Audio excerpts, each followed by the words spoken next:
Chapter 1. The Final Supper. Yulin, my dearest friend, would you care to join me for dinner today? With my disciples.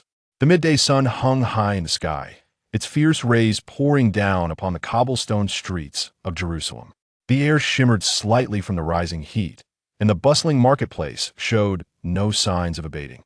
The shouts of merchants, the lowing of livestock, and the chatter of pedestrians intertwined, while the scent of dust and spices wafted through the dry breeze. In the narrow alleys, shadows and patches of light danced together, occasionally interrupted by veiled women hurrying past, the hems of their robes brushing against the weathered stone walls. In the distance, the golden dome of the temple sparkled under the sun, while the nearby dwellings appeared modest and crowded. Amidst the throng, a man stood quietly, seemingly untouched by the surrounding clamor. He was tall, clad in a simple linen robe that reached his ankles, cinched at the waist with a coarse cloth belt. The edges of his garment bore the signs of wear from long journeys, yet remained clean and tidy. His sun-kissed skin was a light brown, his features calm and profound, with tranquil eyes that resembled still waters. Those gazes were both gentle and seemingly capable of penetrating the soul. His hair was a deep chestnut, slightly curled, cascading to his shoulders, and his beard was neatly trimmed and short. Despite his unadorned attire, he exuded an indescribable authority, not derived from power, but stemming from a presence that transcended the mundane. With a slight smile, he extended his hand toward the young man across from him, his voice low and soothing. The young man Yulin appeared dissimilar to his surroundings, save for his dark hair and attire. He grasped Jesus' hand, smiling as he replied, "I will come." Jesus, my dearest friend. The sun cast long shadows of the two men, stretching them across the mottled cobblestones. Jesus released his hand, the warmth lingering in his palm, swiftly dissipated by the arid winds of Jerusalem. His deep-set eyes held a gentle smile as he softly said, "I will have Judas come to fetch you when the time comes. My friend, all you need to bring is a hearty appetite, all right? Very well. You must prepare ample food, otherwise there won't be enough for me, and I won't leave any for you. Ha ha ha. Ha ha ha. Yulin, you remain as humorous as ever. Then I shall take my leave. See you tonight." With laughter shared, Yulin watched as Jesus turned to depart. That simple, white-clad figure swiftly blended into the throng of the streets, the flowing linen robe gently swaying in the wind, ultimately vanishing at the intersection of light and shadow. Upon returning to his dwelling, Yulin lay upon his bed, whispering, "Is the day of Jesus' passion finally approaching?" In his mind's eye, there appeared a book, entirely white, its cover emblazoned with the words "The Book of Myths." The first page was already turned, inscribed with "Steal Jesus' body reward. One random trait of Jesus' temporary ability. Courage of the wings one time, the valor of the feather. Instantly acquire 2 hours of Xiang Yes full abilities, feathered valor, unparalleled in eternity." Yulin had traversed from his own world just a month prior. This tome had been sealed for many years, and he never anticipated that his first task would involve the theft of Jesus' body. One could only remark that it was quite the predicament. Fortunately, upon his arrival, he was inundated with a wealth of information about this era and endowed with linguistic capabilities, alongside a few bolts of silk. He adeptly navigated the initial preparations and successfully infiltrated Jerusalem under the guise of an Eastern silk merchant. Through what he deemed an unintentional act, he forged a bond with Jesus, engaging in philosophical discourse from future epochs, which ultimately led to a cherished friendship. In truth, Yulin had merely aspired to become a disciple. However, circumstances had unfolded differently, and he accepted it. With that thought, he rose and methodically began to pack his belongings. He bundled excess garments, several earthenware pieces, and a sack of wheat, contemplating for a moment before placing all his silver coins into the sack of wheat. He then exited his abode and rapped gently on the wooden door next door. The door was opened by a woman in her mid-20s named Maria. Do not mistake her for the Virgin Mary, they merely shared name. She possessed olive-toned skin and expressive, large eyes, currently wiping her wet hands on her apron. Behind her, a timid 5 or 6-year-old girl clutched her mother's garment. "Is that?" Maria regarded the package in Yulin's hands, her brow furrowed slightly. "Yulin, are you discarding these? Or are you moving?" "I must return to the East tomorrow to attend to some business matters," Yulin replied, extending the package with his customary gentle smile. During his initial days of renting, he had fortuitously crossed paths with them. Maria had offered him considerable assistance, and in turn, he often provided for this mother and daughter duo, sometimes with food, other times by mending their leaky roof. Maria accepted the package, her fingertips brushing against the back of Yulin's hand inadvertently. She suddenly looked up, a flicker of an unusual light dancing in her brown eyes. "Will you return?" Yulin paused momentarily, then replied with a smile, "Of course, my silk trade cannot be neglected. Now that the trade routes are established, I shall surely return." This lie rolled off his tongue effortlessly, for no one could unravel it nor produce silk of the same quality. Then, Maria bit her lip, suddenly stepping aside to open the door wider. "At the very least, allow me to treat you to a meal as a token of gratitude. Lia's just baked some fruitcakes." The enticing aroma of baked goods and stew wafted from within. Little Lia could hardly contain her excitement as she scurried to the low table, her eyes wide with anticipation for the steaming earthen pot, waving at him eagerly. "Brother, please? Just keep me company." "Certainly." Yulin stepped into the cozy abode, filled with the essence of life. As Maria ladled soup for him, her ears grew slightly flushed, while Lia chattered incessantly about the camel she had seen at the market. Yulin savored the fruitcakes, their sweet richness melting upon his tongue. He was not unaware of Maria's feelings. However, the two ultimately belonged to different worlds. The setting sun gradually sank behind the Mount of Olives, casting a final golden hue upon the stone walls of Jerusalem. Yulin gazed at the changing hues of the twilight sky, his mouth's movements slowly ceasing. "Yulin?" Maria's voice pulled him back to reality. "You haven't finished your bread, my apologies."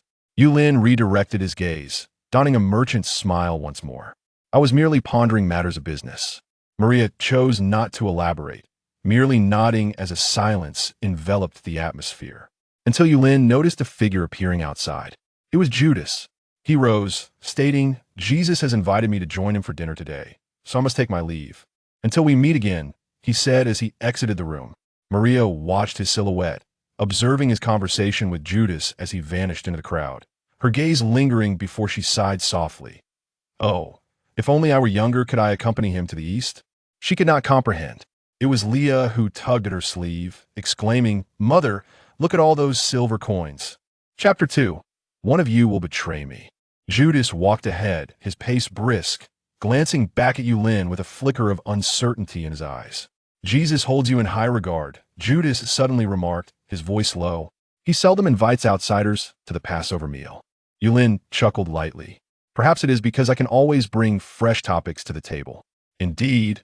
Or perhaps I possess ideas that could benefit your coffers." "One idea, 30 silver coins. What say you?" Judas fell silent, tightening his grip on the pouch at his waist. They traversed several narrow alleys until they finally arrived before Stonehouse. A dim light emanated from the second-floor window, and faint sounds of conversation from the disciples could be heard. Judas opened the door, gesturing for Yulin to enter first. "After you." "Thank you." On the 14th of Nisan in the year 30 AD, the eve of Passover, in Jerusalem, on the second floor of a building on Mount Zion, a low stone table was covered with linen, and the flickering light from olive oil lamps danced upon the walls. As Yulin stepped inside, he was greeted by the aroma of roasted lamb and the warm glow of the lamps. Around the low table, most of the 12 disciples were already seated. Jesus occupied the center, the sleeves of his linen robe slightly rolled up, revealing his sturdy forearms from labor. His gaze was as tranquil as the morning mist over the Sea of Galilee, yet a ripple stirred within him as Yulin entered.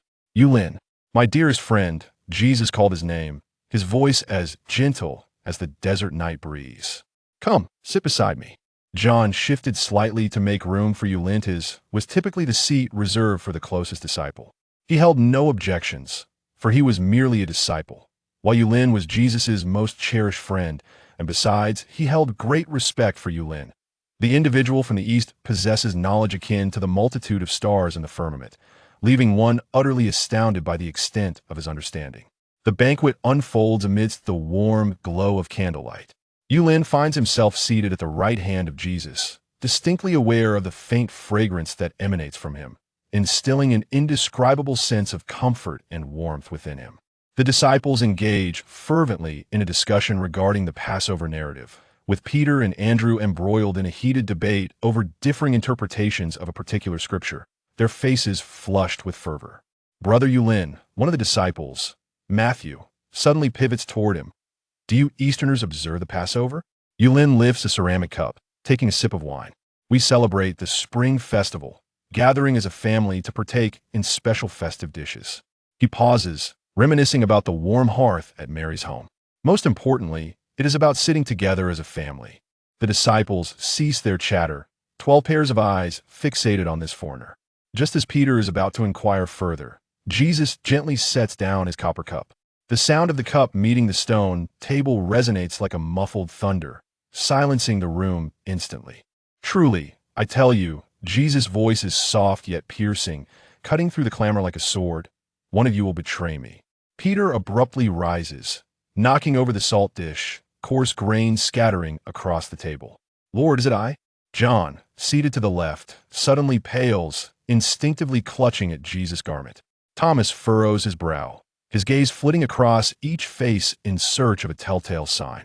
Only Yulin, privy to the truth, remains composed. He observes Judas' fingers nervously fidgeting with the money pouch, its leather surface glistening with perspiration.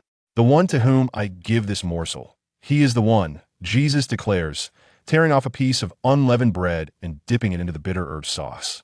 The dark liquid seeps into the bread's crevices, reminiscent of blood saturating linen.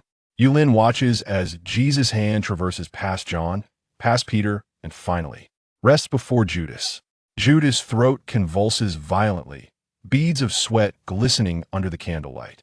He yearns to utter something, yet finds himself rendered speechless.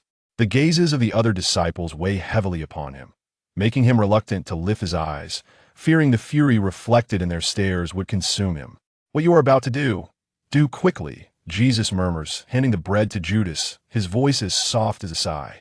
Silver coins clatter as they tumble from Judas' trembling pouch, bouncing crisply upon the stone floor. Before anyone can react, the traitor springs up as if scalded, stumbling toward the door and vanishing into the night of Jerusalem. Peter rises, his chest heaving, eyes ablaze with anger and confusion. Teacher, why do you not stop him? Jesus shakes his head. The words written must be fulfilled. He takes another piece of bread, breaks it, and offers it to the others. All of you partake. Silence envelopes the room once more, interrupted only by the occasional soft crackle of the oil lamp. Yulin feels a twinge of confusion. This narrative, as he knows it, diverges significantly. Many processes appear absent. For instance, Jesus went to the Garden of Gethsemane to pray. 3 times Peter drew his sword and struck the ear of Malchus. The servant of the high priest Jesus intervened to heal Malchus. Perhaps it was his arrival that triggered a butterfly effect. Jesus' gaze swept across the long table, finally resting upon Yulin. Yulin, he gently called, do you have no questions? Yulin lifted his head, meeting Jesus' steady and profound eyes, which seemed to penetrate the very essence of existence, prompting Yulin to wonder if Jesus had discerned his mission. This Son of God, I was merely pondering. Yulin began slowly, is 30 pieces of silver truly worth it? Jesus softly shook his head, his fingertips gliding across the rough wooden table. There is no greater love than when one lays down their life for a friend. Yet if one betrays a brother for silver. He suddenly paused, straining to listen to the distant sounds. The hour has come. Outside, the clanking of armor resonated. Peter abruptly stood up. It is Judas who has come with men. Master, what shall we do? John's voice trembled with urgency. Heavy banging echoed from below. Jesus stood calmly, the oil lamp casting his shadow upon the stone wall. Let them come. He turned to his disciples. You shall exit through the small door on the west. Yulin and the disciples made their way toward the small door. Yet when he glanced back, he saw Jesus walking alone toward the staircase. Wait, Yulin exclaimed. Jesus turned, the moonlight streaming through the high window, adorning him with a silvery halo. My dearest friend, this is my destined path. Do not grieve for me. It is just unfortunate. I had wished to journey with you to that mysterious east. Life seldom unfolds as one desires. Jesus smiled gently. Just as you have told me, there are joys and sorrows in life, and the moon waxes and wanes. He continued, my dearest friend, Let us go, history will remember our encounter. Yulin's throat tightened. He wished to express something, yet he found himself at a loss for words of caution, instead settling for, "Take care." Jesus returned a warm smile and turned to descend the stairs. In that moment, Yulin suddenly realized that this carpenter's son was approaching his fate, truly believing he was merely a friend coming to celebrate the Passover. Quickly, a disciple grasped Yulin's arm. As the footsteps of the Roman soldiers echoed, causing the stairs to creak, Yulin cast a final glance at Jesus' upright silhouette. No miracles, no visions, only an ordinary man, fully aware of his betrayal, yet bravely walking towards suffering. The night breeze carried the distant curses of the priests, and Yulin followed the disciples into the dark passage. Next, he was to fulfill that mission to steal Jesus' body. Perhaps it was more than mere theft. Chapter 3. The miracle of attributes. When Yulin learned of Jesus' death, he had been lying in the grass by the roadside for quite some time. He donned a hood and wore a suit of soft armor, acquired from black market dealers, crafted from the silk of 3 fine silks. It was lightweight yet resilient, capable of withstanding ordinary blades. Beside his right hand rested a long knife, its blade slender and glinting ominously. A short dagger was slung at his waist, ready for close combat. Behind him, at the foot of the hill, stood a horse, similarly obtained through silk. Ahead, Roman soldiers were engaged in idle conversation, one of them wielding a hammer and tongs, preparing to remove Jesus' body from the cross. Yulin licked his cracked lips. His mission was to steal Jesus' body. Yet now, he harbored no intention of theft. He sought to seize it. No one beheld his visage, nor did anyone know his identity. This was to be a flawless heist. With the courage of the divine, he surged forth. In an instant, a torrent of violent energy coursed through Yulin's limbs. His muscles tensed, his bones resounded with a crackling echo, his blood boiled like molten lava, and a heartbeat thudded like war drums in his chest. Fragments of Xiang Yu's memories exploded within his mind. The blood mist of the Battle of Gaixia, the rain of arrows during the breakout from Pengcheng, the final sword at the banks of the Wu River, all coalesced into his battle experience. The martial prowess of Xiang Yu, the hegemon of Western Shu, was now entirely his. With a fierce grip, Yulin seized the long knife and erupted from the thicket. One man against an army. Who dares? The nearest Roman soldier turned just in time to witness a flash of blinding steel.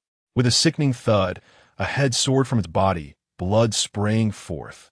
Like a wraith, Yulin plunged into the throng, his blade sweeping through the air with the speed of lightning. The armor of the second soldier crumpled like parchment before the edge, his chest split open, innards spilling onto the ground. An ambush! Form ranks! Form ranks! The commander bellowed as he drew his short sword, but Yulin moved too swiftly. His blade had already cleaved through the shoulder of the third soldier, severing him from right shoulder to left hip, the corpse crashing to the earth in 2 pieces. Block him! Shoot! The bowstrings quivered as arrows soared through the air. Yulin let out a wild laugh, his long knife weaving a silver curtain, deflecting each arrow with ease. He charged forward, blade like a dragon, aiming directly for the commander's throat. The commander hastily raised his shield to block, but the force behind the strike surpassed that of any mortal. Snap! The shield shattered, and the blade continued its relentless descent, severing his neck. Blood gushed forth like a fountain, splattering Yulin's face with warm crimson. Yet he did not so much as blink as he turned, cleaving through the last 2 soldiers' defenses, racing toward the cross. Seize the body. Jesus' corpse had been removed by the soldiers and lay flat on the ground, the burial cloth barely covering his chest. Yulin kicked aside a temple guard attempting to obstruct him, grasped Jesus' shoulder with one hand, and with a mighty heave, hoisted the body onto his shoulder. Block him! He cannot take the body! Someone screamed as they rushed forward. Yulin snorted coldly, sweeping his long knife to fend off the crowd, then sprinted to the black horse. Vaulting onto its back, flee! With a swift crack of the whip, the black horse neighed and surged forward. Yulin glanced back, defiantly raising his middle finger. Go eat dung! The Roman soldiers roared in pursuit, but Yulin's speed was unmatched. His steed raced forth like a bolt of black lightning. swiftly leaving the pursuers in the dust. The wind howled around him as he held the reins with one hand, while the other clutched tightly to the body of Jesus, preventing it from slipping away. This was the valor of the divine feather, a unique spectacle in all of history, albeit just a singular occurrence, Yulin mused. Uncertain of how long he had been galloping, he finally halted in a secluded valley. He placed Jesus' body on a flat stone.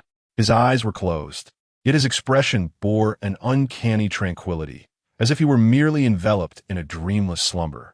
The wounds on his hands and the spear's puncture in his side had ceased to bleed, the dried blood forming dark red patterns upon his skin. Remnants of blood lingered at the corners of his lips from the ordeal, yet his demeanor radiated a peace so profound it bordered on the sacred, as if death were merely a necessary trial rather than an end. Jesus, my friend, I must take my leave. Yulin tore a strip of cloth from his garments to gently wipe the blood from Jesus' face. He longed to bury Jesus' body, but time was not on his side. The mythological tome in his mind had begun to count down the moment he obtained Jesus' body. Now, only mere seconds remained. 3, 2, 1. As the countdown reached its conclusion, the air in the valley seemed to freeze. Upon Jesus' body, a faint golden luminescence suddenly emerged, flowing like water towards his forehead, ultimately coalescing into a luminous point nestled in Yulin's palm. Task completed, acquired Jesus' trait, miracle, that which is beyond reason, beyond human capability, transformed from the impossible to the possible, is termed a miracle. Jesus, my dearest friend, sometimes this will aid you. I am with you, and I implore you to show compassion to all beings. A miracle? Jesus. Without allowing Yulin a moment to ponder, a flash of white light enveloped him, transporting him back to his original world. Next, mythical journey countdown. 10 days, countdown completed. Entry may be chosen at any time until the task is fulfilled. Mythology. The Red Emperor slays the serpent. Task. Obtain the serpent's gall from Liu Bang. Slayer of the White Emperor's son. Reward. Red sky, sword chi. Damn, what a disorienting experience. Yulin abruptly opened his eyes, the intense dizziness nearly causing him to tumble from the bed. Instinctively, he grasped the headboard, feeling the familiar texture of cheap wood beneath his palm. Outside, the honking of cars echoed, while the rhythmic vibrations of a pile driver at a distant construction site resonated. Everything indicated that he had returned to his original world. He leaned against the bed's edge and retched a couple of times, the taste of the Jerusalem desert still lingering in his mouth. As he lowered his gaze, he noticed he was still clad in the linen robe stained with blood, while the Roman dagger in his hand glimmered coldly under the bedside lamp. Suddenly, his phone illuminated, revealing the lock screen date, June 27th, 2025, precisely 2 days since his fateful crossing. He had spent a month in that realm. Was the passage of time a ratio of 1 to 15? It was uncertain. Perhaps the next mythical task would unfold differently.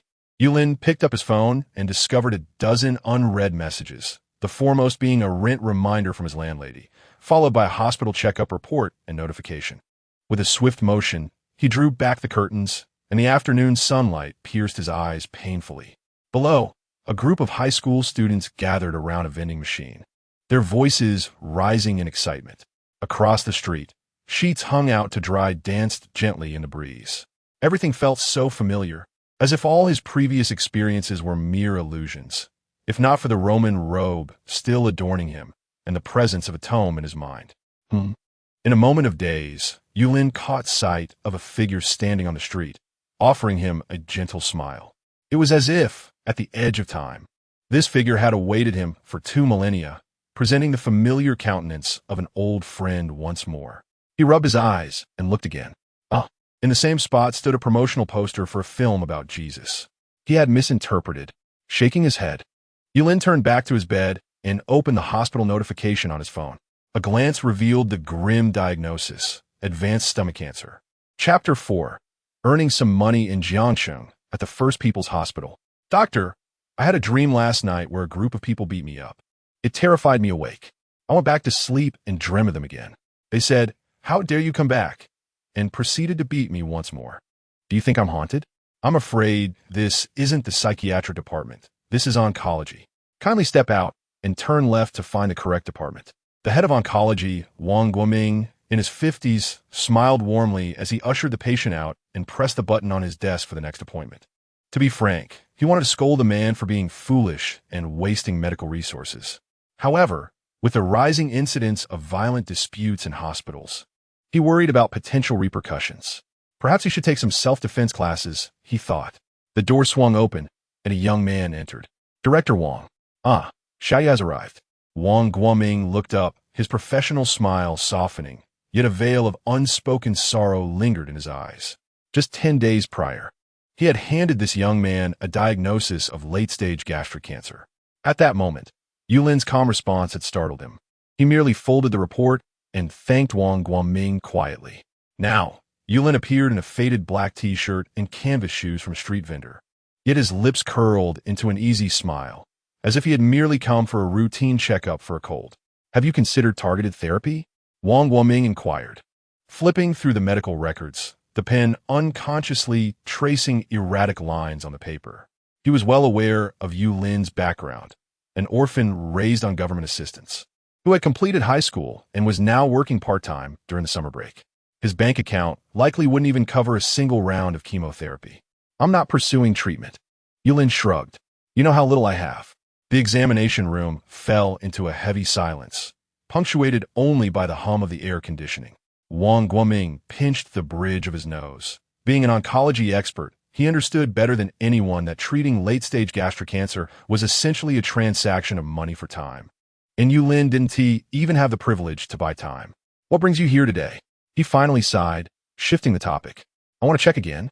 Yulin pointed to his abdomen. I want to see how much longer I might live. Wang Guoming stood up. Let's go. I'll take you. Several hours later, in the CT room. This is impossible. Wang Guoming stared at the images on the screen, his astonishment nearly overflowing. The malignant lesions, which had been grotesquely spreading just 10 days ago, now appear to be restrained by some mysterious force.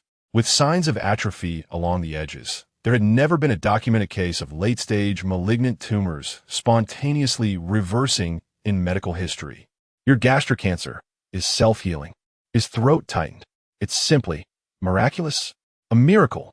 Yulin gazed at the fading shadow on the screen, falling into silence for a moment before suddenly laughing. It seems the heavens have no intention of taking me just yet. Wang Guoming shook his head, still enveloped in astonishment. Theoretically, this was utterly incomprehensible, unless... He paused. Have you recently taken any special medication or undergone any treatment? Yulin shook his head. No, I merely slept for 2 days. The elderly doctor scrutinized him for several seconds before finally exhaling a sigh. There are too many phenomena that elude medical explanation. Nonetheless, this is a positive development. He patted Yulin on the shoulder. Keep it up and come back for regular checkups. I will prescribe some medication for you. You can take it home. Do not worry about the cost. These are all reimbursable by insurance. Thank you, Director Wang. Yulin nodded. Moments later, as he stepped out of the hospital doors, the sunlight was just right. He squinted, observing the bustling crowd on the street, and suddenly felt that everything was surreal. A miracle? Jesus, my dearest friend, thank you. As for compassion, well, I shall extend my pity to those deserving of goodness. As for the wicked, I shall leave them to your reformation. He strode forward, blending into the throng of people. Behind him, Wang Guoming stood by the window, watching him until he vanished from sight, before retracting his gaze and murmuring softly, a medical miracle or extraordinary power? After living for more than half a lifetime, this. Director Wang. Ah, a new patient has arrived. He gathered his scattered thoughts, turned to the newcomer. Please have a seat. I must earn some money. Otherwise, I will struggle to pay the rent. Yulin stood at the entrance of the lottery shop, glanced up at the sign, and pushed the door open. The interior was dimly lit, the walls plastered with past winning numbers. A few middle-aged men, with cigarettes in their mouths, were pointing at the trend charts, murmuring about this round's guaranteed consecutive numbers. Behind the counter, the owner, a balding middle-aged man, was engrossed in a short video. Upon hearing the door chime, he glanced up. What do you want? Yulin approached the counter and surveyed the various lottery tickets under the glass display, asking, Boss, which one is the hardest to win?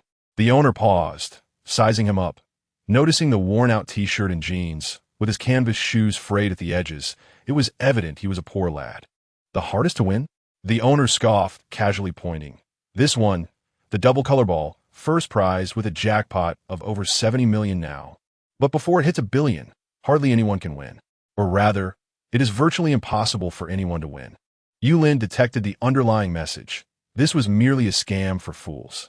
An absolute sham. Yet, he simply nodded and said, "Then I shall purchase this one." The owner frowned. "Are you certain? The odds of winning this are lower than being struck by lightning." Yulin remained silent, lowering his gaze to input a series of numbers on a lottery machine, then pulled out 800 yuan from his pocket and placed it all on a counter. "All in. I'm going all in." The owner widened his eyes. "Are you insane? This amount could be better spent on food or clothing. Look at your attire." The boss remarked with a hint of amusement. Yulin returned a smile, saying, "I'll give it a try. If it doesn't work out, I can always find a job at a factory. I've already identified a suitable place." The boss opened his mouth, intending to offer further counsel. But upon witnessing Yulin's serene demeanor, he ultimately sighed. "Very well, it's hard to dissuade a fool, especially one consumed by gambling. The more of you gambling souls there are, the better for me. The more you wager, the more I stand to gain." He continued, deftly producing a lottery ticket and handing it to Yulin. "The draw is tonight. Check it for yourself." Yulin accepted the ticket, folding it neatly and tucking it into his pocket. "Thank you. If I win, I shall present you with a generous red envelope." With that, he turned and exited, leaving the boss shaking his head, sighing, "A generous red envelope? You'd need a miracle to win." Chapter 5. You engage in shadows. I have the upper hand at the Lottery Issuance Management Center. 1 hour prior to the drawing, Supervisor Yang Kai reclined in his spacious office, legs crossed, a cigarette delicately held between his fingers, speaking softly into his phone. "After this round, the prize pool will reach 100 million. He exhaled a cloud of smoke, narrowing his eyes with a smirk. "Whose turn is it this time?" Old Zhang's share remains the same as per our usual arrangement. Others mustn't be left out either. Everyone shares the spoils. Laughter echoed from the other end of the line, the caller seemingly pleased, exchanging a few more pleasantries before hanging up. Setting his phone down, Yang Kai leaned back against the leather chair, his fingers lightly tapping the desk, a glimmer of greed flashing in his eyes. With a few more millions saved, I could emigrate to America, he murmured to himself. Even if they investigate then, they would be powerless against me. Glancing at the wall clock, he noted that there were still 50 minutes until the draw. "Xiao Chun," he called out to the hallway. Soon, the office door swung open, revealing a stunning woman with an alluring figure and impeccable makeup. She wore a fitted business suit, her long legs encased in black stockings, her high heels clicking crisply against the floor. "Yang Go, what can I do for you?" Chun Yuan being approached, her lips curling into a sweet smile. Yang Kai patted his thigh, inviting her to sit. With a playful laugh, she settled on his lap, her arms naturally encircling his neck. "Are you ready for tonight's drawing?" Yang Kai's hands caressed her waist, though his tone held an air of seriousness. "The next arrangements have already been made. If we win the grand prize this time, we won't be able to handle the bounty." Leaning close to his ear, Chun Yuanbing breathed softly, "Don't worry, after so many times. Sister Zhang and Brother Huang are keeping a close watch. Nothing will go awry." Yang Kai nodded with satisfaction, his fingers gently tracing her thigh, eliciting a playful protest from her. "Tonight, shall we go to my place?" Chun Yuanbing whispered enticingly in his ear. Yet Yang Kai shook his head. "No. I must return home to accompany my wife and child." Feigning a sorrowful sigh, Chun Yuanbing remarked, "Yang Zong, you truly are a devoted family man. Your wife must be envious." Yang Kai chuckled, choosing not to respond, merely giving her a light pat on the rear. "All right, get up now. It's time for the drawing." Chun Yuanbing planted a kiss on his cheek before rising, straightening her slightly disheveled collar, and sashaying out of the office. In the drawing studio, the lights illuminated, cameras positioned. The host stood smiling before the lottery machine, while Chun Yuanbing supervised from the side. Dear viewers, welcome to this episode of the Double Color Ball live draw. The first 5 red balls were drawn seamlessly, matching the predetermined numbers perfectly. Chun Yuanbing exhaled in relief, thinking this round was secure. However, just as the final blue ball was about to roll out, crack, the machine emitted an unexpected sound. The The ball that was supposed to pop out became stuck. What is happening? Chen Yuanbing's expression shifted, and she hurried forward. Please pause for a moment. The staff, in a flurry, hastily turned off the machine's power, preparing for an inspection when, unexpectedly, the machine sprang to life, and a blue ball, entirely unanticipated, rolled out with a resounding thud. The number 07. Chen Yuanbing's pupils dilated, her heart nearly ceasing to beat. This number was utterly outside their arrangements. The live broadcast continued, and the host, exhibiting remarkable professionalism, maintained a smile while announcing, "This episode's double color ball winning numbers are 03, 09, 12, 21, 28, 33, blue ball 07. Chen Yuanbing's complexion turned ashen, her fingers clenched tightly, her nails nearly digging into her palm. She leaned slightly and whispered to her assistant nearby, "Go check if this number has one." The assistant promptly turned and departed. However, when she returned, her face was as pale as a ghost. "Supervisor Yang requests your presence, as does the station chief and the deputy station chief." Chen Yuanbing bit her lip, steeling herself, and strode forward with urgency. Upon entering the room, she found Yang Kai, his expression dark and forbidding, shutting off the live replay, bellowing furiously. What on earth is happening? How could there be an unexpected occurrence? How could this happen? Someone purchased 400 tickets. We have to compensate him 200 million, a full 200 million, inside the rental unit. The numbers 03, 09, 12, 21, 28, 33. Followed by 07. A conspiracy? Speak that to my miracle. Yulin lounged back on the bed, legs crossed, appearing quite relaxed. If they hadn't manipulated the system, allowing the double color ball to be a matter of chance, his miracle might indeed have been unattainable. But now that they had altered luck from chance to human manipulation, transforming possibility into impossibility, they could hardly blame him for his advantage kicking in. Yulin opened his phone and calculated. After taxes, he estimated his take-home amount to be between 100 million to 200 million, primarily because he was unaware of the current sales figures and could only make an estimation based on past data. Yet even if it were merely several tens of millions, it would suffice, ensuring he would not worry about his sustenance for a considerable time, even allowing for extravagant expenditures. Just as he contemplated how to claim his prize, his phone buzzed. A call was coming through. The screen illuminated, displaying an unfamiliar number. Yulin stared at the caller ID, a slight smile gracing his lips. Seemingly having anticipated this moment, he pressed the answer button, his tone calm. "Hello?" A deep male voice resonated from the other end, imbued with a condescending air. "Mr. Congratulations on your win." Yulin chuckled softly, remaining silent. The caller continued. "We are willing to purchase the lottery ticket in your possession for 200 million. Oh. Yulin raised an eyebrow, but after taxes, my winnings may be less than 200 million. Are you willing to engage in a losing proposition? And how will you legally provide me with the funds? This is not a matter you need to ponder." The man's voice remained composed. "Since we can offer 200 million, we certainly have ways to ensure it reaches you in a lawful and reasonable manner." Yulin leaned against the headboard, adjusting to a more comfortable position. "That sounds quite enticing." The man smiled faintly. "Mr. Yu, you are an astute individual and should comprehend. Some money is not easily obtained." "Is that so?" Yulin replied, maintaining his tone. "What if I refuse? I am a law-abiding and respectable citizen." A moment of silence followed on the other end of the line, before a low chuckle emerged. "Law-abiding? Fortune often favors the bold. By tomorrow, before you claim your prize, you will have thought this through." Beep. Yulin rose, approached the window, and gazed at the city adorned with flickering neon lights. "The likelihood of your arrest tonight is quite small, yet it is certainly not zero." He lowered his head and searched for something on his phone. Turning, he descended the stairs, arriving at the public telephone booth. "I would like to report Yang Kai from the Welfare Lottery Issuance Management Center." Chapter 6.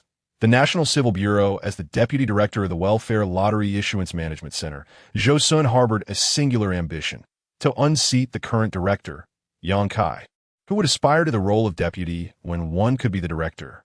While it might seem prestigious, the position often subjected him to Yang Kai's scorn at the slightest misstep. Moreover, He frequently found himself cleaning up after Yang's messes, only to receive empty promises of future rewards in return, a display of stinginess that was utterly disheartening. Yet today, fortune smiled upon him. A youthful voice, imbued with an air of confidence, called him with news of a plan to expose Yang Kai. Zhou inquired about the evidence, to which the youth replied that incriminating documents lay concealed beneath Yang Kai's desk.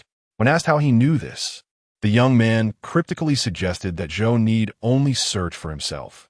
"It is the guidance of the divine," he claimed, before abruptly ending the call. Intrigued yet skeptical, Zhou Sun considered the youth's words. Was he merely a charlatan? Nevertheless, he resolved to investigate, believing that it was better to err on the side of caution.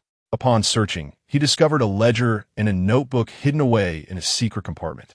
These documents meticulously detailed Yang Kai's dealings and the extent of his corruption, evidence of collusion with various parties and the misappropriation of funds. Zhou Sun understood the purpose behind Yang Kai's meticulous record-keeping. It was a means of maintaining leverage over others, just as Zhou himself held similar strings. The individuals Yang Kai associated with were enemies of Zhou's own allies. Toppling Yang would pave the way for some of them to ascend, affirming the age-old adage, "The emperor takes turns. Next year, it will be my household. You've done splendidly, little Zhou. I shall remember this favor." Zhou Sun imagined the gratitude he would receive. "Brother Zhou, I cannot express how thankful I am. I've long been displeased with that old codger, especially with his plans to marry off his 300-pound daughter to me. A thought that turns my stomach. Bringing him down truly aids me immensely. Next time, it's on me." "Old Zhou," the voice continued, "they say distant relatives are not as valuable as close neighbors." Zhou Sun ended the call, feeling a surge of delight. He approached the window, gazing out at the nocturnal panorama, and murmured, "Divine guidance? Whether you are a charlatan or not, from this day forth, I shall honor you with an altar and daily offerings." Before he could finish his thought, his phone lit up with a new message notification. "The winner is my person." A simple statement from an anonymous number, yet Zhou Sun recognized the voice of the young caller. Perhaps he was merely a pawn in a larger game, with the true orchestrator lurking in the shadows. If only he could establish some connection with them. Zhou Sun shook his head, dispelling these impractical notions from his mind. The current situation was already quite favorable. He once again picked up his phone and dialed. "Hello, it's me, the one who won the prize." Click. Yulin snapped his newly acquired anonymous phone card in half and casually tossed it into the trash bin. He did not assure that Yang Kai's ledger and notebook lay beneath the table, merely uttering it casually. If they were not there, he would simply call someone else. It would merely require a bit more time. As he passed through the snack street, he intended to buy a portion of fried noodles to savor. However, all his money had already been spent on medicine and lottery tickets. He could only inhale the aroma. Fortunately, there were still a few buckets of instant noodles at home. While waiting for the noodles to soak, Yulin opened the college entrance examination results inquiry website. What met his eyes was the number 601.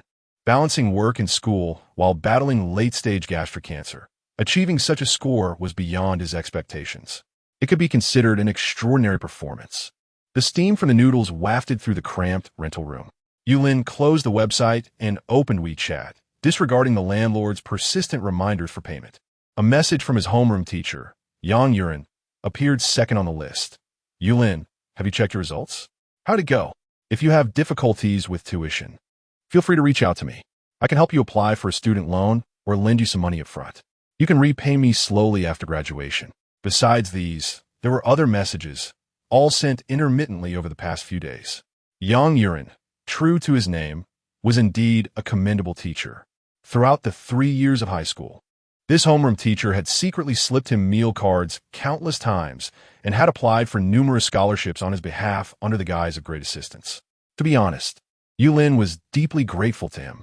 Just as he was about to respond, his phone vibrated suddenly. A strange number appeared on the screen. Annoyed, he frowned and hung up immediately. However, the caller persisted and rang again. Yulin pressed the answer button, his tone indifferent. "Hello?" To his surprise, a sweet female voice came through the receiver, tinged with a hint of uncertain inquiry. "Is this Yulin?" "Yes." Yulin replied. "Who is this?" "Hello. I am Chen Tian from the National Civil Affairs Bureau. You must have heard of the National Civil Affairs Bureau, right? I'm sorry, but I've been preoccupied with work and school, so I haven't heard of it. Her words caused Chin Tian on the other end to pause momentarily, but she quickly regained her composure. Well, you are indeed diligent and ambitious. Are you trying to gather funds for college?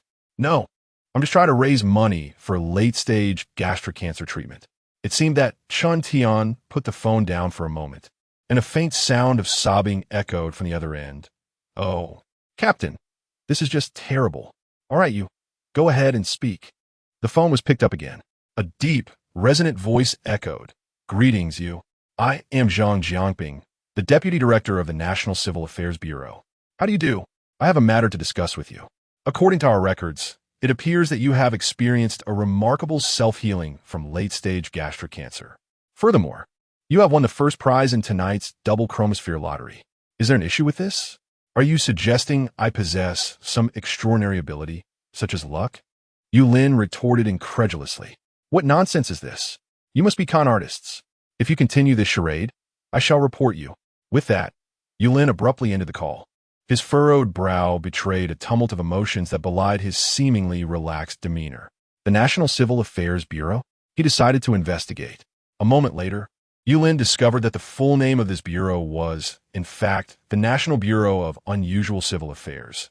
Yet he found no further information. As expected, they were frauds. No, we are not frauds. Yulin glanced up and saw a figure crouched by the window, clad in a black trench coat, half of his face shrouded in shadow, greeting him with a smile. Yulin, how do you do? Chapter 7. The Authority of Heaven, who are you? Yulin's pupils suddenly constricted, and his muscles tensed instinctively. His right hand reached for the knife hidden beneath his pillow, a weapon he had brought back from Jerusalem, kept close at all times. Do not be alarmed. The man at the window chuckled softly, leisurely raising his hands in a gesture of peace. The wind gently billowed his trench coat, revealing a dark golden emblem embroidered on the lining. Within the intricate patterns, the word Civil Affairs Bureau could be faintly discerned. Allow me to introduce myself, the man said as he gracefully leapt down from the windowsill, landing soundlessly. I am Su Chu, the leader of the second team of the Special Operations Group of the National Civil Affairs Bureau. In his early 30s, he was not conventionally handsome, but his features were well-defined. He sported a tousled mane of hair and possessed a tall, slender frame that exuded an air of nonchalance. He halted a mere 4 paces from Yulin, who remained vigilant. This is the 4th floor. Have you been lying in wait? No, no, Su Chu replied, shaking his head. I just arrived. In the next instant, his figure suddenly blurred, like ink dissolving into the night, and in the blink of an eye, he vanished from sight. Another blink, and he reappeared before Yulin, smiling. Yulin paused, his silence betraying his astonishment. This world was far more complex than he had ever imagined. Is this a special ability? Close enough. We prefer to refer to it as Heaven's Bestowal. Heaven's Bestowal? Yulin furrowed his brow. Heaven's authority. Su Chu snapped his fingers. Shadows spread out beneath his feet, forming an image reminiscent of ancient sorcerers invoking rain. In 1947, we discovered the first record of a Heaven's Bestower within the oracle bones of the Yin ruins. King Wu Ding of the Shang dynasty once conferred title upon a shaman who could summon rain, referred to in the oracle script as the Rainmaster, the authority of heavenly rain. The scene shifted, morphing into an image of an elderly figure walking upon the wind. During the reign of King Mu of Zhou, there was a sage who could command the winds. We have someone like that within our bureau as well, the leader of the 3rd team, the authority of wind. Then, pointing to himself, he conjured dozens of shadowy figures behind him. I, Su Chu, represent the authority of shadows. Have you ever watched Jackie Chan Adventures? The Holy Master obtains his people from me. Why do you not laugh? Is it not amusing? Ha, it is indeed quite funny. Noticing Yulin's failure to smile, Su Chu chose not to pursue the topic further, instead locking eyes with him. Do you know how we discovered you? Was it due to your miraculous recovery from gastric cancer? Partly, but more so because you won the lottery tonight, and furthermore, everyone involved in this matter is currently suspended from their duties for investigation. Is that so? I thought I had kept my secrets well. Your confidentiality is indeed commendable. However, we have a formidable individual wielding the power of awakening, And to be frank, your calculations are rather challenging. He has exhausted all 10 opportunities today and merely approached from unconventional angles, such as inquiring about your neighbor's address. He asserts that selecting you is utterly impossible. Yulin fell silent once more. Initially believing it was the prowess of technology, one soon realizes it is brother Guid demonstrating his capabilities. Noticing his silence, Su Chu took out a small booklet, opened it, and began to speak. We have perused the materials, traversing from ancient times to the present, from China to abroad. We suspect your bestowed gifts may be threefold. First, luck. This is self-explanatory. Second, fortune. Unlike luck, which is a chance blessing, fortune is the divine support behind you, granting you confidence. A representative figure of this is Emperor Guang of Han, Lu Xiao. On the brink of defeat, witnessed a meteor shower and was met with a tempest and thunderstorm, which directly vanquished Wang Meng's army. Third, miracles. The foremost possessor of this divine authority is undoubtedly familiar to you, Jesus. Before him, nothing is impossible. It merely becomes a question of when it will transpire. Feigning ignorance, Yulin curiously inquired, "Which of these do you believe I embody?" Su Chu shook his head. "At present, we cannot be certain, though we lean towards fortune. But let's discuss that later. Now, I have a most crucial question for you." Su Chu gazed at him. "Would you like to join us?" "But I still need to attend university." "Why do you go to university?" "To secure a good job." "Then, if I were to present you with a position that has no salary cap, wherein you would be recognized as the authority wherever you show your credentials and enjoy the benefits of a civil servant, alongside access to training techniques, a monthly allocation of resources for cultivation and guidance from esteemed mentors, would you accept?" "I could do that." "Then that settles it." Su Chu clapped his hands, evidently pleased with his response. "So, do you wish to join us? Even if you choose not to, you must still register. For there are other domestic and foreign forces that will seek you out. Every individual awakened to divine authority is highly sought after." I nearly fell victim to a beauty trap myself. Noticing the curiosity in Yulin's expression, he decided to indulge him. "How did you manage that?"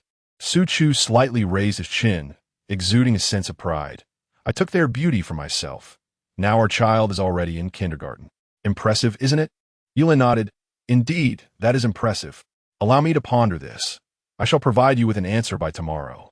Is that acceptable?" "Certainly." Su Chu extended his hand. "Please, hand me your phone." "Huh? Are you going to lend me money?" "Stop fixating on those jokes. It's merely a phone number." "All right." After Su Chu left his phone number on Yulin's device, he tossed the phone back to him. Yulin watched him turn and walk towards the window. "May I ask you a question?" he inquired. "What is it? Why are you dressed so warmly in the sweltering summer? Are you trying to avoid exposure?" "No. It's because this outfit looks quite stylish, don't you think?" "Not really.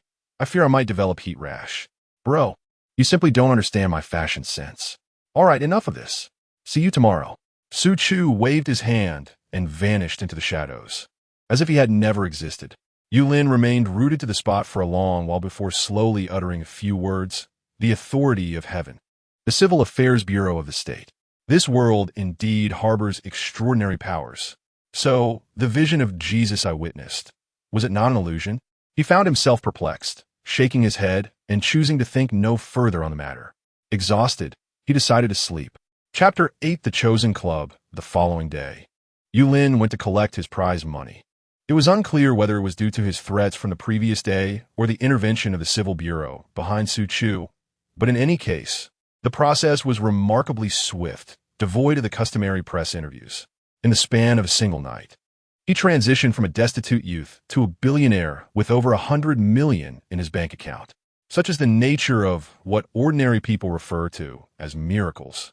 "Mr. Yu, here is your property certificate. Mr. Yu, your new furniture. Mr. Yu." As evening approached, Yulin settled onto the sofa in his new home, having just finished watching the evening news. He picked up his phone and transferred an additional year's rent to his landlord.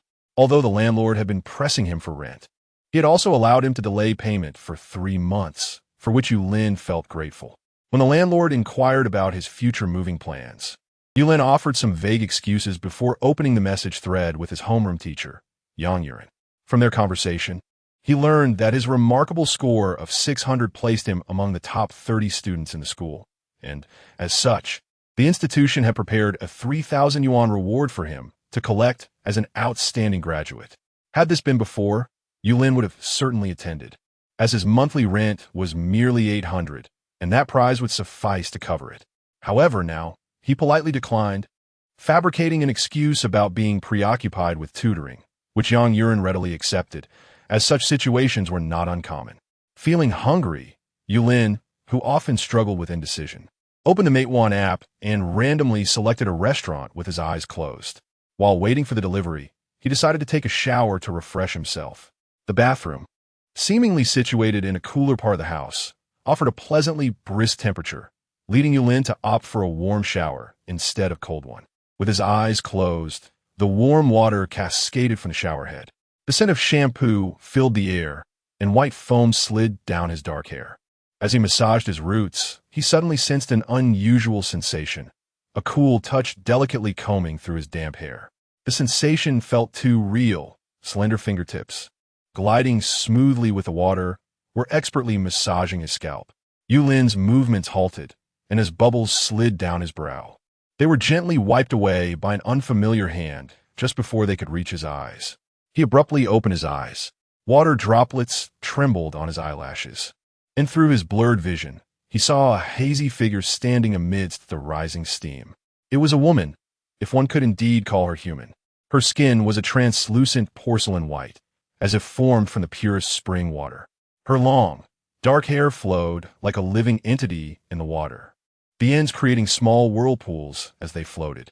"Who are you?" Yulin furrowed his brow. In his memory, there was not a single fragment of information regarding this woman. As she slightly tilted her head, a few damp strands of hair clung to her cheek. She reached up to tuck the hair behind her ear, her fingertips leaving a trail of glistening droplets.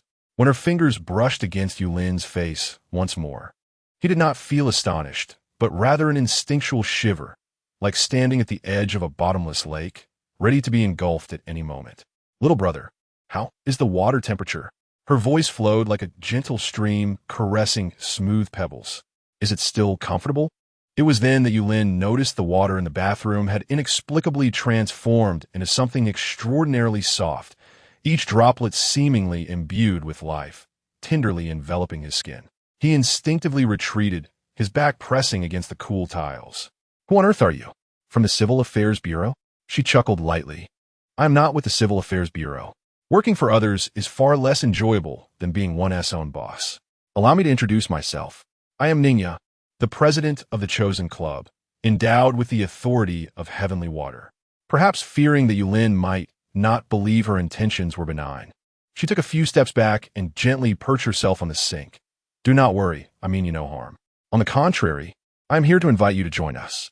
Yulin instinctively wrapped a towel around himself and noticed her unwavering gaze upon him. "Is this how you invite people?" "Certainly not. Those fellows are not worth such effort. I am quite a discerning and pragmatic individual. I also do not believe I am worth such consideration." "No, you are indeed worthy." Ningya smiled softly. The second sequence, number 02, Awakener of the Heavenly Authority, Heavenly Fortune.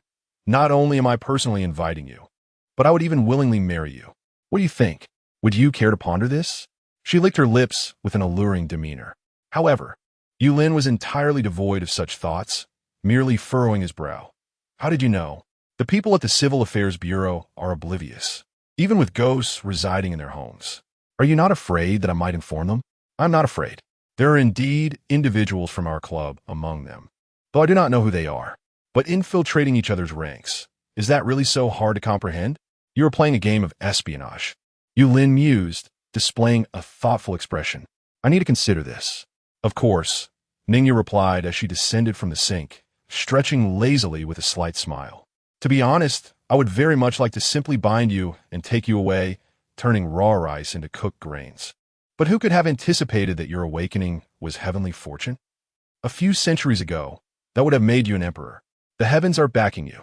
A hint of regret crossed her face, indicating her genuine desire to seize Yulin. She waved her hand, and droplets of water coalesced on the wall, forming a series of numbers. "This is my private contact number. When you have made up your mind, do not hesitate to call me. At any moment, my dear, I would gladly sacrifice my beauty sleep for you. After casting a flirtatious glance at Yulin, Ningya's body, glistening with droplets of water, suddenly burst into a cascade, as though she had never graced this world before. Yulin wiped the water from his face, murmuring softly, I never anticipated that my first encounter would involve such a beguiling scheme. Alas, this poses quite a dilemma. The affairs of the state and personal enterprises. When Su Chu arrives, how shall I explain? Furrowing his brow in deep contemplation, he was pondering a solution just as a knock echoed at the bathroom door. Yulin, have you made your decision? Chapter 9. At home? Living room. Acquiring such a spacious residence after obtaining money. You certainly know how to indulge yourself. Su Chu reclined on the sofa, legs crossed, still clad in the same black trench coat from yesterday. Yulin, enjoying takeout, swallowed his food and raised his head, remarking, with money, one ought to live extravagantly. Otherwise, what will be the point of earning it? I am an orphan, having just come of age myself. Indeed, Su Chu nodded, appearing to concur. He straightened in his seat, hands clasped, and spoke in a solemn tone. So what have you decided? Yulin evaded a direct response. Diverting the conversation, a woman approached me earlier. The president of the chosen club, named Ningya. Did you agree to her proposal? No. I told her I would think it over. That's wise. Don't be swayed by her charms. She is particularly fond of... She sought you out personally? Yes. Interesting. I did not anticipate that. She typically sends others to make contact. Could it be she fancies younger men? Fancies younger men? Is she quite old? Well, that is not entirely accurate. Although I am unaware of her exact age, she was already the president of the chosen club when you were in middle school.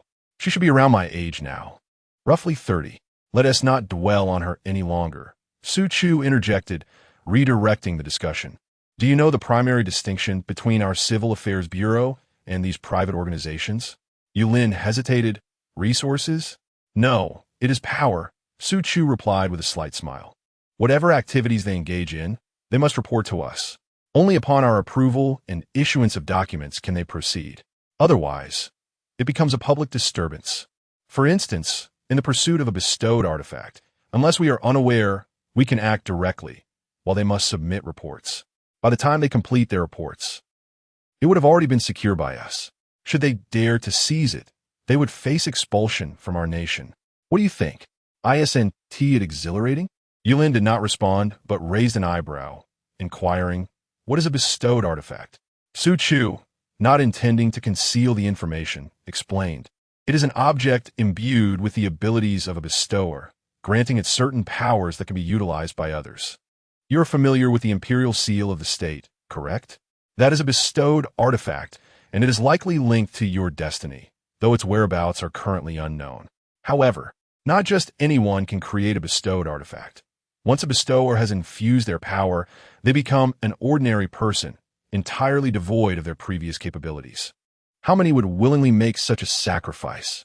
The most agonizing fate for extraordinary individuals is not death, but the experience of losing their extraordinary nature after having tasted it. Moreover, during the infusion process, one must expend a portion of their own lifespan, roughly around 10 years. Thus, those nearing the end of their days hesitate, fearing that they may not complete the infusion before passing away, rendering their efforts futile.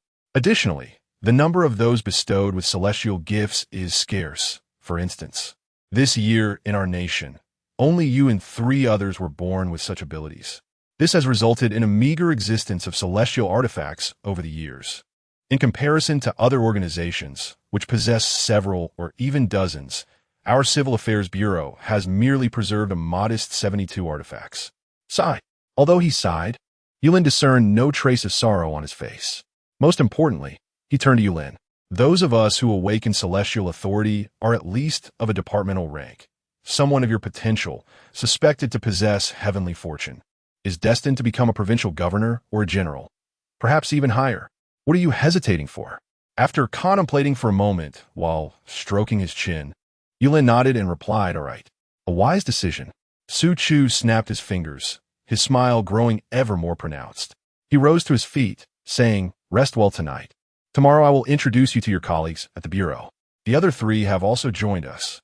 So the higher-ups have decided to form a small team with the four of you. We can discuss further details tomorrow. Oh, and here, take this. He produced a ring from the pocket of his trench coat. This is a replica of a celestial artifact. Although it possesses only a third of the true artifact's capabilities, it will suffice for your protection. It can instantly transport you 100 meters away. Farewell. In the next instant, he melded into the shadows beneath his feet.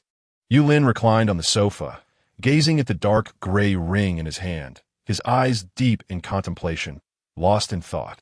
After a considerable time, he finally picked up his phone, pressed a number, and dialed. Hello? It's me. It's your younger brother, Yulin. So, have you decided to come to your sister's place? No, I've joined them. What? Why? Don't you need to report to them first? Damn it, that's all the authority they have. Besides, reporting to them domestically is one thing. Once abroad, can't you do as you please? Have you been seduced by them? Not entirely. They said I could become a general in the future due to my authority, heavenly fortune.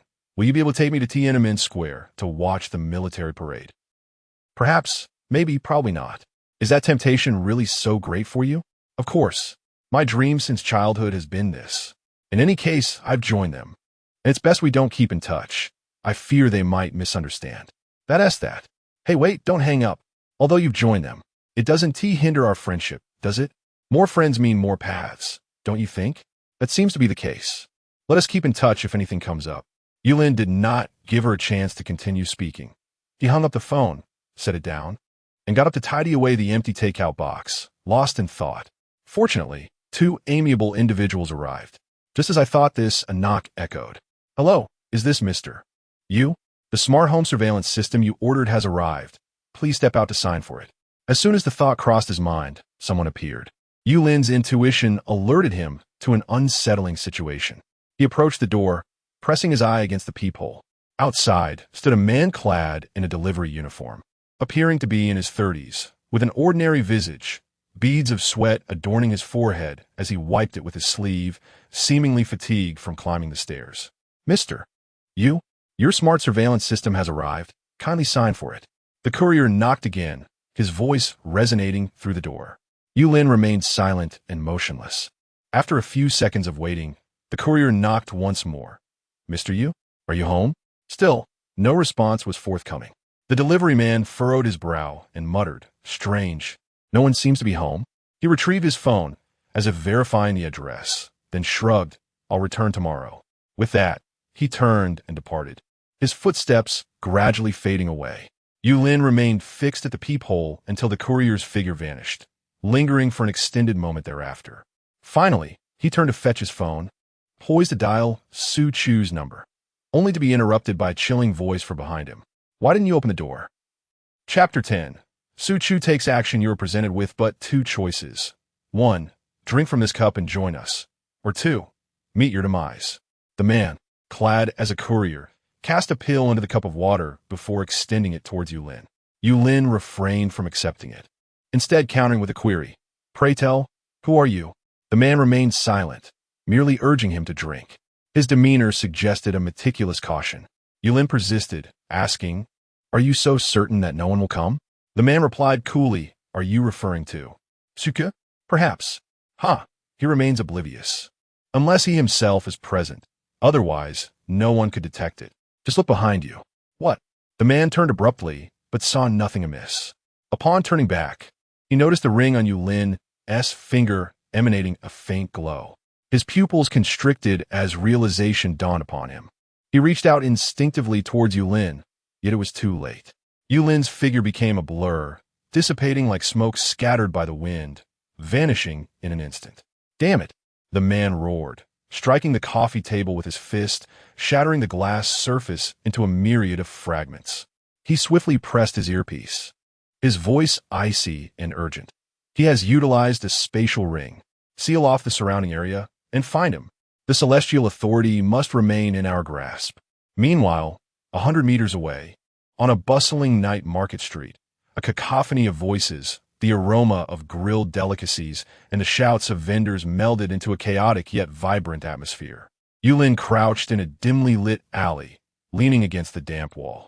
Despite the oppressive summer heat and the stifling air, he remained devoid of perspiration. his expression remarkably composed. The flickering shadows from the night market danced across his face, slicing his features into a mosaic of light and darkness. He retrieved his phone, lightly swiping his fingertip across the screen, dialing the recently saved number. Beep! Before the first tone concluded, the call was answered. What is it? I'm being pursued. Location? I am at the night market, in the alley at the entrance. On my way. Su Chu's voice resonated through the receiver, accompanied by the faint rustling of papers in the background. Yulin relayed his coordinates, his tone as calm as if discussing the weather. After hanging up, he took out the black-gray ring, gently spinning it between his fingers. The ring gleamed with a metallic chill, reflecting his slightly squinted eyes. Suddenly, footsteps echoed from the alley entrance. Yulin did not turn, merely slipping the ring back onto his index finger. As shadows enveloped him, he caught a familiar scent of perfume. Su Chu. You arrived rather swiftly, Yulin remarked, still leaning against the wall, tilting his head to gaze at Su Chu standing at the alley's mouth. I never truly left. I merely set a trap to see if any unsuspecting souls would wander into my snare. In the journey of a destined individual, encountering setbacks is inevitable. However, for him, there lies no peril. Indeed, it appears so. The moonlight slanted from behind the other, elongating his shadow until it reached the feet of Yulin. A hint of appreciative smile graced Su Chu's lips. You seem far more composed than I had anticipated. Are you truly just a recent high school graduate? It is merely a matter of acclimatization, Yulin replied, rising to his feet and brushing off non-existent dust from his attire. You are aware I am an orphan. Everything relies on oneself. Panic will yield no assistance. Rather, it would lead me to irrationality. Indeed, Su Chu nodded in agreement. Had I possessed your level of awareness during my first mission, I would not have received an F grade. Enough of idle chatter. You stay here. I shall deal with them. Yulin leaned against the shadow at the alley's entrance, watching as Su Chu's figure melded into the vibrant lights of the night market. The next moment, the entire world seemed to be pressed on pause. Su Chu's shadow abruptly twisted, stretching out like a living entity across the ground. The darkness rapidly spread, enveloping the entire night market in an instant. The cacophony of voices ceased abruptly. The smoke from the barbecue stalls hung, suspended in the air. Pedestrians halted mid-step, their smiles frozen, even their eyes unable to move. The entire street fell into an eerie stillness. Yulin's pupils constricted slightly. He beheld Su Chu standing in the center of the street, hands tucked into the pockets of his trench coat, a languid smile playing on his lips. Meanwhile, those who had pursued him now found themselves ensnared in shadows, paralyzed with fear. You all, Sukusigid, his voice resonating with clarity in the silent street. Never learn, do you? He raised his hand and snapped his fingers. With a sharp crack, the bodies of all who had chased him contorted as if compressed by an invisible force, their bones emitting a gut-wrenching sound of fracture. Their figures began to collapse, ultimately transforming into wisps of black mist, entirely devoured by Su Chu's shadow. The entire sequence transpired in mere 3 seconds. Su Chu turned back and waved to Yulin at the alley's entrance. All done. Yet, Yulin shook his head. No, there's still one missing. Su Chu smacked his forehead in frustration, exclaiming, almost forgot about the big fish. He raised his right hand, and the shadow enveloping the night market receded like a tide, recoalescing beneath his feet. Simultaneously, he extracted a crystal-clear glass orb from his trench coat pocket, tossing it gently into the air with a loud pop. The glass orb shattered, blinding white light instantaneously engulfing the entire street. Yulin instinctively closed his eyes, and when he reopened them, the night market had resumed its lively chatter. Pedestrians continued their banter. Vendors resumed their calls, as if the prior stillness had never transpired. Memory erased, task accomplished. Su Chu whistled, turning to Yulin. You wait here. I shall return shortly.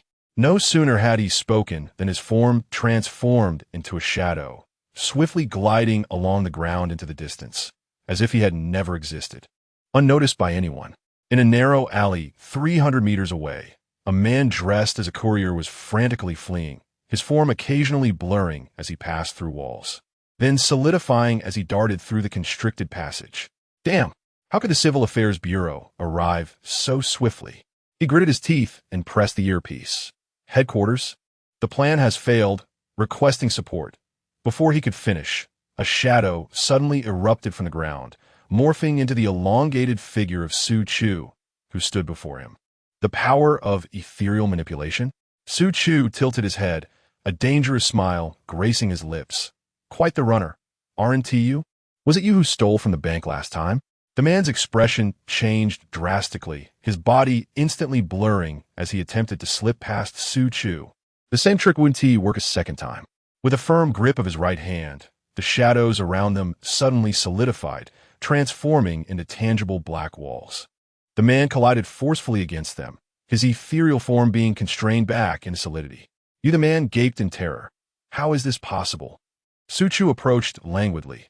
There is nothing impossible, merely your own weakness. He reached out, grasping the man's throat, shadows coiling around him as if they were living entities. Members of the Divine Authority? The man remained silent, watching as the shadows threatened to consume him. Whoosh! Su Chu released his grip, retreating several steps. A brilliant arrow of light grazed his fingertips before embedding itself in the ground, erupting into a dazzling burst of white radiance. He looked up to see a woman standing on the edge of a rooftop, wielding a luminous bow. Draped in a cloak, her face remained obscured except for the slightly rounded lower half, yet her figure was tall and slender. Su Chu narrowed his eyes, his tone growing icy. So, it is you. The woman smiled slightly, her voice imbued with a familiarity akin to that of old friends. Captain Su, long time no see. She gently raised her hand, and a soft beam of light descended, enveloping the courier. The man's form gradually became transparent, as if being assimilated by the light. This time we have lost. The woman looked down at Su Chu from her elevated position. Before her words could fully resonate, she flicked her wrist, transforming herself into a dazzling brilliance, vanishing into the night along with the courier. Su Chu stood rooted in place, his brow furrowed. He fixed his gaze on the direction in which the woman had disappeared. Has the result of that celestial artifact abroad already come in? Chapter 11. A new arrival this time. Su Chu chose not to leave. Fearing unforeseen circumstances, he decided to spend the night at Yulin's home. The following day, the morning sun streamed through the curtains into the living room as Yulin entered, carrying soy milk and fried dough sticks. Suga, it's time to rise, he urged, nudging Su Chu, who was sprawled on the sofa. I brought breakfast. Su Chu turned over, burying his face in the cushion, mumbling, just 5 more minutes. Without hesitation, Yulin pressed the warm soy milk against the back of his neck. Startled, Su Chu shot upright, his hair tousled and standing on end. You little rascal. That's ruthless. It was your request, Yulin replied, placing the breakfast on the coffee table and taking a bite of a fried dough stick. Who were those people last night? Su Chu yawned, leisurely peeling off the lid of his soy milk.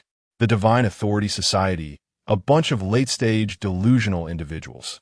They believe they have awakened to divine authority, thinking they've become gods. Are you planning to take revenge on them? He raised an eyebrow at Yulin. Of course. Yulin replied calmly. I am not a magnanimous person.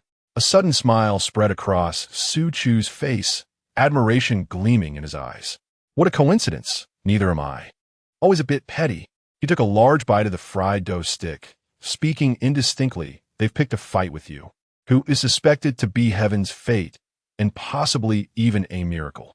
They've certainly bitten off more than they can chew. Yulin remained silent, quietly finishing his breakfast. Let us pack our bags, Su Chu said, wiping his mouth and standing up. We're leaving now. Bags. Aren't we returning home tonight? Yulin furrowed his brow. Home? Su Chu scoffed. What home? You want them to find you, don't you? I can't keep following you around. I have my own busy schedule. Yulin remembered that he had only 7 days before entering the mythological task, making it inconvenient not to be at home. However, since he could choose to enter at any time, it shouldn't pose much of a problem. He inquired, when will I be able to move freely? Once you complete the training at the Bureau, Su Chu waved his hand dismissively. It won't take long, just half a year, primarily to teach you how to cultivate qi. Don't think you're invincible just because you've received divine authority. Unless you truly possess miraculous authority, You will still need to run when those ancient beings of Qi cultivation make their move. Reaching a profound level in Qi cultivation can also grant you some abilities associated with authority, such as the Taoist 5 elements techniques. Yulin nodded, not bothering to ask about Qi cultivation at that moment, knowing he would learn everything once he arrived at the Civil Bureau. He turned and headed back to his room to pack his belongings. A moment later, he emerged with his backpack in hand. All set. Su Chu had also tidied himself up by then. He placed a hand on Yulin's shoulder, a smile playing at the corners of his mouth. The first time may be a bit disorienting, just bear with it. Your words sound a bit off, Yulin remarked. Don't sweat the details. Let us go. In the next moment, the figures of the two melted into the shadows like ink, leaving behind only half a cup of untouched soy milk in the living room, glimmering softly in the sunlight. Of course, a hand reached out to take the soy milk along with the trash. A gentle whisper emerged. You're quite attentive to hygiene, aren't you? In the outskirts of the capital, Yulin followed Su Chu into the headquarters of the Civil Affairs Bureau. The building appeared no different from an ordinary police station, with a sign at the entrance displaying the name of the Shengping District Public Security Bureau. On the surface, the Civil Affairs Bureau mimicked the configuration of a police station. As they walked, Su Chu explained, there are branches across the country, and Jiangcheng has one as well. Initially, you should have reported to the Jiangcheng branch after awakening your authority, just like the other three, and then been escorted here for training by the branch. He paused, a smile tugging at the corners of his mouth. However, your situation is special, so I was directly sent to fetch you. Yulin nodded, his gaze sweeping over the staff traversing the corridor. They wore uniforms similar to those of the police, yet each bore a dark golden badge within the intricate patterns. The three characters of the Civil Affairs Bureau were faintly discernible. The headquarters comprises 9 operational teams. Su Chu continued, each varying in size and responsible for different regions. My second team consists of only 5 members, primarily tasked with support in the East China region. He pushed open a glass door, motioning for Yulin to follow. After your training, the 4 of you newcomers will also undergo practical experience at the branch before freely choosing to join one of the 9 teams. Though selection will depend on your performance. Of course, if you excel and meet the required standards, perhaps a 10th team could be established. Raising an eyebrow, Yulin inquired, can you share information about the other 3 now? With a mysterious smile, Su Chu replied, you'll find out when you meet them. As they conversed, they arrived at the door of a conference room. Su Chu raised his hand and knocked before entering. Inside the room stood a middle-aged man in uniform, facing the window with his back to them. Upon hearing the door open, he turned, revealing a rugged face and a height of approximately 175 centimeters. His uniform impeccably neat, suggesting a military background. In addition to him, there were 4 others present. Beside the middle-aged man stood a young woman with a sweet appearance. Also in uniform, her nameplate read, Chun Tian. By the window was a girl with trendy wolf-tail short hair, the tips dyed with streaks of silver. Clad in black cargo pants and a fitted tank top, she bore mysterious geometric tattoos on her arms, deftly slicing an apple with a butterfly knife, the blade dancing between her fingers like a butterfly. In the corner, a boy with a buzz cut was toying with 3 ancient coins, dressed in a faded Taoist robe, a bagua mirror hanging around his neck. The coins clinked melodiously as he muttered incantations, glancing at Yulin as if calculating something. Finally, seated on the floor was a youthful and refined-looking boy. He sat cross-legged on the ground, cradling a large bag of potato chips, eagerly crunching them as he fed them into his mouth. His fair cheeks were puffed up like a little hamster, and his eyes squinted into narrow slits, reflecting sheer contentment. The arrival of Yulin seemed less enticing than the snacks in his hands. Hello, Yulin, the man said with a slight smile, his voice deep and resonant. I am Zhang Jiangping, the Deputy Director of the Civil Affairs Bureau and also the leader of the first team. Welcome to your new journey. Chapter 12, The Master of Cultivation. After Zhang Jiangping briefly outlined the basic benefits and regulations of the Civil Affairs Bureau, he introduced Yulin to the other 3 individuals. Zhou Yi slightly bowed, the wide sleeves of his Taoist robe cascading gracefully. He performed a formal gesture of greeting, saying, Greetings, I am Zhou Yi, a disciple of the Chuanjin sect. My celestial authority is divination. With the appropriate sacrifice, one can predict all things, the greater the sacrifice, the more precise the divination. Seated on the ground, Bai Xiaoxia finally finished the last crumb of his potato chip, licking his lips in satisfaction. He stood and approached Yulin, beaming. I am Bai Xiaoxia. My celestial authority is fortune in food. All that I consume transforms into good fortune. The girl leaning against the window, whose tail resembled that of a wolf, had finally peeled her apple. She stepped forward, extending the apple towards Yulin. Upon his acceptance, she introduced herself, Qin Zhao. My celestial authority is inverse balance. She raised her right hand, revealing a translucent balance scale in her palm. It allows me to impose transference on any target, forcibly exchanging the states of both parties. For instance, I could transfer your pain to myself or redirect my hunger onto an adversary. However, if the distance is too great or there is a significant disparity in strength, the effect diminishes until it ultimately fails. Yulin broke the apple in half and offered a piece to the eagerly watching Bai Xiaoxia. I am Yulin, my celestial authority. Are you certain it is fortune? He glanced at Zhang Jianping and the others. Zhang Jianping nodded. Initially, we had some doubts, but your fortunate escape last night clarified the matter. It is indeed the second sequence. Number 02, celestial authority. Fortune. Is number 01? Yulin inquired with curiosity. Words manifest as reality. As long as one can bear the cost of this manifestation, all utterances will come to fruition. It was not Zhang Jianping who replied, but Qin Tian, who stood beside him. Recognizing her voice, Yulin recalled that she was the one who had called him the previous night. She continued, the last awakener of this ability was in a small nation frequently struck by earthquakes. He sacrificed his life to prevent a catastrophic quake.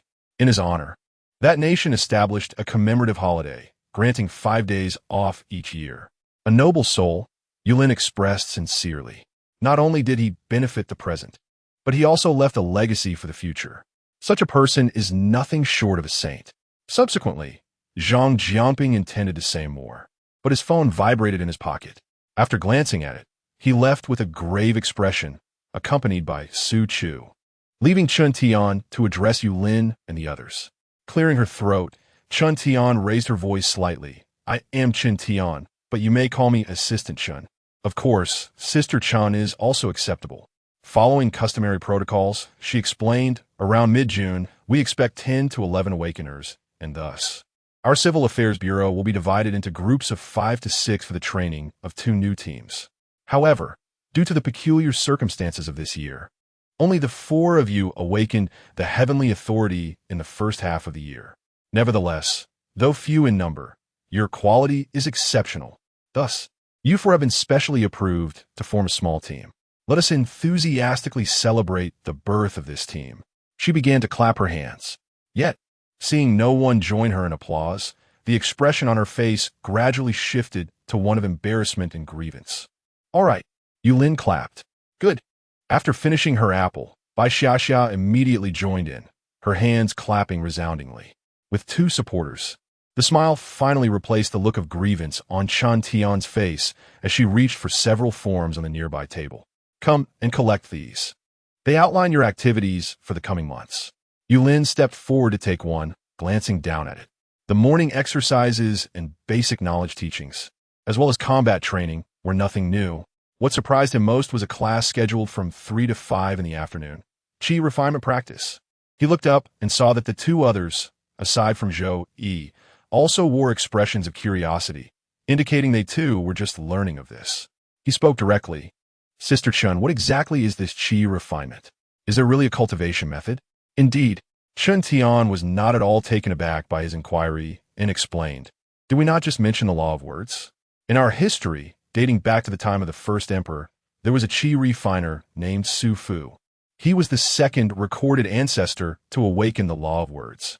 He believed that if immortals existed, then humans could also attain immortality. Thus, there must be a method to achieve this. However, unable to find such a method, he created his own system of cultivation.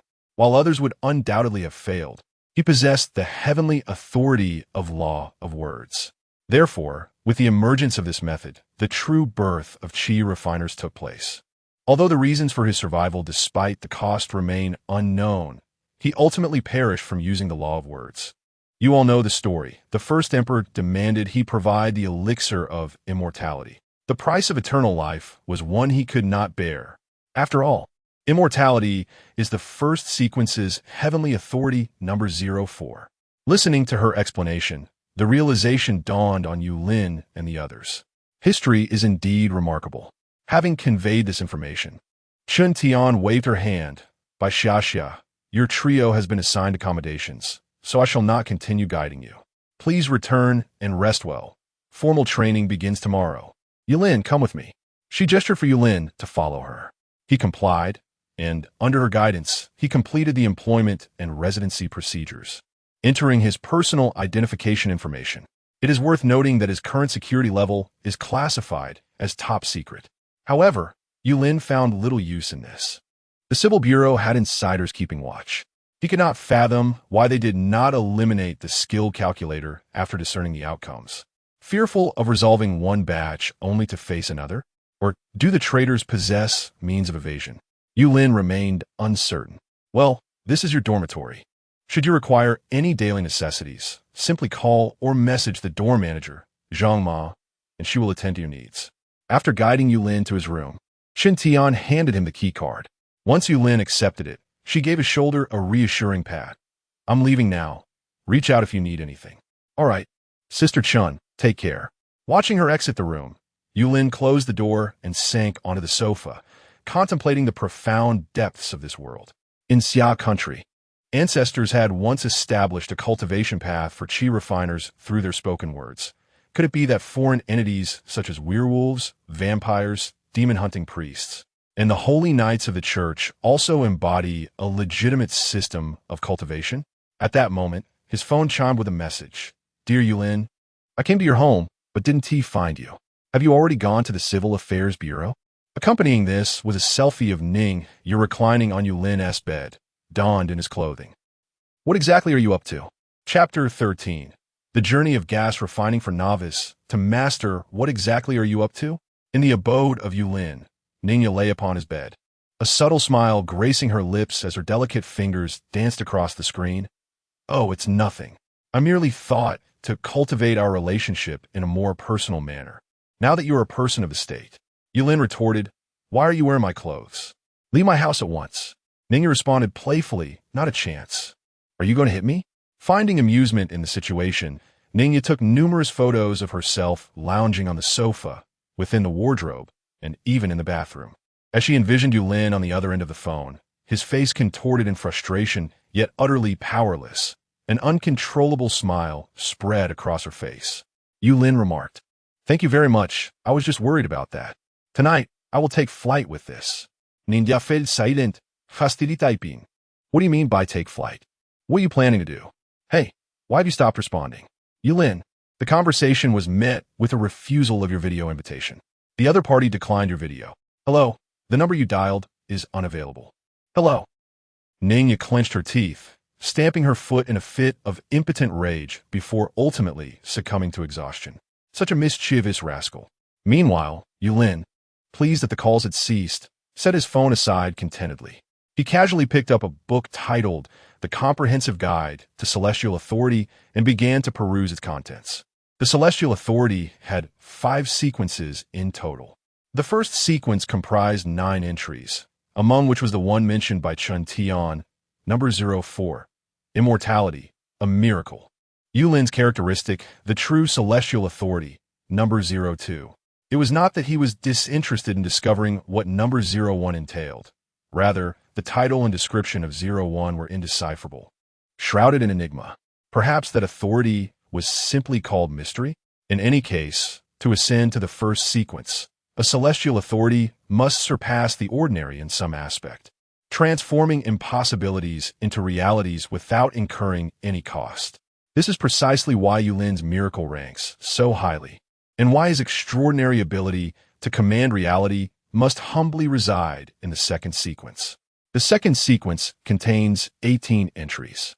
It can manipulate the rules of reality, transforming certain concepts or phenomena for personal use. Yet most are constrained by the principles of equivalent exchange or incurred costs. Only 2 do not bear such restrictions, celestial fortune, and the shadow of Su-Chu, which ranks third. The third sequence consists of 36 entries, allowing for the manipulation of matter or alteration of one's form, with the possibility of sacrificing a cost for a moment of immense power, such as divination, water manipulation, and the ethereal wanderings of the cleric. The fourth sequence encompasses 97 entries. This sequence boasts the highest number of awakened individuals. It cannot merely be termed celestial authority, but rather superhuman abilities such as divine strength, clairvoyance, and enhanced auditory perception. For convenience, we shall collectively refer to it as the Heavenly Authorization Staff. This is merely the Heavenly Authorization Staff that has been discovered and recorded thus far. There may exist others that remain undiscovered or have manifested without documentation. Often, individuals are entirely unaware that they have awakened the Heavenly Authorization Staff.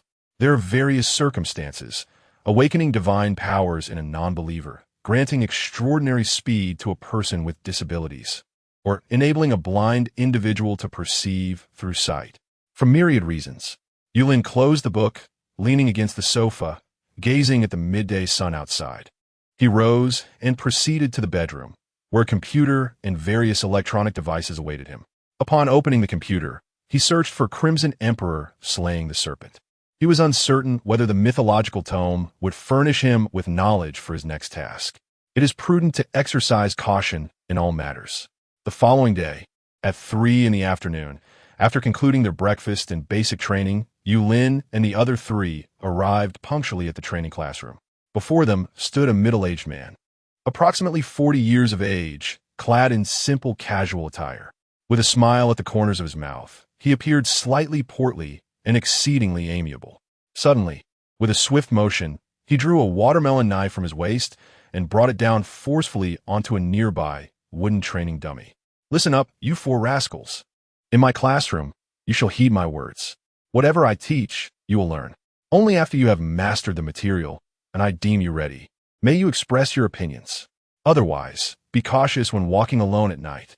In my heyday, with a single watermelon knife, I carved my way from Causeway Bay to Kowloon Walled City for 3 days and nights, and no one dared question whether my eyes were dry. I am known as the Butcher of Port City, Chun Haoshi. Do you hear me?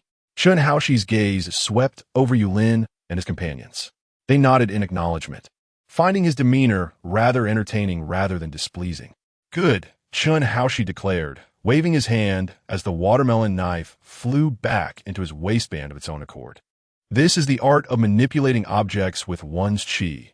You will master it once you reach the spirit condensation stage. Now, you may be wondering, what is the spirit condensation stage? He turned to the blackboard, his hand sweeping dramatically, and chalk soared into the air, inscribing, refining the body, guiding chi, refining form, indestructible, refining the soul, condensing spirit, night wandering, day wandering, becoming celestial, harmonizing true essence, 5 chi. Great void. The chalk returned to its place as he faced Yulin and the others. For the next few days, we shall not delve into any unrelated topics. You and T retain too much information anyway. I, too, have traversed this path, and I understand your current state. Hence, we shall focus solely on guiding chi and how to do so. However, he elongated his tone. I will not teach you now. Instead, finish reading this book and memorize it. No sharing, mind you. If it gets out, I shall break your legs. A book fell before Yulin. He glanced down and saw the title on the cover, Refining Chi, from Novice to Burial. So this is your method of chi refinement. Pay close attention, for I expect you to recite the incantations backward. Tomorrow, there will be a surprise check, and should anyone fail to transcribe them, they shall face the consequences of my great blade. Chun Haoshi's fierce tone, juxtaposed with his amiable demeanor, created a strikingly incongruous impression. Yet, Yulin's sixth sense, the 666th, whispered to him that Chun Haoshi was indeed a good soul. Chapter 14. The Influx of Qi in One Afternoon. Chun Haoshi elucidated the significance of the Qi in the realm of energy cultivation, as well as its origins. He casually allowed Yulin and his companions to experience the sensation of his own Qi. It was an extraordinary feeling that Yulin found difficult to articulate. There are numerous methods to acquire Qi. It can be obtained from food, from the air, or even from the essence of the sun and moon, among other sources. Bai Xiaoxiao inquired whether there were any scientific theories supporting this or if there had been research into the composition of qi. To this, Chen Haoshi responded, "With the existence of heavenly authorization, are you still contemplating scientific theories? If it were truly researchable, the state would not be suppressing this information. It would have been widely disseminated, conquering the world and paving the way to the stars, with our flag planted throughout the galaxy." It is noteworthy that Zhou Yi had already entered the realm of qi and was on the verge of achieving physical transformation, clearly leading the way. It seems that the Chuanjin sect had secretly begun their practice long ago. The saying circulating online, "The Taoist says to believe in science, then turns and flies away on a sword," may not merely be a joke. Presently, within the dormitory, Yu Lin sat cross-legged on the floor, silently reciting the incantation from entry to mastery of qi. He focused on perceiving the presence of qi, yet it remained elusive. A faint golden light appeared at his brow. The glimmer sparkled like a morning star, fluctuating in brightness, and Yu Lin felt a jolt throughout his body. It was as if countless fine threads were drawn from the light, penetrating his pores and entering his body. The golden currents surged through his meridians, creating warm ripples wherever they flowed, and his bones emitted a subtle hum. Unlike Chen Haoshi's demonstration, which required conscious guidance, Yu Lin's qi spontaneously converged into his dantian, circulating through the 12 primary meridians in a continuous cycle. In merely half an hour, his previously empty meridians were now significantly filled, until his body reached complete saturation. He exhaled deeply. Yu Lin slowly opened his eyes, feeling the surge of power coursing through every part of his being. Sensing a hint of divine strength akin to that of a feathered warrior, he rose and approached the physical data testing device assigned to him by the Civil Affairs Bureau. Upon testing, his physical data was approximately 3 higher than when he first arrived. Though this may seem modest, it accumulates over time, resulting in a formidable enhancement, and remarkably, without any side effects. If those in the bodybuilding community were aware, they would question the need for drugs. Diligent practice is essential. Training must be relentless, 24 hours a day. Those who do not practice are foolish and will be laughed at for eternity. Feeling at ease, Yu Lin stretched and glanced at his phone. Messages from Ning Yi dominated the screen, and upon opening them, he read, "Why haven't you replied? Why haven't you responded? You're not truly taking off, are you? Surely not." Yu Lin, although we have only known each other for a few days, it feels like an eternity. Rounding up, it's practically a lifetime. Why still no response? Has our bond faded? I am hanging in your home, turning it into a haunted house. Who would dare to buy it? Still no reply. Is it? In the serene confines of his living room, a rather absurd message emerged. "I intend to defecate here." To which Yu Lin replied, "What on earth are you doing? Please refrain from such antics." "I am merely practicing," came the response. Almost instantaneously, Ning Yi countered, "Practicing? What sort of practice? It seems you are deliberately toying with me, pushing me to the brink of losing control and falling into your trap." "Those," Yu Lin interrupted. "Spare me the nonsense. I refuse to believe you do not engage in practice. What is your cultivation level?" Ning Yi inquired. "How heartless and astute you are. Thinking you can outsmart me," she continued, "I am at the spirit gathering stage. During my initial training, I took merely 3 days to absorb qi into my body. Impressive, isn't it? You, my dear brother, are not lacking.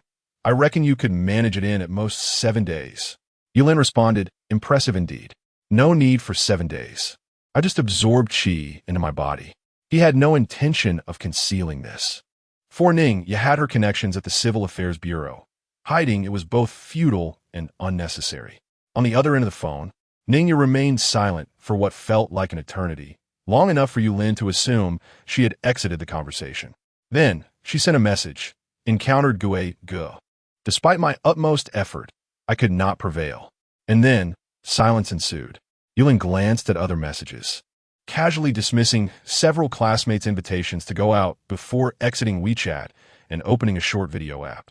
He indulged in half an hour of mind-clearing content, achieving profound relaxation before finally rising to take a shower. The following day, in the afternoon, a series of knocks echoed through the stillness. "I have a question for you all," Chun Haoshi announced, standing before the group with his hands clasped behind his back. If your superior requests 4 bottles of water, yet 5 individuals are present upon arrival, what would you do? Bai Xiaoxia, you go first. Me? She replied, slightly taken aback. Yes. Oh, she said, setting down her cotton candy bag, her voice full of certainty. For bottles aren't enough for me. Let them watch me drink. Chun Haoshi remained silent, merely shifting his gaze to Qin Zhao. With a cold smile revealing his canines, he retorted, I would save the water to pour over that leader's head when I finally meet him. Once again, Chun Haoshi fell into silence, turning to Zhou Yi. Zhou Yi, having tucked away his coins, responded with clarity, I would assert that I am in the wrong place. Since this leader has shown me disdain by providing erroneous information, why should I remain here? Our Taoist principles emphasize clarity of thought. At last, a sensible reply. Chun Haoshi remarked, then directed his attention to the last individual, Yulin, who was engrossed in a book. Yulin, what would you do? Yulin closed his book and responded, I would set the bottles aside, allowing them to choose for themselves. Those who are thirsty will naturally seek out the water. It matters not to me. Chun Haoshi sighed. Why do you all respond in this manner? I want you to remember, you are individuals. For bottles, 5 people, you failed to account for yourselves. Certainly, what you say holds validity. Each individual possesses a unique perspective. It is acceptable to enjoy oneself or to remain detached, as aspirations and thoughts vary from person to person. I hold you in high regard, dear teacher, but I implore you not to stray from the path. At this juncture, his gaze sharpened with intensity, and his tone became gravely serious. Should I ever discover that you engage in wrongful deeds or bully the common folk, do not blame me, your teacher, for showing no mercy. Even if it costs me my life, I shall teach you a lesson. Of course, if it is those who commit evil, feel free to strike. If you find yourselves at a disadvantage, seek me out, and if I cannot prevail, I will enlist others. I possess an extensive network. Remember, I am your steadfast support. Did you all hear that? Yulin and the others nodded in agreement. We heard you. Excellent. Let us commence our formal instruction. I shall assess your progress. Yulin, step forward. Chun Haoshi observed as Yulin approached, extending his hand. He grasped Yulin's hand, and upon examination, his expression shifted dramatically. You have successfully harnessed your energy? Chapter 15, New Abilities? The situation regarding Yulin's overnight energy cultivation left Chun Haoshi astounded. Please wait a moment, everyone. I need to make a phone call, he announced as he pulled out his mobile device and stepped out of the classroom. Moments later, his voice echoed back. Hello, Lao Su. Didn't you mention your disciple required 3 days for energy cultivation? It's nothing. I just wanted to share that I have a disciple who managed it in a single day. What? You're stepping out to buy groceries? All right, we'll talk later. Hello, sister. Is Liang Yuankong there? Please ask him to pick up. I need to discuss something with him. Liang Yuankong. I am your grandfather. Hold on. Wasn't it said that the one whose student is less capable must address the other as grandfather? I have someone who cultivated in just 1 day. Do you have any insights on your end? You wouldn't dare to play around, would you? Oh, come on, why did you hang up so quickly? Hello, Lao Bai. Today feels remarkably refreshing. Chun Haoshi re-entered the classroom, a triumphant smile adorning his face as he surveyed the room, finally resting his gaze on Yulin. Well done. Yulin, he commended, giving his shoulder a pat. You may return to your seat. Yulin nodded and resumed his position. Chun cleared his throat, scanning the classroom with a cheerful demeanor. Is there anyone else who has cultivated energy? Bai Xiaoxia swallowed the cotton candy in his mouth and shrugged, indicating he had not. Qin Zhao raised his hand. Teacher, I have also cultivated energy. What? Come here. All right. Wow, indeed. Have I struck lucky this time? Chun exclaimed. Continue your studies. I shall make another phone call. With that, he hurriedly dashed out of the classroom, his excited voice soon reverberating in the corridor. Hello, Lao Su. Guess what? Back in the classroom, Qin Zhao turned to Yulin. Yulin, did someone at home provide you with training beforehand? I am an orphan. I'm sorry. It's all right. You are more capable than I. Thank you. Please take care of me in the future. You too. Bai Xiaoxia observed their exchange. Scratching his head, your conversation sounds quite robotic. What brings you to Earth? That is not amusing. Qin Zhao pulled an apple from his pocket and tossed it to Bai Xiaoxia. Put in some effort. I hope our small team can become the 10th group. Crunch. Bai Xiaoxia bit into the apple. All right. At that moment, Zhou Yi, who had remained silent, suddenly spoke up. I have a connection in Southeast Asia that can procure a vast supply of medicinal herbs. I can then refine them into elixirs to expedite your cultivation. Are you interested? I only charge a modest fee. Huh. Qin Zhao raised an eyebrow. How much in total? The first batch is set at 100,000. That's a bargain. I'll take it. Qin Zhao's eyes sparkled, revealing her affluent background. She appeared to recall something and turned her head towards Yulin. Yulin, I presume you don't have much money on you? If not, I can cover the expenses for now, and you can repay me later. No need, Yulin replied, shaking his head with a slight smile. I won a lottery a few days ago, so I have a bit of money. Lottery? The three exchanged glances, all reminded of the recent lottery mishap that triggered a corruption scandal. Could it be Yulin? Is this the power of fate? How terrifying. All right, what are you all discussing? Now that everyone is here, let us commence today's training. At that moment, Chun Haoshi entered, waving his hand to interrupt their silent exchange. He played a video and declared, everyone, pay attention. This is my teacher. At Yulin's home, Ningya sat with her long legs crossed, her right hand delicately holding a cigarette while her left grasped a phone. Who has obtained that heavenly artifact? The Divine Authority Society. This time, their president will personally intervene. Is that so? Ningya flicked the ash off her cigarette, using Yulin's cup as an impromptu ashtray due to the absence of one. After a moment's contemplation, she continued, withdraw the personnel, prepare to contend for the heavenly artifact located in our country, Shenanjia. The seal may be lifted in a few months. President, what about the Civil Affairs Bureau? The artifact has a counterpart within the Civil Affairs Bureau, albeit with superior functionality. This is merely their tactic to win people's hearts, so there is no need to worry about its ownership. Understood. I will summon them back immediately. Yes, inform me promptly of any developments. Ningya extinguished her cigarette, stretched lazily, and strolled into the living room, her gaze settling on the figure seated on the sofa. Chief Su, what brings you to my abode?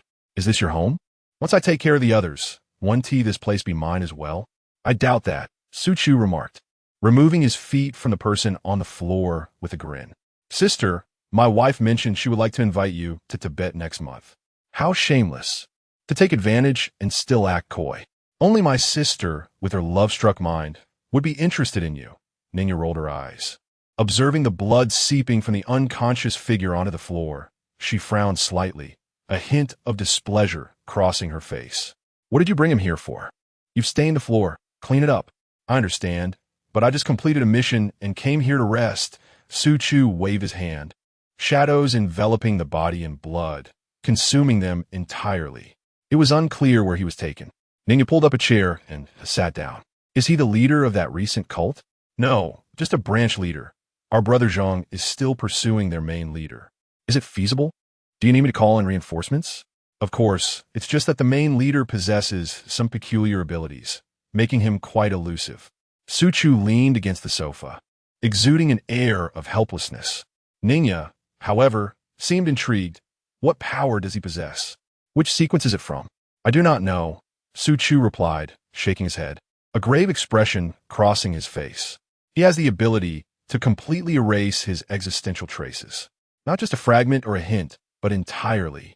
Once erased, unless his power concludes, or one who has rewritten their perception possesses overwhelming strength, no one can recall or discover his existence. It resembles the hidden authority of Sequence 3. Number 17. We speculate that this is a new celestial authority. This ability is indeed terrifying. If it were bestowed upon me, many would suffer greatly. Su Chu fell silent, and after a long pause, he slowly spoke. I have changed my mind. You may indeed be capable of securing Yulin.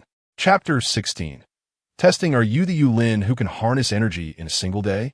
Originally on his way to the classroom, Yulin was intercepted by a slightly plump young man, whose appearance suggested he would be quite handsome if he were to lose some weight.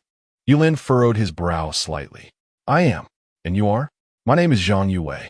Were we acquainted before? We were not, but we are now. Zhang Yue pointed to himself. I am the awakener of the Thunder Scepter of the third sequence, number 7. I joined the Civil Bureau 6 months ago. So in other words, I am your senior. Ah, Yulin nodded in acknowledgement. So you are here to provoke me and steal my spotlight? Of course not. What era are we in? This is a society governed by the rule of law. Do you understand? We have all received 9 years of compulsory education. We are all civilized individuals. We must build a civilized city. What exactly do you want from me? With a sudden thud, Zhang Yue knelt on the ground and hugged Yulin's leg. Brother, you're my true brother. Please, teach me how to harness energy. I have been struggling for half a year and still cannot do it. Such a disgrace. Yulin remained silent for a moment.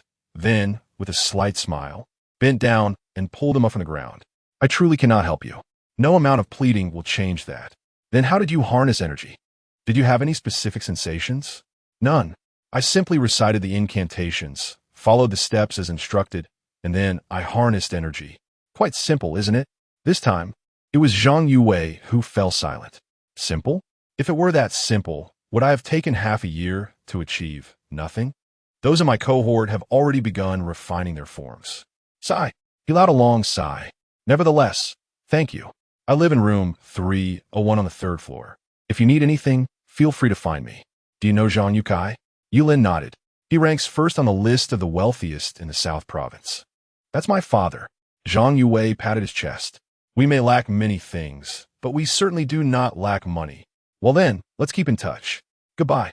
He turned and hurried away, departing as suddenly as he had arrived, leaving Yulin shaking his head in amusement. Quite interesting. He continued on his path, eventually arriving at the classroom. Today marked the 8th day since his arrival. The mythological book task had been unlocked, yet he had not yet undertaken it. Thanks to the resources provided by the Civil Bureau and the elixirs from Zhou Yi, he had already reached the mid-stage of energy harnessing, contemplating whether to embark on the task tomorrow or the day after attaining the later stage. He was uncertain whether death within the task meant true demise or merely a failure that would return him to his original world to await the next task. Thus, he must exercise caution. Unless, this time, the task might offer a capability that could enhance his combat strength until its conclusion. He would consider that when the time came. Shaking his head, Yulin dispelled the distracting thoughts and entered the classroom. Chen Haoshi was already waiting inside, along with Qin Zhao and the others. Ding, ding, ding. The bell rang. Chen Haoshi rapped his knuckles on the table.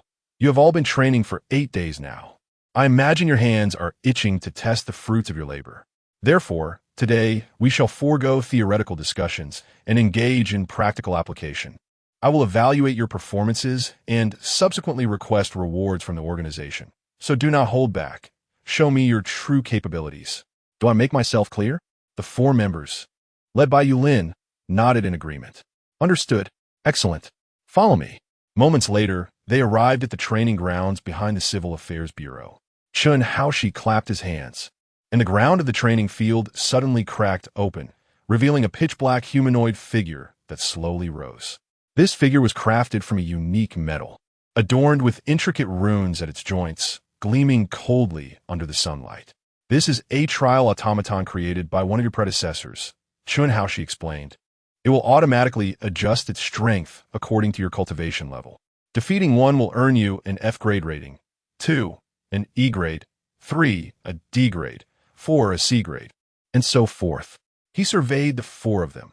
With each round you clear, your ratings will improve. F, E, D, until you can no longer endure. He paused, a playful smile curling at the corners of his mouth. If anyone manages to defeat 10 of these, I will personally request the organization to equip you with a complete set of Xianggrade gear. Let me repeat, a complete set. Upon hearing this, the eyes of the 4 members flickered with interest, particularly Yulin. Should he acquire this set of equipment, it would significantly enhance his safety during future missions. A complete set of Xianggrade gear was a rarity within the Civil Affairs Bureau, not simply purchasable with wealth, but obtainable only through contribution points. It could withstand assaults from formidable adversaries at the boundary level, though it would primarily serve to mitigate external injuries. Internal damage could only be weakened to a certain extent before one would inevitably face reincarnation. Chen Haoshi scanned the group.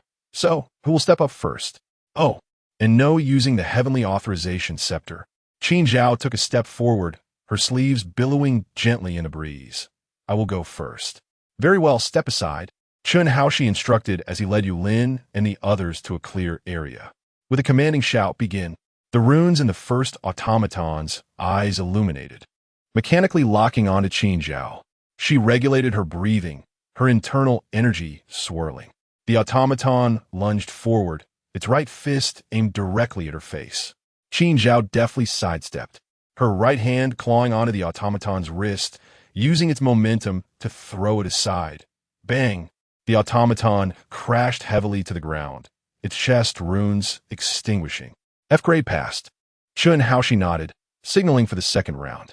From the ground rose two automatons, attacking simultaneously from either side.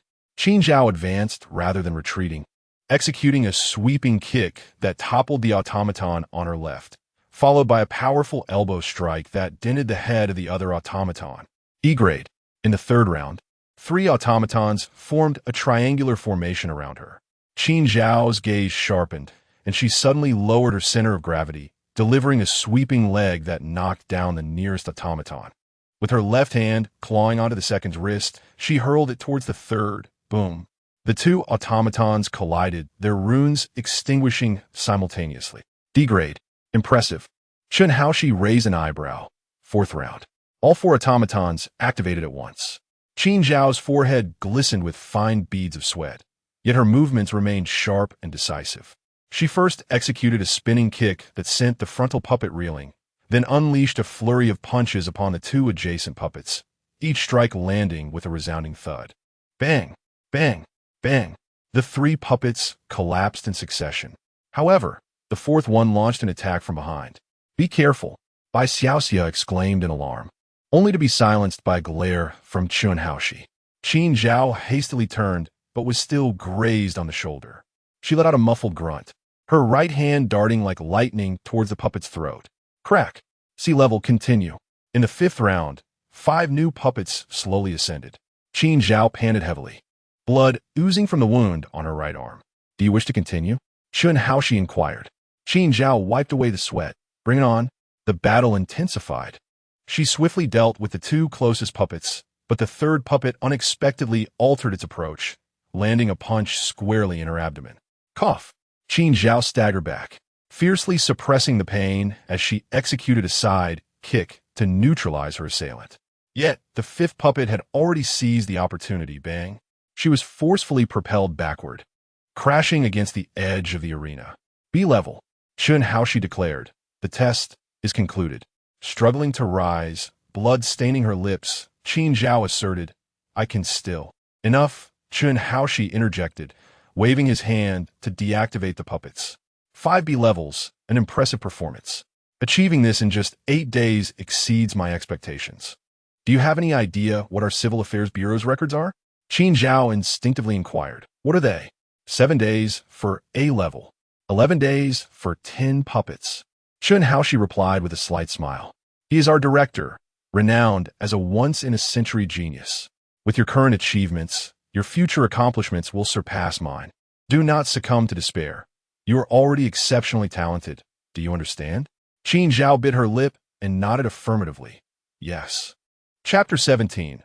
Ultimate Utilization. Though Zhou Yi possessed remarkable cultivation, the puppets could enhance their strength according to his prowess. Ultimately, he, like Qin Zhao, only achieved AB rank. Bai Xiaoxia seemed to resign himself to the fact that he could not possibly defeat 10. Thus, he simply settled for AC rank. This left Chun Haoshi quite displeased as he grasped Bai Xiaoxia's ear, exclaiming, Are you slacking off? Hiding away, are we? I had intended to apply for a spiritual food package for you, if you also attained AB rank. Teacher, be gentle. Bai Xiaoxia grimaced, and once released, he muttered softly, I have plenty of snacks. I don't need you to apply. I meant the spirit food. Teacher, do I still have a chance? Too late. Chun Haoshi swatted his hand aside, sneering.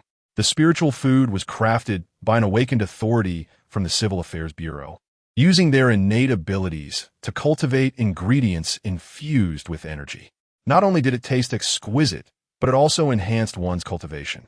The sole drawback was its exorbitant cost, particularly steep. Bai Xiaoxia lamented his decision, grasping his head in despair. I thought defeating Tin was an impossible task. Alas, regret. Regret. The pain is unbearable. While he lamented, Chun Haoshi pushed him aside and cautioned Yulin, "You better not follow in his footsteps, or your rewards will be forfeited." "Of course not," Yulin responded, shaking his head with a grin. "My goal is that set of equipment." "Excellent." Chun Haoshi expressed his satisfaction with this declaration. "Go forth. May you create a miracle. Break our Civil Affairs Bureau's record." Yulin nodded, stepping forward. He navigated through the challenges and, like Qin Zhao, swiftly reached the B rank.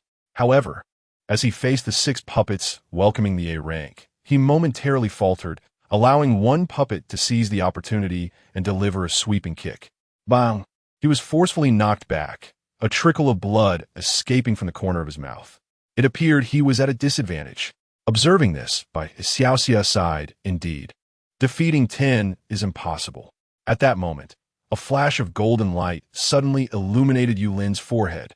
It was as though he had experienced a profound epiphany, causing the energy within him to surge wildly, awakening his full potential. "Again!" Yulin exclaimed, his gaze ignited with fierce determination. His form became ghostly, leaving behind fleeting shadows in the arena. The 6 puppets were defeated before they even brushed against his clothing. Chun Haoshi watched in astonishment, murmuring, "Ultimate? Did this lad learn to utilize energy to its fullest in a single battle? How is this possible?" He refrained from mentioning the golden light, clearly having not perceived it. Qin Zhao, having overheard the term ultimate utilization, inquired, "Teacher, what does ultimate mean?" Chun Haoshi contemplated that he would eventually have to speak about it, so he decided to address it now. He explained, "The term extreme refers to the instantaneous release of the energy within one's body, enabling it to reach its utmost limit in a remarkably brief span of time. It is akin to turning a faucet to its maximum flow. However, the average individual cannot endure such an impact, and after its use, one would likely need to rest in bed for several months. Consequently, the body instinctively engages its protective mechanisms, rendering one unable to access extreme. Nevertheless, if you learn to disperse and prolong this impact, transforming the briefest moment into a short duration, you can significantly mitigate the aftereffects, successfully persuading your mind, successfully convincing your body, and successfully unlocking extreme. This technique took me 6 months to master." His gaze, laden with complexity, fell upon Yulin in the arena. This young man had comprehended it during battle on his own. His combat talent is, without a doubt, the most formidable I have ever encountered. Upon hearing this, Qin Zhao turned to look at Yulin, her eyes filled with a whirlwind of emotions. Initially, she believed that she and Yulin were on the same level, only to discover that he far surpassed her. No, it is merely combat talent. At least their cultivation talent is equal. She could still catch up. From this day forth, she vowed to double her efforts to learn extreme as swiftly as possible. With a determined glint in her eyes, she regarded Yulin, her lips pursed in resolve. In contrast to her fervor, Zhou Yi remained indifferent. He preferred divination and strategy over combat, acknowledging Yulin's prowess without concern. Bai Xiaoxia, however, felt a sense of admiration bloom within her, secretly contemplating, "I have found a reliable ally. From now on, when Yulin takes the stage, I shall focus solely on enjoying myself." At this moment in the arena, Yulin had already attained the SSS level. The instant 9 puppets were activated, he darted through them like lightning. Bang, bang, bang. 9 resounding thuds echoed as all 9 puppets collapsed simultaneously. SSS level achieved. Yulin stood still, slowly exhaling a breath. It was time to conclude. In the next instant, his figure vanished abruptly. Boom! A deafening explosion ensued as all 10 puppets detonated at once. As the smoke cleared, Yulin stood at the center, with all 10 puppets obliterated. Yet, at that moment of closure, he sensed a wave of weakness spreading throughout his body, causing him to stagger, on the verge of collapsing. Chun Haoshi suddenly appeared at his side, steadying him, his face alight with an uncontrollable smile. Excellent, excellent. Yulin, you performed admirably. The Xian level equipment is yours. Here, take this and rest for a while. He produced a vial of restorative potion, gesturing for Yulin to drink. It had a sweet taste and indeed proved effective. Before long, Yulin felt a resurgence of strength, alleviating his sense of weakness considerably. At the very least, he could walk unaided now. Chun Haoshi stood before the four of them and nodded, stating, "I am quite satisfied with your performance today. However, one slacker must be excluded. Therefore, I am granting you 2 days of leave. Rest well, for in 2 days you shall face the true intensity, unlike the leisurely days of recent past. Prepare yourselves mentally. In 2 days, at the same hour, we shall convene in the classroom, and your rewards will be distributed then as well. By the way," he turned to Yulin. "Yulin, your set of profound-grade equipment will be delivered to your dormitory tonight. Over the next 2 days, I suggest you reflect on the recent battle scenes, learning to master and utilize Ultimate, ensuring you can summon and dismiss it at will. When the time comes, you shall share your insights with them. Agreed?" Yulin nodded. "Agreed. Thus it shall be." Chun Haoshi clapped his hands. Class dismissed. He stepped aside, retrieving his phone. "Hello? Liang-sun, it's me, your grandpa Chun. One of my students has." Chapter 18. Entering the mission, it was 8:31 p.m. when Yulin received the complete set of advanced equipment promised by Chun Haoshi. The battle attire and boots were creations of nanotechnology combined with celestial craftsmanship. This celestial craftsmanship could endow objects with various extraordinary attributes. For instance, the battle attire boasted features such as reinforced armor, energy absorption, and fire resistance, among a dozen others, while the boots were primarily endowed with attributes like agility and enhanced stamina. Additionally, there was a helmet, gloves, a belt, and a ring with a spatial feature, possessing approximately 1 cubic meter of space. As for weapons, they were not included in this complete set, and a quality advanced weapon would be just as costly as this set of advanced equipment. Yulin felt quite satisfied with this gift, as it required no effort on his part. Now, it was time to attend to serious matters. The moment he donned the advanced equipment, he intoned, "Enter the mission." In the blink of an eye, he vanished. 209 BC. In the wilderness. After being inundated with a plethora of knowledge, Yulin opened his slightly dazed eyes. Rising from the ground, he vigorously shook his head. This time, no gifts were bestowed upon him. It seemed the silken garment from before were merely novice rewards. No matter. With a mere thought, the nanotechnology suit transformed its appearance. Adorned with a jade crown, a flowing silk robe, and leather boots, he resembled a scion of nobility. Especially with his decent looks, he appeared even more distinguished. With a gentle leap, he ascended to the treetops, surveying his surroundings. Marshy woodlands, presumably located in Sisui County. The faint outline of a county town was visible in the distance, likely Pei County. He wondered how much time remained until Liu Bang slayed the serpent.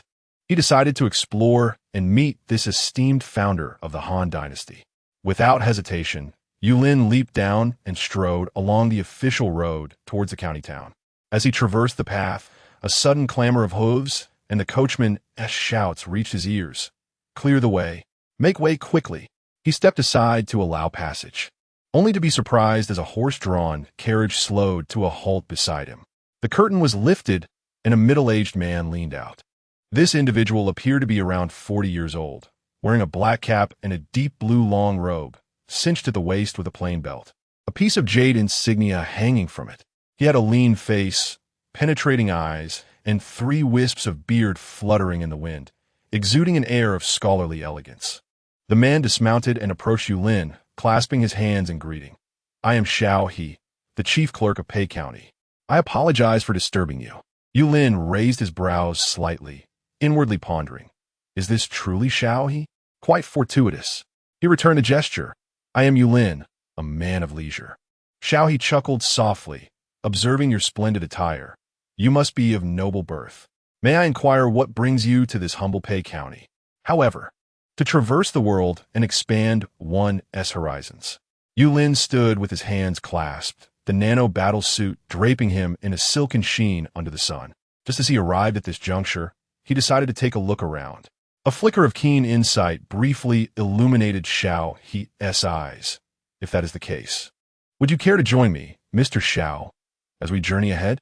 There's still several miles to cover.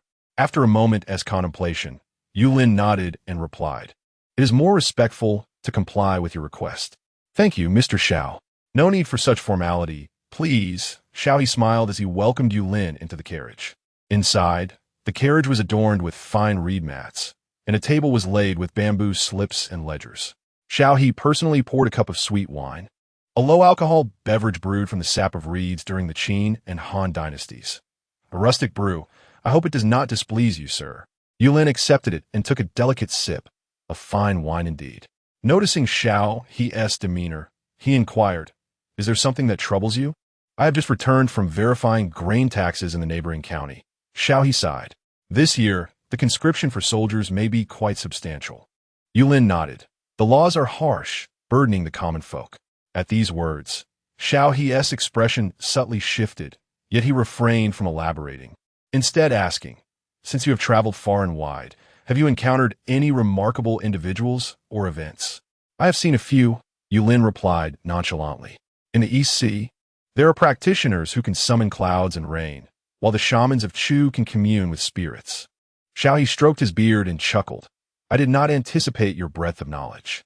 It is no wonder you can wander the world unaccompanied, inspiring admiration in me. If there comes a day of peace and prosperity, I shall wander the world as you do, seeking out the wonders of distant lands." Yulin merely nodded, choosing not to elaborate further. A moment of silence ensued until the carriage reached the gates of Pei County. Xiao He stated earnestly, "If you have nowhere to stay, you may temporarily reside at my humble abode." Yulin clasped his hands. "In that case, I shall impose upon you. A free place is too good to pass up." The carriage slowly entered Pei County, where the streets were bustling with pedestrians, predominantly wooden houses lining the paths. Suddenly, a ruckus erupted ahead. "You little rascals! Have you stolen my jujubes again?" Following the sound, Yulin observed a middle-aged man grasping several children by the scruff of their necks, administering swats to their posteriors. The man appeared to be around 40, tall and robust, with a rugged yet spirited face, his thick brows shading bright, piercing eyes, a high nose, and a short beard adorning his chin. He wore a tattered bamboo hat, a coarse brown tunic, a rope hastily tied around his waist, and straw sandals, presenting the perfect image of a roguish figure from the marketplace. The children yelped in protest, yet were not fearful. Instead, they grinned and pleaded for mercy. "Brother Lu Ji, spare us. We shan't do it again." The man retorted playfully, "Dare you have it next time? Just wait until I hang you from a tree." At that moment, as if sensing Yulin's gaze, he looked up. Their eyes met. A flicker of confusion crossed Lu Bang's eyes, clearly taken aback by Yulin's unfamiliar face, but he quickly broke into a broad, friendly smile and even nodded in greeting. He then returned his attention to the children, saying, "Off with you. If I catch you again, I'll make your backsides bloom." Yulin averted his gaze. "Lu Ji, Lu Bang." Xiao He followed Yulin's gaze and shook his head with a smile. "That is Lu Ji. Liu Yi?" Yulin pretended to be unaware. "Indeed. His surname is Lu, given name Bang, courtesy name Ji, the third in order, a local steward who spends his days mingling with the common folk and occasionally engages in." Xiao He paused, seemingly deeming it unnecessary to elaborate further. Yulin raised an eyebrow slightly. "It seems Mr. Xiao is rather familiar with him?" Xiao He replied with a chuckle, "Quite so. Although this man is a rogue, he possesses some skills, and many in the county hold him in esteem. He could be considered a hero of sorts." Yulin nodded in understanding. Eventually, the carriage came to a halt in front of a modest residence, and Xiao He invited Yulin to disembark, saying, "My humble abode is quite simple. I hope you will not find it unworthy." Yulin clasped his hands in gratitude. "You are too kind, Mr. Xiao. Thank you for your hospitality." Thus, by a twist of fate, Yulin found himself residing in Xiao He's home from the very first day. Chapter 19. The night meeting with Lu Bang. As night fell, the residence arranged for Yulin by Xiao. It was a serene chamber located on the western side of the estate. The interior was sparsely furnished, featuring a low wooden bed adorned with a tightly woven bamboo mat and covered with a layer of plain linen. In the corner stood a bronze Bashan incense burner, from which wisps of smoke spiraled upward, emanating from the burning mugwort used to ward off insects. At this time, mosquitoes were particularly numerous and formidable, especially in a marshy and forested region like Sisui County. Fortunately, Yulin needed only to release a slight amount of energy to keep the pests at bay. Seated cross-legged on the bed, he closed his eyes to enter a meditative state. However, during his practice, he sensed something unusual. Was the energy density truly this rich? As he circulated his chi, he felt the atmosphere around him surge like a tidal wave. The concentration far surpassed that of the modern world, nearly exceeding threefold of what he experienced during his time at the Civil Affairs Bureau. The energy coursed through his meridians, and each cycle caused the vortex in his dantian to expand further. What typically required hours of cultivation to saturate his body was now condensed into merely half an hour. Could it be that Su Fu's incantations had inadvertently facilitated his qi refinement? Did this imply that he had arrived at a historical juncture rather than an alternate realm? Yet, it was also plausible that he had entered a parallel world where true cultivation was feasible. After a moment's contemplation, Yulin shook his head, deciding against further speculation. The information at hand was too scant to warrant such thoughts. He descended from the bed and stepped outside. The time was approximately 7 o'clock, a moment when many workers in the modern world would be returning home from their jobs, with some still toiling away. However, Pei County was engulfed in darkness. The croaking of frogs and the chirping of insects filled the air, while the frost-laden moon resembled a blanket of snow. In search of sustenance, Yulin had merely consumed a meager dinner of fish, chicken, and millet, sufficient for Xiaohe, but merely a snack for him. He felt reluctant to indulge further, being acutely aware of the scarcity of resources during this era. Thus, he resolved to procure some game for a more satisfying meal. Without hesitation, Yulin exited the courtyard and ventured into the moonlit wilderness beyond Pei County.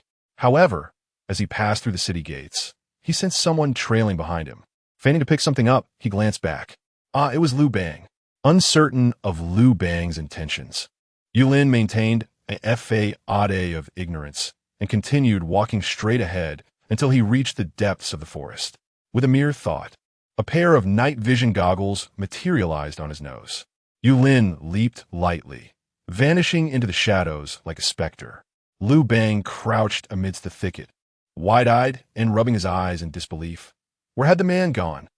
He suddenly sprang from the bushes, rushing to where Yulin had stood just moments before. Scanning the surroundings, in the moonlight, the grass lay undisturbed, devoid of any footprints, as if the man had evaporated into thin air. Had he seen a ghost? Liu Bang swallowed hard, a chill creeping down his spine. Had Master Xiao brought back a spirit?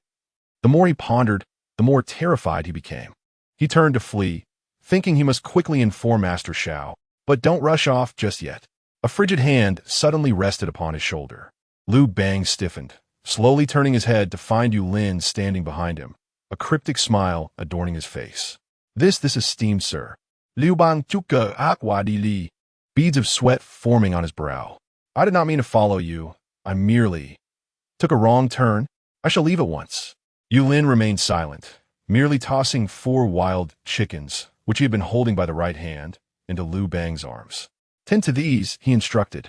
Liu Bang clumsily caught the birds, momentarily stunned, before realizing that this was a task assigned to him.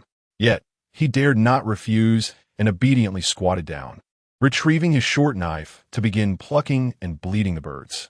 As he worked, he stole glances at Yulin, who sat nearby, casually picking up a twig and snapping his fingers. Poof! A flame suddenly ignited at his fingertips. Liu Bang's hand trembled, nearly cutting himself. Esteemed sir, you possess mystical powers. In truth, it was merely a lighter. Yulin did not respond, instead igniting the fire and casually inquiring, what is it that you wish to accomplish by following me?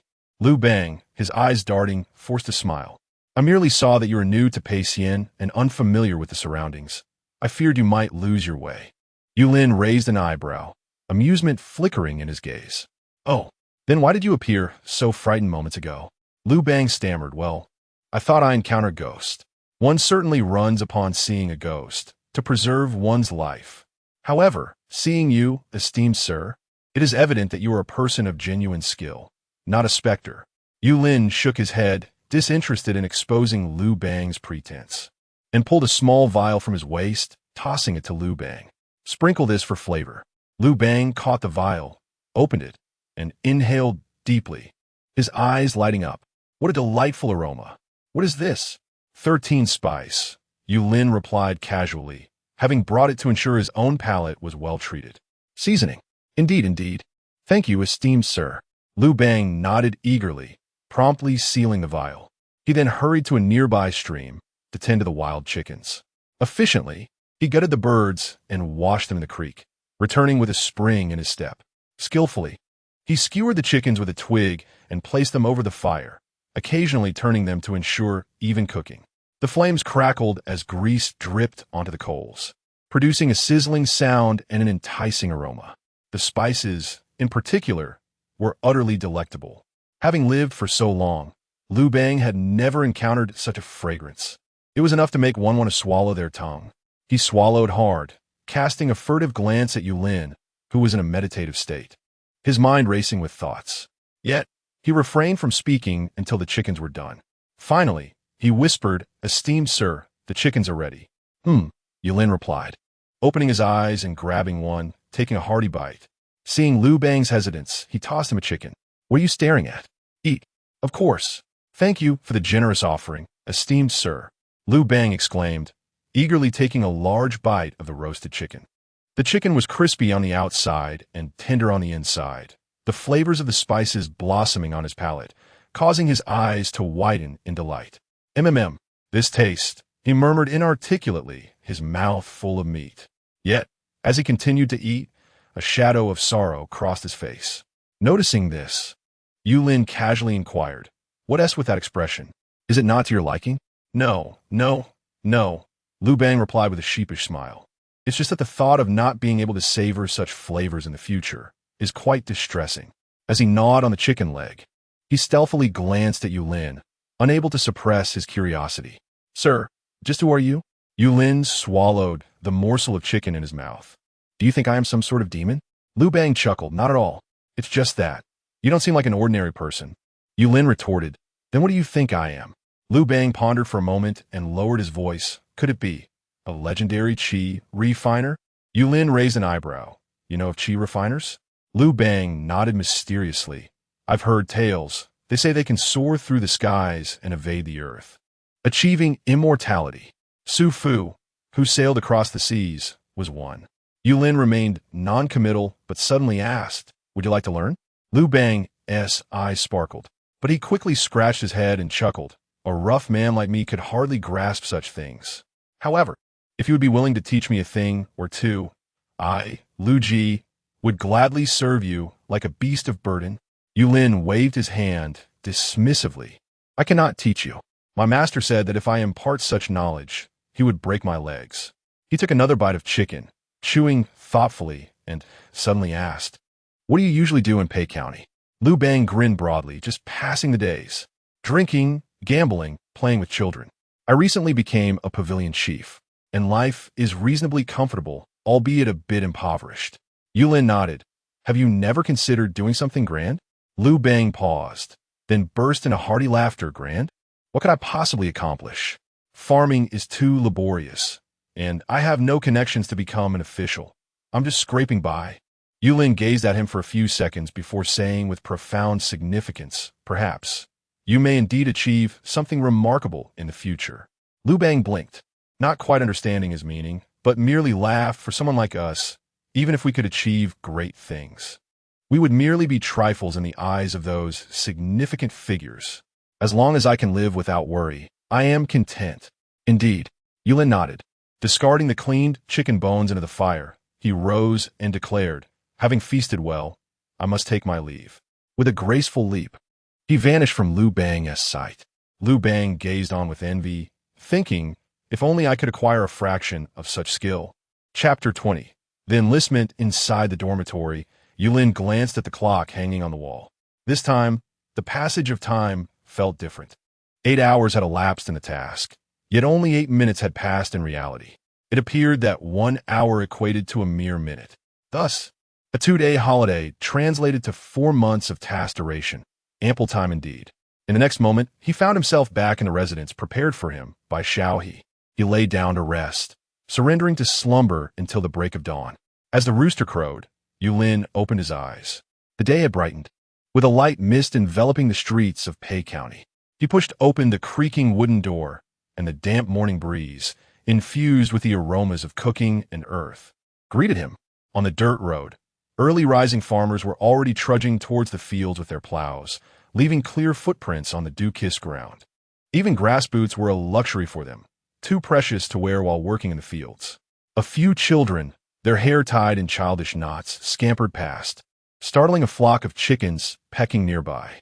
In the distance, the rhythmic sound of pounding cloth echoed, indicating that the women were already washing by the stream. Xiaohe knelt beneath the ancient locust tree in the courtyard, half of a bamboo slip unfurled in his hands. The morning light filtered through the leaves, casting dappled patterns upon his deep brown robe, yet could not dispel the clouds of concern etched upon his brow. He unconsciously rubbed the edges of the slip, oblivious to the looseness of the binding cord. "Good morning, Mr. Xiao."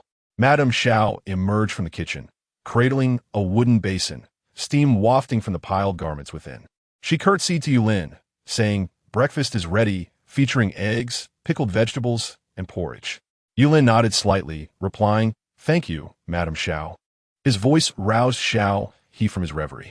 The county official rose, his wide sleeves accidentally knocking over a ceramic cup on the table, causing clear water to spread darkly across the bamboo slip.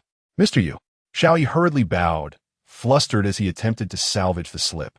"I beg your pardon for the indiscretion." Yulin's gaze fell upon the bamboo slip in Xiaohe's hand, where the glaring vermilion annotations stood out prominently. "The court has ordered the conscription of 100 laborers to be dispatched to Lishan within 10 days. Is your furrowed brow a result of this conscription matter, Mr. Xiao?" Yulin inquired, feigning ignorance. Xiaohe sighed deeply, nodding. "The construction at Lishan has been delayed, necessitating an additional 200,000 laborers. With over 800 households in Pei County, nearly half of our able-bodied men will be conscripted." His voice was heavy. "The chance of a laborer returning from Lishan is slim."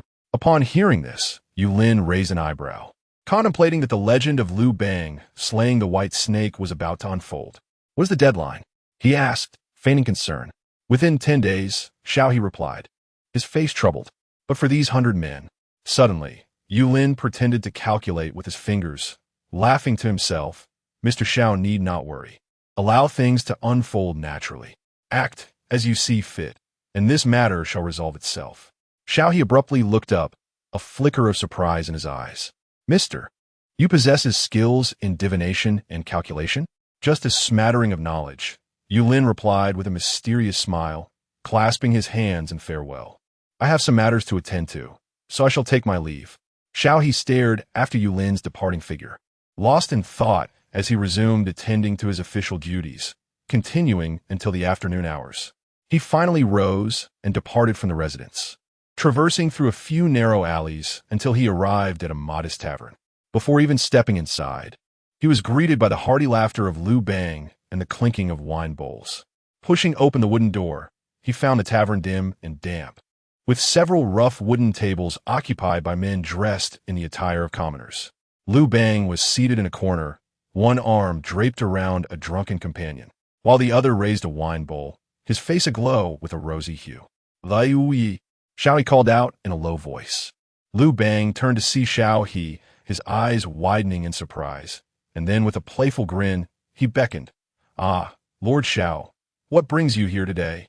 Cool me. Let's share a drink." Xiaohe frowned as he approached, whispering, "We have urgent matters to discuss." Upon noticing Xiaohe's serious demeanor, Liu Bang restrained his mirth and waved his hand dismissively at the others. "You all continue drinking. I shall return shortly." The two stepped into the tavern's backyard beneath a locust tree. Xiaohe glanced around to ensure they were alone before lowering his voice. "The court has summoned labor once more to repair the mausoleum of Mount Li. Our Pei Xian must contribute 100 men." Liu Bang's inebriation dissipated almost entirely at this news. 100? That would be a death sentence for the people of Pei Xian. "Indeed," Xiaohe sighed, patting Liu Bang's shoulder. "This task falls to you. Once it is accomplished, I shall commend you. Liu Bang struck a nearby tree with a fierce punch, causing its branches to tremble violently. His eyes bulged, and his beard bristled with indignation. Xiao He, have you lost your mind? Escorting convicts to Mount Li? What difference is that from sending them to their deaths? He ripped off his bamboo hat and hurled it to the ground in anger. This wretched position of constable, I refuse to continue. There is no pay, and if they're essay task, they can seek someone else. Bah, whoever wants to do it can. Xiao He regarded him coldly, his voice low yet as sharp as a knife. Lu Ji, do you think this is child's play? Liu Bang retorted defiantly, and what if I refuse? Can you force me? Suddenly, Xiao He laughed, a smile that sent a chill down Liu Bang's spine. Refuse? Do you think this is solely your affair? You are the constable. This is a matter of the court, and you dare to abandon your duties? Liu Bang scoffed. I can always run away. I've done it before. Xiao He raised his voice. Suddenly, run? What of your wife and children? LG, Liu Ying, what will become of them? Do you think your comrades can escape? Fan Kuai, Xiao Ying, Zhou Bo. Xiao He sneered. They are all in this with you. If the court investigates, none will escape. Liu Bang's expression stiffened. Xiao He pressed on relentlessly. According to Qin law, dereliction of duty means execution. Those associated face exile. Wives and daughters become servants to officials. With each word, Liu Bang's complexion paled further. If they perish, you perish, I perish. It will implicate every able-bodied man in Sisui Pavilion. This is collective punishment. This is the law of Qin. Liu Bang's fists clenched tightly, the veins on his forehead bulging ominously. Yet ultimately, he resembled a deflated balloon, crashing down onto the ground. Damn it! He grasped his hair fiercely, gritting his teeth. What a wretched world! Why continue at all? It would be better to rebel. Caution! Xiao He, sensing the treasonous words on the verge of escaping his lips, quickly covered his mouth and whispered, Lu Ji, I understand your discontent, but at this moment, we have no choice. Liu Bang fell silent for a moment, then suddenly lifted his head, a glint of determination flashing in his eyes. Fine, I will do it. Am I not capable? Just wait, I will gather it all within 3 days. He rose to his feet, striding purposefully towards the tavern. Observing his retreating figure, Xiao He pressed his lips together, ultimately letting out a sigh before turning to leave. Chapter 21. The transmission of Qi cultivation method in Pei County. Within the western part of Fengyi Zhongyiangli lies Fengxais, a marsh formed by the sedimentation of the ancient Sisui River's tributary. This area is characterized by dense reed marshes and muddy paths, surrounded by lush locust trees. Among them is a well-trodden official road, where a figure named Yulin strides purposefully. He has come to see what the legendary white serpent truly looks like. After searching for a while, he spots the tallest locust tree and climbs to its crown. From this vantage point, he gazes out over the sprawling reed marshes and the intricately tangled locust forest. In the distance, a few early-rising wild pheasants peck at the ground, suddenly alerting themselves and taking flight into the mist. Abruptly, a rustling sound emanates from the locust forest to the west, causing the treetops to sway and startling a few crows into flight. Yulin squints, catching a glimpse of a white form darting swiftly between the shadows of the trees. Has he truly found it? His interest piqued, he channels his internal energy, soaring through the treetops like a swallow, following the fleeting figure. The locust blossoms fall from beneath his feet, cascading gently to the ground, filling the air with a subtle scent of grass and wood. The white shadow moves with astonishing speed, and Yulin pushes his own velocity to the limit, finally managing to catch up in a low-lying gully. Upon closer inspection, he is momentarily stunned. There, basking in the sunlight, lies a colossal white serpent coiled among the underbrush, its scales gleaming with a pearlescent sheen. At its thickest point, the serpent measures a width of 3 to 4 meters, causing the surrounding flora to bend and sway. As for its length, Yulin quietly retrieves his smart glasses to scan the creature, his lips twitching in disbelief. 53 meters. How could Liu Bang ever hope to slay such a beast? He mutters to himself. Is there truly any difference between being struck by the serpent's tail and hitting the jackpot? Surely, he would meet his end on the spot. The serpent seems to sense his presence, its vertical pupils narrowing slightly, and with surprising agility, it slips deeper into the reeds, vanishing from sight. Yulin stands rooted in place, stroking his chin, contemplating that he must first teach Liu Bang the ways of cultivation. Otherwise, this task would undoubtedly remain unfulfilled within the span of 2 days. He turns and hastens back towards Pei County. Upon returning to the home of Xiao, he finds it deserted and approaches Madame Xiao, inquiring, "Madame Xiao, might you direct me to Lu Ji's residence? I wish to seek him out regarding certain matters." At his words, a flicker of undisguised disdain flashes in Madame Xiao's eyes as she purses her lips. "Why do you seek that wayward son? He spends his days idling, either drinking or incurring debts, bringing shame upon your esteemed identity." Yulin smiles gently. There are pressing matters at hand. Recognizing his determination, Madame Xiao refrains from further persuasion and simply states, "At this hour, you will find him absent from home. He is most likely at the tavern." She gestures towards the entrance, proceed straight ahead, take a right turn, and after 100 paces, you shall arrive. "Thank you, madam." Yulin bows in gratitude before departing. Inside the tavern, Liu Bang sits at a table surrounded by several companions, their faces etched with worry. Fan Kuai pounds the table, cursing vehemently, while Xiahou Ying sighs deeply. This task is utterly perilous. Fan Kuai bellows, "To travel to Lishan? Is that not a death wish? Whoever wishes to go may do so. As for me, I shall not." As Liu Bang was about to speak, his eyes caught sight of a figure at the door, and they instantly brightened. He quickly rose to greet the visitor, saying, "Mr. Yu, what brings you here?" The assembly, witnessing Liu Bang's utmost respect, cast curious glances among themselves. Yulin scanned the crowd, his gaze settling on Liu Bang, and stated straightforwardly, "Liu Ji, would you like to learn the art of qi refining?" "I can." Before he could finish, Liu Bang fell to his knees with a thud, bowing 3 times without hesitation. "Master, I bow to you thrice."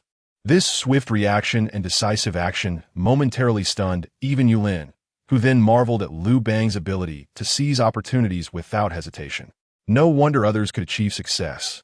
He extended a hand to help Liu Bang rise. "There is no need for such formalities. I shall teach you." Liu Bang, beaming with joy, rubbed his hands together and said, "Rest assured, master, I will study diligently." Fearing that Yulin might not find his home, he hurriedly pointed outside. "My house is the 3rd one to the east, marked by a crooked jujube tree at the entrance. If you have trouble finding it, I can come to fetch you from Lord Xiao's place every day." "Very well," Yulin nodded, turning to the others at the table, knowingly inquiring, "I noticed you all seemed troubled moments ago. What were you discussing?" Liu Bang sighed, briefly recounting the matter of conscripting labor. After listening, Yulin merely nodded. "There is still time. Teaching you some skills will suffice." Liu Bang nodded fervently. "Indeed, master, your skills are vast. I would be content to learn even a fraction." Yet, he hesitated. "What exactly will you teach me, master?" Yulin smiled without answering and simply said, "Wait for me at home this afternoon. I will teach you how to cultivate." With that, he turned to leave. Behind him, Liu Bang's excited voice echoed, "Did you hear? I am going to become an immortal." Fan Kuai, speaking in a gruff tone, replied, "Brother, surely you jest after having a drink?" Liu Bang sprang up, his eyes sparkling with fervor. "You ordinary mortals know nothing of the ways of the immortals." Lowering his voice conspiratorially, he continued, "The other day, I witnessed with my own eyes as my master vanished in a flicker, only to reappear moments later, holding 4 plump mountain chickens. He even gifted me a bottle of spices for roasting the chicken." As he spoke, he couldn't help but swallow hard. The taste of that roasted chicken, it far surpassed the coarse fare served in this tavern. If I could experience that again, it would truly be a stroke of luck. Fan Kuai's eyes widened like saucers. Is there truly such an extraordinary tale? Absolutely. Liu Bang stroked his beard, brimming with pride. "My master wanders the world, living off the wind and dew. How could one wield such powers unless they were a practitioner of qi refining?" Upon hearing this, Zhou Bo's face expressed longing. "If you master the art of immortality, might you teach us, your brothers?" "Absolutely not." Liu Bang hurriedly waved his hands, feigning alarm. "The secrets of the master's teachings cannot be shared lightly. If I were to anger my master, I fear he would break my old legs." He exaggeratedly rubbed his knees. The others pondered this, realizing that the methods of the immortals were indeed not meant for casual dissemination. Laughter erupted once more.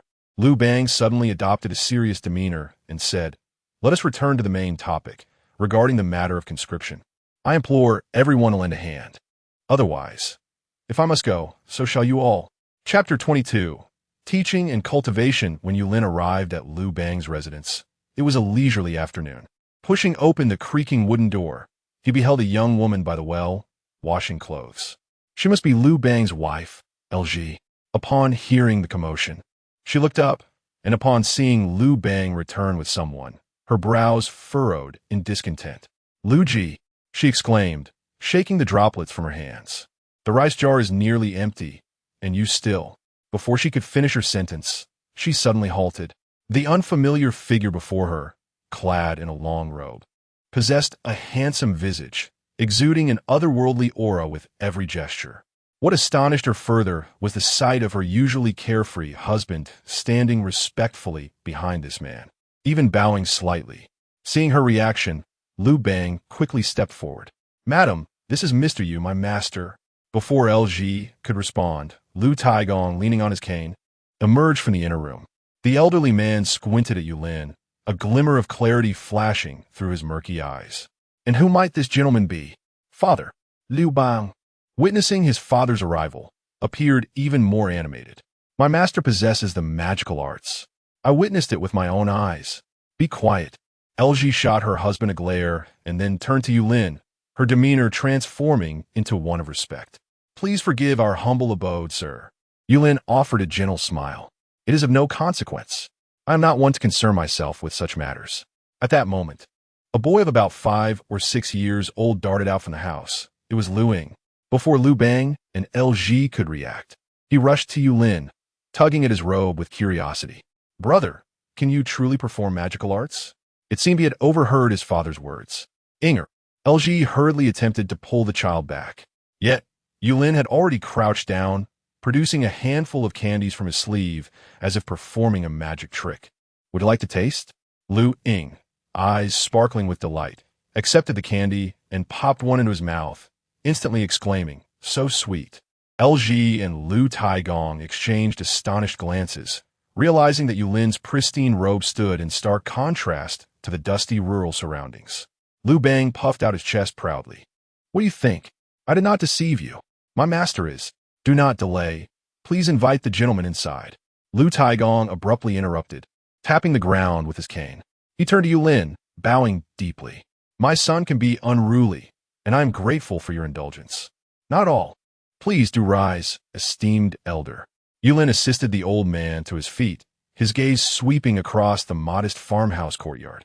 "I have come to impart some cultivation techniques to Liu Ji. If possible, I ask for your discretion during this time."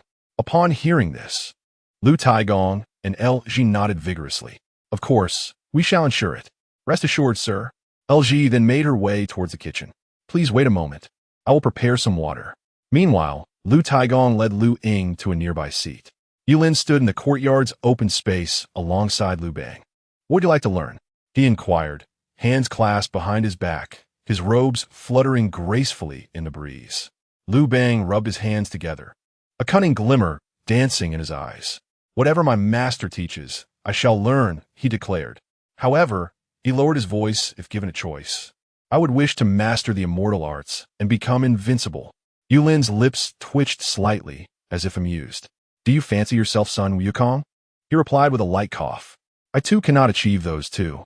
Noticing Liu Bang's disappointment, Yulin picked up a wooden stick. "Today, I shall teach you a method of refining qi. Pay close attention." With the stick, he carved deep lines into the hard earth, ancient characters emerging one by one. Liu Bang leaned in to observe, repeating each character aloud as Yulin inscribed them, until the entire text was revealed. "Memorize it," Yulin instructed, casting aside the stick. Liu Bang stroked his beard, his gaze flitting over the characters. Within 2 recitations, he recited it aloud, flawlessly. Such a remarkable memory was indeed extraordinary. Yulin raised an eyebrow. "You have a good memory. Sit down. I will guide you to sense the existence of qi." Yes, despite being in his 40s, Liu Bang moved surprisingly agile, soon sitting cross-legged like a statue. Yulin sat behind him, lightly placing his palms on Liu Bang's back. Close your eyes and calm your mind. As Yulin infused qi into him, Liu Bang furrowed his brow, beads of sweat forming on his forehead. Suddenly, he trembled all over, exclaiming, "It's warm. As if a small serpent is slithering through my body." "Continue," Yulin urged, channeling more energy. On the third attempt, Liu Bang exhaled deeply, feeling a refreshing breeze coursing through his pores. "Master," he exclaimed, eyes wide with astonishment, "I think I've grasped it. Qi is everywhere. With just a little guidance, it can enter my body. How wondrous." "Indeed," Yulin nodded, maintaining a calm demeanor, though internally astonished. Achieving the entry of qi into his body after just 3 attempts was remarkable. It was hard to tell whether it was Liu Bang's extraordinary comprehension or the abundance of qi in this place. Forget it, he thought. The faster Liu Bang progressed, the sooner Yulin would fulfill his own mission. Remember this sensation. Rising, Yulin instructed, continue your practice until you can no longer do so. Liu Bang note that, closing his eyes, resembling a parched traveler who has suddenly encountered water, eagerly drawing the qi of the universe into his being, transforming it into his own essence. Yulin settled down nearby, glancing over. At this moment, Liu Ying, savoring a sweet treat, would one day become the second emperor of the Han dynasty, and the diligent LG would ultimately become the first empress regnant in Chinese history. Additionally, a small figure stood by the window. It must be the nameless princess of Lu Yuan, who during Liu Bang's flight had been helped into the carriage alongside Liu Ying, later being pushed off to lighten its load. Liu Bang felt a flicker of paternal affection, though not overly so. In this small place, such remarkable talents emerged. Truly a miracle, as Yulin could only describe it. Just then, LG emerged from the kitchen, carrying a crude ceramic water cup, gracefully approaching Yulin and offering it with both hands. "Please, sir, have some water." "Thank you," he replied. Yulin took a gentle sip, the water at the perfect temperature. Lu Ji suddenly bowed deeply, the wooden hairpin in her coiffure glimmering softly in the setting sun. "Thank you, esteemed teacher, for agreeing to take him as your disciple. He has always been rather aimless, and to receive your guidance is truly a stroke of fortune in 3 lifetimes." "There is no need for such formalities, madam," Yulin replied, offering a light support. "In aiding him, I'm also aiding myself." Lu Ji rose, her brow slightly furrowed. His words carried an enigmatic weight, yet remained elusive in their meaning. She could only let the matter rest. She then added, "If it pleases you, would you care to stay for dinner? I could go out and procure some meat to properly host you." "That is unnecessary," Yulin interrupted with a smile, gesturing towards Liu Bang. "I shall venture out with him shortly to hunt some game. Yesterday, he feasted heartily." Chapter 23. Another qi refining practitioner. On the afternoon of the day following, Liu Bang hurriedly pushed open the wooden gate, beads of sweat still clinging to his forehead from his journey. After dealing with the troublesome matter of conscription with Fan, Kuai, and the others in the morning, he had not even taken the time to enjoy a drink before rushing back. Cultivating immortality was paramount. Merely spending the previous afternoon in meditation had rejuvenated him, making him feel as though he had shed a decade. Had it not been for Liu Ying waking from a nightmare and crying during the night, Lu Ji would have likely been kept awake until dawn by his antics. With this thought, Liu Bang chuckled to himself, rubbing his hands as he walked into the courtyard. Upon entering, he spotted Yulin seated on a stone bench, a few crystal-clear candies in his hand, delighting Liu Ying and Liu Yuan into fits of giggles. Liu Yuan, possessing an exquisite appearance, was already showing signs of becoming a beauty at such a tender age. She inherited Lu Ji's oval face, complemented by Liu Bang's lively eyes. Her skin as tender and pale as freshly peeled water chestnuts. At this moment, she was tiptoeing to reach the candies in Yulin's hand, revealing a glimpse of her snow-white neck. Truly, she was the embodiment of the graceful beauty recorded in historical texts. Upon seeing Liu Bang's arrival, Yulin said, "All right, you two can go play elsewhere." He then handed the last candy to Liu Yuan. The little girl accepted it, sweetly thanking him. "Thank you, sir." Instead of consuming it herself, she placed it into her brother's mouth and took his hand, leading him aside. "Master," Liu Bang approached in swift strides, first greeting him respectfully before smiling. What shall we learn today? Yulin rose slowly and replied, merely focusing on cultivation is inadequate. One must also learn the art of combat. Today, I will teach you some fundamentals. Come here. He intended to impart some martial skills. However, since he himself had only practiced for a mere 8 days at the Bureau of Civil Affairs, he could only teach what little he knew. Liu Bang, unaware of this, was filled with enthusiasm, imagining Yulin would teach him techniques capable of unleashing flames and striking down birds in the sky. To his surprise, Yulin merely instructed him to assume a horse stance and maintain his posture, standing still. After nearly half an hour of standing, beads of sweat forming on his forehead, he finally could not restrain himself. Master, what exactly are we learning? Fundamentals, Yulin replied, hands clasped behind his back, adopting an air of wisdom. Without accumulating small steps, one cannot reach 1,000 miles. Without gathering small streams, one cannot form rivers and seas. If the foundation is not solid, how can one hope to grasp the profound techniques? You wish to master those advanced methods in a day, and I, too, desire the same. Just focus on your practice. Hearing this, Liu Bang found his words to hold merit and nodded in agreement. Understood. As Yulin moved to a chair, contemplating retrieving some cultivation elixirs for Liu Bang later that evening, a figure unexpectedly entered from outside, approaching him with a bow. Mr. Yu, a man claiming to be a qi refining practitioner has arrived at the county office. Lord Xiao and the county magistrate request your presence to discern his authenticity. Oh, Yulin raised an eyebrow, inquiring with curiosity to determine whether he is indeed a qi refining practitioner. Let him demonstrate his techniques. If he cannot, he is a fraud. If he can, then he is genuine. Why must I go? The small official promptly replied, indeed, that individual has demonstrated a technique akin to breathing fire. To be frank, I believe he wishes to engage in a contest with you, esteemed sir. Both of you gentlemen cannot refuse, and thus, they implore you to join them. With a flicker of interest, Yulin rose, genuinely curious to observe the practices of other qi refiners, and declared, let us proceed. The small official, elated by his willingness, responded, yes, please follow me. As they reached the doorway, Yulin suddenly turned back, prompting Liu Bang, who had begun to relax, to straighten his posture once more. Liu Ji, do not be lazy. If you do not study, there are plenty who wish to learn. Liu Bang, upon hearing this, immediately responded, understood. I will not be idle. Rest assured, master. With a nod, Yulin turned back and continued towards the yamen with the small official. Upon entering, they found a gathering of officials already seated, engaging in merriment with a middle-aged man whose attire suggested he was a person of considerable stature. Upon Yulin's arrival, the conversation momentarily halted, and then Xiao He quickly rose and approached him. Say, Mr. Yu, you have arrived. Lord Xiao, you are too courteous. Yulin replied with a slight smile, and then his gaze met that of the middle-aged man. In that instant, he discerned that the man indeed possessed the ability to refine qi, as he emanated a breath of energy, albeit not very robust, likely at the qi induction stage, suggesting he had not practiced for long or perhaps lacked innate talent. Nonetheless, his identity as a qi refiner was irrefutable.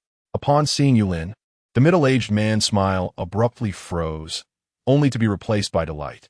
He stood and approached Yulin, clasping his hands and greeting.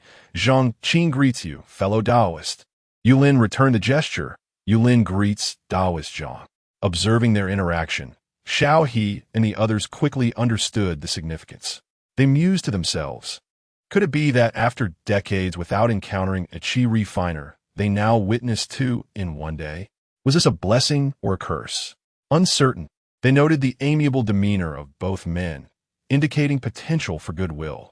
Zhang Qing then turned to the county magistrate of Pei County, saying, Magistrate Du, might you arrange a secluded space for us to converse? Magistrate Du promptly nodded, of course, please follow me. A short while later, in a private room, Yulin and Zhang Qing sat opposite one another. What matters does Taoist Zhang wish to discuss with me? Naturally, there are pressing matters. Are you aware of the 9 tripod cauldrons forged by King Yu in ancient times?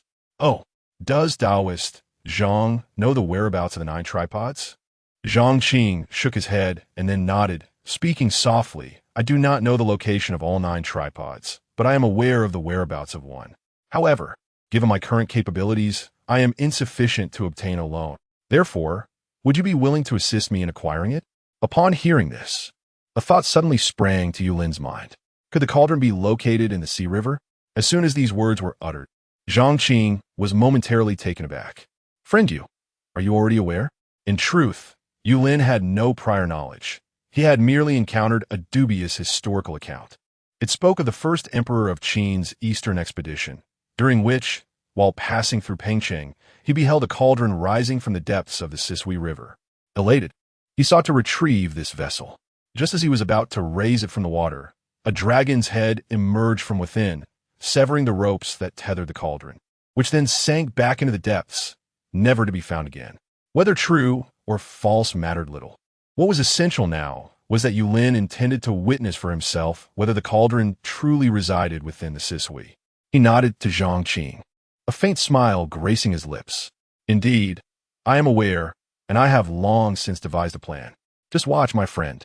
He lifted a water bowl from the table and splashed its contents upon himself. To Zhang's astonishment, as the clear water cascaded down, it seemed to encounter an invisible barrier, sliding off without dampening even the hem of Yulin's robe. The droplets traced sparkling arcs in the air before crashing to the ground, leaving him untouched. The most astonishing feat followed. With a graceful motion of his right hand, the scattered droplets appeared to be drawn by some unseen force, defying gravity as they ascended, coalescing in air into a slender stream that was entirely absorbed by the cuff of his sleeve. With a deft flick of his wrist, the water bowl returned to its original state, the surface undisturbed as though nothing had transpired. Remarkable, Zhang Qing exclaimed, rising in excitement, his beard quivering in delight. Your mastery of water manipulation is truly extraordinary. We cannot retrieve the cauldron from the Sisui without your assistance. Yulin merely smiled in silence, savoring the impact of the fusion between modern technology and metaphysical arts. Chapter 24. The rascals become ancestors as it stands. I would trouble you, Taoist you, to venture into the water and ascertain the precise location of the cauldron. When the time comes, we shall both act in unison to retrieve it. I will make further preparations and return to seek you out in 3 days. Does that sound agreeable? After briefly outlining his plan, Zhang Qing patiently awaited Yulin's response. Yulin nodded in affirmation. Observing his agreement, the joy on Zhang Qing's face deepened. Then it is settled. Have you dined yet, Taoist you? If not, I need not trouble you. Yulin waved his hand and rose. I must return to instruct my disciples, so I shall not linger in idle chatter. We shall meet in 3 days. Farewell. With that, he turned and departed, his movements swift and decisive. Zhang Qing watched him fade into the distance before rising and stroking his beard. Controlling water, what a remarkable technique. Meanwhile, in Liu Bang's household, come here quickly and wipe away my sweat. Liu Bang, drenched in perspiration, stood firm in a hoarse stance, shaking his head to shake off the sweat, lest it trickle into his eyes, which would be quite uncomfortable. LG, busy at the stove, paused her tasks upon hearing his call, picked up a piece of cloth, and stepped outside. Seeing Liu Bang soaked through, her brow furrowed slightly as she wiped his sweat, murmuring, "You seem quite diligent now. Previously, coaxing you to do some work took quite a while. How goes the conscription matter?" Liu Bang kept his eyes closed, allowing her to attend to him, and grinned at her words. This is a matter of great import in the cultivation of immortality. Once achieved, it promises a lifetime of wealth and glory. Naturally, I must be diligent. What if my master deems me lazy and ceases to teach me? He speaks the truth if I do not learn. Many others are eager to do so. As for the conscription, what else is there to do? Those who must be conscripted shall be, and those who must depart shall go. You need not worry. I've already selected most of them, and I shall choose a few more tomorrow. At worst, I can release all those in prison and take them with me. LG paused momentarily, lowering her voice. But if you go, how will you practice with the master? I worry whether the master will await your return. My greatest fear is that you might lose your life there. Liu Bang opened his eyes, seeing her expression of concern, and couldn't help but laugh heartily pinching her cheek. Let us take it one step at a time. Who can predict the future? He shifted his position, loosening his muscles, his joints cracking as he did so. With his hands on his hips, he gazed skyward, his tone light-hearted. Perhaps in a few days, the higher-ups will announce that conscription is no longer necessary. It is also possible that your husband will achieve immortality right away, and then our family shall live in carefree bliss. Right? Ha ha. He laughed heartily, exuding an air of optimism. LG, amused yet somewhat exasperated, replied with a smile. You, always so frivolous. I fear you may not achieve immortality, and in the future, the master has returned. Her words abruptly shifted as she spotted Yulin entering.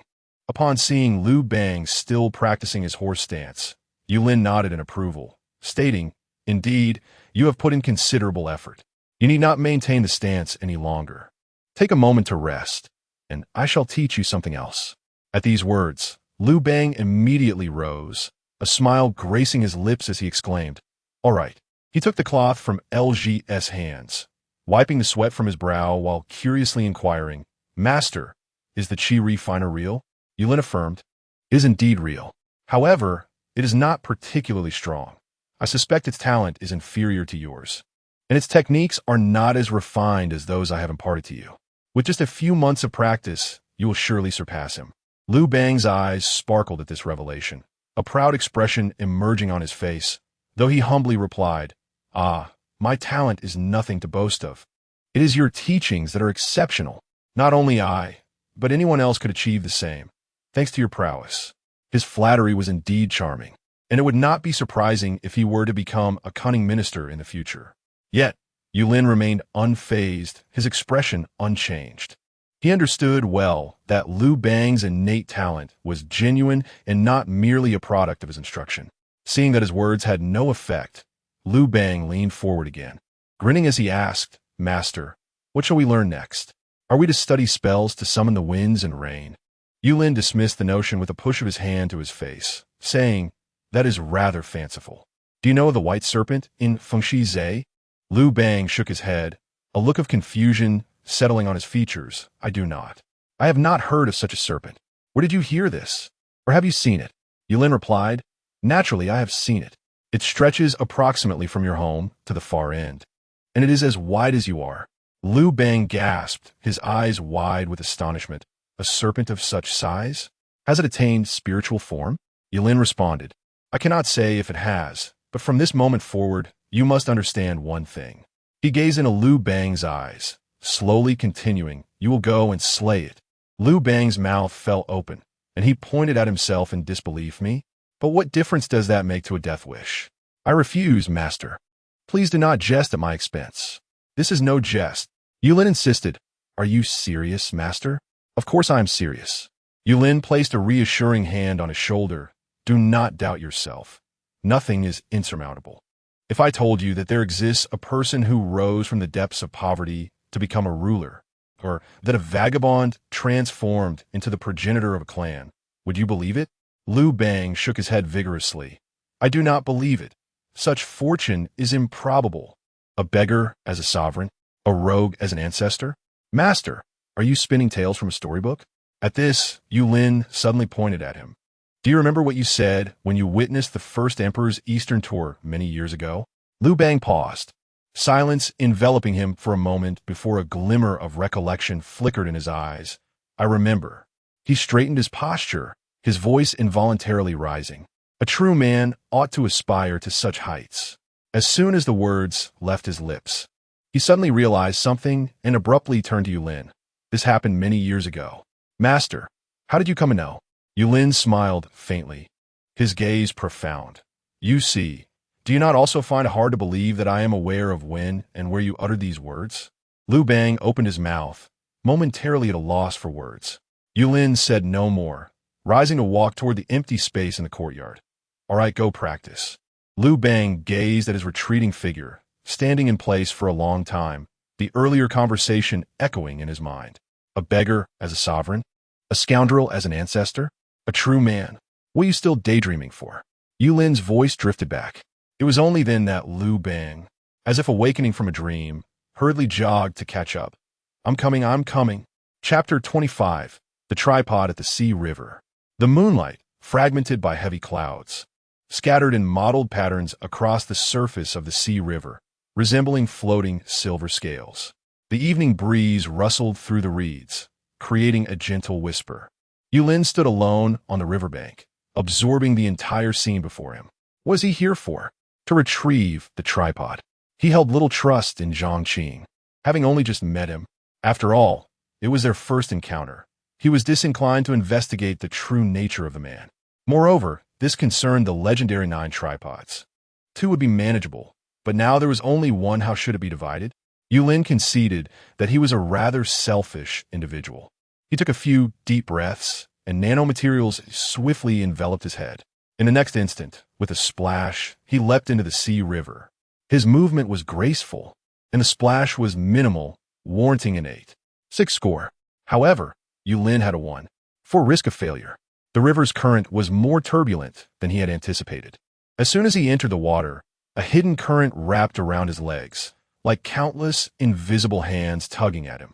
Had it not been for the water-repellent properties of his Xian-level battlesuit, which formed a thin protective field around him, the situation might have been far worse.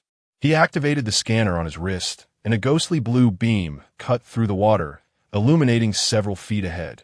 The riverbed was uneven, scattered with broken pottery, rusted arrowheads, and even the remnants of a half-submerged ship, its wooden skeleton long since eroded by the relentless flow. Yulin had lost track of how far he had swum. Just as he contemplated giving up and returning to the shore for a brief respite, suddenly, boom, a sudden surge of water crashed into him from the side. The force so great that it caused him to lose his balance instantly. Not good. Yulin immediately employed his utmost strength, channeling all remaining energy into his body to resist this force. However, his stamina was nearing its limit, and he was ultimately swept away by the current, helplessly thrust into the unknown. The water rushed faster, and his surroundings spun wildly. Yulin felt like a fallen leaf, unsure of where the river would carry him. Ahead, the outline of the riverbank loomed rapidly in the darkness. At this speed, even with the battlesuit's cushioning, injury was inevitable upon impact. Here it comes. Yulin tensed every muscle, bracing himself for the collision. Swish. The anticipated impact never occurred. His body passed through the riverbank without hindrance, as if it were merely an illusion. In the next moment, the water vanished abruptly, and a sensation of weightlessness struck him, causing him to crash heavily onto a hard surface. Cough! Yulin grunted softly, rolling over and rising to his feet. The helmet of his battle suit retracted automatically, revealing his somewhat pale face. He glanced around and realized this place did not resemble the riverbed. It resembled an underground cavern. Stalactites hung from the ceiling, glowing softly like inverted swords, refracting a ghostly blue light. The ground was dry, covered with a fine layer of silver sand, soft beneath his feet like a carpet. And at the very center of the cavern, a bronze tripod stood silently. The cauldron stands firmly on 3 legs, as steadfast as a mountain, its belly rounded like the celestial dome. Intricate designs of mountains and rivers, along with vivid representations of birds and beasts, adorn its surface, each detail seemingly alive. Upon closer inspection, the patterns appear to writhe like living creatures, the undulating mountains resembling dragons and serpents in motion, while mists swirl, hinting at the shadow of a divine dragon. Yulin was taken aback, for he perceived that the divine dragon winked at him, gesturing with its claws as if beckoning him forward. Raising a hand to rub his eyes, he looked again. Hey, you there! Dragon Lord is calling you. Come here quickly. What? Do you want me to seek you out? Yulin had encountered the divine cauldron before. He stepped forward and bowed to the divine dragon. Yet a sense of bewilderment lingered within him. How had the dragon mastered Mandarin? Was Mandarin already prevalent at this time? After all, he communicated with Liu Bang and the others using the phonetics of this era. Smart boy, the divine dragon remarked, seemingly discerning Yulin's perplexity. It emerged from the cauldron, its mouth opening. Language is merely a form of expression. It is spoken and understood. What I articulate is not contingent upon my manner of speaking, but rather on your capacity to comprehend. Whatever you can understand, that is what I convey. Otherwise, with so many languages in the world, I certainly lack the patience to learn them all. This is the essence of divine power. Do you understand? Furthermore, do not refer to me as the divine cauldron. Call me Dragon Lord. A cauldron is a cauldron, and a dragon is a dragon. Yulin, enlightened, nodded and expressed, "Thank you, Dragon Lord, for your clarification. May I inquire further? Which of the 9 tripod cauldrons do you represent?" "Ah, well," the Dragon Lord elongated its tone, but refrained from revealing more. With a significant gaze, it scrutinized Yulin. "Do you truly wish to know?" Sensing an ominous undertone, Yulin shook his head. "It's not that I am particularly eager. If you choose not to disclose it, I can always learn gradually." "That will not do," the Dragon Lord countered, a trace of melancholy gracing its visage. "I have lingered in this desolate place for countless years, and finally, someone has arrived. Approach the cauldron, place your hand upon it, and see if you can absorb its essence.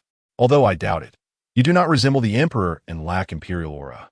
Your strength is quite feeble. During the time of the Great You would have been a burden. Yet it is worth a try. Perhaps it will work. Hurry, do not fear death. I shall protect you. It might be a little painful, but if successful, the rewards could be immense." Listening to its words, Yulin smirked slightly. "Pain? Perhaps I shall pass. I am particularly averse to pain. I'll return and bring others to try. Farewell." As Yulin turned to leave, the Dragon Lord swiftly advanced, biting the sleeve of his garment and pulling him back.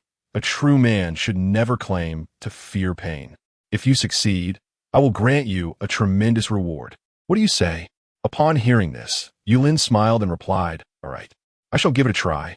In truth, he had intended to experiment all along, merely contemplating whether he could extract something further from Lord Long. Recollecting his thoughts, Yulin approached the cauldron and placed his hand upon it. The moment his palm made contact with the frigid surface of the bronze vessel, the world before him abruptly warped. The cave, Lord Long, all dissipated like mist. In their stead, he found himself in a blazing forge. The furnace belched forth flames, molten copper bubbling like lava.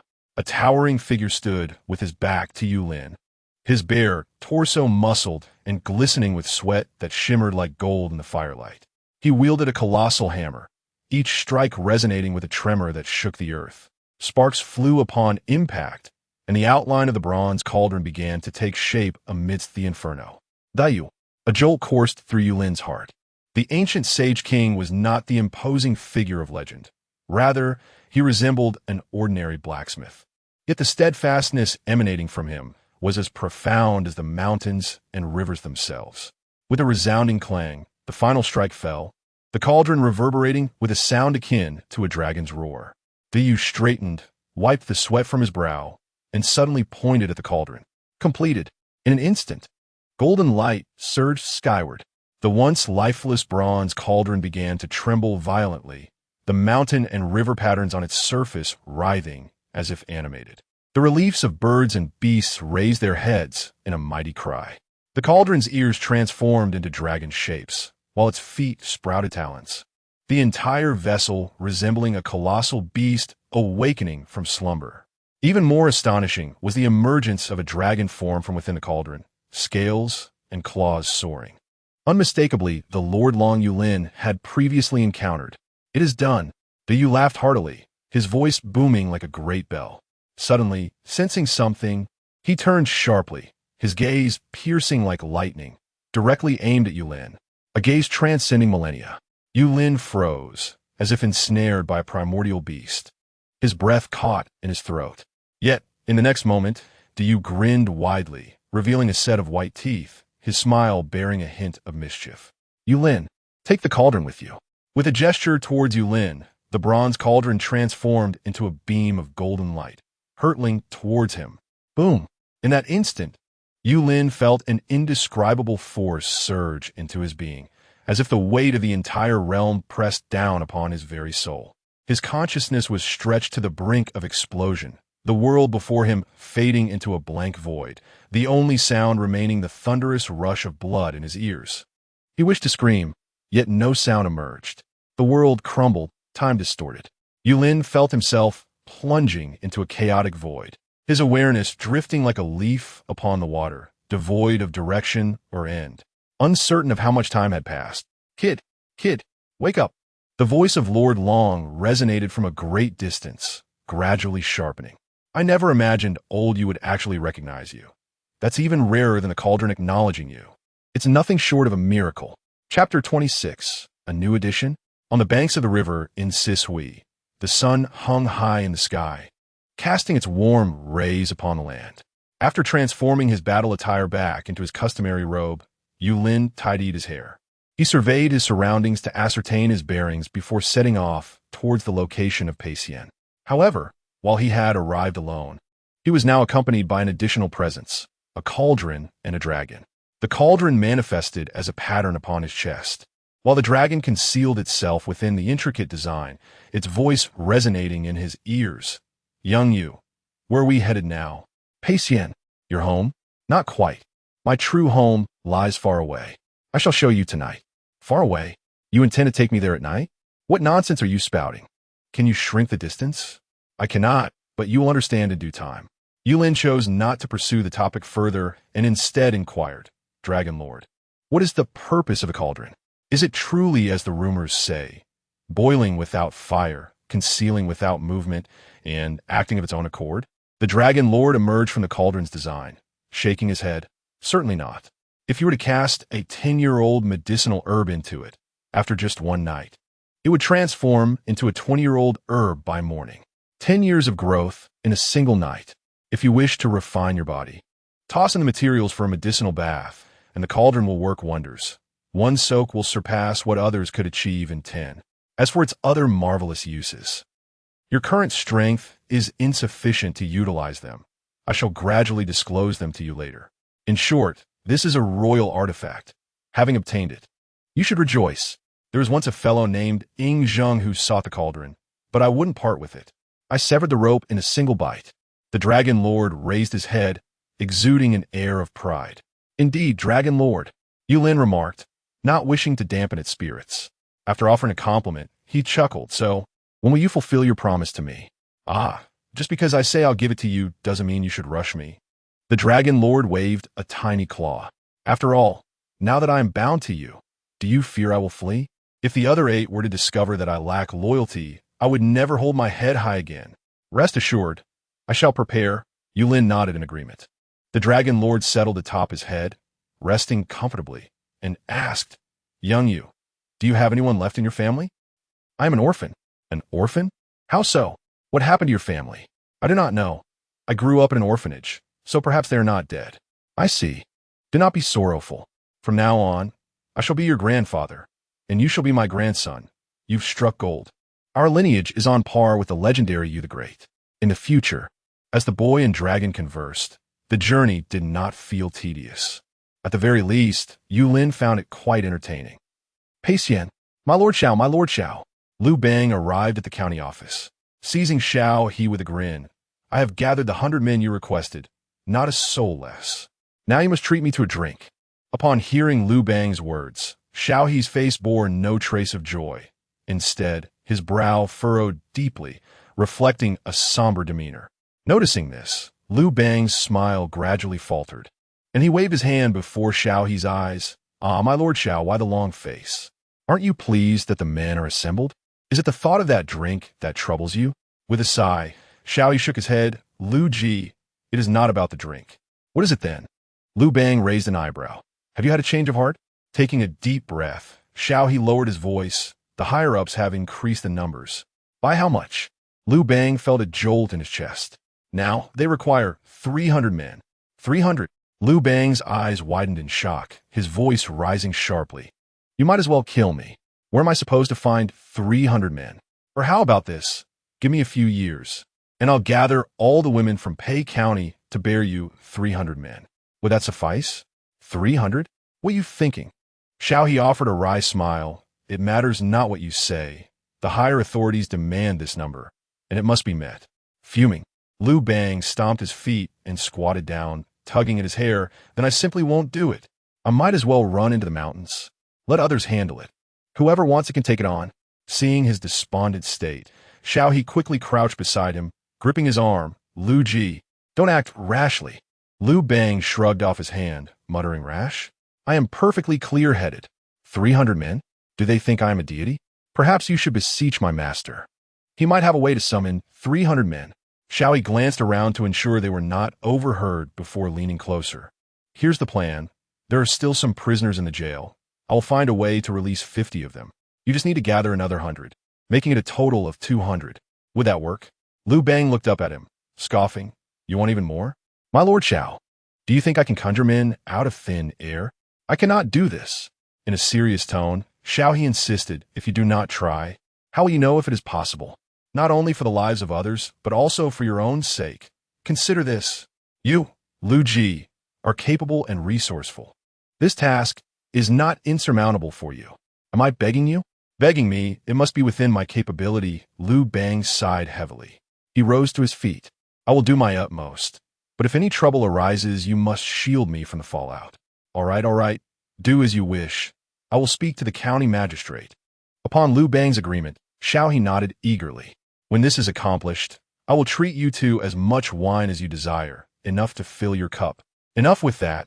Liu Bang turned to walk away, leaving behind a remark. It seems I must inevitably travel to Mount Li. Taking care of my wife and children is far more important than anything else. With that, he departed. Xiao He gazed at his retreating figure until it vanished around the corner of the street. Then he sighed deeply and murmured, Sure, I am uncertain of your capabilities.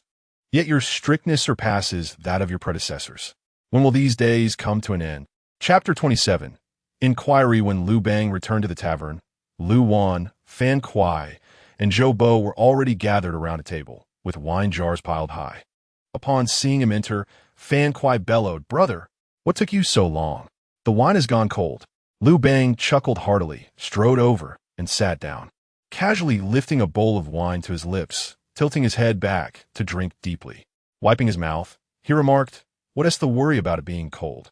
Wine may be cool, but the heart remains warm. Laughter erupted among the group, and another round of hearty drinking commenced. With the number of conscripts increasing, they now required 300 men. Fueled by the wine, Liu Bang broached the subject of raising the number of conscripts. 300? Lu Wan's eyes widened in disbelief. Isn't that asking for trouble? Setting aside whether our Paisian has that many people, would they even be willing to go? Liu Bang sighed, shaking his head.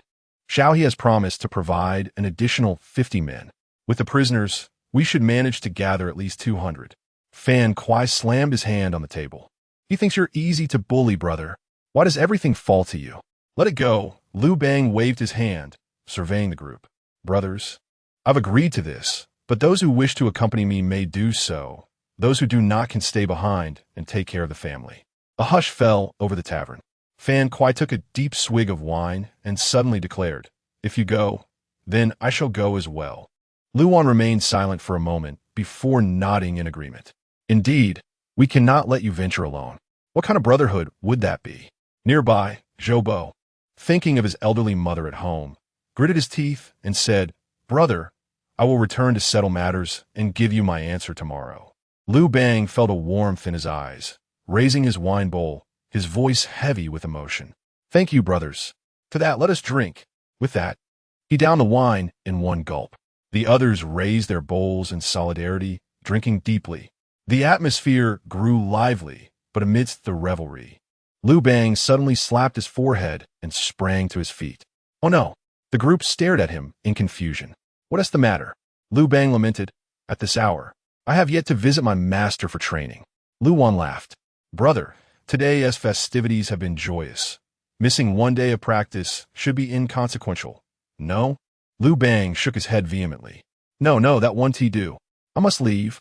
With that, he hurriedly stood up and made his way outside, channeling his internal energy to dissipate the effects of the wine. Fan Kuai called out from behind, Brother, what about the conscription matter? Without looking back, Liu Bang waved his hand. Tomorrow at dawn, we will go together. Night fell. After briefly teaching Liu Bang some basic techniques in the afternoon, Yulin instructed him to continue practicing the fundamentals. To be honest, Liu Bang possessed remarkable talent. His meridians and dantian were inherently much stronger than those of an ordinary person. A day of training for him equated to 3 days for the average individual. Thus, slaying the serpent should pose no difficulty. After that, Yulin turned to the dragon elder, resting on his shoulder, and smiled. Elder dragon, be prepared, for we are about to depart. Huh? Depart how? Just like this. Swish. The scene before him shifted instantaneously, and Yulin found himself back within the confines of his dormitory. Long Yi, gazing in astonishment, exclaimed, "What on earth is this place?" Thousands of years in the future.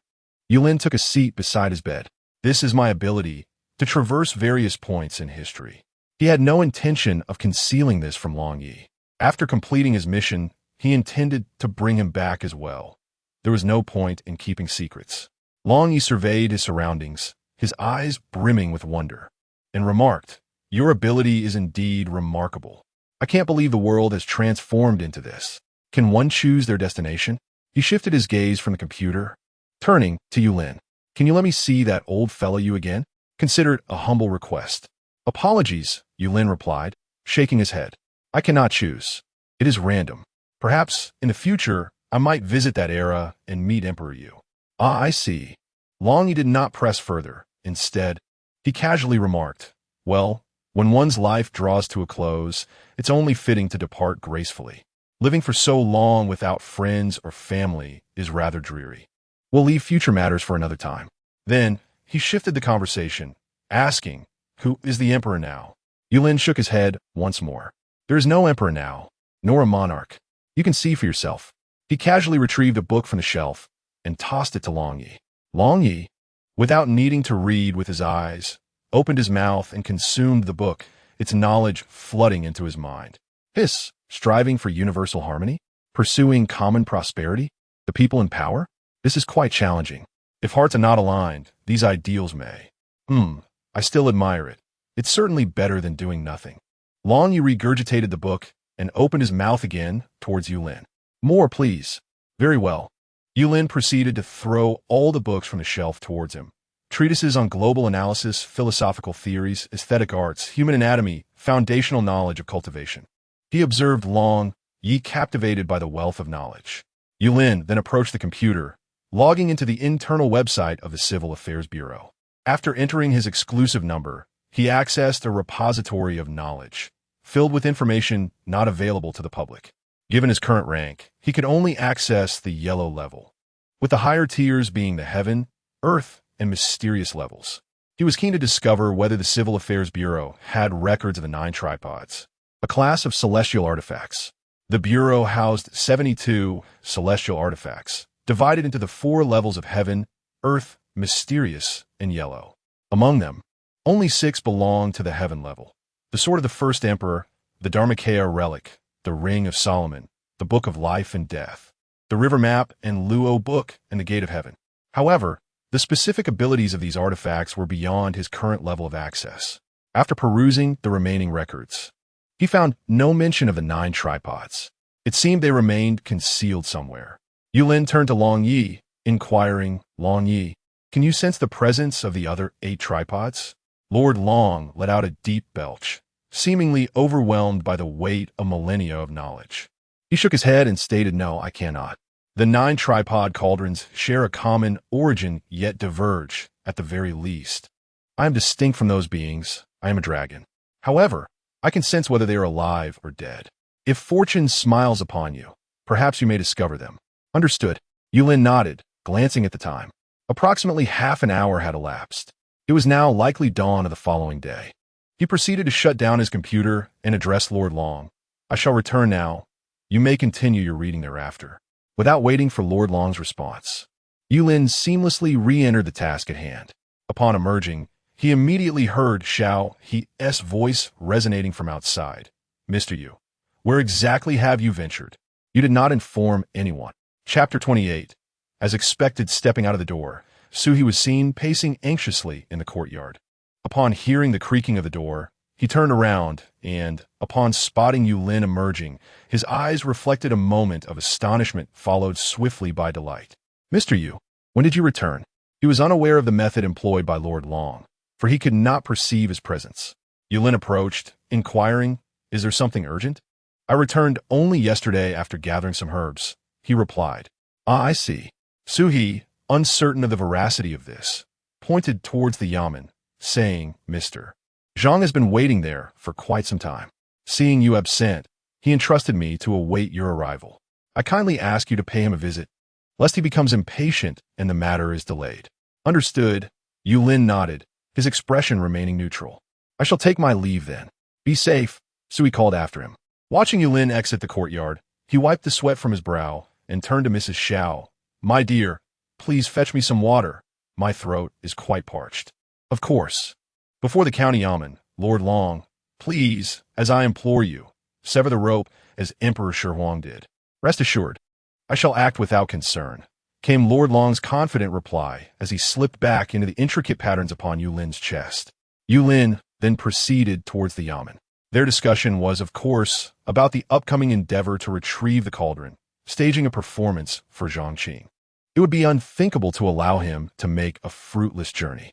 Upon entering the yamen, Zhang Qing, who had been waiting eagerly, quickly rose and approached Yulin. Behind him lay a long object wrapped in cloth, clearly prepared in advance. Yulin clasped his hands in apology. I beg your pardon for the delay. Certain matters held me up. No harm done, Zhang Qing replied with a broad smile, waving his hand dismissively. It is sufficient that you have arrived. As he spoke, he unveiled the cloth to reveal a bundle of shimmering green ropes. This is the Qingyun rope, a treasure I procured from cultivators' cave many years ago. In the past, when Emperor Shi Huang's rope was severed, it was merely a mundane object. This time, a flicker of pride glinted in his eyes. I refuse to believe it can be severed again. Nonsense. Lord Long's voice boomed in Yulin's ear. Even if it were 10 times stronger, I could still sever it.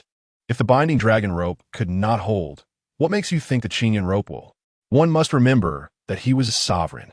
Yulin, however, displayed a look of excitement, exclaiming, with your invaluable assistance, Daoist Zhang, success is surely within our grasp. Shall we proceed now? Indeed, Zhang Qing gestured invitingly. After you. Shortly thereafter, the two arrived at the banks of the Sisui River. Zhang Qing, holding a divination plate, furrowed his brow as he paced along the shore, occasionally calculating with his fingers. After a moment, he halted at a specific spot, a gleam of determination in his eyes. This is the location. He turned to Yulin, his tone earnest. Daoist you, I shall trouble you to descend and investigate. Should nothing be found here, there are 3 alternative locations to explore. As he spoke, he produced a bead that radiated a faint azure glow from his bosom and handed it to Yulin. This is the water avoidance pearl. While its efficacy is somewhat inferior, it is certainly better than entering the water empty-handed. Yulin accepted the bead, feeling its icy coolness in his palm, and faintly sensed a spirit of water emanating from it. He nodded, saying, Very well, I shall descend at once. Arriving at the riverbank, Yulin took a deep breath and leaped into the air. Splash! Water erupted around him as his figure vanished into the surging river. On the shore, Zhang Qing paced anxiously, glancing toward the water surface, his eyes filled with a mix of worry and anticipation. Time ticked away, yet the water remained undisturbed. Just as Zhang Qing was on the verge of losing patience, suddenly a voice emerged from the depths. Zhang Daoyu, I found a cauldron. Quickly, throw me the rope. Zhang Qing's heart leaped with joy, a flicker of ecstatic delight in his eyes. Good. He hastily cast the Qingyun rope toward the sound. The rope fell gracefully into Yulin's grasp like a serpent. You Daoyu, please secure the rope to the cauldron. Understood. Yulin submerged once more, disappearing from sight. Zhang Qing gripped the Qingyun rope tightly. Suddenly, an immense force surged from the other end of the rope, causing it to stretch taut with a sharp twang. Caught off guard, he stumbled backward, nearly falling into the river. What a heavy cauldron! Zhang Qing gasped in astonishment, quickly stabilizing his stance. He inhaled deeply, channeling his energy through his meridians while silently reciting incantations. His muscles bulged dramatically, veins protruding, causing his robe to billow. With wide eyes, he bellowed, Rise! With that commanding shout, the rope was gradually pulled from the water's depths. First, Yulin's drenched figure emerged, gripping the rope as well. Then, The silhouette of a bronze cauldron began to materialize.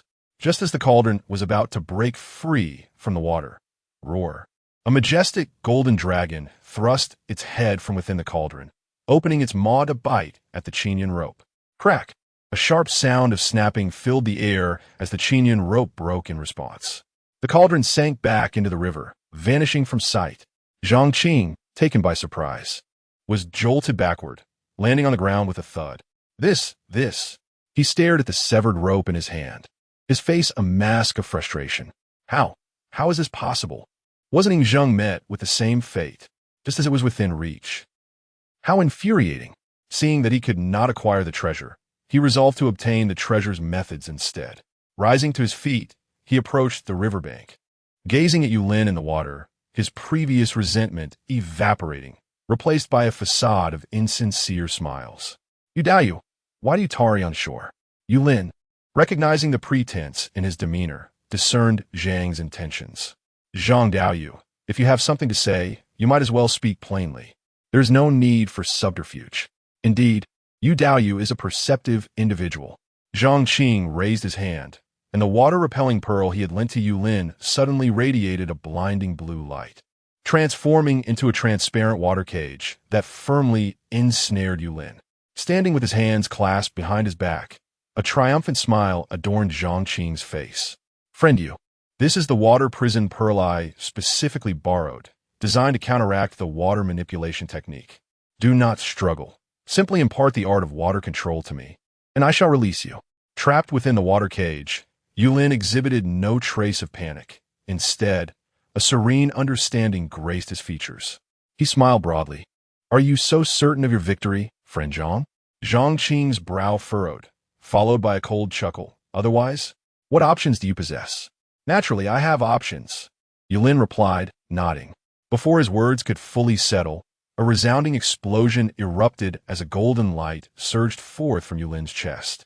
The dragon shadow of Long Yi broke free, and with a swipe of its claws, the water prison was torn to shreds as if it were mere paper. In a flash, Yulin leaped from the river, landing steadily on the shore. He lifted his gaze to Zhang Qing, his eyes glinting with cold light. "What now, friend Zhang?" Zhang Qing's expression shifted dramatically as he staggered back several steps. This is impossible. The cauldron has already acknowledged you as its master.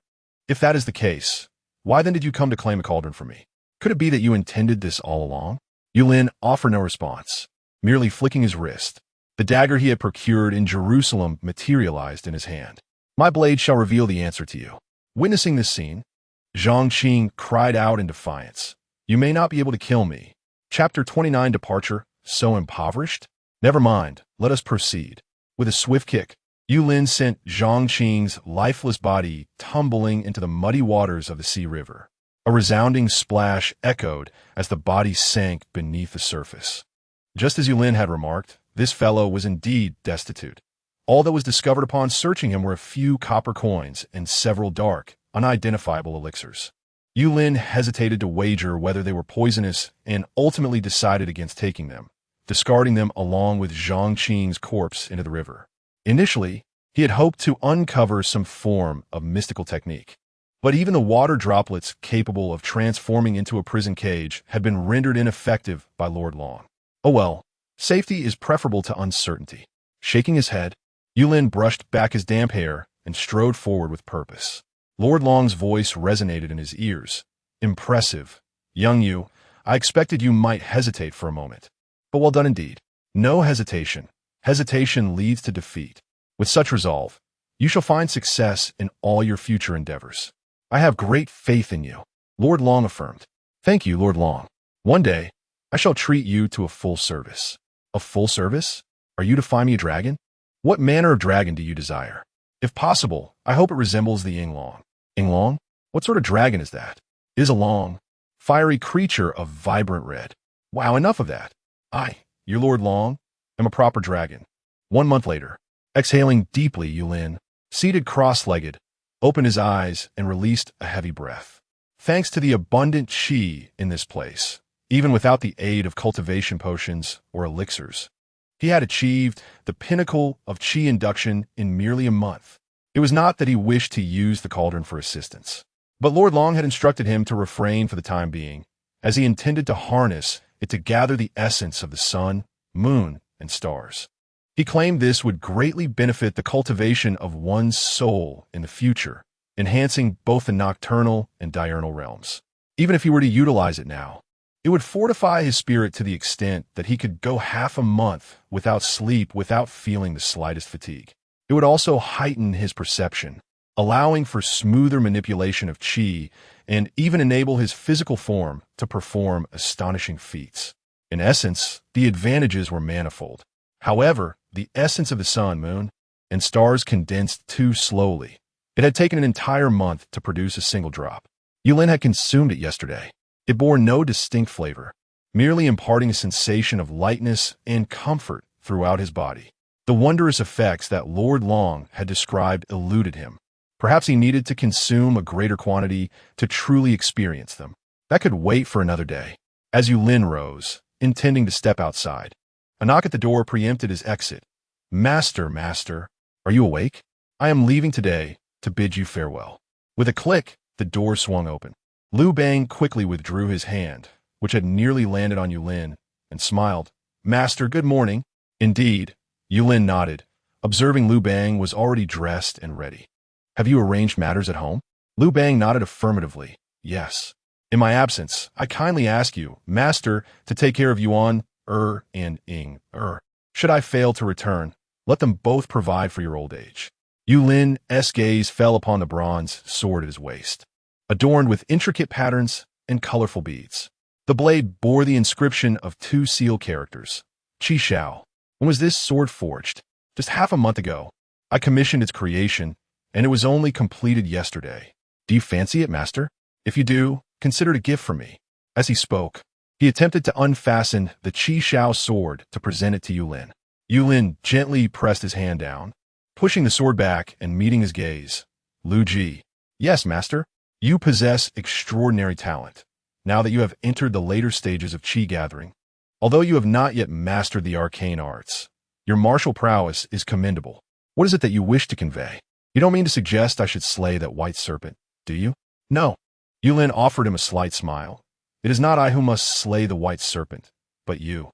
Remember, nothing in this world is impossible. Simply draw your sword. Go forth. He patted Liu Bang's shoulder. Liu Bang found Yulin's demeanor perplexing. His words were ambiguous, leaving him in a state of confusion, and he could only nod. Very well. I shall simply draw my sword.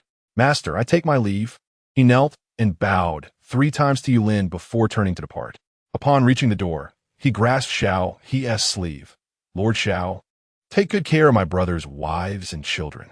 Otherwise, I shall haunt you beyond the grave. Shao He was acutely aware of the peril that lay ahead and nodded. Rest assured, I shall look after them. Should I fail in this, may I be cursed with extinction. This was a solemn vow, particularly in this era. Ha ha ha. With your words, I find solace. Liu Ban Lauet Hotiti Li, releasing his grip on Shao He's sleeve and striding forth until he vanished from sight. Shao He withdrew his gaze, wishing to say something to Yulin, but was taken aback. For where had Yulin's presence vanished? Only a few bundles of copper coins remained on the ground. Truly, divine feats were play. Days later, wait. Isn't this the place we visited yesterday?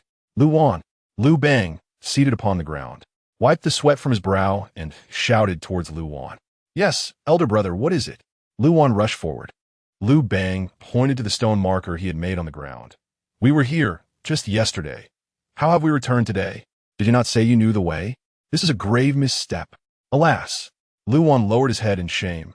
Elder brother, is my fault what good is admitting fault?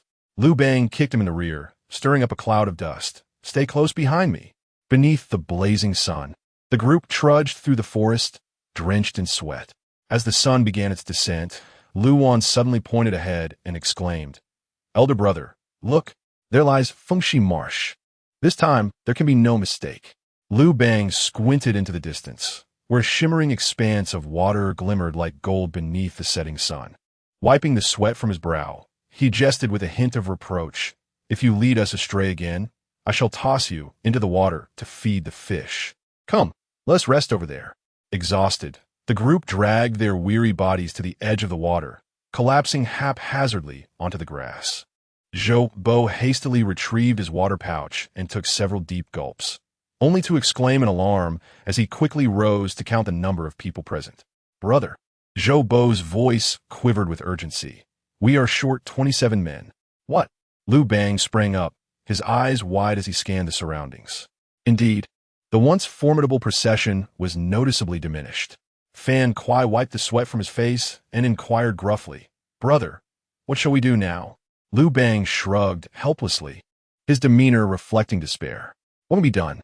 Our journey to Mount Li is already delayed, and now we lack sufficient manpower. It seems we are doomed regardless." He abruptly gestured with his hand. "Let us disperse, each to his own home, each to his own mother." Liu Ji, a constable, suddenly drew his sword, its tip aimed menacingly at Liu Bang's throat. "You have committed a crime punishable by the annihilation of your entire clan. I could strike you down this very moment." An eerie silence enveloped the group as everyone held their breath. Liu Bang fixed his gaze on the blade, narrowing his eyes slightly, a cold smile forming at the corners of his mouth. "Annihilate my clan? Ah!" With a swift motion, the Qishao sword was unsheathed, a crimson flash slicing through the air. The constable's head thudded to the ground, his lifeless body swaying before collapsing with a resounding thump.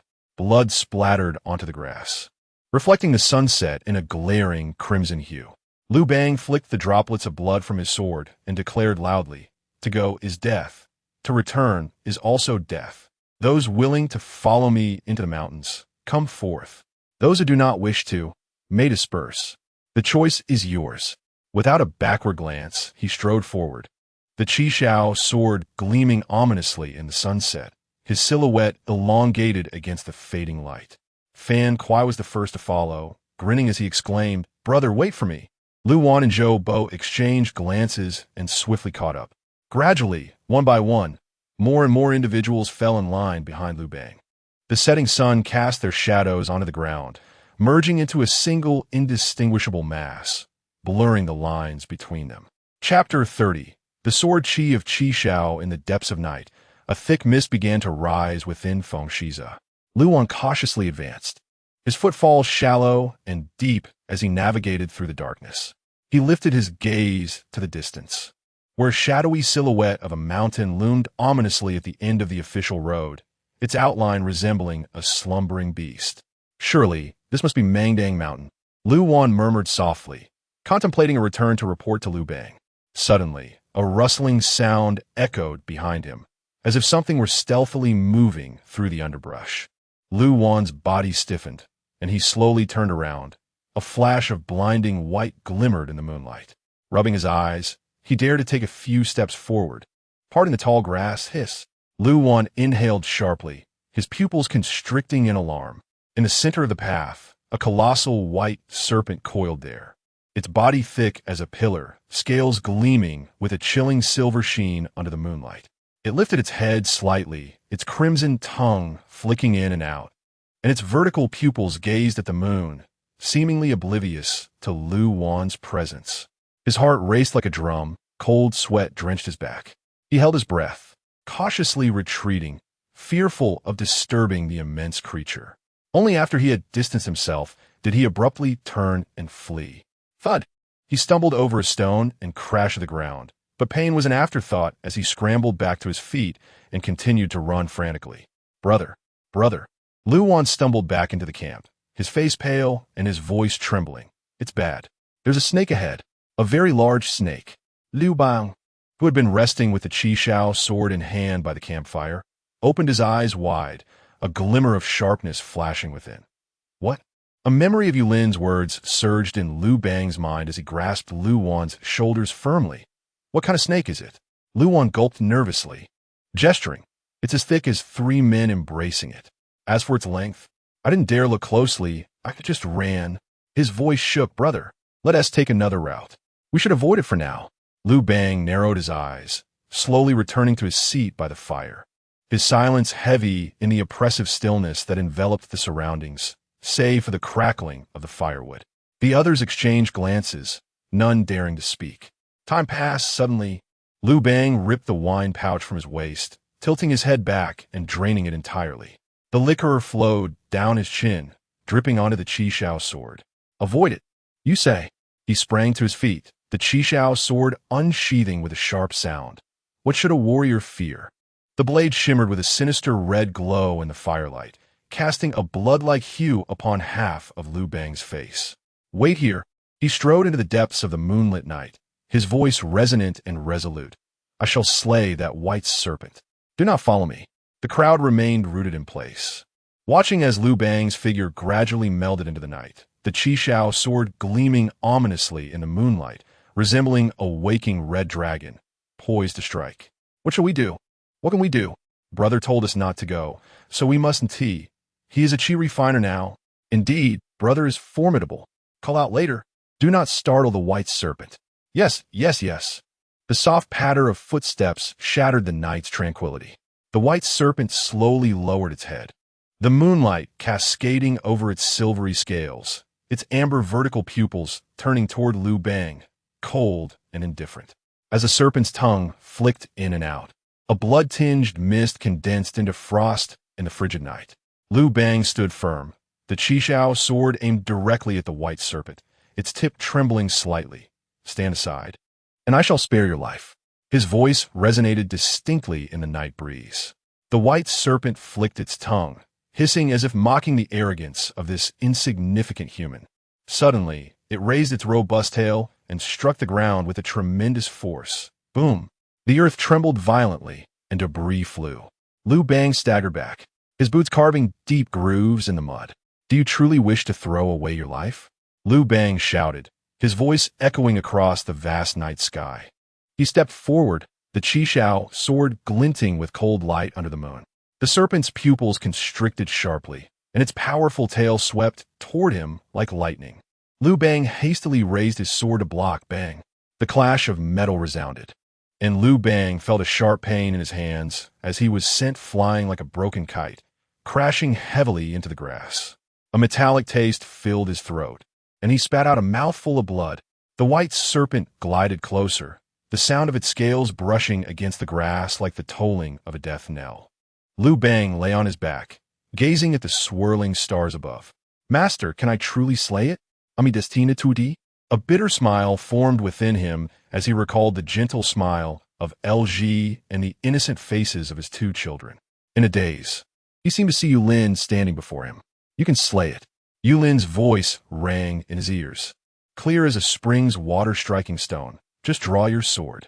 Liu Bang's eyes widened in realization as he witnessed Yulin gesture for him to draw his sword, the movement flowing like water, embodying the profound truths of the universe. Just draw your sword, Liu Bang murmured, suddenly bursting into laughter. Ha! Good. In the midst of laughter, he sprang to his feet like a carp leaping from the water, the Qi Shao sword erupting with a dazzling crimson light, illuminating his bloodied visage. Just draw your sword, Liu Bang roared as he charged at the white serpent, the sword's light resembling blood, carving a tragic arc in the night sky. In that moment, he perceived the ancient inscriptions on the Qi Shao sword glowing, and heard a resonating hum akin to a dragon's roar emanating from a blade. Swoosh! Serpent blood splattered, cascading like rain, staining Liu Bang's robe and the earth beneath his feet. The white serpent let out a chilling hiss, its massive body thrashing wildly, its tail striking the ground and shaking the surrounding trees and plants to their core. Yet, the sword's energy had already penetrated its flesh and blood. The white serpent struggled a few times before crashing to the ground, its amber pupils gradually dimming, meeting its final demise. Liu Bang sheathed his sword, gazing down at the Qi Shao in his hand. Strangely, the blood upon the blade was absorbed, the crimson patterns growing ever more vibrant, as if it truly reveled in the blood of the white serpent. The sword's edge quivered slightly, emitting a low, resonant hum, as if rejoicing, yet yearning for more. Liu Bang remained silent for a moment before suddenly breaking into a smile. A splendid sword. He flicked the remnants of blood from the blade and strode away. The night wind howled, dispersing the scent of blood that clung to him. Under the moonlight, his silhouette stood tall like a pine tree, the Qi Shao sword in his grasp radiating an enchanting crimson glow, reminiscent of a slumbering red dragon, poised to unsheath at any moment. Yet it did not. Behind him, a figure emerged from shadows. "Liu Bang, well done. Until we meet again." Yulin nodded appreciatively, then approached the corpse of the white serpent and extracted the serpent's gall. As the countdown reached its conclusion, his consciousness was enveloped in white light. Mission accomplished. Reward. Qi Shao Sword Qi. Qi Shao Sword Qi. Red radiance sweeps through the sky, a sword dividing destiny. Next, Mythic Journey Countdown. 3 months. Myth. Living Buddha Jigon task. Acquire the fan from his hand. Reward trait. Indestructible. Chapter 31. The transaction. What do you intend to do with that snake gall? Long Yi inquired curiously, observing Yulin as he removed his mysterious gray attire and casually set it aside. Yulin casually explained, "I cannot simply traverse through various historical points at will. It requires a sacrifice. It is essentially a form of exchange."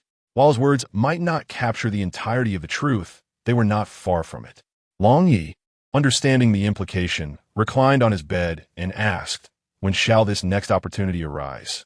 "In 3 months," Yulin replied, seemingly recalling something. He shifted the conversation. "Long Yi, could you assist me in suppressing my cultivation aura? For instance, reducing my current peak to the mid-stage." Long Yi raised his head. "Why suppress it? Why not be forthright? Are you attempting to masquerade as a fool to catch a tiger?" "Not at all." Yulin shook his head, grinning. "I wish to test a miracle. I was approached by a nefarious force previously. I want to see if there are other factions that may follow to experiment with this miracle." Long Yi, upon hearing this, nodded in understanding. "Very well. You may indeed be cunning.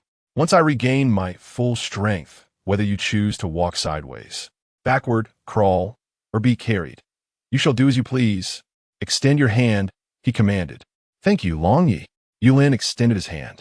In response, Long Yi bit him gently, and a dragon-shaped rune materialized in his palm, only to vanish in his flesh moments later. Instantly, his cultivation aura was reduced from peak to mid-stage, yet his essence remained unchanged. Quite effective indeed. "Now then," Long Yi gestured towards the bookshelf. "Tomorrow, procure more books. These are insufficient." Yulin retracted his hand, smiling. "No need to buy, Long Yi. You can use this." He opened his computer. This device is known as a computer. "I will purchase a membership at the National Library and load some funds. Then you can explore whatever you wish for as long as you desire. Sound good? Is that so? Step aside. Let me experiment," Long Yi said, promptly rising from the bed and imitating Yulin's actions, manipulating the mouse with his claws. Seeing Long Yi's delight in the activity, Yulin took his clothes and headed towards the bathroom to bathe. However, not long after entering, a knock echoed at the bathroom door. "You, what does 91 mean? Why do so many refer to me as Mr. 91? I said I am Mr. 91 Long. Yet they keep asking me to lend them a chapter to speak." Yulin smirked. "Long Yi, ignore them. They jest.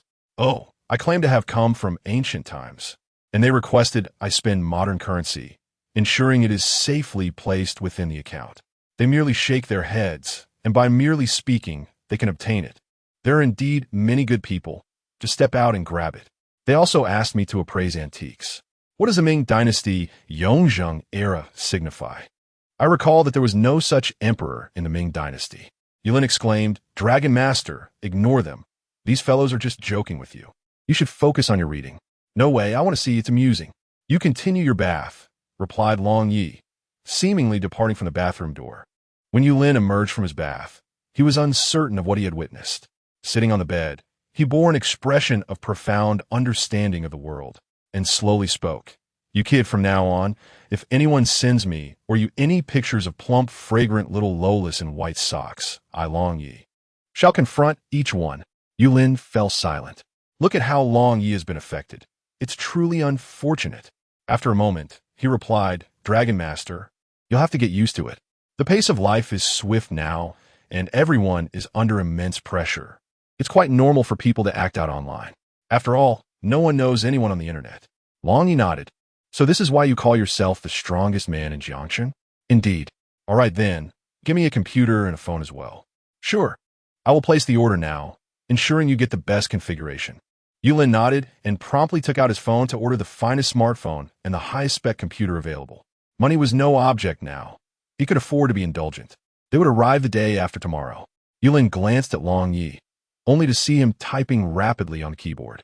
Upon hearing Yulin's words, he responded without turning back, "Got it. By the way, what is this? Why do they say you can find it out while playing CS? Are people now sharing a mother? Or is there someone who has given birth to many children?" Yulin found it difficult to explain and could only respond, "Dragon Master, to search for it. And you'll understand." Just then, a phone call interrupted him. Looking down, he saw an unfamiliar number. "Hello? Who is this?" "It's me, Zhang Yue." "Oh, what's the matter?" "It's important. Do you have a moment?" "First, tell me what it is." "All right, here's the deal. My father's birthday is next month, and he loves antiques. I want to gift him one, but not from an auction. He can buy those himself.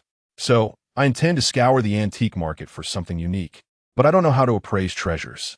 "Hey, I'm not asking you to appraise anything. Aren't you the one with the power of destiny? Just choose whatever you like, and I'll cover the cost. Do you understand? I just need one piece. The rest will be yours." "I see. But I don't want the antique. I want 10 contribution points." Zhang Yue, on the other end of the line, inhaled sharply, as if those 10 contribution points were quite a burden for him. Indeed, it was a significant matter. Contribution points are far more valuable than money within the Civil Bureau. Money cannot procure certain items, whereas contribution points can be exchanged for them. This holds particularly true for those awakened with the heavenly authority. For them, earning money is a matter of mere moments. However, contribution points require them to complete a series of tasks to accumulate even a few. After a moment of contemplation, Zhang Yue ultimately nodded in agreement. "Very well, 10 it shall be. The happiness of my father surpasses all else. I shall seek you out in 10 minutes. Chapter 32. The gift of heaven. A sleek, obsidian luxury vehicle came to a gradual halt at the entrance of the antique market, its graceful lines glistening with understated opulence under the sunlight. Astonishing, this automobile is fully equipped. A knowledgeable young man beside his companion abruptly grasped his arm. "It must start at a minimum of 20 million. Do you recall the wedding banquet we attended last time?" "Of course. The one where we rented a car to flaunt and ended up in a crash, costing us 2 million in damages?" "Precisely." As the car door swung open, a middle-aged man clad in a casual suit emerged from the driver's seat. His hair was meticulously styled, his demeanor composed, and his gaze sharp. It was evident he was no ordinary individual. Bystanders turned their heads in unison, whispering speculations about the identity of this distinguished figure. Yet, the middle-aged man did not proceed directly into the market. Instead, he circled to the rear door, slightly bowed, and respectfully opened it. "Master, we have arrived." In the next moment, a polished leather shoe stepped out, followed by a young man of stocky build yet handsome features, who emerged from the vehicle. Sporting a slick-back hairstyle, he wore a flamboyant floral shirt and a casually draped jade pendant around his neck, which, though seemingly nonchalant, was undoubtedly of considerable value. After adjusting his collar, he turned back to the interior with a smile. "Yulin, we've arrived. Feel free to express yourself." Before his words had fully dissipated, the opposite door was also flung open. Yulin leisurely exited, clad in a loose white shirt and simple black shorts, his feet adorned with flip-flops, exuding an air of languor as if he had just been roused from slumber for a stroll. Stretching slightly and basking in the sunlight, he ambled to Zhang Yue's side and replied, "All right, just ensure you have the funds ready." Zhang Yue chuckled, patting Yulin on the shoulder. "Rest assured, the money will suffice. We lack for nothing but cash. Let us go."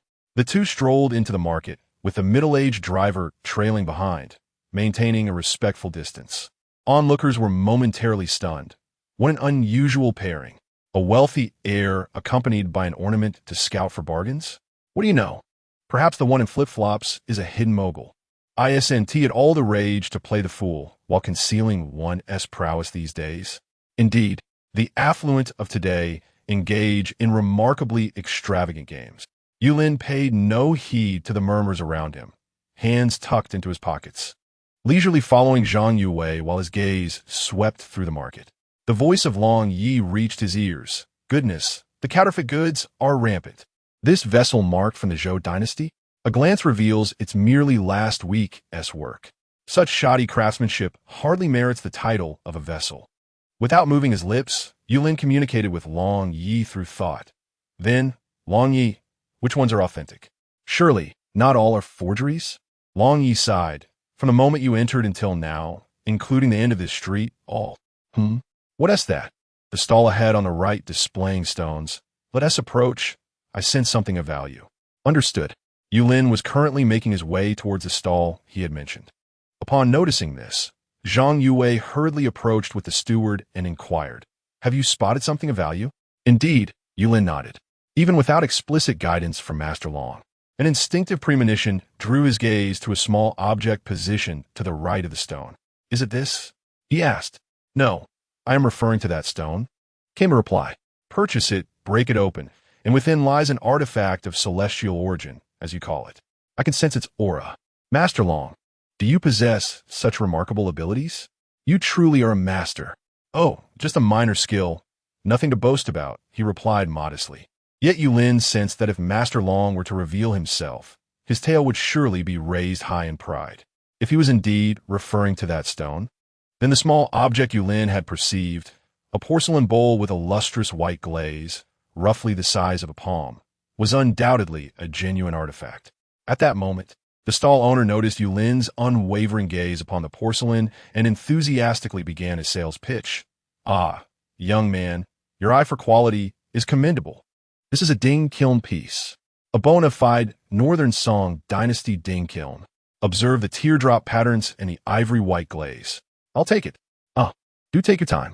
Who in this market doesn't know that I, Old Lu, only sell authentic items? I said I'll take it along with this one. And this one. Yulin nonchalantly pointed to 6 antique items, including the stone, and turned to Zhang Yue, saying, "Please make the payment." Uncle Li, use the card." "Yes." Uncle Li produced a black card, and as the card machine confirmed the transaction, 230,000 deducted. They bypassed any haggling. "Please package them for us." "How much for the packaging?" "Not a problem. Let us not even discuss packaging fees. Consider it waived." Old Lu smiled broadly, his enthusiasm evident as he deftly began wrapping the items, adding, "In our line of work, once sold, items cannot be returned. If you acquire a genuine piece, that's your skill. If it turns out to be a fake, that's not my fault. Just don't come looking for us later." Zhang Yue replied with a knowing expression. How could that happen? After Old Lu finished packaging the last item, he gestured ahead. "By the way, today, Master Fan Haibao is here offering free appraisals and hosting an event. There are 30 antiques, 29 replicas, and 1 genuine article.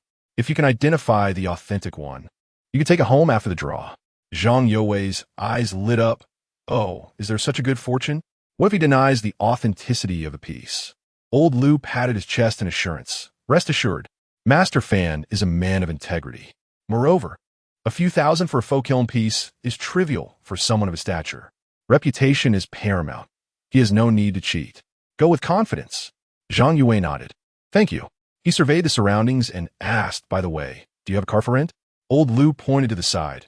"You can rent one at Jibuze over there. The deposit is 200. Moments later, Old Lu gazed at Yulin and the 2 others as they strolled along, pushing their cart filled with 7 cherished antiques. A pang of envy struck him as he lamented, "They have acquired such treasures, while my bank account languishes with a mere 200,000. At that moment, a companion nearby overheard his words and couldn't help but chuckle derisively. "Oh, come now.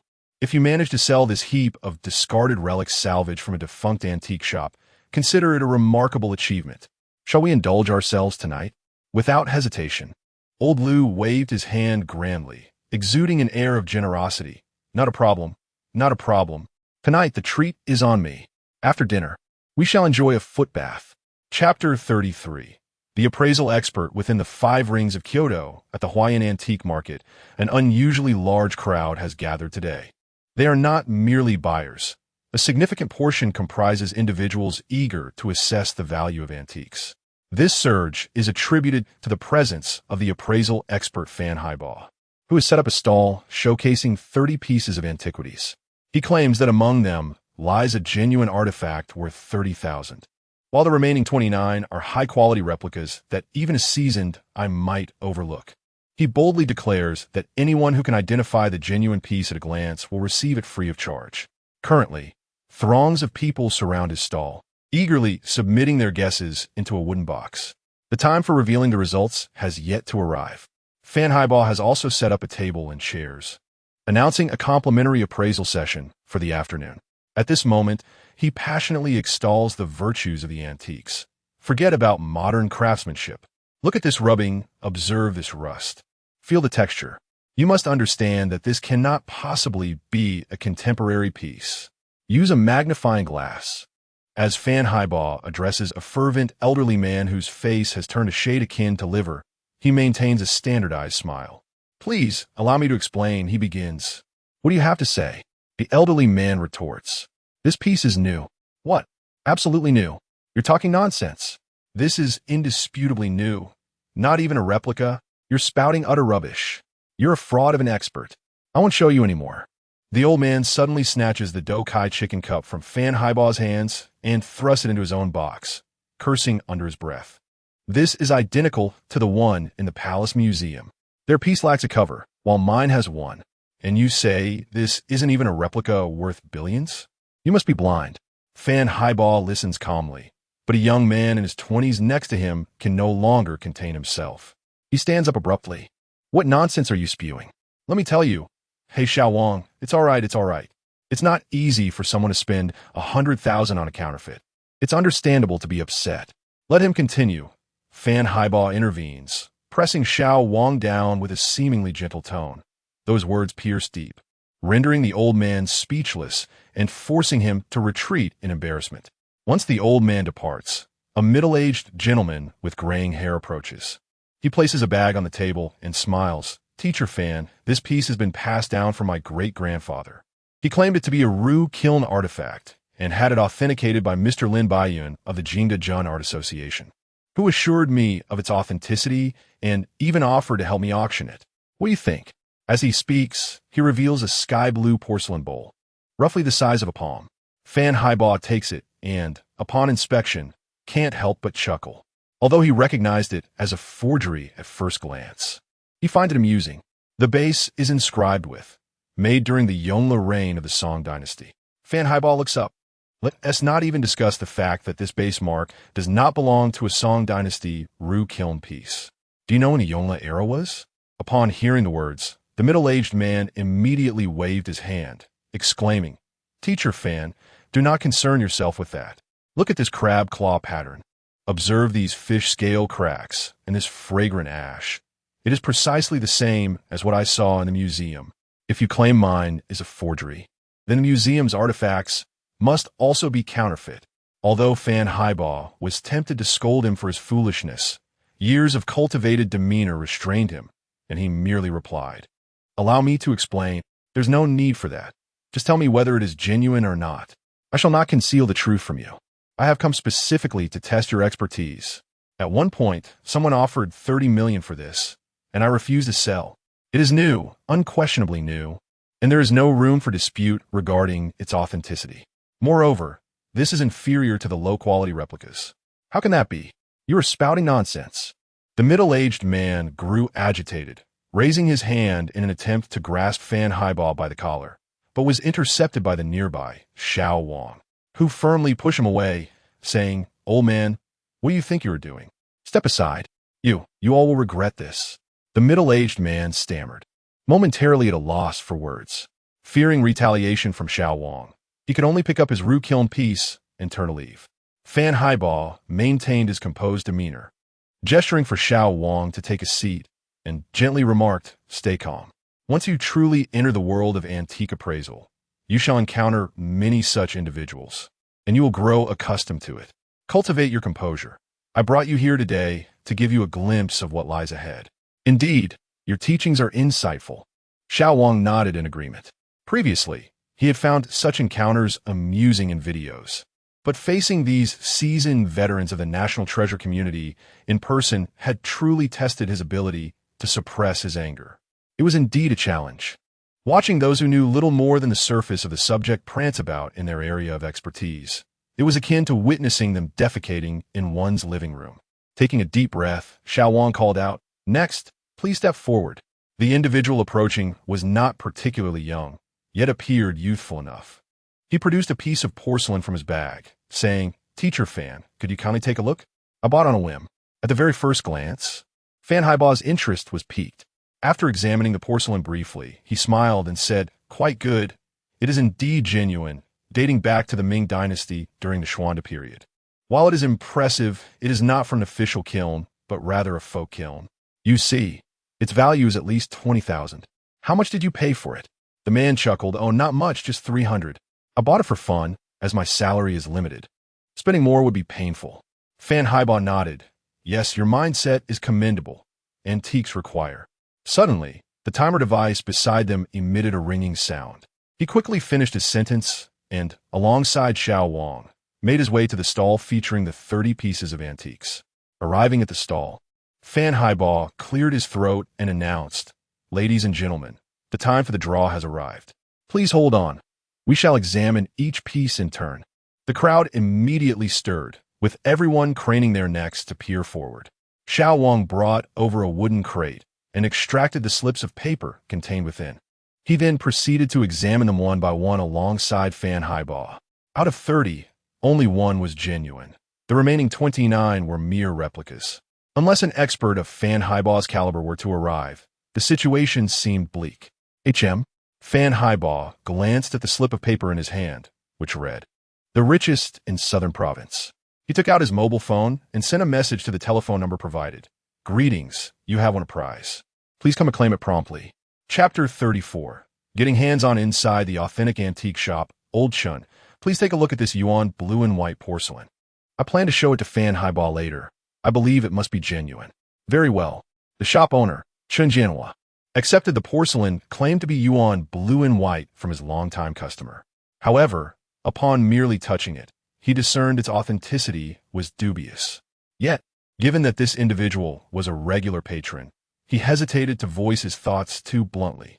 To assert its authenticity would be equally problematic.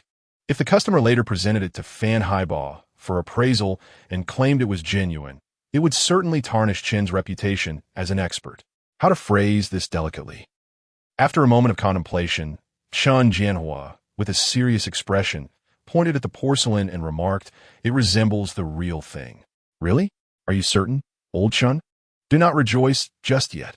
I observe a few aspects that are reminiscent of authenticity, yet there are also several that suggest otherwise. As you know, in our line of work, if there is even one flaw, it cannot be deemed genuine. True authenticity is absolute." Do not keep me in suspense. Please, enlighten me as to where the issues lie. Observe the hue of the Su Mali Qing. While it is indeed rich, I still sense something amiss. However, the natural dispersion of the rust stains indicates they are genuinely aged. After briefly outlining the issues he perceived, Chin noticed the customer's expression darkening, prompting him to hastily add, "Nonetheless, the clay body is undoubtedly made from Matsong soil. The texture is thick yet coarse, with a cross-section of a rice-yellow hue and distinct firestone red at the base. There's no mistaking it. It is likely a genuine piece. But I must admit my expertise falls short. I recommend you take it to Master Fan for a definitive assessment."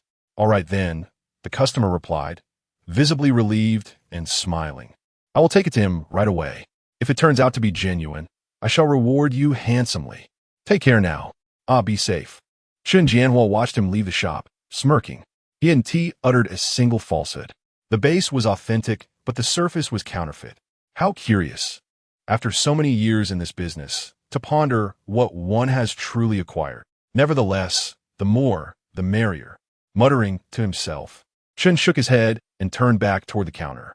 However, before he could reach it, the sound of the door opening caught his attention. "Hello, welcome." Chun Jianhua immediately halted, turning back with a more radiant smile. What can I assist you with, gentlemen? I assure you, all my items are of exceptional quality." The portly newcomer exuded affluence, adorned with a jade pendant of pure ice variety, easily worth several million. The young man accompanying him, though simply dressed and seemingly impoverished, should not be underestimated. Simplicity often conceals profound backgrounds. who could ascertain the familial ties he possessed. This was the capital. After all, one misstep could topple a bureaucrat. Chun Jianhua naturally adopted a more cordial demeanor. Zhang Yue offered a slight smile. We will browse for now. Very well. Please, feel free to look around. Chun Jianhua responded, understanding the subtle cues, and positioned himself at the counter, awaiting their inquiries. Observing Zhang Yue and Yu Lin leisurely wandering within, he noticed a figure outside, clad in a casual suit, resembling a butler. This only served to reinforce his belief that these two were not to be underestimated. Nevertheless, what did it matter? His antique shop was assuredly filled with genuine craftsmanship, though it did not guarantee the authenticity of ancient relics. All these items had been meticulously selected from various places. High-quality replicas. One might even say they were the pinnacle of replicas. Selling even a fraction of them would be pure profit. Chun Jianhua's lips curled into a smile as he contemplated offering these two a discount, boasting a bit to see if he could cultivate them into long-term clients. What do the young know of antiques? Only with age does one understand. A little lost now, boss. Zhang Yue's voice snapped him back to reality, prompting him to hurriedly step out from behind the counter with a smile. Oh, what is the matter? Have you taken a liking to something? Yes. Zhang Yue gestured towards 3 pieces on the display shelf. Seeing this, Chun Jianhua immediately approached. You want these 3, right?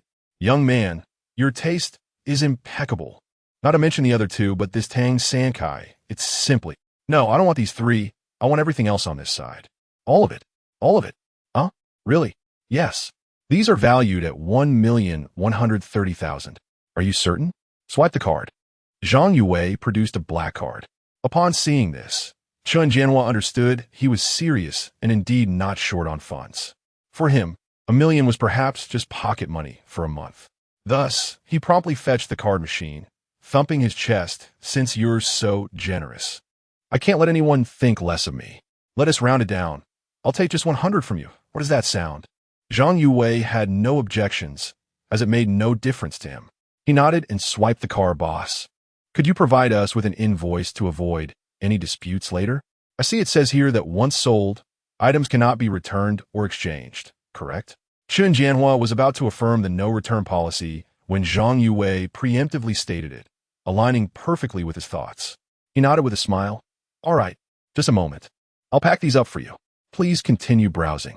A short while later, take care. If you find something you like, do come again. Chun Jianhua waved goodbye to the 3, gazing at Zhang Yue and Yu Lin's receding figures, akin to watching 2 plump sheep.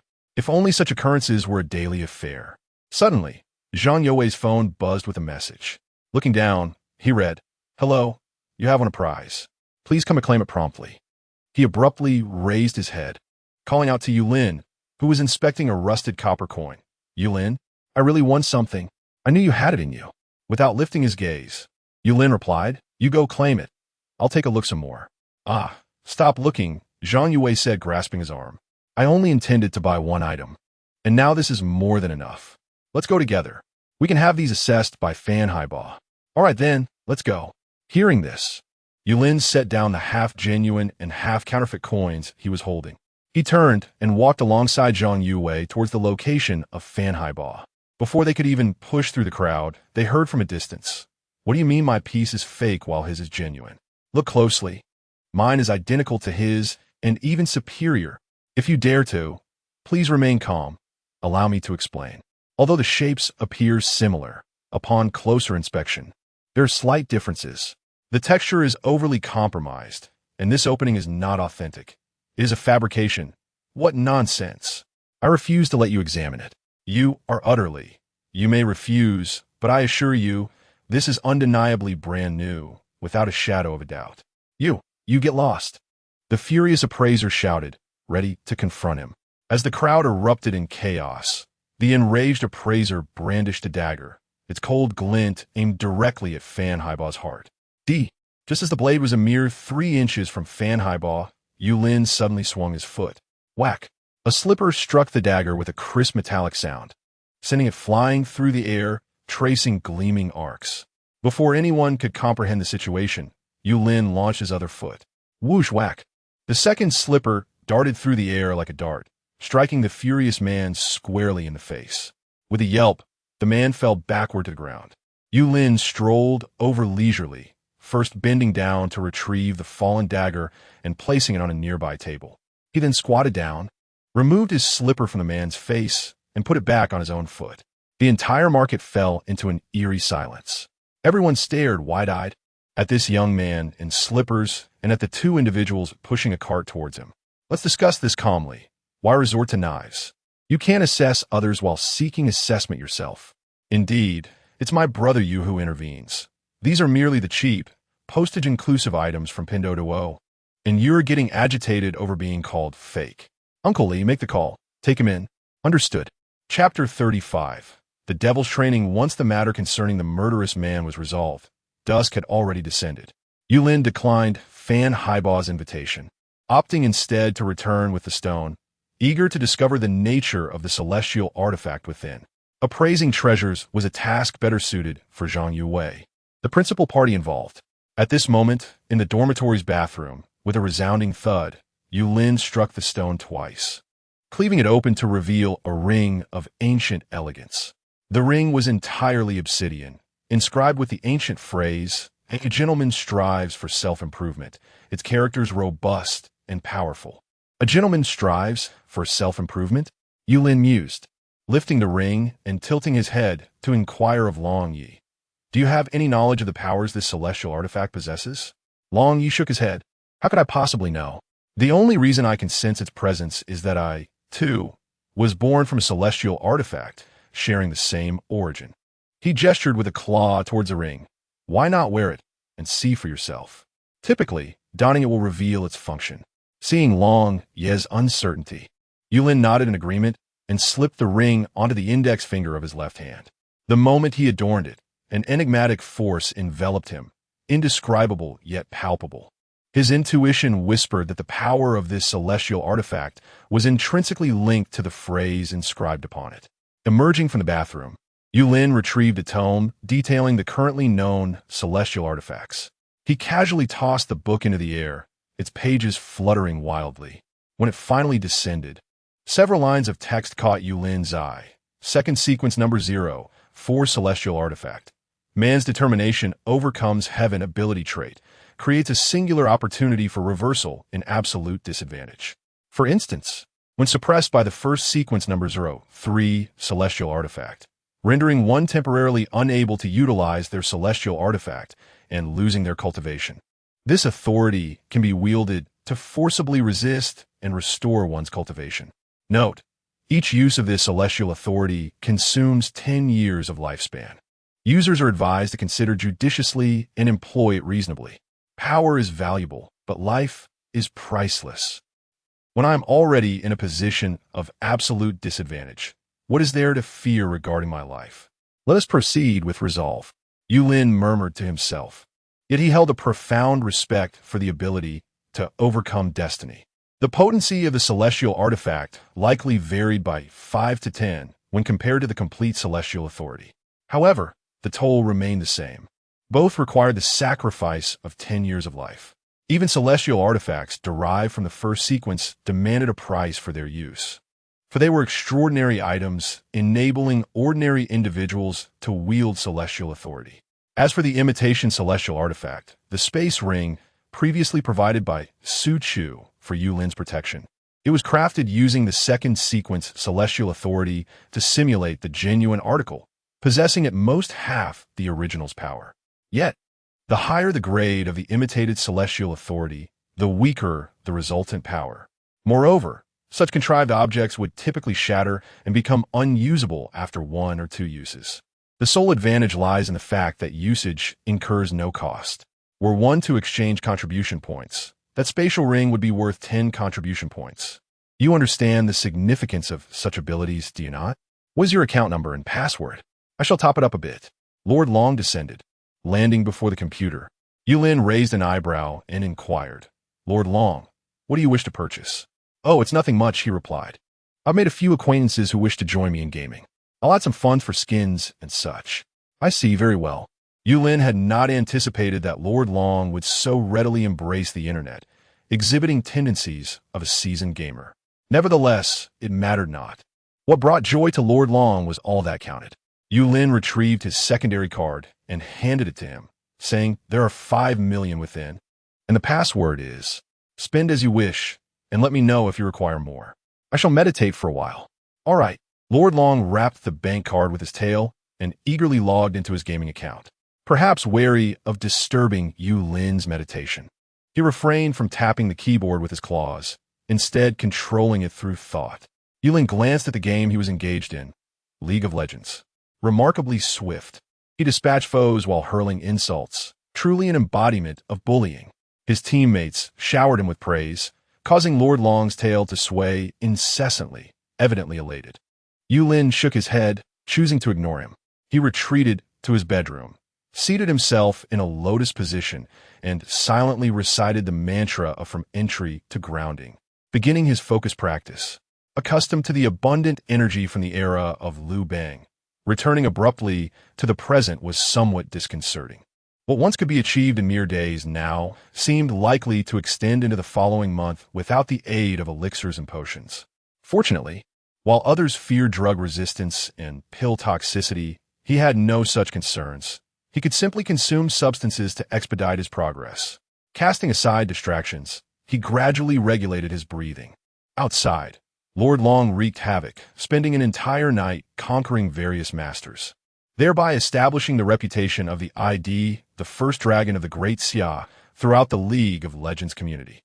Both he and Yulin were destined for splendid futures. The following day, in the classroom, Chun Haoshi surveyed Yulin and the others, his smile present, but Yulin sensed an underlying mischief. Bai Xiaxia raised her hand.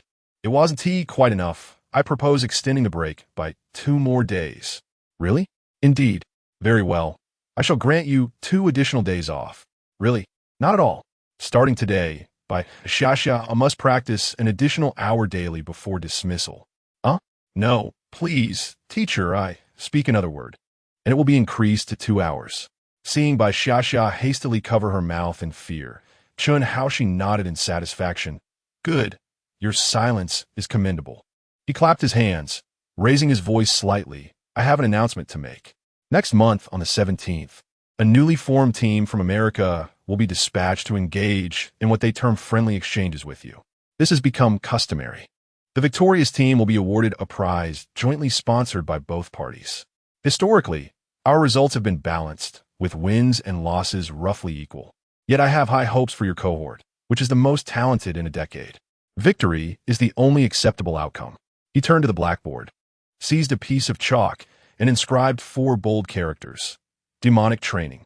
He discarded the chalk. Chun Haoshi grinned widely. "In the forthcoming 1.5 months, I will devote all my energy to this endeavor. The Bureau will provide access to all facilities, enlist experts, and enhance resource allocation, among other support. The extent of your improvement will depend solely on your own capabilities." Chapter 36. Ning Ya's request after elucidating the teachings of today's training. Chun Haoshi beckoned to Yulin. "Yulin, come forth." "Yes." Yulin stepped forward, approaching him. "What would you have me do, master?" "Nothing much. Show me your apex technique once more. Do not claim that you can only perform it once." "Understood." Instantly, Yulin recalled the sensations from that day. Closing his eyes and inhaling deeply, the next moment, his aura underwent a dramatic transformation. The energy within him surged, activating his muscles, unleashing a ferocious essence with unrestrained vigor. At this moment, to Qin Zhao and the others, he resembled a terrifying beast, and this was while he maintained control at the mid-stage of energy induction. "Enough," Chun Haoshi said, patting his arm to guide him out of the apex state. "As you all witnessed, though he executed the technique, he has yet to fully master it, resulting in a dispersion of his energy. The true mastery lies in the ability to utilize the apex without the opponent sensing its activation, only perceiving the sudden escalation in strength. Furthermore, a perfect utilization of energy allows for an extension of the apex duration. However, for now, your primary objective is to learn the apex. Come forth, all of you." "Yes." Qin Zhao and the others promptly advanced. "Master, what must we do?" "Extend your hands." Chun Haoshi directed their outstretched hands toward Yulin. "Yulin, demonstrate once more." You three should feel how he channels his muscles and energy. I will guide each of you in turn, followed by practice at the training grounds, aiming to master it within a month. Understood? Qin Zhao and the others nodded. Understood. Excellent. Chen Haoshi turned to Yulin. Gomos. All right, but let me clarify. Do not be erratic in your touching. We are all friends. What is the harm in a little contact? Indeed, I'm not shy, so why should you be? Enough chatter, let us proceed. If necessary, I will reciprocate later. Yulin, sometimes during our training, we need medicinal baths, and we are unclothed. There is no need for embarrassment. Yulin resigned. Prepare to enter the apex state once more. Hey, by Xiaxia, raise your hand a bit higher. Qin Zhao, that area is off limits. We're not close enough for that. Zhou Yi, you should uphold the decorum. I can't believe this. I trusted you all. Moments later, Yulin's energy was entirely depleted, and he sat on the ground, panting. Well done. Here is a reward for you. Chen Haoshi approached, offering a vial of restorative elixir. Thank you, master. Yulin drank it down in one gulp, regaining his composure before asking, surely, we shan't be doing this for an entire month? Indeed. Chen Haoshi nodded, smiling. This is not solely for them, but also for your benefit. Each time you exhaust your qi and subsequently restore it, your body gradually acclimatizes to this process. Eventually, not only will you master the art of exquisite utilization, but your body will also learn to automatically absorb the qi from the surroundings whenever it is depleted. Otherwise, how do you think those experts manage to engage in combat for so long? If you learn to recover while fighting, while others cannot, then their defeat is inevitable. Take a moment to truly feel this. Given your talent, I am confident you will achieve this within 6 months at most. He patted Yulin on the shoulder, his words brimming with significance. Yes, I will. Yulin nodded, refraining from uttering any pessimistic remarks. That's good. Rest for a while. I will guide them through the experience. Chen Haoshi turned to Qin Zhao and the others, saying, You three, come over here. Ding. A notification chimed from Yulin's phone, prompting him to pull it out and check. It was a message from Ningya. Opening WeChat, he accessed the chat, and his eyes were immediately drawn to a photo taken from an overhead perspective, clearly depicting a milky white snowdrift, followed by the message. What is my little brother doing? Yulin scratched his head, uncertain of her intentions, and replied, Do you not know what I am doing? Ningya, oh, I was just trying to find a topic to chat about. Sister will be visiting Kyoto this weekend. Do you have time? I will take you out for 2 days. Let me show you what it means to be captivated by indulgence. Yulin, thank for the invitation, but I am at the Civil Affairs Bureau, dedicated to serving the people and eradicating all corruption. Your awareness is not sufficiently elevated. Perhaps we should cease our communication. Let us unfollow each other.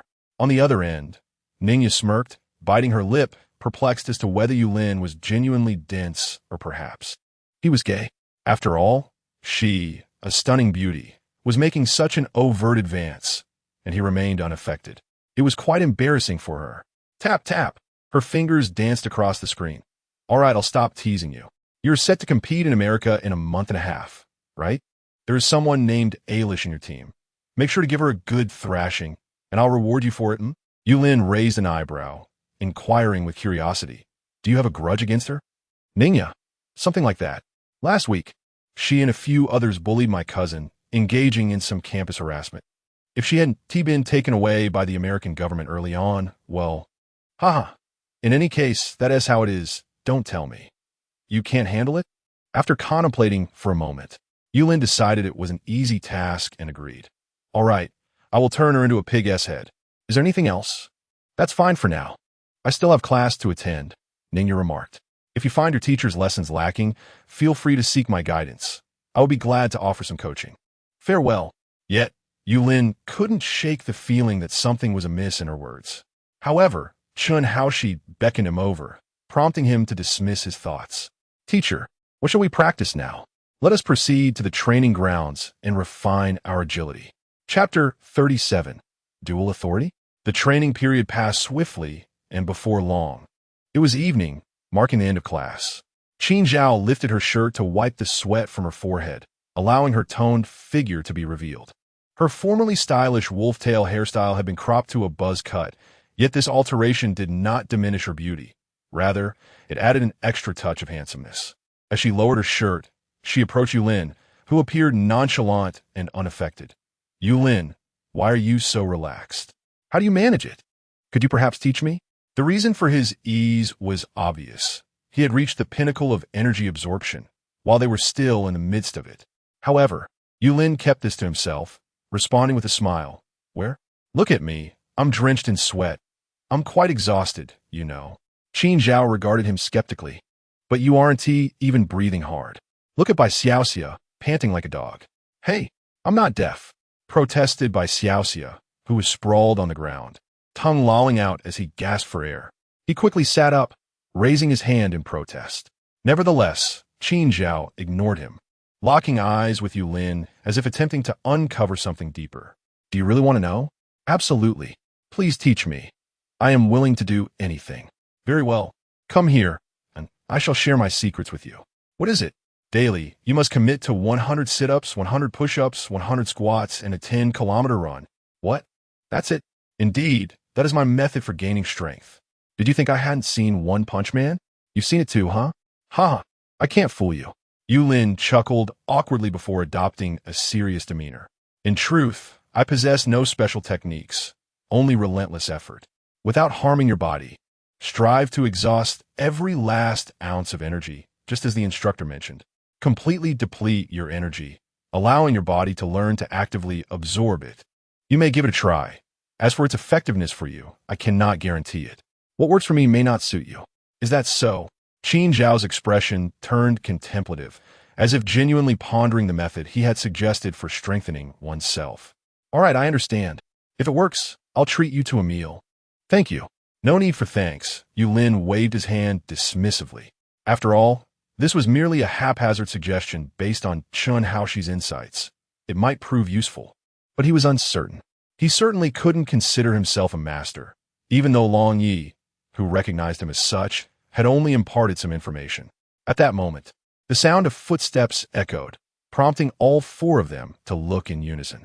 A team of 5 individuals entered, clad in standardized uniforms designed specifically for training by the Civil Affairs Bureau, distinct from the typical work attire. Leading the group was a young woman with a high ponytail. Approximately 25 years of age, her features were not conventionally beautiful, yet her countenance bore a striking air of confidence, and her every movement exuded leadership, marking her as the captain of the team. Behind them stood 4 individuals, 3 men and 1 woman. One man, possessing a rugged visage and a physique brimming with muscle, appeared somewhat cumbersome, yet his right hand deftly manipulated a butterfly knife with remarkable agility. The other 2 men were identical twins, one clad in white with long hair, and the other in black with short hair, making it quite challenging to distinguish between them. The woman, strikingly charming yet petite, exuded vitality. Her bright eyes sparkled as she chattered animatedly. After exchanging glances with Yulin and the others, they proceeded forward, ultimately entering a gravity training room. As the door closed behind them, they vanished from Yulin's sight. Who might they be? Bai Xiaoxia pondered, scratching her head in curiosity.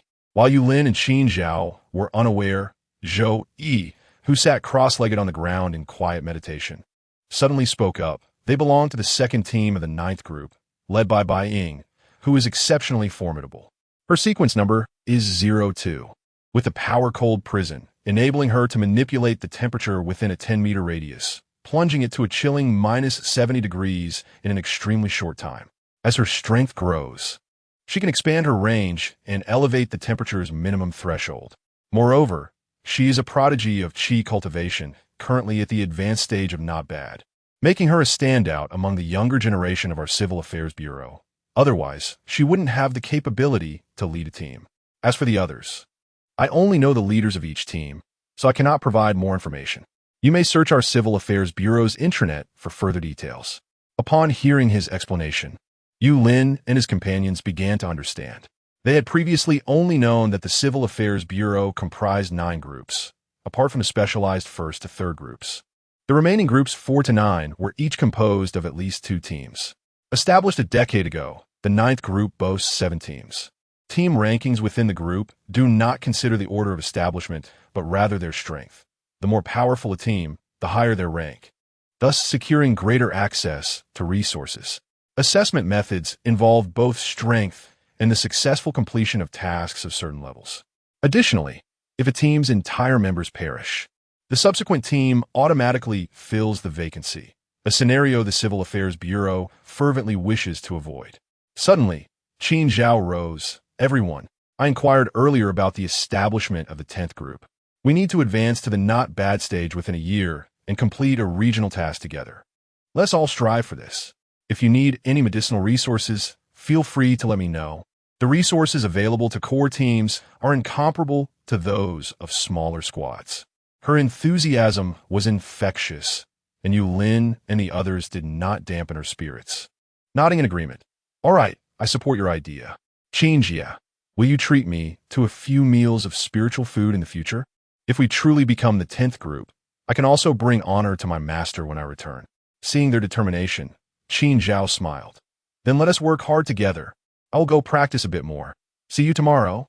She turned and walked towards a private training room, intending to try the extreme training method Yulin had suggested. Yulin contemplated the efficacy of his red sky sword Qi, still uncertain of its true power. Thus, he rose and made his way to a testing chamber specifically designed to evaluate the potency of weaponry and the capabilities of refining techniques. Presently, all facilities were accessible to them without charge. Under normal circumstances, after exhausting the monthly complimentary usage, one would incur a fee of 10,000 per hour. However, the allotted free time was ample, unless one were to spend the entire day within. The testing room spanned approximately 150 square meters, adorned with minimalistic decor, featuring only a touch control device. Approaching the device, Yulin lowered his gaze. It offered various levels for testing, ranging from Qi induction to true unity.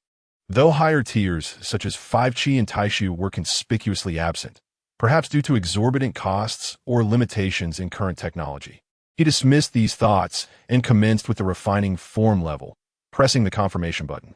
Immediately, an alloy post emerged from the ground.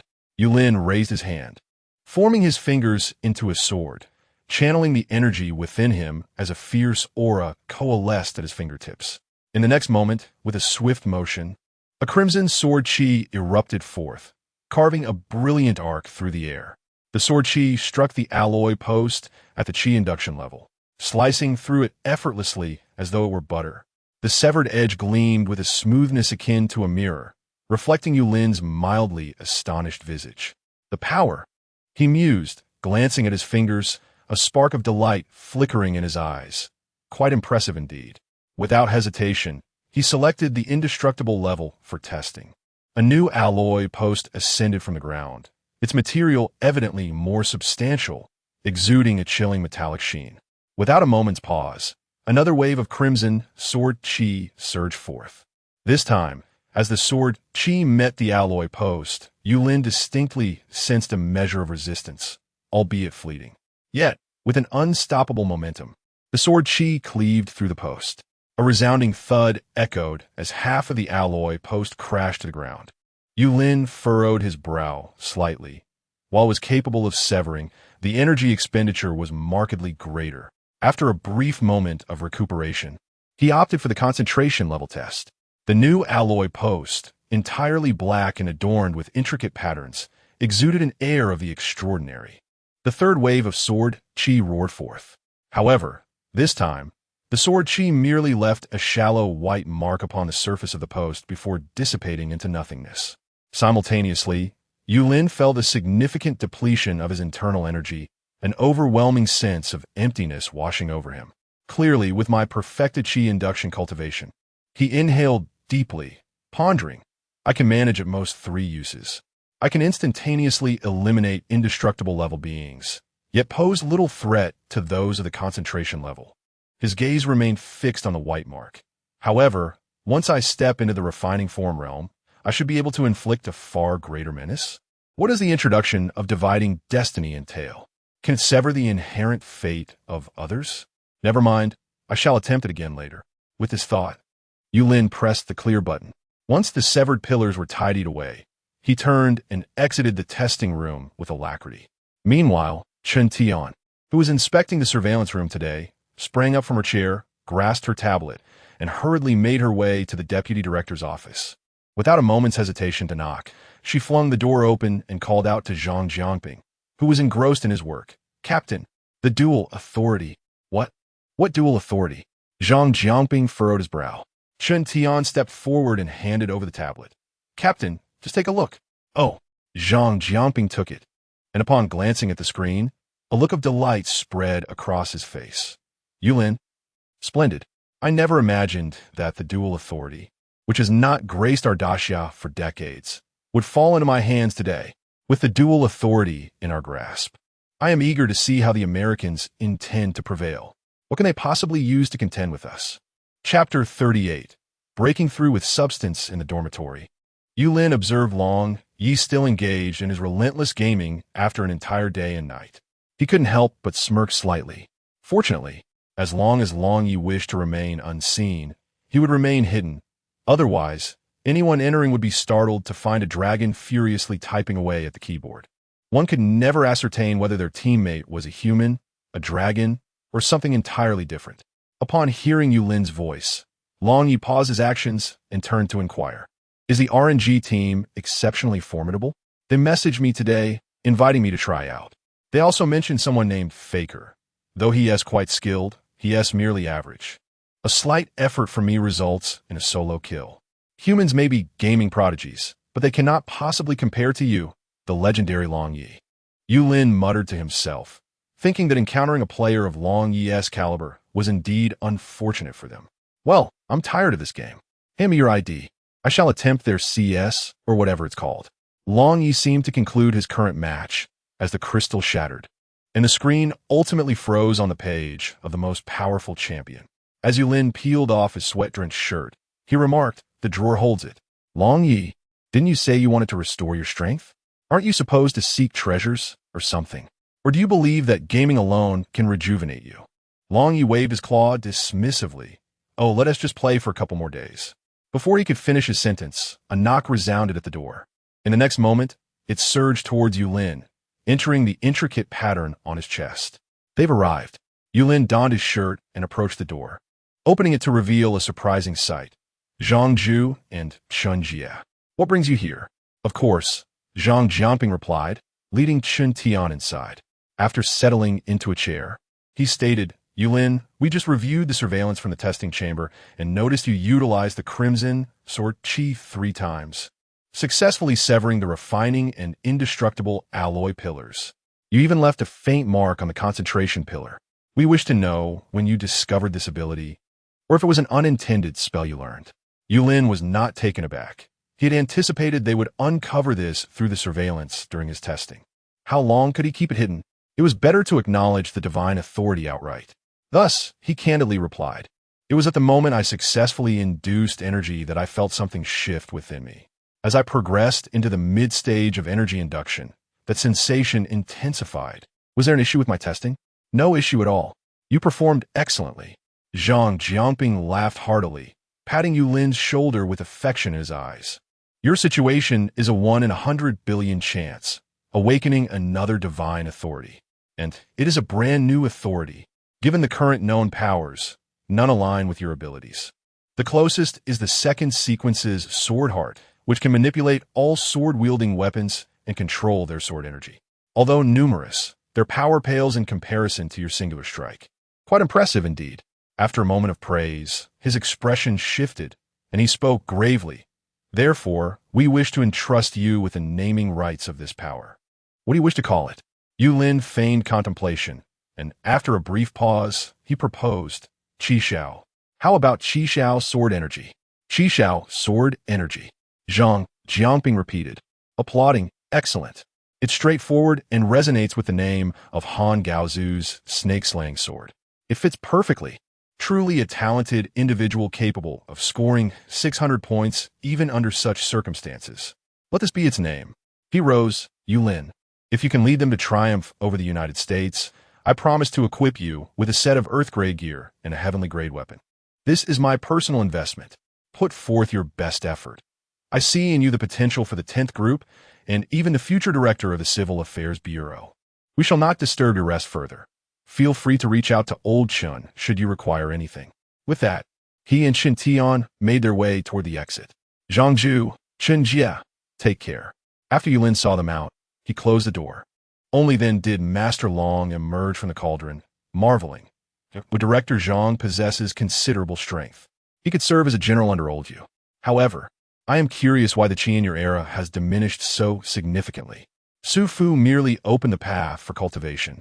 Yet the qi of the heavens and earth has always existed and can replenish itself. Even if absorbed by you, it should not have decreased to such an extent. Yulin shrugged. How would I know? Perhaps some entity has cultivated to a certain level and, fearing others catching up, has hoarded the qi in one place. We shall discuss this later. What you say is not impossible. Master Long nodded, seemingly recalling ancient tales, and gritted his teeth. Old Yu once encountered a rather sinister individual who collected toxins for 10 years, refining them into poisonous fangs, hiding in the water to ambush him. Never mind, the Emperor of Humans is not so easily vanquished.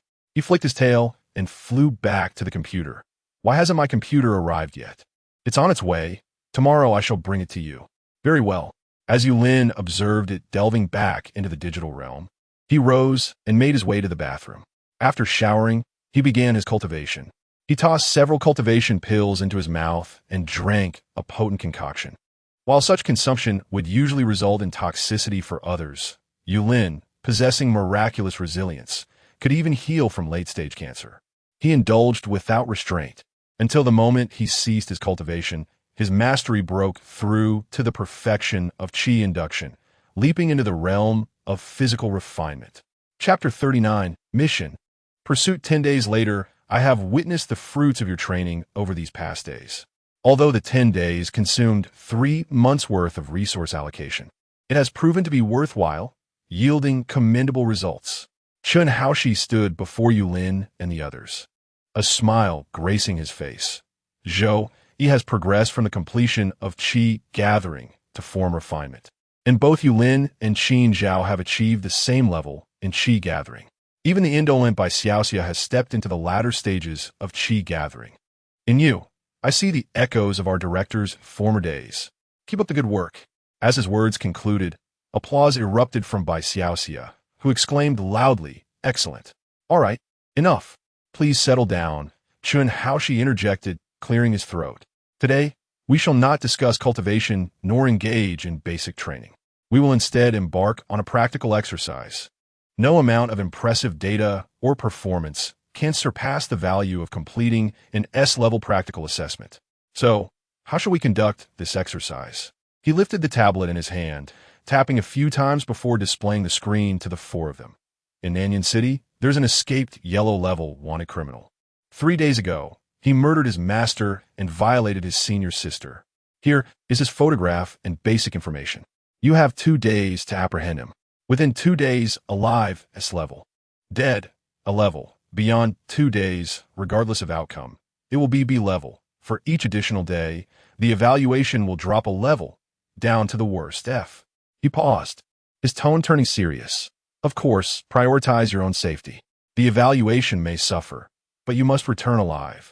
I do not wish to see any of you return with missing limbs. Group 2's leader Su was once merely an F level. One failure does not define you. Do you understand? Any questions?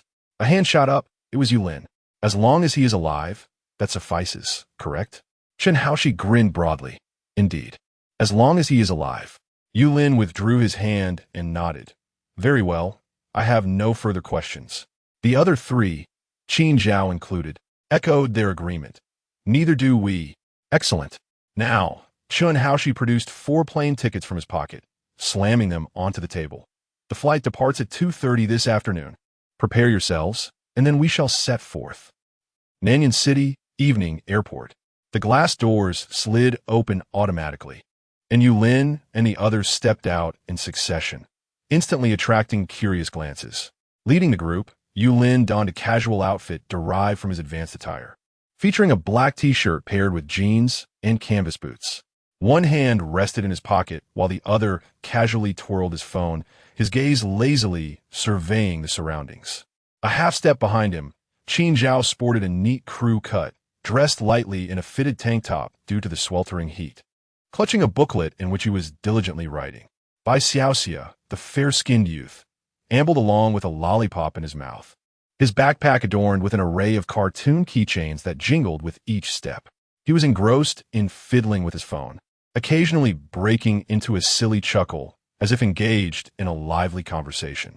The most striking figure, however, was Zhou Yi, whose robe stood out conspicuously in the crowd, moving with an air reminiscent of a Taoist priest stepping out from a period drama. Is this a film shoot? Perhaps a cosplay?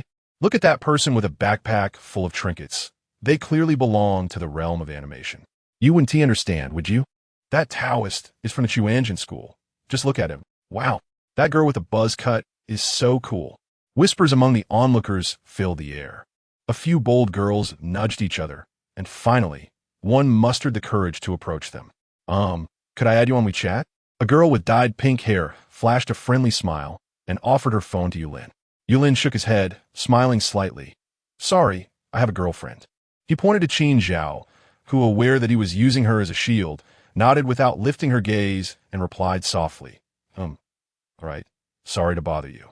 The girl with pink hair looked quite disappointed, but she retrieved another phone from her pocket and extended it towards Bai Xiaoxia. What about this young man? Huh? Me? Yes. Indeed. I'm sorry, Bai Xiaoxia glanced around, then pulled Zhou Yi from behind her with a bashful expression. You know how it is. All right, sorry for the interruption. I hope you both find happiness. Bye. Zhou Yi pressed his lips together. Only after the girl with pink hair departed did he push Bai Xiaoxia away from resting her head on him. No next time. If you say no, then no it is. If it weren't for Yulin's quick reflexes, I would have chosen them. Bai Xiaoxia pouted, her fingers resuming their dance on the screen. Before long, their taxi arrived before them. What is the last number? 1024. All right, please fasten your seatbelts. After the driver uttered this phrase, he donned his headphones, showing no interest in conversing with Yulin and the others. Silence enveloped the car as they drove into the city center and then the suburbs. The scenery gradually transitioned from modern skyscrapers to aged residential areas. They finally halted in front of a 6-story tenement building, its weathered facade adorned with climbing ivy. The navigation voice chimed in. Hello, you have arrived at your destination, Dongxin Road, Luoman Community, please. We've arrived, take care. Okay, thank you. After Yulin settled the fare, the four stood before the building, surveying its dilapidated exterior, where a multitude of air conditioning units clung to the peeling walls. And clotheslines stretched from one end to the other, adorned with garments that had not yet been retrieved. Unit 502. Qin Zhao checked the address, the last known location of the target. I'll take the lead with Yulin, and you two guard the stairway at the back, all right? All right. The three nodded in agreement. Four figures silently entered the corridor, their footsteps barely audible. The air was thick with a damp, moldy odor, mingled with an indefinable metallic scent. Approaching the door of room 502, Qin Zhao suddenly halted, her brow furrowed in concern. She turned her head toward Yulin, and in the fleeting moment their eyes met, he inscribed 2 characters in her palm, blood scent. Qin Zhao's gaze sharpened, and she nodded in affirmation to proceed. Upon reaching the door, Qin Zhao raised her hand and knocked. Hello, we are here to check the water meter. There was no response. The stench of blood seeping from the crack of the door intensified, nearly inducing nausea.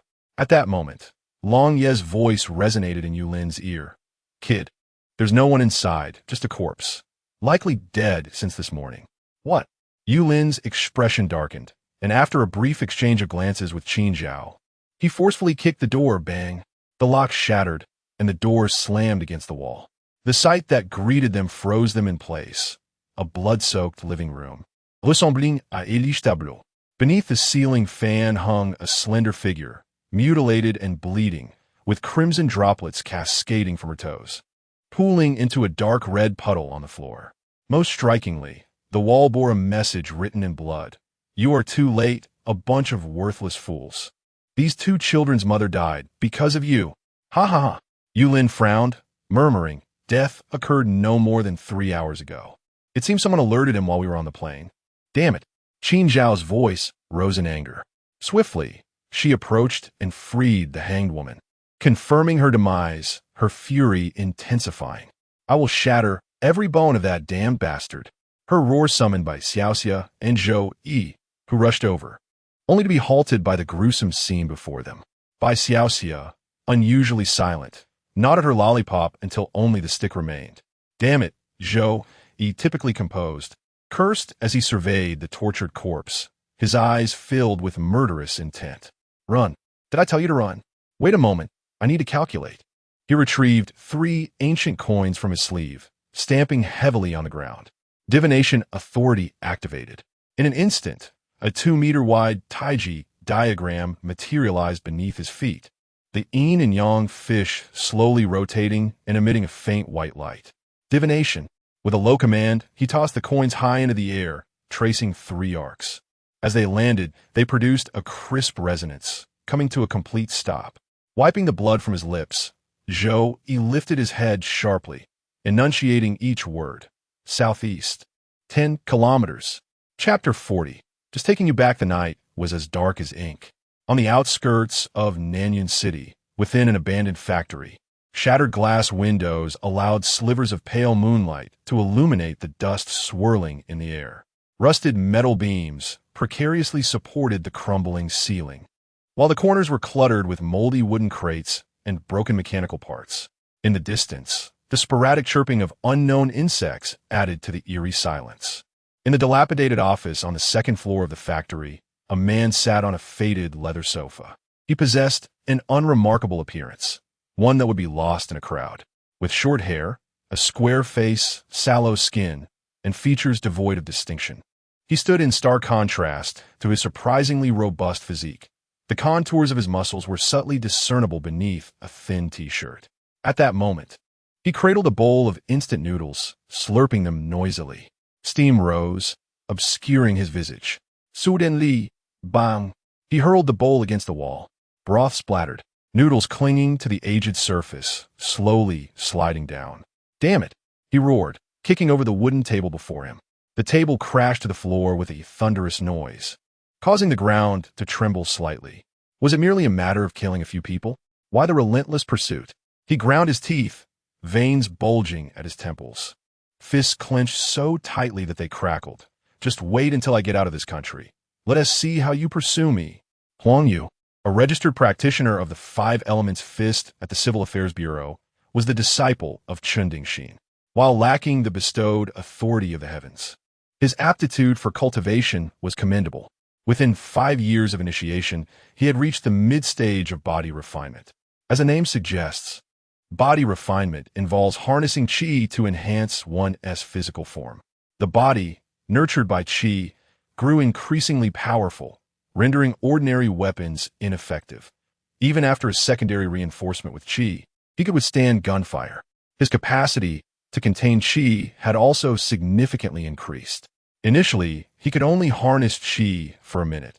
Now, with body refinement, he could sustain it for at least 2 minutes. Chun Haoshi had likened it to charging a mobile phone. Harnessing qi is akin to the speed of charging, while body refinement enhances the phone's durability and battery capacity. The subsequent stage, soul refinement, could be viewed as upgrading the CPU and system.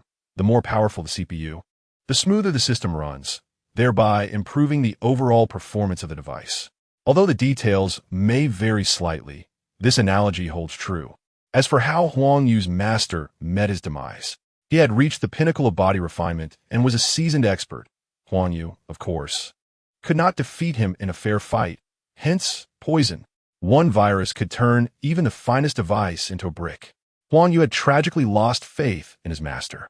Had it not been for other disciples' absence that day, he likely would not have escaped death. And then there was his senior sister. He licked his lips, seemingly savoring the memory of that experience. Cultivators were indeed far superior to those he had encountered in the alley. It was simply a pity. Huang Yu shook his head, dismissing such thoughts. What he needed to contemplate now was how to escape from the Great Xia. In the morning, he was indulging in a moment of ecstasy when an unexpected message arrived. The Civil Affairs Bureau has dispatched personnel to apprehend you. They will arrive in 3 hours. Depart immediately. The authenticity of the message was uncertain. It was wiser to err on the side of caution. After eliminating a randomly captured woman, Huang Yu fled from that residential complex, sprinting to this abandoned factory. He doubted their ability to locate him. If they could, he would devour this sofa right now. Suddenly, a resounding crash echoed, and Huang Yu sharply turned his gaze toward the factory entrance. The once locked iron door had vanished, moonlight pouring through the opening, illuminating a tall figure clad in a Taoist robe. Standing against the light, the hem of his robe fluttered gently in the night breeze. "I have found you," came Zhou Yi's voice, laced with a chilling intensity. Huang Yu's pupils constricted, but he quickly revealed a sinister grin. "So, you are from the Civil Affairs Bureau? Just a mere boy. Do you truly believe you can defeat me?" Zhou Yi did not respond, merely advancing slowly. The metallic claws glinted coldly in the moonlight as he deliberately donned them, producing a soft, clicking sound. At that moment, bang! A loud noise erupted from above, and fragments of concrete began to rain down. Huang Yu looked up abruptly to see a large hole in the roof, with Qin Zhao standing at the edge. Gazing down at him, his icy eyes, filled with murderous intent, locked on Huang Yu. Simultaneously, a series of gunshots rang out, shattering the nearby windows. Bai Xiao, armed with a specialized firearm, leaped into the room, her gun unwaveringly aimed at Huang Yu's forehead. The playful demeanor he once exhibited had vanished, replaced by a chilling focus. Surrounded on three sides, with no escape, Huang Yu felt his throat constrict as beads of sweat formed on his forehead. Yet soon, a malevolent smile returned to his face. Three little brats. How amusing. He gradually assumed the stance of the Five Elements fist, his muscles tensing beneath his t-shirt. "Let me see what the Civil Affairs Bureau is capable of." With a powerful punch, he unleashed a fierce wind directed at Zhou Yi's face. Zhou Yi si de stipit, the claws tracing a silver arc in the moonlight as they struck fiercely at Huang Yu's ribs. In an instant, Huang Yu altered his attack, countering with a punch. Bang! The collision of fist and claws erupted with force, sending dust swirling around them. Qin Zhao, like a specter, darted to Huang Yu's side, delivering a sweeping kick aimed at his knee. "Useless," Huang Yu scoffed, raising his knee to absorb the impact, while simultaneously retaliating with an elbow strike to push Qin Zhao back. The gunfire from Bai Xiao precisely sealed Huang Yu's escape route, forcing him to abandon his pursuit and roll away in a desperate scramble. These little brats are surprisingly coordinated. Huang Yu spat out a mouthful of blood, his eyes glimmering with ferocity. "Let us see how long you can hold out." He suddenly surged forward, his punches accelerating like a torrential downpour directed at Zhou Yi. Zhou Yi attempted to block, but having previously relied on divination, his condition was already subpar. Coupled with Huang Yu's cunning and ferocious strikes, a feigned attack swiftly transformed into a sudden maneuver, landing heavily upon his chest. A cough erupted from Zhou Yi, blood splattering forth as he staggered backward. Huang Yu, grinning malevolently, prepared to pursue, only to witness an ethereal scale materializing in Qin Zhao's hand. With a resounding command from Qin Zhao, Zhou Yi's injuries vanished instantaneously, while an inexplicable dent formed in Huang Yu's chest, blood trickling from the corner of his mouth. The power of the heavenly authority. Huang Yu's eyes widened in disbelief as he growled through gritted teeth. "This is unjust." Zhou Yi, wiping away the non-existent blood from his lips, replied with a cold smirk. "There is no need for fairness against an enemy, especially one like you." With that, he lunged at Huang Yu once more, his fists now infused with even greater ferocity. Huang Yu, teeth clenched in frustration, realized this battle was impossible. Hurting them was akin to harming himself. This was nothing short of deceit. With a sudden kick to the ground, he kicked up a cloud of dust, obscuring his retreat as he dashed toward the factory's rear exit. "I shall remember this grudge," Huang Yu shouted as he ran. "You will regret this soon enough." In the blink of an eye, he had exited the factory and was reveling in the belief that Zhou Yi and the others dared not pursue him, when he failed to notice a streak of crimson sword energy silently sweeping toward him. Puff! The sword energy sliced through Huang Yu's right leg, and he fell to the ground with a pained scream. Who unleashed this sword energy? He turned his head to see a figure descending from the treetops, approaching him with an imposing air, producing a vial of potion and pouring it over his leg wound.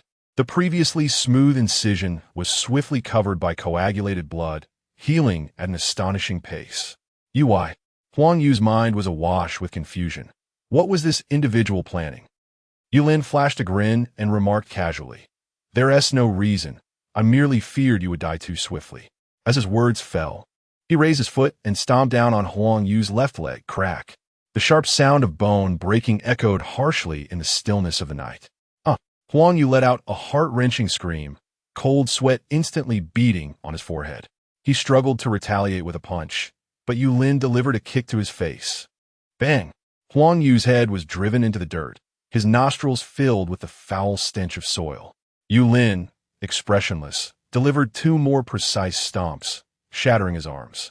Just as Huang Yu teetered on the brink of unconsciousness, Yulin bent down, grasped his hair, and yanked his head from the ground with the ease of uprooting a radish, casually stuffing several healing pills into his mouth. Cough, cough. Huang Yu coughed violently, spitting out a mouthful of mud, his lips trembling. "Aren't you supposed to capture me and take me back? If you kill me, you'll never complete your mission." Yulin crouched down, offering him a chilling smile. "Our task is to bring you back, but we never specified in what condition." He patted Huang Yu's mud-streaked face. "Now, go ahead and say whatever you need to say to them." Upon finishing his words, Yulin seized Huang Yu by the collar and, akin to hurling a sandbag, flung him away. "Off you go." Huang Yu arced through the air in a parabolic trajectory, crashing heavily at the feet of Zhou Yi and his companions who had just exited the factory. He lay sprawled on the ground like a lifeless dog, barely managing to utter faint pleas for mercy. Spare me, I'm sorry, I won't dare again." Zhou Yi merely raised his fist. "You showed no mercy to your master and senior sister, the mother of those 2 children. Prepare to face the consequences." Chapter 41. Raising the flag in the Civil Affairs Bureau branch of Nanyan City, Director Jiang Hua surveyed the scene before him. Lying on the ground was Huang Yu, whose face remained somewhat intact, while the rest of him was a grotesque mess. Not a trace of sympathy stirred within Jiang Hua. Had it not been for Huang Yu's obligation to report to Yulin and his companions, he would have eagerly dispatched him then and there.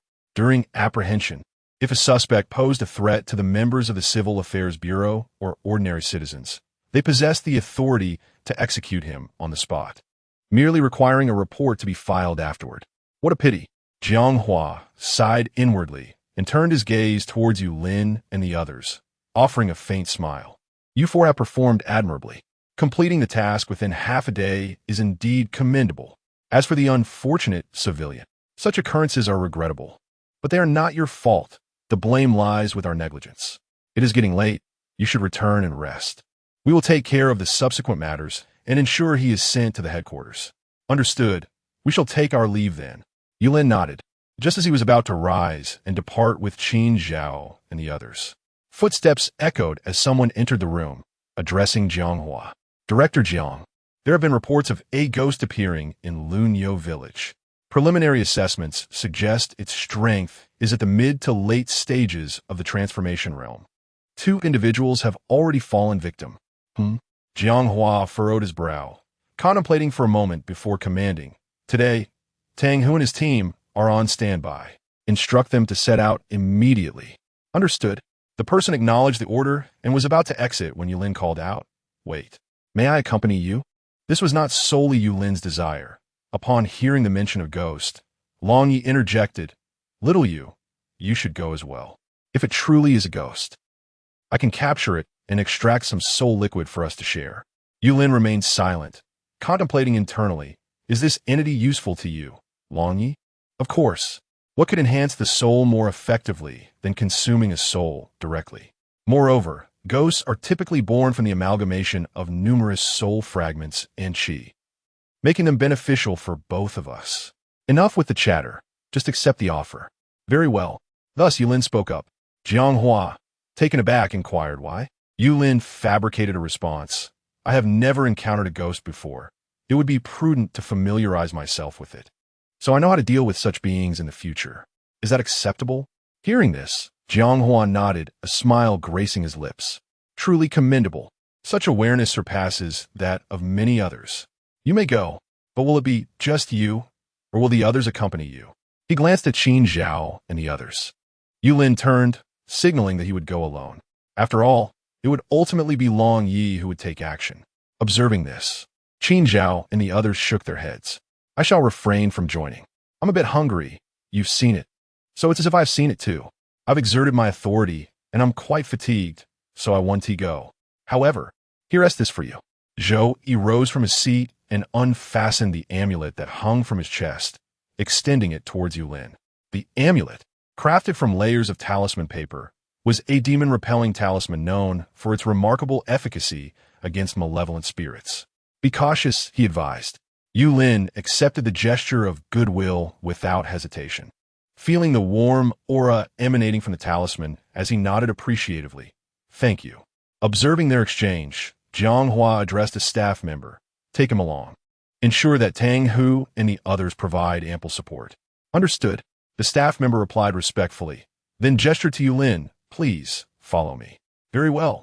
Yulin acquiesced and followed the staff member out of the office, traversing the lengthy corridor. Shortly thereafter, in the dimly lit underground garage, four figures were illuminated by the yellow glow of the lights. Tang Hu, standing beside an SUV, possessed a robust physique and a composed demeanor, his eyes sharp like those of a hawk. Beside him stood a middle-aged woman with a practical short haircut, wearing a matching ring on her ring finger that mirrored Tang Hu's. Two other men lingered at the rear of the vehicle. One was engrossed in inspecting equipment, while the other leaned against the vehicle with crossed arms, seemingly bored as he scrolled through short videos. As Yulin approached, Tang Hu nodded slightly. Hello. Stay close to us tonight and avoid wandering off. His gaze lingered on Yulin for a moment, his tone turning serious. Spirits are not to be trifled with. They are not as easily managed as humans. Although the records indicated that Yulin had merely achieved the completion of Qi introduction, his ability to collaborate with teammates to handle Huang Yu suggested he was no novice. However, Tang Hu had no intention of allowing him to take unnecessary risks. Losing a potential future captain of the Bureau on such a mission would be a substantial loss. A formidable individual often possesses the capability to suppress an entire city alone. Yulin nodded, a smile gracing his lips. I understand. I will rely on your expertise. Indeed, Tang replied tersely, then opened the SUV door. Get in. The engine roared to life as the vehicle exited the garage, swiftly merging into the night. Inside, Tang Hu gripped the steering wheel, his gaze fixed intently on the winding mountain road ahead. In the passenger seat, Lin Lan, Tang Hu's wife, perused the mission documents. In the back seat, Yulin sat between two other team members, Zhao Yi and Sun Hao. Sun Hao, who had been engrossed in his videos, suddenly turned to Yulin and inquired, if I may be so bold, what is the sequence of your heavenly authorization? Is it particularly strong? Yulin shrugged. It's the second sequence. It might be quite strong. Hiss, Sun Hao inhaled sharply. What do you mean by might be quite strong? There isn't a weakling in the second sequence. Even our Captain Tang is merely in the fourth sequence, and none of us have a heavenly authorization. Forget the second sequence. If we could just awaken to a fourth sequence, we'd be overjoyed. Yulin, amused by his exaggerated expression, replied, You never know. There are many examples in our Civil Affairs Bureau where individuals nearing retirement suddenly awakened their heavenly authorization and were reemployed. Well, that's that. Sun Hao waved his hand dismissively. After laboring for most of my life, it is time to rest. One cannot toil like a beast of burden forever, can they? Thankfully, Tang and his wife both work at the Civil Affairs Bureau, basking in mutual affection, unlike me, who can only meet my wife once every 2 weeks. By the time I do, she might have run off with someone else, and I will be none the wiser. How tragic. After finishing today's work, I shall return to keep her company. Though he spoke thus, there was no trace of complaint on his face, as if he were merely jesting about his circumstances. Enough of that. At this moment, Zhao Yi also looked up, joining the conversation. Isn't there a 20-day holiday each year for you to choose at your leisure? Your annual salary, after taxes, is no less than 500,000, and there are additional family benefits to consider. Sun Hao leaned against his wheelchair. This is what I have earned with my life. Who knows when my time will come? I deserve it. But what about you? When will your little girlfriend hold her wedding? Don't remain a virgin until death. It's not your wedding. Why the rush? Zhao, he set down his phone, his gaze drifting out of the window. If I can save a bit more, just a bit more, I shall marry her. Sitting in the middle, Yu Lin tugged at the corner of his mouth. What is with these two, planting their flags everywhere? Were you both like this in the past? At that moment, Lin Lan suddenly spoke up. We will arrive at Lunyo village in 7 minutes. Let us review the information and prepare. Chapter 42. The invitation of the female ghost. Lunyo village lies on the outskirts of Nanyan City. Initially earmarked for development, the plans have been postponed for several years due to policy adjustments. Thus, the village continues to retain the quaint appearance of an old mountain hamlet. Low, earthen houses scattered haphazardly, winding paths of bluestone, and lush forests encircling the area. The moonlight bathes the village, casting a pallid glow over the weather-beaten walls. Typically at this hour, the entire village is enveloped in silence, devoid of any light, as if abandoned. However, tonight, Lunyo village is anything but tranquil. 3 police vehicles from the Nanyan Public Security Bureau are stationed at the village entrance, their red and blue lights flashing in stark contrast against the darkness. A cordon has been set up, and a group of officers meanders around, yet none dare step into the village. Captain, why can't we go in? The new detective, Zhang Hai, paces anxiously, occasionally straining to glimpse into the village. His youthful vigor is evident, anxiety etched across his face. In a situation like this, wouldn't it be better to enter sooner? If the crime scene is disturbed, finding the perpetrator will be exceedingly difficult. Captain Chun Jiangwo perches on a stone, shaking his head at the remark and gesturing for Zhang Hai to sit. This case is not straightforward. It runs deep. The director has expressly instructed us not to enter until our colleagues from the Civil Bureau arrive. You heard the coroner's assessment. There are no injuries on the body of the Civil Bureau? Zhang Hai et Bao Fudo. Captain, you can't possibly believe in some ghostly murderer. Can you? What era are we living in? Such feudal superstitions, especially for us detectives. Before he can finish, a distant roar of an engine catches their attention. They turn to see a black SUV descending the mountain road, its headlights slicing through the darkness, eventually halting in a clearing ahead. Tang Hu and his team disembark from the vehicle, prompting Chun Jiangwo to rise and greet them. The 2 men clearly share a familiarity, and Chun Jiangwo promptly states, Old Tang, Lin Mei, the location of the body is in the village's ancestral hall, southwest of the central tree. He gestures toward the depths of the village. All the villagers have been evacuated. The rest is up to you. Tang Hu nods, clapping Chun Jiangwo on the shoulder. Come over for a drink at my place sometime. By the way, how did your son fare on the college entrance exam? He managed to scrape into a 211 university, but he chose to apply to a police academy. Chun Jiangwo replies with a smile, then adopts a serious tone. Let us not discuss him further. Be cautious. I'll keep watch at the village entrance and inform you immediately of any developments. Understood. Tang Hu says no more, turning to signal his team. Let us move out. The group ventures deeper into the village, their figures swiftly consumed by the encroaching darkness. Zhang Hai stands by, watching them vanish at the village entrance, unable to contain himself as he approaches Chun Jiangwo. Captain, I want to go in and take a look. His tone is resolute. I refuse to believe in ghosts. Chun Jiangwo shoots him a stern glare. Don't make matters worse. Having just passed the assessment, do you wish to have your qualifications revoked? However, there is no however. Chun Jiangwo interrupted him, commanding, stay put. After uttering these words, he stepped aside to confer with several officers. Zhang Hai gritted his teeth and turned back to the police vehicle, retrieving a pair of binoculars from the trunk. He then sought a vantage point, elevating the binoculars to gaze into the village. There was no way he would infiltrate alone.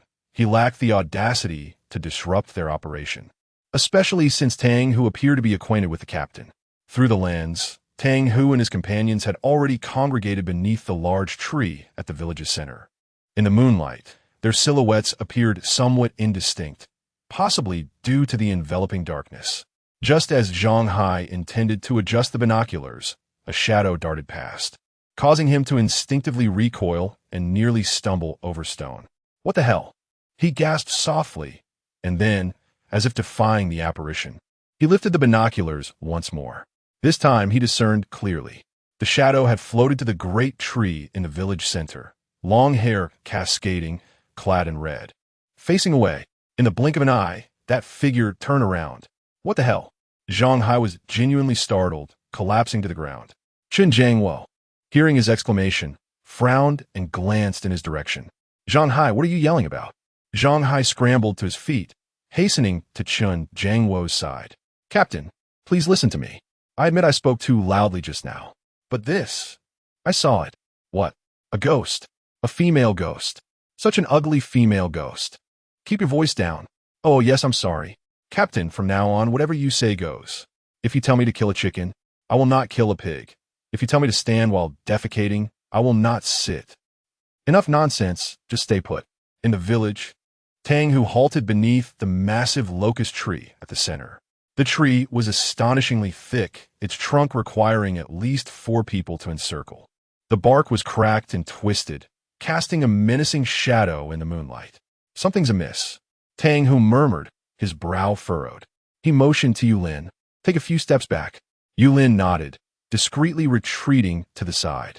Tang Hu and his companions swiftly dispersed, positioning themselves at the 4 cardinal points.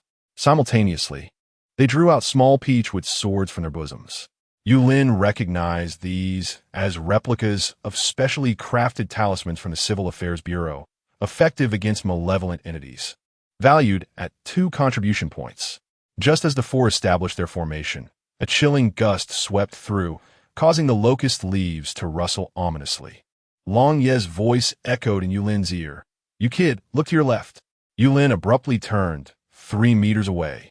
A figure in a red dress with long hair had inexplicably appeared behind Tang Hu. She stood silently, the tattered red hem of her gown unmoving, as if merging seamlessly with the night. As if sensing Yulin's gaze, the female ghost slowly turned her head. In her dark eye sockets there were no eyeballs, only 2 writhing shadows. Her decaying facial skin contorted, revealing a grotesque grin. She silently formed words with her lips. Do you wish to be my husband? Yulin remained silent. Mr. Long's teasing voice broke the tension. Why not give in to her? Perhaps you could father a couple of little ghosts? Yulin continued to withhold his response. Observing his silence, Mr. Long ceased his banter and addressed him earnestly.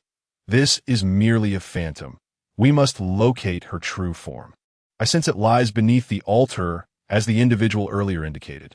Yulin nodded in agreement. All right. A gust of wind swept through, causing the female ghost to vanish. At that moment, the prepared Tang Hu called out sharply, Strike. The small peachwood swords in the hands of the 4 men instantly expanded, transforming into 3-foot-long blades that shimmered with a faint golden light. 4 beams of golden light simultaneously slashed towards the locust tree. A piercing scream shattered the night. Ah! A distorted, ghostly face emerged upon the rough bark of the locust tree, snarling at them in fury. Get out! Get away! Do not disturb me! The ghostly visage let out one final shriek before dissipating into the air. The once ominous locust tree fell into a serene stillness, as if all that had transpired was but an illusion. The peachwood swords reverted to their original forms, now bearing a fine crack along the blade. Tang Hu sheathed his sword and gestured towards the direction of the altar, urging them to proceed. Chapter 43. The selection in the ancestral hall is situated in the southwestern corner of the village, adorned with azure bricks and black tiles, its eaves elegantly curving upwards. The stone steps at the entrance are overgrown with moss, and the crimson doors have faded and peeled, bearing only the scars of time. A caution tape stretches across the entrance, where 2 corpses lie within, their lower halves covered by white cloth, while their upper bodies appear pallid, eyes tightly shut, devoid of any visible injuries.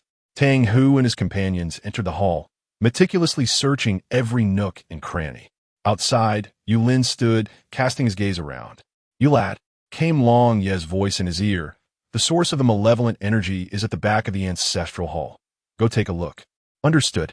Yulin nodded, silently making his way around to the rear of the hall. There he discovered a well, sealed with cement. Following the tropes of cinematic narratives, there was surely something amiss with this well. Yulin retrieved a compact C4-time bomb from his pocket. Swiftly, He placed the device at the well's opening, setting a countdown for 1 minute, before retreating to a safe distance. As a special operations officer from the Civil Affairs Bureau, it was only reasonable to carry some demolition equipment, wasn't it? At that moment, Tang Hu and his companions emerged from the hall, noticing Yulin's absence and immediately beginning their search. They soon rounded the back of the hall, where they found Yulin fixated on the well, the sound of the countdown beeping ominously. Tang Hu hap go check bodiki, frowning. What were you doing just now? Yulin gestured towards the well. Based on my years of cinematic experience, there's definitely something wrong with this well, so I thought I'd de-blow it open and take a look. Where did you get time bomb? Tang Hu's frown deepened. Yulin grinned. I casually grabbed it from the training ground on my way out. Just a little something handy. Tang Hu. Fine. As the countdown ticked down to 30 seconds, it suddenly halted. Yulin raised an eyebrow. I told you something was off, didn't I? He stepped aside and casually snapped off a 3-meter-long branch, prodding the bomb's button with its tip. The countdown resumed, but after just 1 second, it stopped again. Yulin continued to poke at it.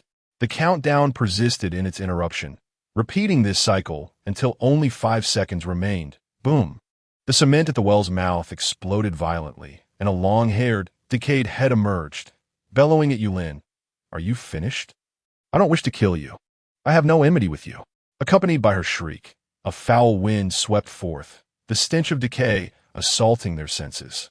Yulin remained unfazed, thrusting the branch forward, jabbing it into the female ghost's gaping mouth. Finally willing to show yourself? Let us conduct a nucleic acid test. He then flicked the stick upward, lifting the ghost from the well.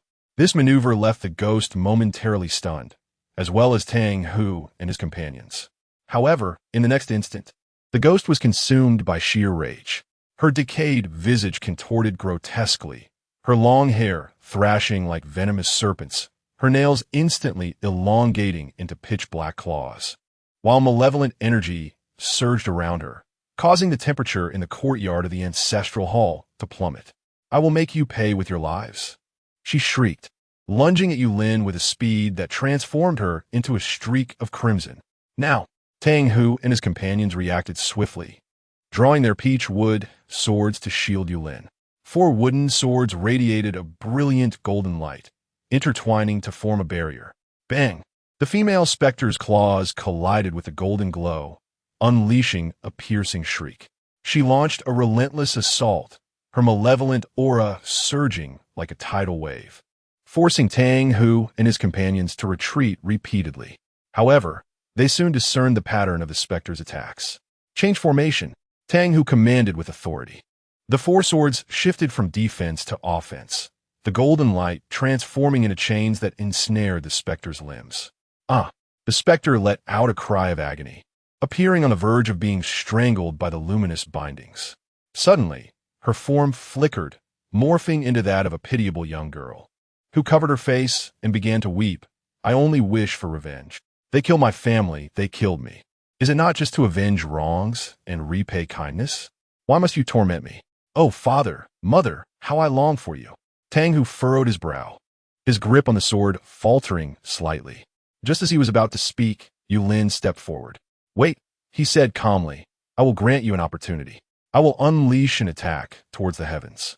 If it does not slay you upon its descent, you shall be deemed innocent. If it does, then so be it. Let fate decide. Before the specter could respond, Yulin raised his hand and waved it. A streak of crimson sword energy shot up into the sky. Although it appeared to be Yulin's doing, it was, in reality, a covert exertion from Lord Long. This sword energy was not his own. It traced a peculiar arc in the air, and then, boom! It struck the specter with pinpoint accuracy. She could not even utter a scream before being engulfed by the sword light, vanishing without a trace. She was not slain, but rather claimed by Lord Long Tang, who and his companions stood agape. Yulin shrugged. It seems to be fate's will. He spoke no falsehood. It was indeed the choice of destiny. Logically, based on the trajectory of the sword energy, it should not have struck the specter, yet his miracles defied reason. Therefore, the specter had lied. Tang Hu and his companions were left in a state of bewilderment, questioning, is this the technique you have mastered? Yulin nodded. Essentially, That is one way to interpret it. Tang Hu chose not to press further. It is often best to refrain from probing into matters one does not wish to discuss, lest one provoke displeasure. After thoroughly searching the area, particularly the well, they indeed discovered bodies. Not one, but 3. However, these criminal cases were no longer their concern. They would be handed over to Chen Jiangwo and the forensic team. Before departing, Tang Hu retrieved a sphere designed to obscure memories and shielded Chen Jiangwo and the others from recollecting their entry into the village. Even if they attempted to recall, they would only remember entering the village, with no clarity on what transpired thereafter. Yulin had previously inquired of Chun Haoshi as to why the memories needed to be erased. Chun Haoshi's response was as follows. The current qi can only barely sustain their cultivation. If it were to be fully disseminated, the top-tier combat power that each country could produce annually would be significantly diminished, unless another awakened individual, one who selflessly dedicates themselves, emerges to multiply the quantity of qi several times. In truth, Yulin's intuition suggested that this was merely one of the reasons, with deeper underlying factors that Chun Haoshi had not revealed. However, it mattered little. As long as he could cultivate, that was sufficient. After all, he was not particularly altruistic. By the following day, as the first light of dawn appeared on the horizon, Yulin finally returned to the hotel. After a brief shower, he lay down and fell into a deep slumber. Chapter 44. The Income Team? By the afternoon of the following day, Yulin and his companions had returned to the headquarters of the Civil Affairs Bureau. Their journey there had been swift, and their return was equally expedient. Naturally, they secured an S-grade evaluation, much to Chun Haoshi's delight, his face radiating joy. Excellent. I knew you all could do it. This evening, your rewards will be delivered to your dormitory, each tailored uniquely for you by your instructor. Now, go rest. There will be no training today. Remember to arrive early tomorrow. We have invited a master to impart more sophisticated combat techniques and teamwork strategies. Is there any issue? There is. Qin Zhao raised her hand. A look of confusion etched on her face. Instructor, are you aware of the traitors among us? Why not expose them? Allowing them to wreak havoc like this puts everyone in the Bureau at risk. Upon hearing this, Chun Haoshi's smile gradually faded, replaced by a grave expression. He spoke solemnly. It is not that we will not seek them out, but rather, just wait. In no more than 6 months, you will understand what we are currently undertaking. This matter is under the complete jurisdiction of the director. Let them be arrogant for now.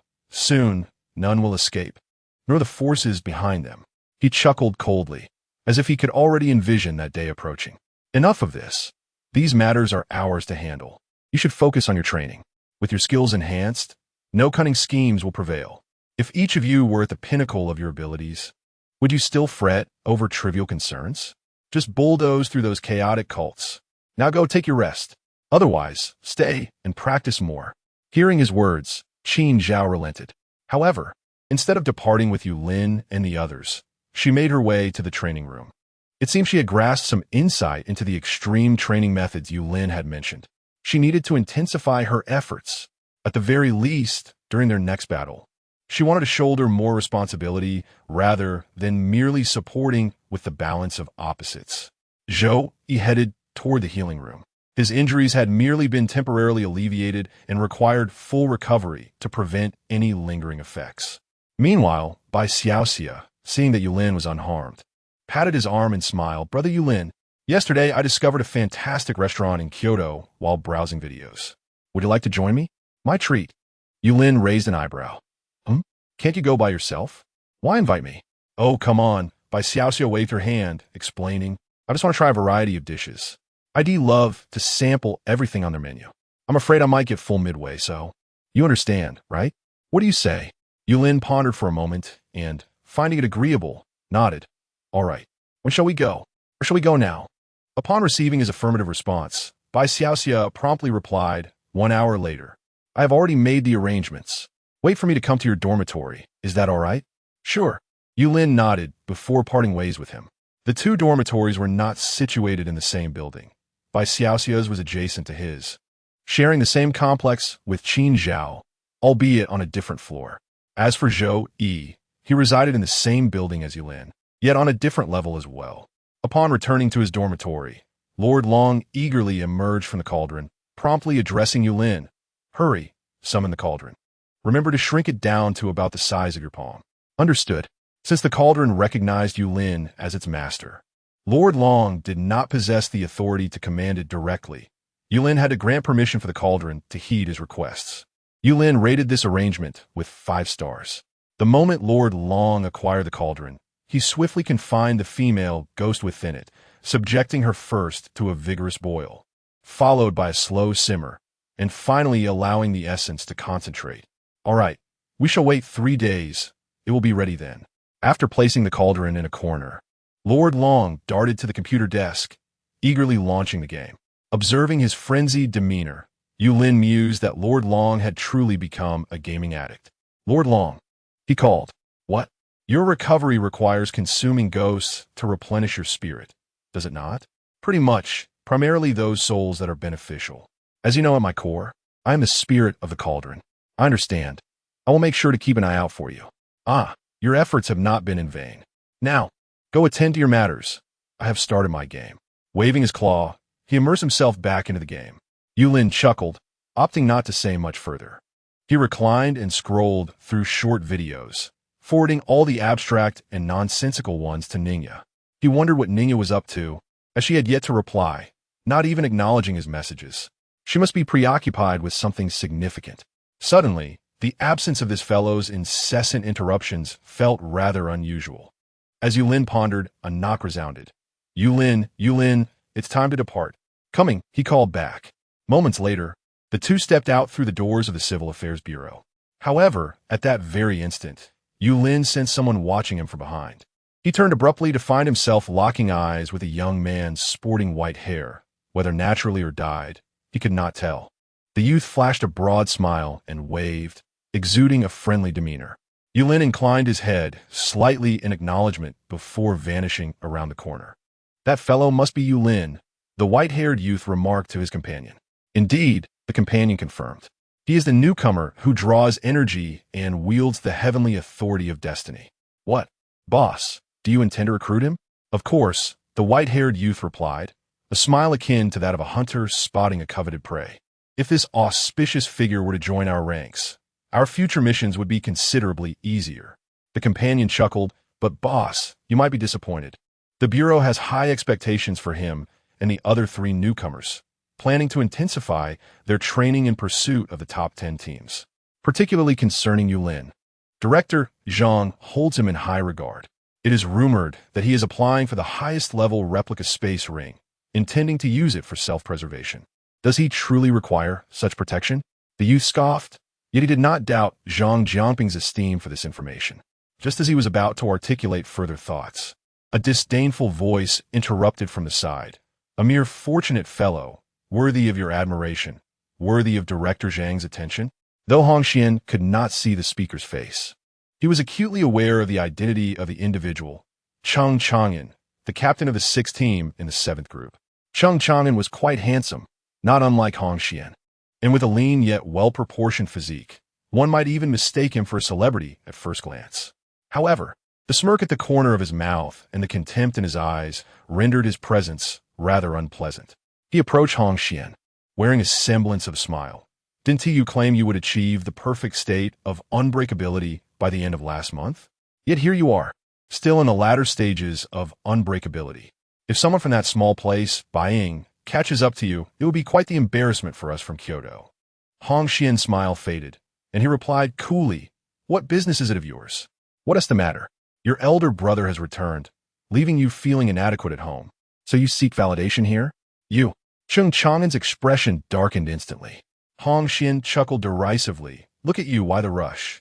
Is it only permissible for you to speak ill of others? You might benefit from practicing your temperament. I suggest you spend some time on the forums. Humph. Cheng Chang'an snorted coldly and strode away, but as he passed by, he left behind a remark. If the person you wish to claim is taken by me first, you wouldn't be upset, would you?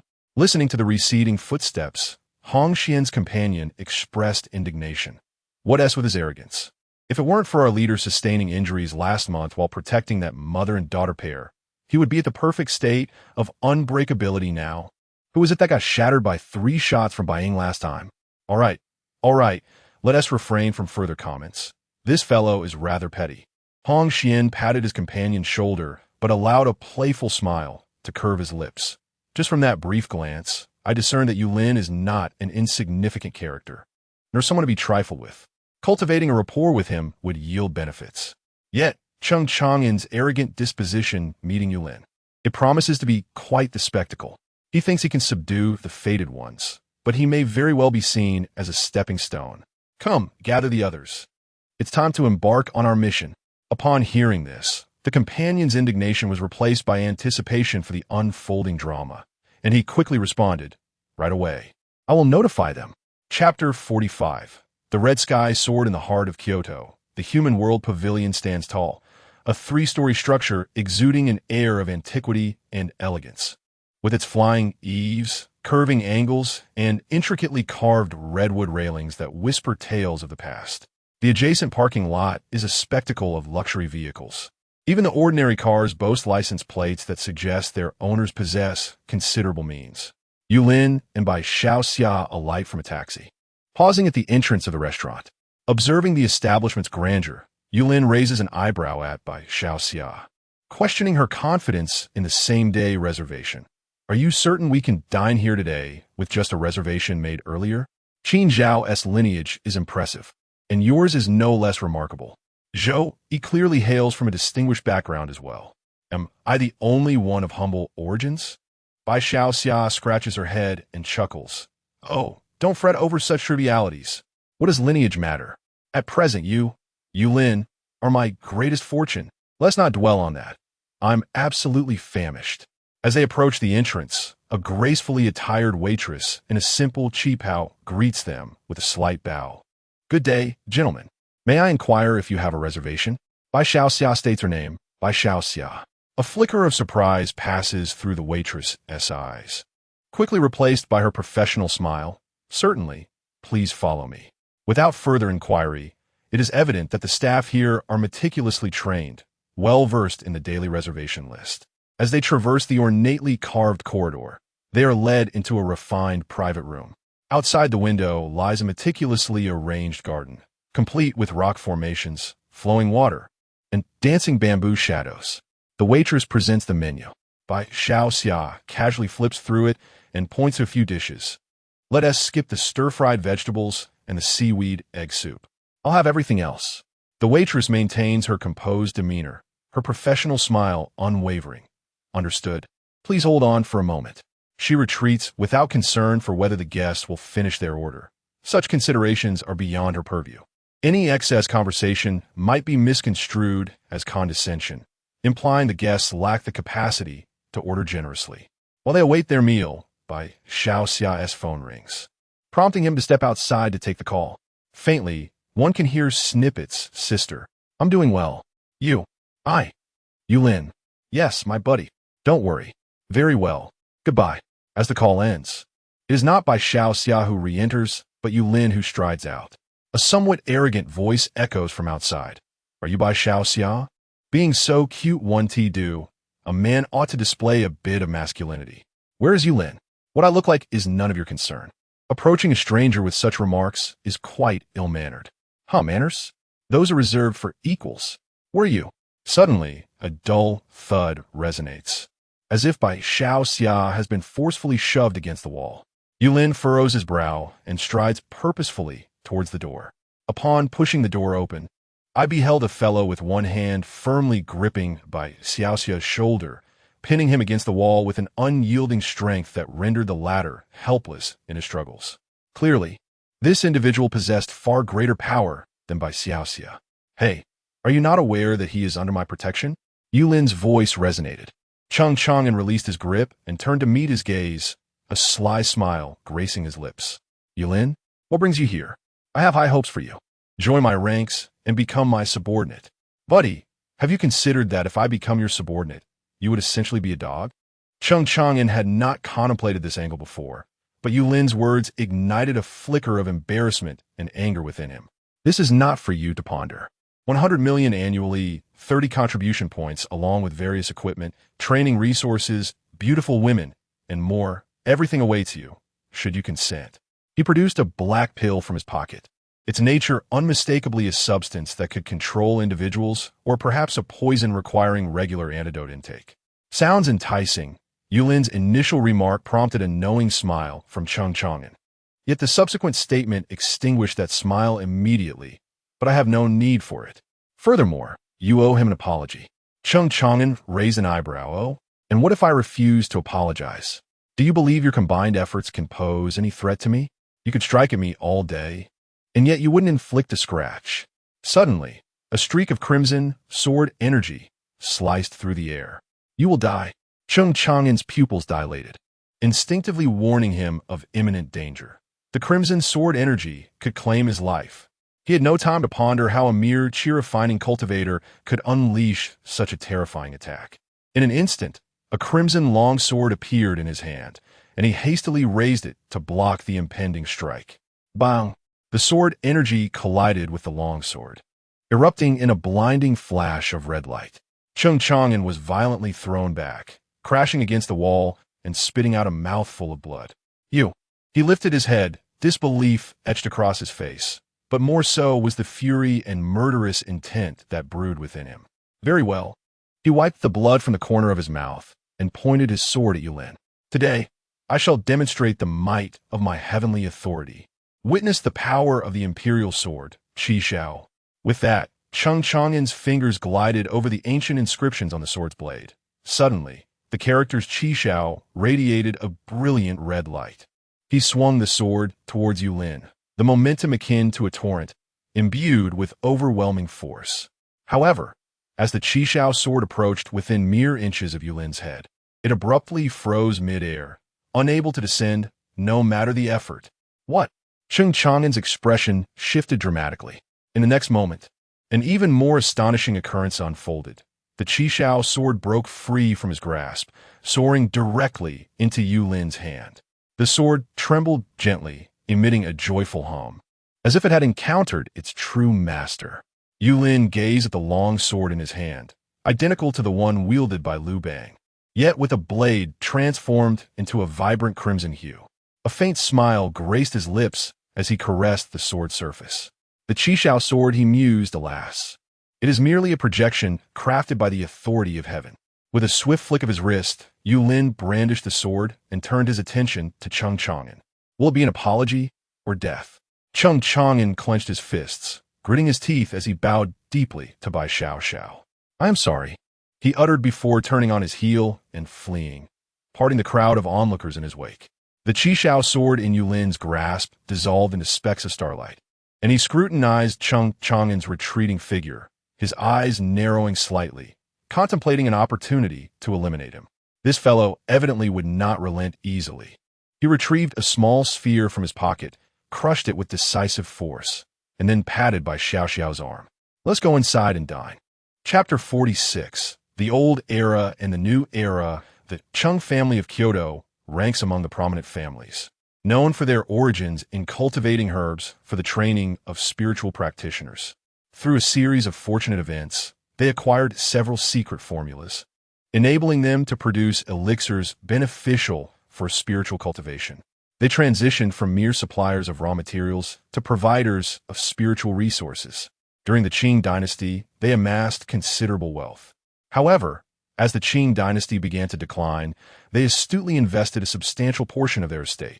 A notable ancestor even sacrificed his life for crucial intelligence that ultimately revived the Cheng family's fortunes with the support of the state apparatus. In the present day, only 2 members of the younger generation of the Cheng family have awakened the heavenly authority, and coincidentally, they are brothers. Cheng Chang'an is one of them, and his elder brother, possessing not only the heavenly authority, but also a talent for spiritual cultivation that surpasses even Bai Ying, stands as a remarkable figure. Although he is merely 2 years older than Cheng Chang'an, he has already surpassed many elders, achieving the realm of nocturnal wandering, and holds a significant position, frequently undertaking confidential missions abroad. As a result, Cheng Chang'an has long lived in the shadow of his elder brother, constantly subjected to comparison, which fills him with discontent.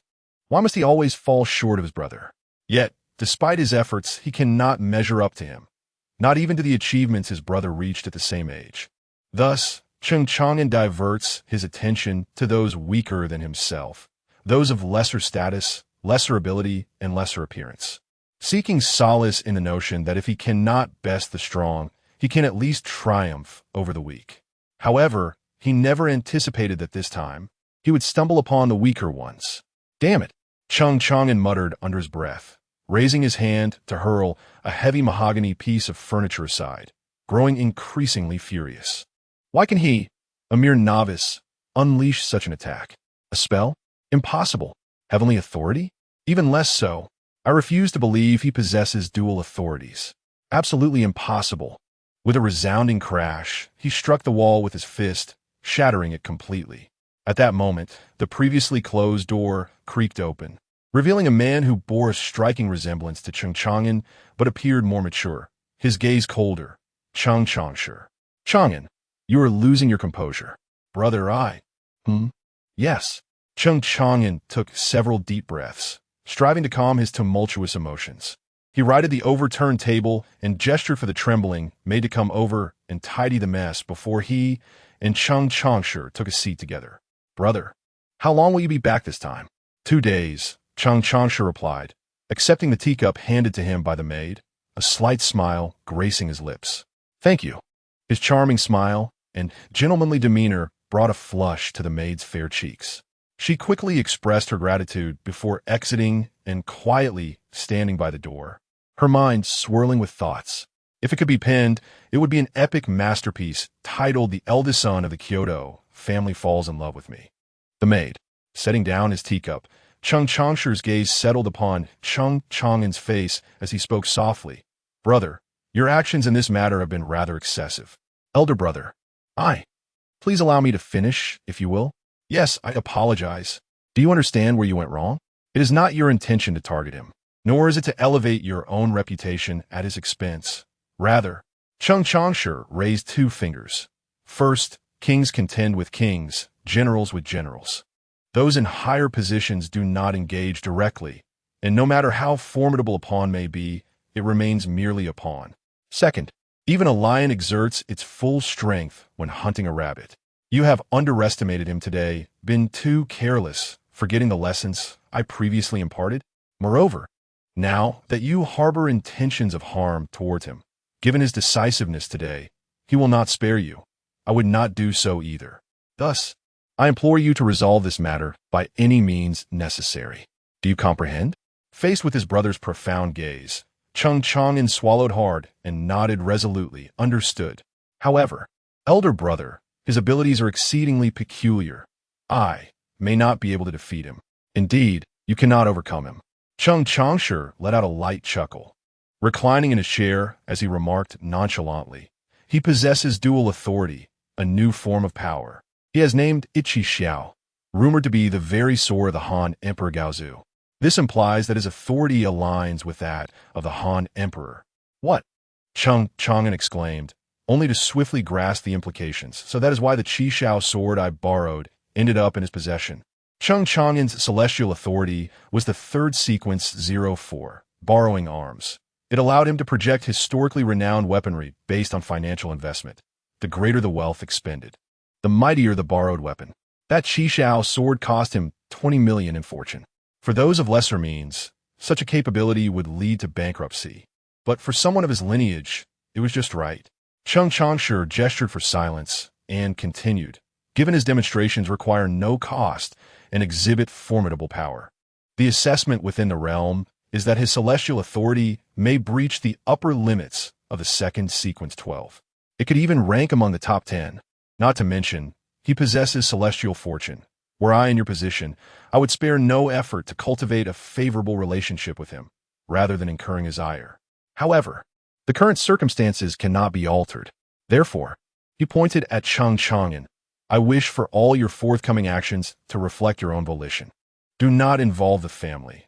Otherwise, as your elder brother, you know how much I value our fraternal bond, yet in necessary times, that value may wane. Our Cheng family aspires to endure as a prestigious lineage for a millennium. Do you understand? Although his words were undeniably cold-blooded, Cheng Chang'an understood that this was the best approach. He had no retort to offer, merely nodding in acknowledgement. I understand. If I cannot eliminate him, I shall take my own life before he seeks me out. Indeed. Chung Changsha nodded, observing his despondent demeanor. He retrieved a mobile phone from his pocket and tossed it to him. This may assist you. Now I must take my leave. Brother, do not disappoint me. He rose, patted Chung Chang'an on the shoulder, and strode toward the door. As it opened and then closed, he vanished from Chung Chang'an's sight. With a lowered gaze, Chung Chang'an activated the phone. The home screen displayed a single document. Upon opening it, he discovered a list of personnel dispatched by America for amicable engagement with the Civil Affairs Bureau. However, there was one additional name beyond the originally designated individuals, a man of African descent, Theodore Black Aludik. The first sequence, number 09, of the Celestial Authority, Old World and New World, Old World engraving. Upon entering the domain of the Old World, all entities within its scope shall be engulfed by the shadows of the past, with all regulations overridden by the laws of the Old World. Unless this rule can surpass the Old World's regulations, or the one entering the domain can shatter their past shadows, they and their abilities shall be etched by the shadows, descending into obscurity until the domain is dissolved. New World rejection. When entering the domain of the New World, all entities within shall be subjected to the judgment of the New World's regulations. Anything failing to meet the New World standards will be forcibly rejected and rendered ineffective. What constitutes this New World standard? It is, in fact, the standard of the user themselves. If they believe that one must walk using their hands, then within the domain, one cannot walk using their feet. If they deem that one should defecate through their mouth, then it could be said to be the height of trickery. Of course, the user must also adhere to this rule.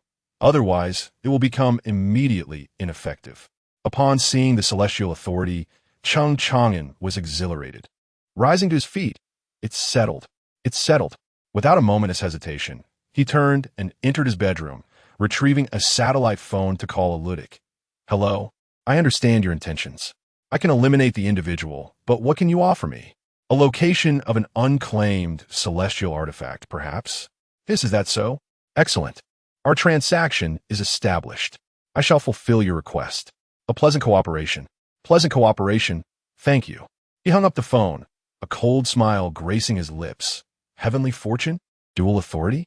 Unless you are a miracle, I am curious to see how you intend to win. If you find this satisfactory, dear readers, kindly extend your praise. The author is capable of many things. Chapter 47. I am not a gentleman. Nightfall. Knock, knock, knock. The sound of a door being rapped echoed. Yulin urged Long Yi to hastily retreat behind the pattern of the cauldron before he opened the door. Upon seeing the visitor, he smiled and said, Brother Su, what brings you here? Some matters, Su Chu replied as he stepped inside. His attire remained unchanged, though this time his black coat had been replaced with a pink Hello Kiki, exuding a youthful charm. Noticing the curious expression on Yulin's face, he helplessly raised his hands and remarked, My sister-in-law bought this for me. I assure you, it was not my choice. I understand, Brother Su. You are a reluctant participant, Yulin nodded, echoing his sentiment. So what brings you here? Concerning your affairs, Su Chu pointed a finger at him, chuckling. You encountered that arrogant fellow, Chung Chang'an, today, did you not? Yulin nodded, indeed. What of it? Are you here to advise me to let it go? No. Su Chu shook his head, grinning broadly. Do you recall our previous discussion about the Divine Authority Society? What are your intentions? Revenge, of course. What sort of person do you think I am? I never forget a slight.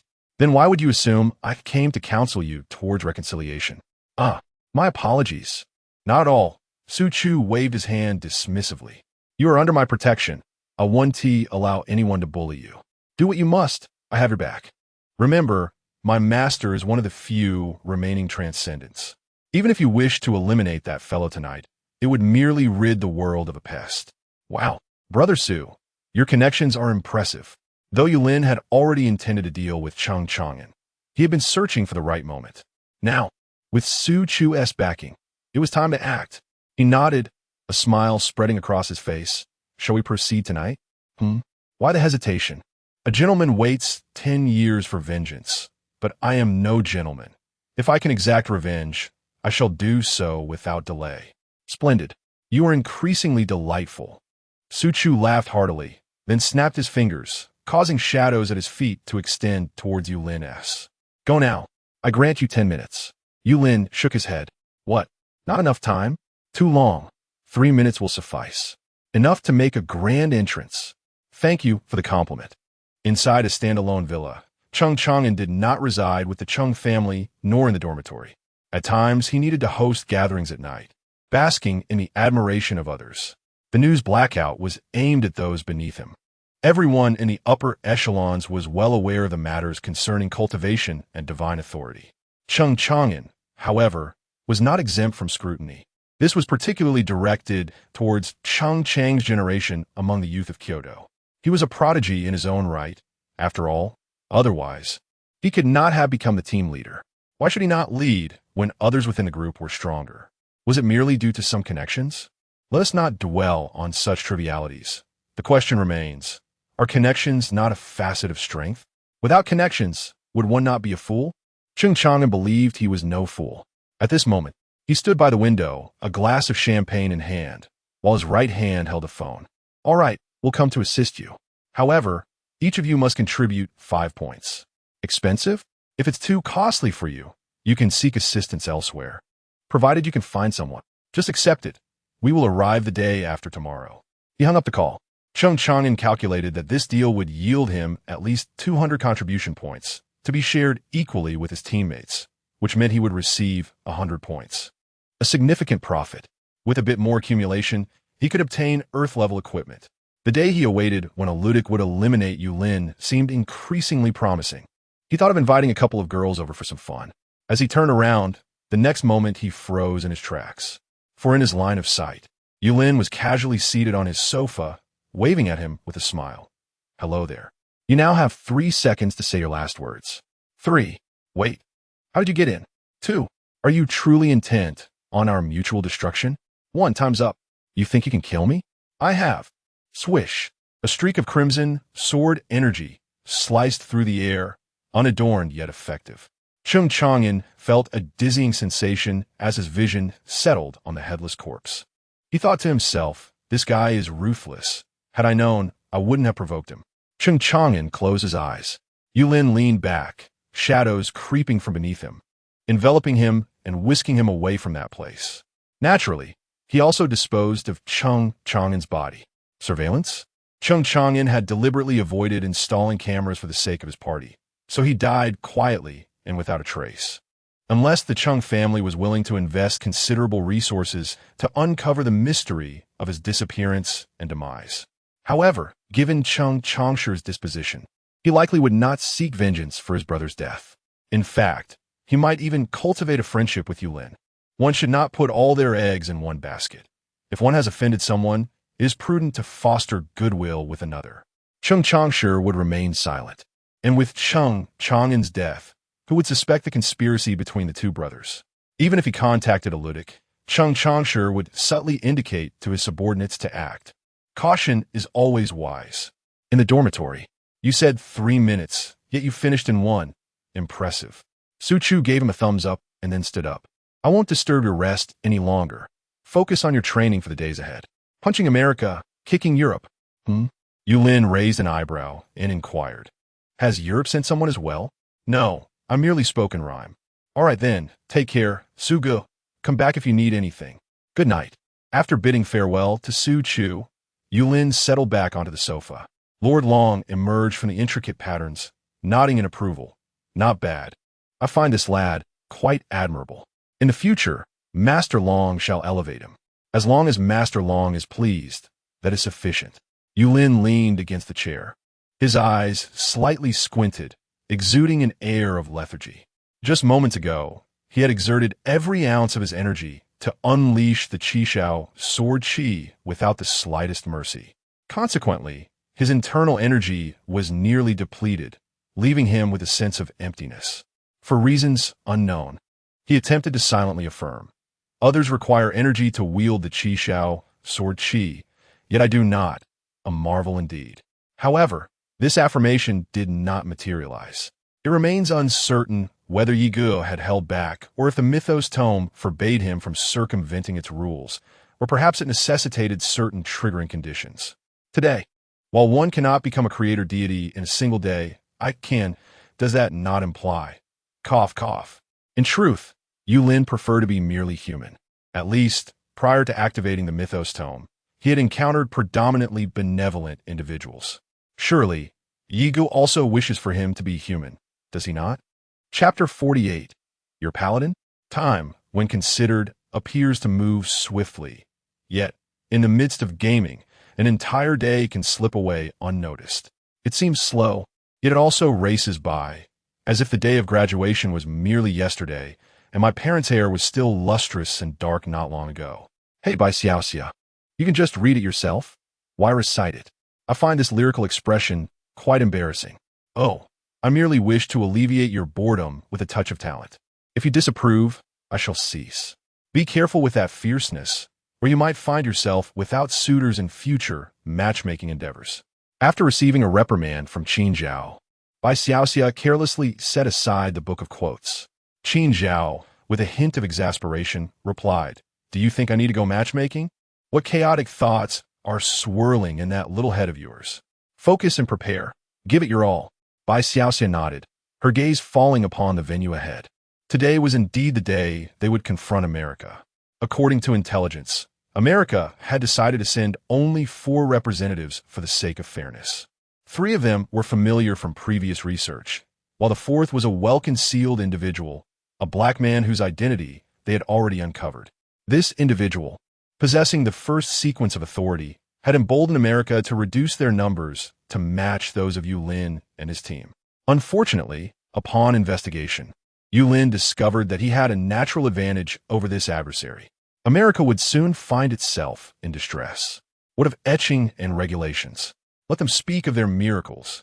Such abilities from the West could hardly rival his blessings bestowed by Yego. Furthermore, regarding the death of Chang Chang'an, a captain had perished, prompting an investigation by the Civil Affairs Bureau, which inevitably led them to Yulin, who had had a prior conflict with Chang. However, it was widely understood that Yulin was endowed with the authority of destiny. Chang Chang'an had sought trouble, and his demise was essentially in vain. In the eyes of the Civil Affairs Bureau, Yulin now held significance comparable to the nation's top player. Should America declare war on Yulin, Xia country would undoubtedly retaliate fiercely.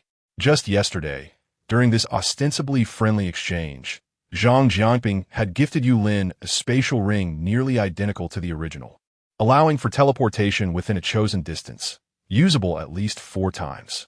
Had it not been for the continued production of the original spatial rings, which were vital strategic resources, Yulin believed they might have indeed bestowed it upon him. Nevertheless, it mattered little. With blessings from Jesus and the support of the Dragon Lord, he felt no fear. Yulin was eagerly anticipating the chance to engage in the myth of the living Buddha, but alas, that moment was yet to come. For now, he would first seek to confront that fellow named Ilixi on behalf of Ningya, and subsequently shatter the resolve of the others.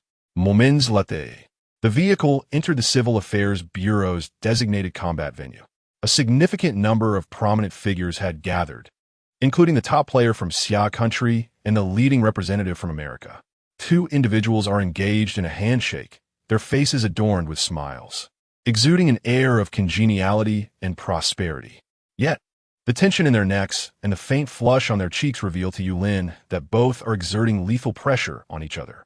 It is only upon noticing Yulin's arrival that they reluctantly release their grip, subtly shaking their hands to alleviate the discomfort. The foremost player from the domestic server, Yulin, nods politely, while the leading representative from the American team glances at his own prodigy and silently gestures, "Take them down. Good luck." Yulin. It seems that in certain respects, they are not unlike ordinary people. As he gazes ahead, he observes the American team comprising 4 members, 2 Caucasians, 1 African American, and 1 of Asian descent. Leading the group is a robust Caucasian man with golden hair and piercing blue eyes, his muscular form clad in a snug tactical outfit, a silver cross hanging from his chest. He crosses his arms, his gaze sharp as that of a hawk, a faint smirk playing on his lips, as if nothing could possibly impress him. Even upon noticing Yulin's attention, he makes a gesture across his throat. This is Raimu, awakened 3rd sequence number 08, paladin, capable of summoning historical paladin phantoms to enhance himself. Yulin resolves to deal with him later. Next to him stands a tall Caucasian woman with fiery red hair, Elise, the very target Ningya encouraged him to confront. She deftly plays with a silver coin between her slender fingers, the coin flipping and glinting with dazzling reflections. She is the awakened third sequence number 11, Fire Controller. To the right of the team stands a man of Asian descent, with black hair and dark eyes. His expression stern as he regards Yulin and his companions with the gaze of a predator. This is Bruce, an Indian, lacking the awakened heavenly authority, but rumored to have undergone human augmentation in America. Though he sacrificed his future, he has now attained a formidable level of strength, capable of confronting even the early stages of invincibility head-on. Most striking, however, is the figure at the back, a ludic, bare-chested, displaying a tuft of chest hair. He notices Yulin's group and sticks out his tongue, pointing provocatively at his lower region. "You filthy black devil. Is that your game? Just wait. I shall render you impotent." Qin Zhao gritted his teeth, fists clenched. "Sister Qin, remain calm. He is merely trying to provoke you." "Hey, you there." The skinny white guy, a ludic, calls out, "After this, do you have time for a drink? Perhaps we could spend the night together." "How dare you, you filthy black devil. I'll take you on." Bai Xiaoxiao exclaimed in fury, attempting to charge forward, only to be restrained by Yulin's grip on her arm. "Not yet. You'll have your moment soon. There are 20 minutes until we take the stage." "Understood." Bai Xiaoxiao was merely putting on a show, intending to mislead the opposition into believing he was genuinely enraged. Does he truly think he is foolish? While appearing on the first tier, he is, in fact, standing on the ceiling. He patiently awaits the domestic players to conclude their speeches. As a familiar, authoritative voice resounds, "Please have both teams take the stage. The competition is about to commence." As the announcement echoes through the arena, Yulin and his companions step forward, while the American team simultaneously takes the stage. The two sides confront each other at the center of the ring, and an invisible spark seems to ignite the air around them. Friendship comes first, competition second. The bonds of camaraderie between our nations hold paramount importance. Let the contest begin. At the very moment those words are uttered, a radiant light descends. "Arise, Paladin!" Boom! A brilliant holy light erupts around Rimuru as a knight clad in silver armor materializes from the heavens, merging with his form. His eyes transform into a pure white. His muscles swell once more, and with a thunderous stomp, he charges towards Yulin like a cannonball. "You worthless creature from Xia." He sneers inwardly. "This punch will shatter your skull." The wind from his fist tears through the air, and the holy light coalesces into a blinding fist of radiance. However, Qin Zhao and his companions have no intention to engage. They even take a few steps back. Just days prior, Yulin, through the use of substances, had advanced to the late stage of body refinement, surpassing Zhou Yi. Yet, this was merely a fa ade. In truth, he had achieved perfection. Are they struck dumb with fear? Rimuru envisions the gruesome scene of Yulin's head exploding. What camaraderie? To hell with that. But just as the fist is a mere 3 inches from Yulin's brow, the ethereal paladin suddenly detaches from his body, the silver armor clanking resoundingly. The towering knight seizes Rimuru's wrist with one hand while placing the other firmly upon his shoulder. With a resounding crack, Rimuru's knee smashes against the stone platform. "No, this cannot be. Damn it. What are you doing? You are the paladin I summoned. You cannot kneel before him. Release me." Rimuru's eyes widen in horror as he watches his summoned paladin kneel, pressing its forehead against Yulin's fingertip. The knight's gesture resembles that of the most devout servant, while Yulin merely gazes down with a serene smile. The arena falls into an eerie silence. Rimuru is on the brink of collapse. They haven't even begun to fight, and he has already surrendered. What the hell is this? How is this even possible? At this moment, Yulin speaks. "Take him away. Give him a good thrashing." "Yes, my lord," the paladin replies instantly, rising to seize Rimuru and escort him off the platform, rendering his struggles utterly futile. The next moment, cries of despair echo through the air.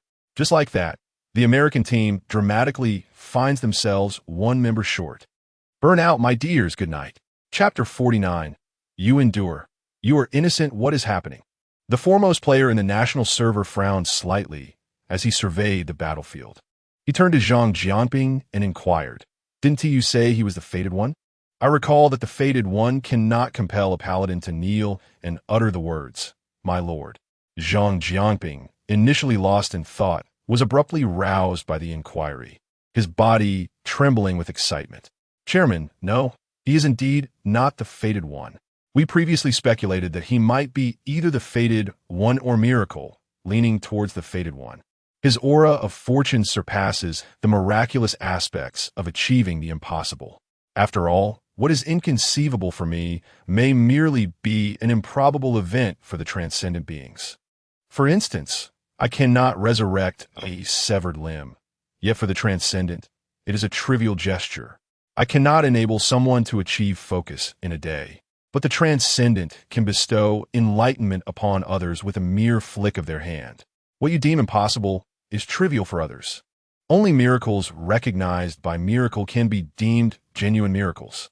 Furthermore, we are still unaware of the exact process by which miracle is determined. It is entirely possible that my assertions may be utterly incorrect, rendering judgment difficult. Nonetheless, what Yulin has displayed undoubtedly indicates that he has awakened the authority of miracle. Only that particular being can compel a paladin. His words trailed off, for everyone understood who that being was.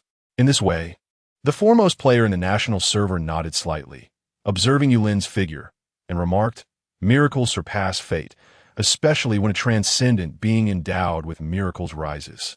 One individual can govern an entire nation. Let us summon a transcendent being." Upon hearing this, Zhang Jianping immediately grasped the implication, nodding in agreement. "Very well." In the arena, Alexei and his companions gazed at Rimuru, who lay defeated, resembling a mangled dog. Though filled with fury, they were also perplexed. How did he accomplish this? The records did not indicate he possessed such abilities. What a difference this makes. Akin to preparing for a raid only to discover one has entered the wrong dungeon and encountered a new boss. Hey, don't worry too much. Perhaps he possesses dual authorities and has merely awakened some aspects pertaining to the church's authority. With me, a ludic in the fray, all authorities are rendered ineffective. From here on, it is up to you. Anyone who disappoints me, Ludic declared, steadying Alexei and Bruce's nerves before stepping forward. He flashed a wide smile, revealing his pearly white teeth. With arms outstretched, his palms radiated light, old world and new world. As he intoned these words, the landscape within a 20-meter radius of him underwent an instantaneous transformation. The left side of the space contorted into a desolate expanse, where gnarled trees resembled the fingers of a dying man. Dark red liquid seeped through the cracks in the parched ground, and the air was thick with the stench of decay. This was the domain etched by the old world. In stark contrast, the right side radiated a blinding white light. The ground transformed into a crystalline surface as smooth as a mirror, and countless glowing runes floated in the air, each continuously reconfiguring as if establishing new rules. This was the realm of the new world, a realm of negation. Aludric stood at the dividing line, grinning malevolently at Yulin. "Welcome to my world. Here, unless God descends, I hold sway." His arrogant words echoed throughout the arena, leaving the bewildered by Xiaoxia scratching her head. What on earth is this guy babbling about? "Yulin, it's your turn. Let us take down those two." Yulin nodded, stepping into the domain of the old and new worlds, standing resolutely at the boundary, locking eyes with Aludric. The scale of this domain was not limited by its physical boundaries, but rather by Aludric's current capacity to wield it. This was his upper limit, the threshold of his authority. After all, the power of the first sequence did not demand a price. It solely depended on one's personal endurance. Unless he were to gamble with his own life, expending it directly, this domain could encompass all of Kyoto. If it were the void to conjure it, even an entire summer country would be a trivial feat. Aludric waved his hand, and his companions, Ailish and Bruce, immediately advanced, poised to strike at Yulin. "What are you waiting for?" "For Aludric to judge Yulin." Aludric raised his hand, pointing at Yulin with a cold smirk. "No one has ever dared to stand in the midst of my authority, prepared to be torn asunder. I decree, in the old world, Those who oppose me shall sink into despair. In the new world, those who stand against me shall remain incomplete. Etch, judge, in an instant. The dim shadows of the old world and the blinding light of the new world surged towards Yulin. Withered branches coiled around his ankles like venomous serpents, while the glowing judgment runes circled above his head. Eludric's sinister grin suggested he could already envision Yulin being rent in two. Crack. A sudden, sharp sound of shattering pierced the air. Just as the shadows and light were about to engulf Yulin, a pure white cross appeared behind him, materializing from thin air. Thorns entwined around the cross, and the blood that dripped from it transformed into specks of golden light. An ethereal voice whispered in Yulin's ear, as a translucent figure materialized beside him, enveloped in a gentle halo, obscuring its features, yet radiating a warm presence. The Lord says. Eludric's smile faltered, his eyes widening as he beheld his proud domain beginning to collapse. Boom! A brilliant holy light erupted, sweeping across the entire arena like a tidal wave. The decayed shadows of the old world were purified, and the judgment runes of the new world shattered into pieces. Eludric's domain crumbled like fragile glass beneath the onslaught of the holy light. No, it cannot be. Eludric stumbled backward, his face etched with terror. Yulin slowly raised his hand, pointing at him, a faint smile curling at the corners of his mouth. If you can endure the weight of your past deeds, then you are innocent. As the words fell from his lips, a miraculous scene unfolded. The shadows of the old world, once dispelled by the holy light, began to coalesce anew. Yet this time, they entwined not around Yulin, but around Eludric himself. Ah! A piercing scream reverberated throughout the venue. Eludric collapsed to his knees, countless dark figures erupting from within him, morphing into grotesque human forms. These were the specters of those he had tormented to death, now turning against him in a vengeful tide. All those who had arrived from America stood in astonishment, some wide-eyed, others rubbing their eyes, as if struggling to believe the scene before them. A few from the church murmured in disbelief. Why? Are the saints in the east? Chapter 50. I wished to witness the parade in the corner. Yulin sat cross-legged on a chair, his gaze fixed on the scene before him, where Qin Zhao and his companions were relentlessly pummeling Alec and Bruce. He occasionally shouted instructions. Qin Zhao, attack his lower regions. Bai Xiaxia, aim for his eyes. Zhou Yi, precisely like that, deliver a fierce blow to his liver. Esteemed saint, two venerable elders of the church, their hair as white as snow, stood respectfully beside Yulin. Clad in pristine white robes adorned with pure gold crosses, they spoke fluent Chinese, devoid of any Western accent. His Holiness, the Pope, implores you to return to the church. One elder clasped his hands over his chest, his eyes glimmering with fervent devotion. You possess the power to compel the paladins to bow and to summon the holy light. This is the supreme grace bestowed by the Lord. Should you choose, you would become the youngest cardinal in the history of the church. Indeed, upon the Pope's abdication, you shall ascend as the new pontiff. It seemed they had not heeded Yulin's previous commands. Or perhaps, what was so wrong with a saint being forthright? The current era is rife with deceit, which is precisely why the Lord has long refrained from selecting a true saint. Yulin did not lift his head, his attention unwaveringly on the battle. I shall not. You are interrupting my viewing of the match, which is quite bothersome. Upon hearing this, the two elders dared not speak further, remaining silent and exchanging glances, uncertain of how to proceed. Their elevated status as cardinals allowed them to approach him directly. Meanwhile, a throng of devotees observed eagerly, yearning for a chance to converse with him, regardless of his Eastern heritage. In the eyes of the Lord, there are neither Westerners nor Easterners, only sentient beings. And the Lord shows compassion to all. With the Lord himself standing in support of him, one might question how Alec could be deemed a saint. If Yulin were to discern their thoughts, he might simply remark, once I achieve sanctity, there will surely be followers to debate scripture on my behalf. The battle concluded swiftly. After all, it was 3 against 2. Had it not been for the pre-match stipulation from the top American team that they must fight even in defeat, upon witnessing Yulin perform miracles, they would have surrendered immediately. Consequently, they now lacked the heart to contend against Qin Zhao and his allies, each stepping forward only to fall in defeat. Ryamuru and Elik fared even worse. Ryamuru had entirely lost the ability to summon paladins. It was not that his authority had vanished, but rather that throughout the vast corridors of history, no paladin answered his call. What purpose would it serve to respond? Would he simply raise his fists against their lord? Their continued existence was solely due to the Lord's compassion. Elik, on the other hand, faced the repercussions of his own abilities, suffering nightly from the shadows of the deceased until he could atone for his sins. In summary, he was rendered nearly incapacitated. The leading American team expressed their sentiments regarding the defeat.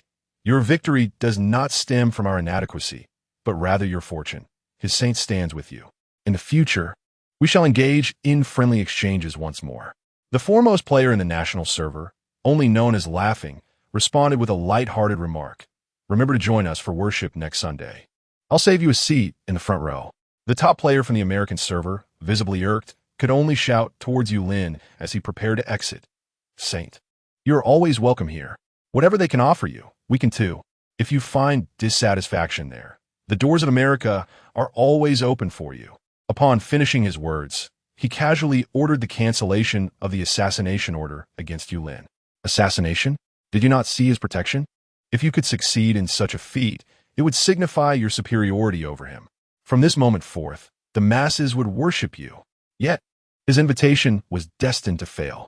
The Civil Affairs Bureau and the government already held Yulin in high regard, and with this incident unfolding, no need for further elaboration. Those who understand, understand. The leading player from a national server approached Yulin and his companions, extending a handshake while exclaiming, Yulin, Qin Zhao, by Xiaoxia, Zhou Yi, you have all done splendidly, greatly enhancing our nation's prestige. What rewards do you desire? In his presence, the typically brash Qin Zhao and his peers appeared somewhat restrained, momentarily at a loss for words. However, Yulin offered a gentle smile. Chairman, I wish to witness that. You know what I mean. Very well. The foremost player from a national server did not hesitate to grant his request. It's merely a military parade. After all, I desire nothing in return. He is a good comrade of the people. After a moment's contemplation, he continued, How about this? They are willing to promise you a cardinal title, and I cannot allow them to belittle you. Within 3 days, a ceremony for the conferral of the general rank will be prepared for you. Sound good? Yulin shook his head. No need, Chairman. Just grant me the military rank directly. I prefer a straightforward approach. Upon hearing this, the foremost player from the national server burst into laughter, patting Yulin on the shoulder with admiration in his eyes. Excellent. You are a source of pride for our nation. Remember, should you face any grievances in the future, call me. Not only he, but the country will also stand behind you. As he spoke, he slipped a business card into Yulin's hand. He then turned to Qin Zhao and his companions, smiling. Have you made your decision? If you also wish to attend the military parade, although I cannot grant you the same general rank, I can assure you of a guarantee. After all, a major rank is still commendable. Qin Zhao and his peers exchanged glances. Given their esteemed backgrounds, they lacked neither wealth nor resources. To request a heavenly bestowed item, that was unrealistic. After all, they were not Yulin. If he desired it, he would receive it. Thus, they nodded in unison. We shall join as well. Thank you, Chairman. Chapter 51, The First Silver Coin Celebration Feast? No. I want to bother with the awarding ceremony. What is the point of celebration feast? Let us just gather at the cafeteria for some hot pot instead. It's settled then. See you at 7 in the evening. Yulin reclined in his dormitory, having hung up the phone and resumed scrolling through short videos on his phone. It was a daily ritual to indulge for a while, allowing his mind to unwind. Lord Long floated over and settled beside him, playfully poking his head with a claw. Today, you acted quite grandly after your little performance. Does that mean I can step forward directly from now on? Yulin pondered for a moment and nodded. Indeed. With the Western Lords safeguarding me and the Eastern power of the Ding and Dragon at my side, what could possibly go wrong? Any issues can be addressed to my miracles. Hooray! Lord Long exclaimed, excitedly wagging his tail. It had long grown weary of a life of evasion.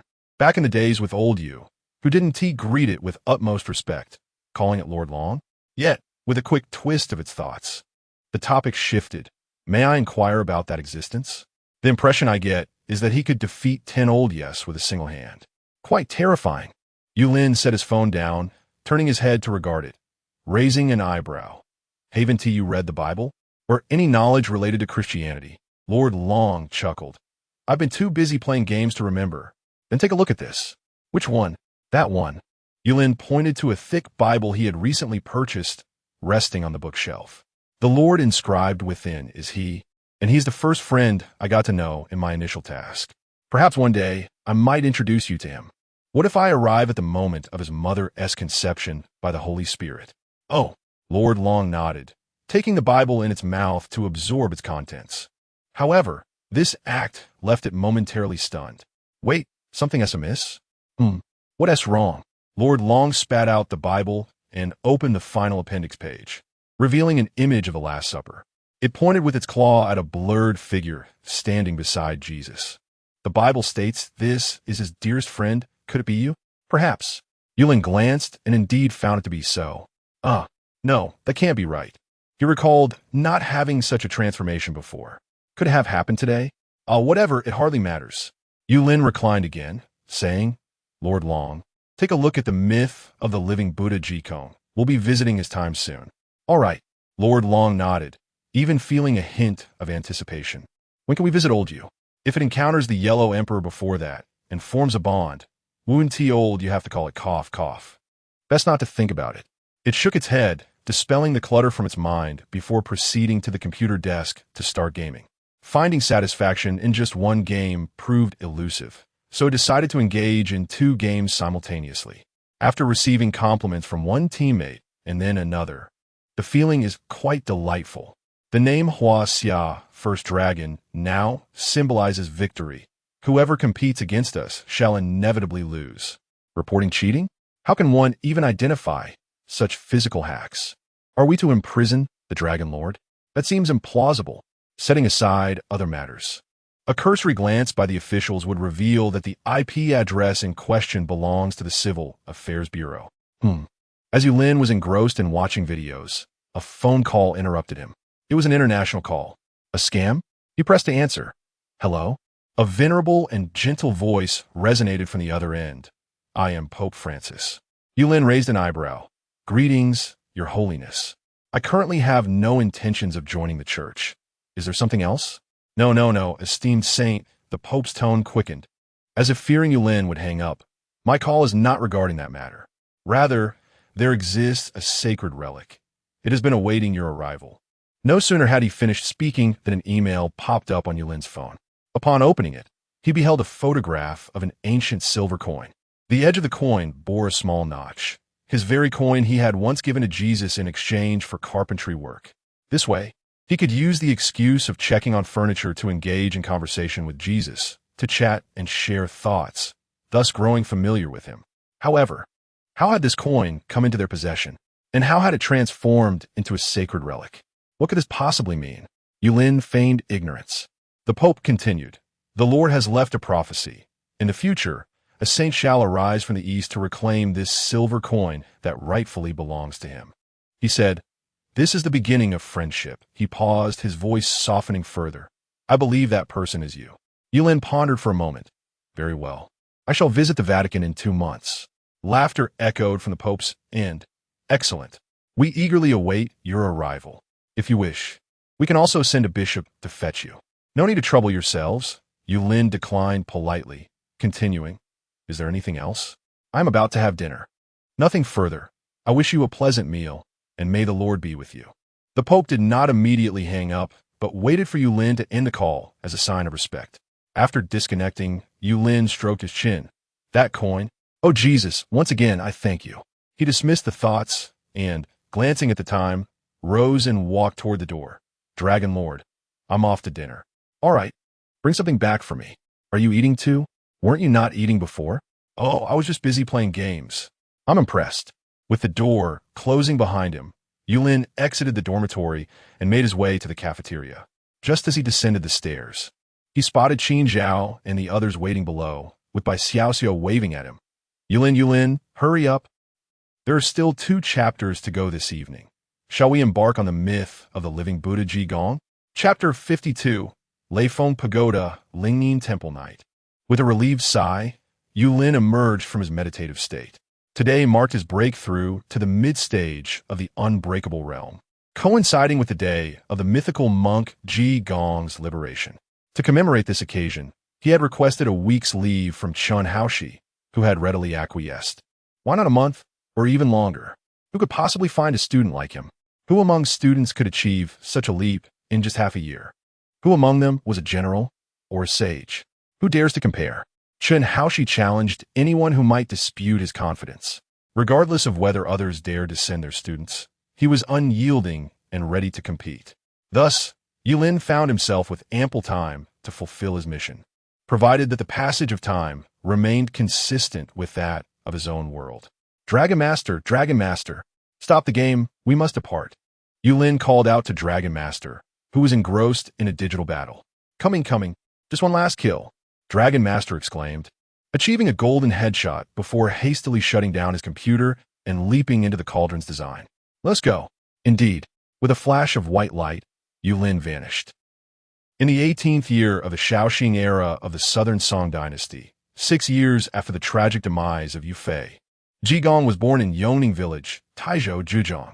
A legend surrounds his birth, claiming that the statue of the dragon subduing Arhut toppled at that moment, leading people to believe he was the reincarnation of the Arhut, belonging to the esteemed Leaf family of Tiantai, whose ancestors had served in official capacities for generations. Ji Gong's father, Li Mao Chun, had once been the magistrate of Changhua County, present-day Zhoushan, Zhejiang, before choosing to retire to a life of seclusion. The couple, having welcomed a child in their 40s, lavished considerable affection upon Ji Gong. You might think that all this was to indicate Yulin's arrival at the time of Ji Gong's birth, but no, that is not the case. Yulin had arrived during the reign of Emperor Xiaozong of the Song Dynasty, specifically in the year when Ji Gong was 27. Although known for his eccentric behavior and fondness for wine and meat, earning him the moniker Ji Dian among the monks of Lingyin Temple, he was sheltered by his master, Zen Master Hui Yuan, and thus remained unscathed. At this moment, on the West Lake, the azure waves danced gently, and the distant mountains appeared like indigo shadows. A few egrets skimmed the water's surface, creating rippling patterns.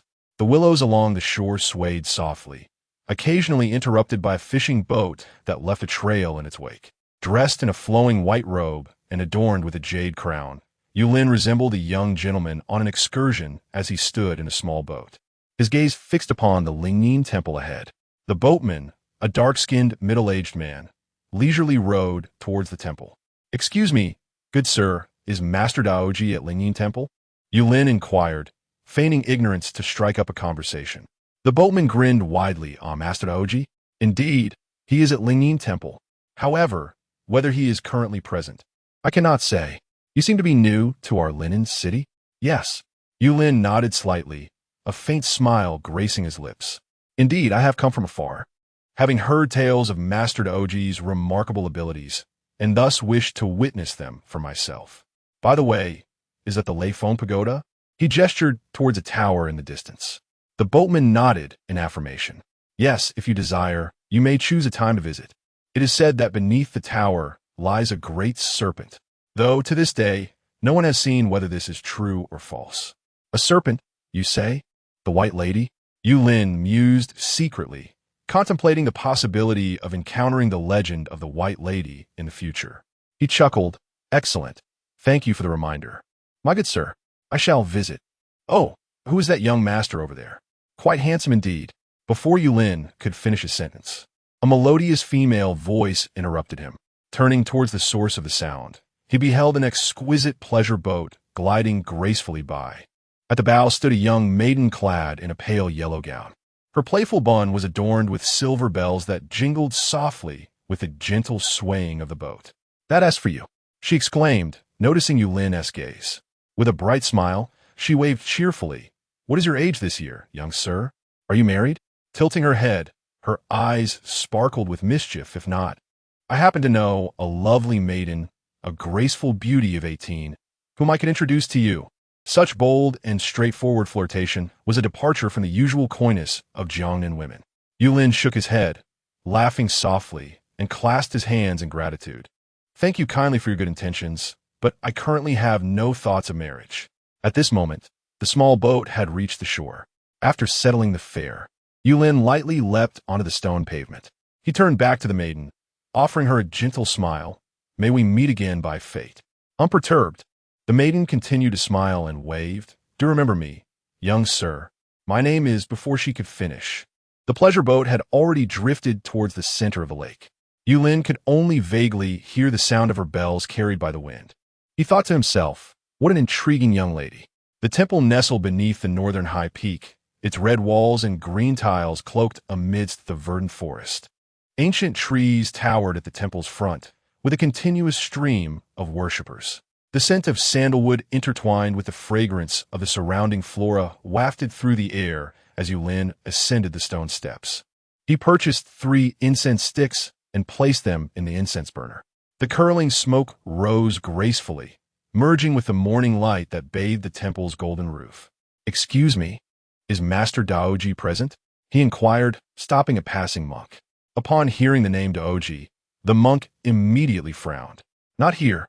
That mad monk left for Linen City early this morning. He lowered his voice, revealing a hint of disdain. Always acting erratically, drinking and feasting.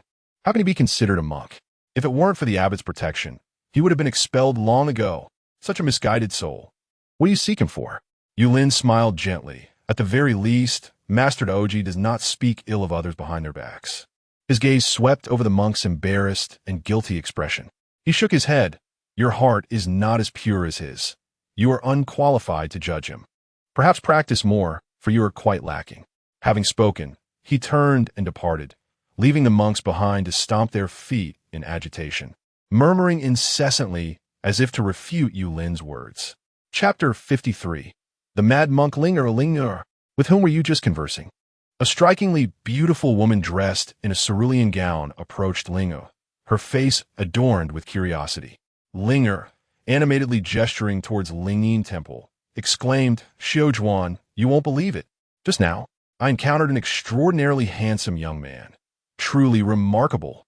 The moment I laid eyes on him, I felt an overwhelming sense of comfort, as if I were a small child once again cradled in my parents' embrace. Do you understand that feeling? Xiaozhuan's curiosity deepened. Really? Indeed. I didn't see him. I don't believe you. Oh, come on, trust me, please. All right. Even if I didn't see him, I'll take your word for it. After all, we are. Hey, look, it's him. Linger suddenly spotted Yulin descending the stone steps and quickly pointed, Quick, look. Am I right or am I right? Where? Let me see. Xiaozhuan turned her gaze and indeed beheld a handsome young gentleman making his way down the stairs. Notably, he seemed to sense her gaze, locking eyes with her for a fleeting moment, causing a blush to bloom on her cheeks. Yes, Linger, you were indeed speaking of him, weren't you? Aye. Linger withdrew her gaze from Yulin, grinning at Xiaozhuan. The word she intended to speak transformed upon witnessing the flush on Xiaozhuan's face. Hey. What expression is that, Xiaozhuan? I noticed him first, you know, but since we are good sisters, let's compete fairly. Xiaozhuan hastily waved her hands. No. Have you forgotten I am already promised to another? All right, Linger exclaimed, smacking her forehead, an expression of contrition crossing her features. I'm so sorry. Suddenly, a panicked cry erupted. Oh no, someone has fallen into the water. To the left. Someone is in the water on the left. The alarmed shouts echoed across the lake, prompting Linger and Xiaozhuan to turn. They beheld a middle-aged man, clad in brocade, thrashing desperately in the water, splashing waves all around him. His wife lay on the shore, her voice hoarse from crying, shouting, My husband! Tears streaming down her face, she turned to the crowd, beseeching, Is there anyone who can swim? I implore you. Save my husband. I will bow before you. The onlookers exchanged glances, but no one dared to respond. The throng gathered along the shore continued to grow, yet merely pointed and whispered, fearful to enter the water. Xiaozhuan, I can swim. I will go to save him, Linger declared, stepping forward with determination, ready to leap over the railing. Wait, young lady. A filthy hand suddenly grasped her sleeve. Startled, Linger turned to find a ragged monk grinning at her. He wore a tattered monk's hat, a broken fan tucked into his waistband, and despite the stains of wine on his face, his eyes sparkled with vitality. "You filthy monk!" Linger anxiously stamped her feet, as the lake water had already risen above the head of the drowning man. "This is a matter of life and death. Why do you hinder me?" In her moment of desperation, she failed to recognize the monk's identity. The monk merely shook his head, gently waving his fan. "My dear girl, this man is beyond your ability to save. It is utterly impossible. Cannot you save him?" "Who can?" Linger retorted, her almond-shaped eyes widening with fury. "If you continue to obstruct me, I shall cast you into the water." Just as she prepared to leap down, the monk suddenly pointed ahead. "Do not be hasty. Look, there comes a savior." Following his gesture, Linger beheld a white figure gracefully approaching from the shore. Clad in a flowing white robe and adorned with a jade crown, he stepped onto the water, each movement creating ripples that danced across the surface. It appeared as if he strolled leisurely, yet he moved with the swiftness of a startled swan. "It is that gentleman from earlier," Xiaojuan gasped softly. Upon reaching the spot where the man had fallen, Yulin leaned down and lifted him from the water. The man, having inhaled water, was unconscious. A few gentle pats on his back from Yulin caused him to cough up several mouthfuls of lake water, awakening slowly. "My husband!" the woman cried, overwhelmed with joy. Yulin lightly touched the ground with his toes and leaped effortlessly onto the shore, gently laying the man down before turning to leave. However, he sensed a multitude of gazes upon him from behind, compelling him to glance back. There, his eyes met those of a scruffy monk. Although the monk did not resemble the elderly Yu Benchong, his eyes bore an uncanny resemblance, as if they belonged to the same soul in different bodies. The monk smiled warmly at Yulin. "Is it you, Ji Gong?" Yulin paused and turned toward the boat, leaping lightly to stand before Ji Gong. He clasped his hands in salute. Yulin pays his respects to Master Dao Ji. "Ah, you are too courteous. Too courteous," Ji Gong replied, helping him to rise with a beaming smile. "You are a good person. Good people are rewarded." Curious, Yulin inquired, "Have you already foretold that I would come here to save him?" "Logically, your miracles should exempt you from such predictions. After all, even if Ji Gong were to be reincarnated, or if the true form of the dragon subduing Arhut appeared, it would be unlikely for them to foresee his path. Yet, Ji Gong appeared as if he had known all along how peculiar. Ji Gong shook his head. "Not at all. I, a humble monk, cannot predict your fate. You are of great destiny, far beyond my calculations. Rather, I foresaw that this drowning man would be saved by one of significant fortune. You overestimate my abilities." Realizing the truth in his words, Yulin nodded and smiled. "Would you care to accompany me to a quieter place? I have something I wish to discuss with you." "Why not? Let us go." Ji Gong readily agreed, turning to enter the boat. Linger, watching their retreating figures, smacked her thigh. "Xiaojuan, is that monk truly Master Dao Ji?" The 50 chapters were held up for a while during the review process, but they have now been released. Those who have not yet read them may now proceed to do so. Chapter 54. The Unreasonable Brute Due to the Crowded Atmosphere on the Pleasure Boat. Yulin and Ji Gong found it impossible to locate a suitable spot to engage in leisurely conversation. Consequently, they disembarked and arrived at a local tavern, the Fortune Pavilion. A steady stream of patrons entered and exited, with the enticing aroma of delectable dishes wafting from within, stimulating their appetites. However, just as they were about to step inside, a tall and robust man unexpectedly blocked their path at the entrance. He stood on the steps, surveying the two from his elevated position. After briefly scrutinizing Yulin, he disdainfully glanced at Ji Gong, then pointed a finger at Yulin and gruffly proclaimed, "You may enter," but he shifted his finger to Ji Gong. "This filthy monk cannot. My young master cannot abide foul odors. It would ruin his appetite." He scoffed, adding, "Others may endure it, but my young master will not. He is a divine scholar, descended from the heavens. Most precious indeed." Yulin furrowed his brow and inquired, "Is this tavern owned by your young master?" The brute let out a derisive laugh and shook his head, "No. But," he proudly raised his chin, "it is owned by a close friend of my master." Yulin nodded, maintaining a calm demeanor. "Since it is not your young master's establishment, your authority seems quite overreaching. He stepped forward to enter, stating, "We have no shortage of silver. Can we not simply have a private room? If your manager does not allow us in, then we shall not enter."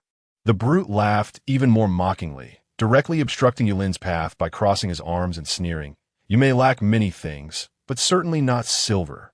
To be frank, the manager is not present today, so what I say goes.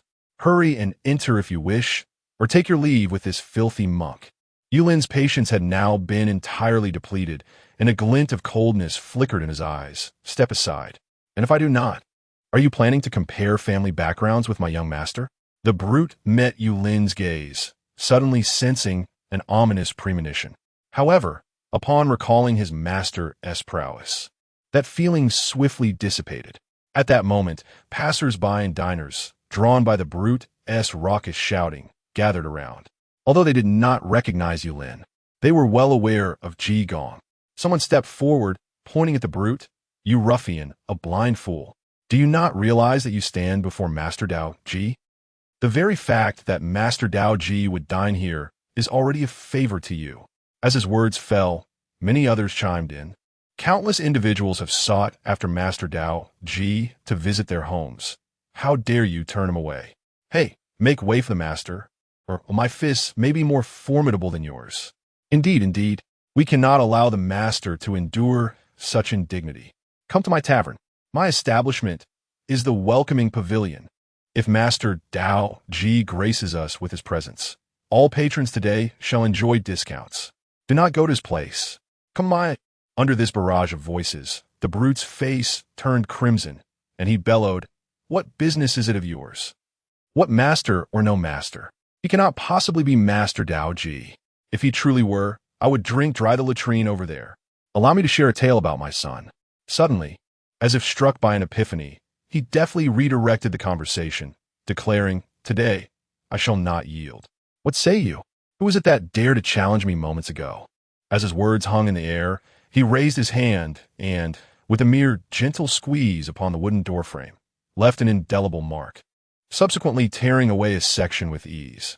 This may seem effortless, yet it was crafted from specially treated hardwood, capable of withstanding even the sharpest blade, which would only leave faint traces upon its surface. Were it a human, this brawny figure could easily render bones to splinters. Witnessing such a spectacle left the onlookers in astonishment. Could this ruffian possess martial prowess?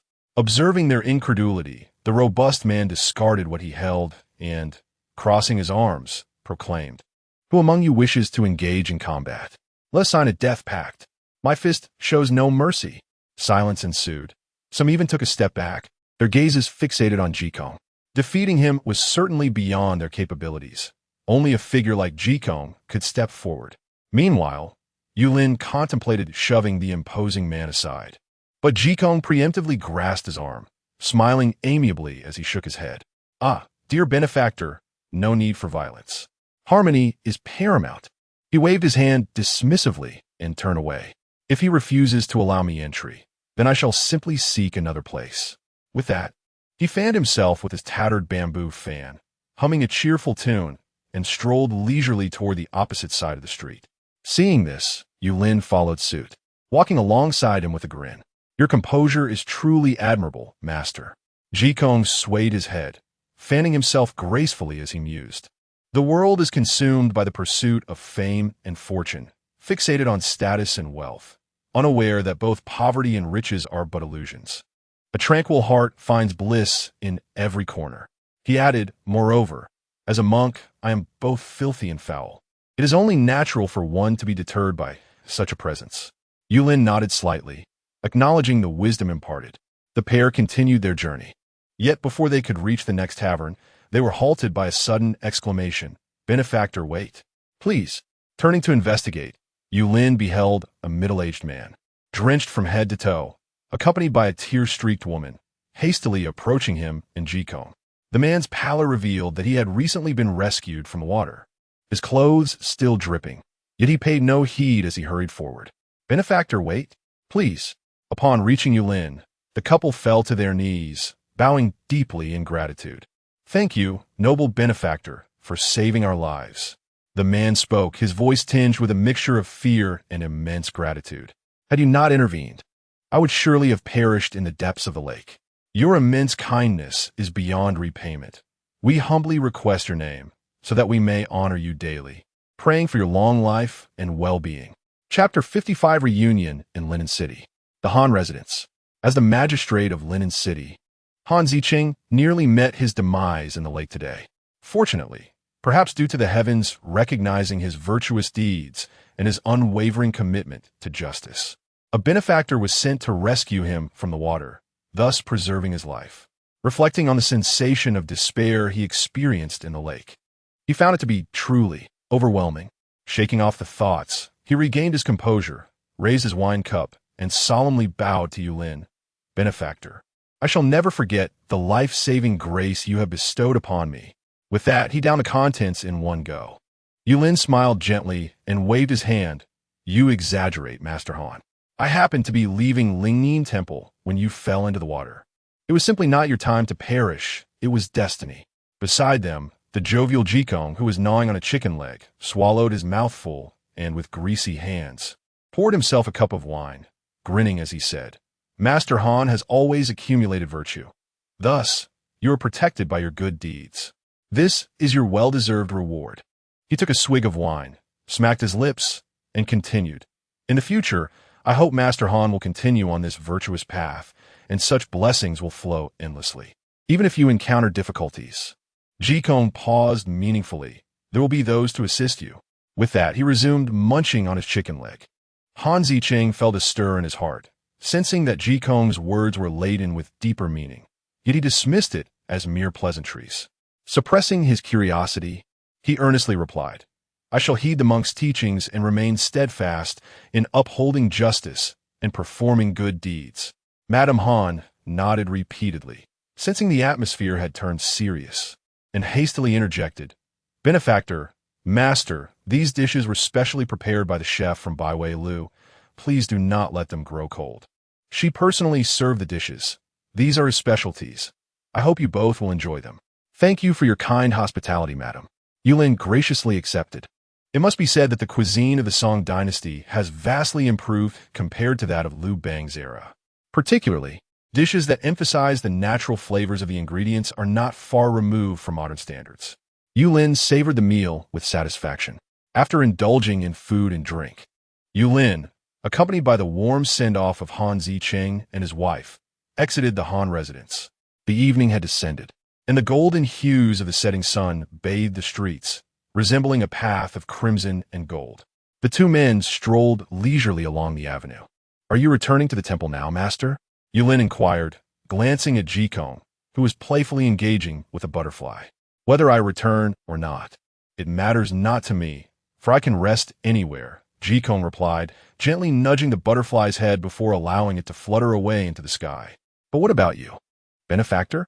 What do you wish to discuss with me today? Seizing the opportunity, Yulin directly stated, I want to catch a thief. A thief? Yulin exclaimed, following the sound to see Ling Er, breathless and disheveled, pursuing a nimble man down the street. Her skirts lifted as she shouted, Stop! Thief!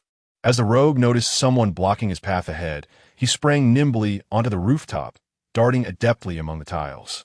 Ling Er, having pursued him to the eaves, gazed upward at the retreating figure, her frustration causing her to stamp her feet. If I ever catch you, she began, but her words trailed off abruptly, for a white figure had suddenly appeared before the thief. Unbeknownst to them, Yulin had taken his place atop the roof, his garments billowing gracefully in the evening sun, resembling a celestial being. With a mere raise of his hand, the thief collided with an invisible barrier, ensnared by a gentle yet irresistible force, and was subsequently hurled to the ground. Thud! The rogue landed heavily before Ling Er, racked with pain and unable to move. Initially taken aback, Ling Er quickly knelt beside him, rummaging through his belongings until she unearthed a beautifully crafted jade bracelet. The intricate carvings on the bracelet hinted at a character, though before Yulin could discern it. She swiftly donned the bracelet, allowing her long sleeves to conceal it, intending to deliver a few fierce kicks to the man. Her thoughts shifted as she glanced up at Yulin, her face breaking into a radiant smile. Young master, what a coincidence. We meet again. Such is fate. May I inquire your esteemed surname? I am ever so grateful, but before she could finish, Yulin leapt down from the rooftop, approaching her directly. My surname is Yu, with just the character Lin, like the Qilin. Miss Linga, why are you still out so late? Oh, I understand now, young master Yu, she exclaimed, her tone suddenly filled with indignation as she pointed at the man on the ground, now frothing at the mouth. I was on my way home, but this scoundrel took advantage of my shopping to steal my bracelet. I needed to recognize my kin. Recognize your kin? Are you not from Linen City? Yulin raised an eyebrow, inquiring further. Realizing his misunderstanding, Ling quickly shook her head. Oh, it's not that. My father told me that my cousin, the son of my uncle, is visiting Linen City. However, he and my aunt are attending another banquet, so I was tasked with welcoming him. Though I have never met my cousin, this bracelet was a gift from my uncle during my childhood, and he will surely recognize it. But you, young master, you are not from around here, are you? She tilted her head, gazing at Yulin with a playful smile. Yulin nodded. Indeed, I just arrived this morning. Then I shall not keep you, Miss Linger. It is getting late. You should return home. He turned to leave. Linger, wishing to call out to him, hesitated, lost in thought before finally shouting, Young master, where do you reside? I wish to repay your kindness. No need. Until next time. Just treat me to a meal. He waved his hand, his figure gradually fading from view. Linger stood there for a long while alone. Ultimately, the heart of a youthful girl collided with the impenetrable wall of reality, and with a sigh, she departed. Before departing, he delivered a few kicks to the man. Chapter 56. The scholar, the young maiden, possessed an admirable appearance and a graceful figure. Do you not find her appealing, my good sir? If not, I could introduce you to a few others. By the lakeside, the jovial Ji Gong, amusing himself with a fan while teasing the fish, greeted Yulin's return with a playful jest. Yulin shook his head, saying, It's not that I find her lacking. Rather, I wish not to mar her life. Besides, we have only met thrice. He then turned the jest upon Ji Gong, inquiring, Are you truly considering introducing me to a nun?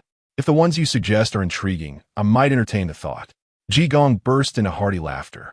You, my friend, have turned the tables on me. I suppose it is my own fault for speaking out of turn. He rose, brushing off his garments and casually tucking the fan into his waistband. Where shall you stay tonight? If you lack accommodations, you are welcome to join me at Lingyin Temple. There are still rooms available. Contemplating his desire for the fan, which he had sought unsuccessfully on several occasions, Yulin acquiesced. I appreciate your kindness, master. Not at all. The guest rooms are meant for occupancy. If they remain empty, what purpose do they serve? Ji Gong replied, shaking his head as he set off in the direction of the temple. Yulin walked alongside him, engaging in light conversation, and found the journey rather enjoyable. Nightfall. Dahu, what commotion did you stir at the tavern entrance today? Disturbing the diners is unbecoming of a gentleman. Inside the esteemed Yunhuayan, in a premier guest room, flickering candlelight illuminated the profile of a striking scholar, dressed in a blue robe, with features as exquisite as a painting. He was engrossed in a tome. Without lifting his gaze upon hearing the noise at the entrance, he inquired coolly, Dahi mused silently, I am no gentleman. I revel in being a rogue. How comfortable it is to embrace that role. The notion of being a gentleman is utterly exhausting.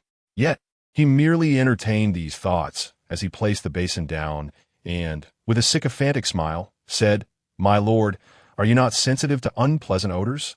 Hence, I stopped a filthy monk from entering the tavern, fearing he might dampen your spirits.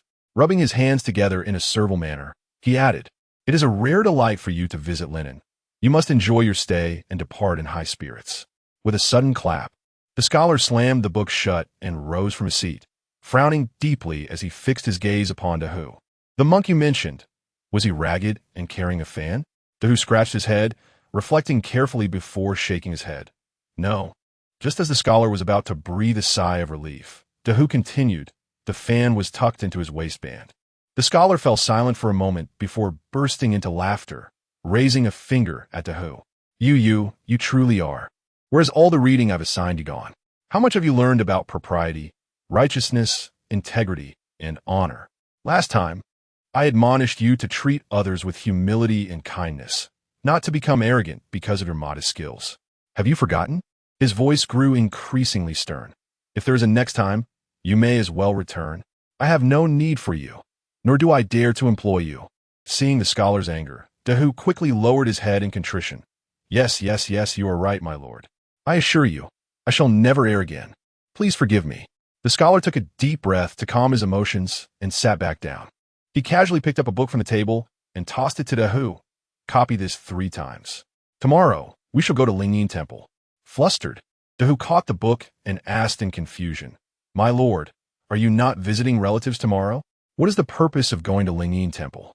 The scholar sighed, exasperated by his ignorance. Is it not due to your actions?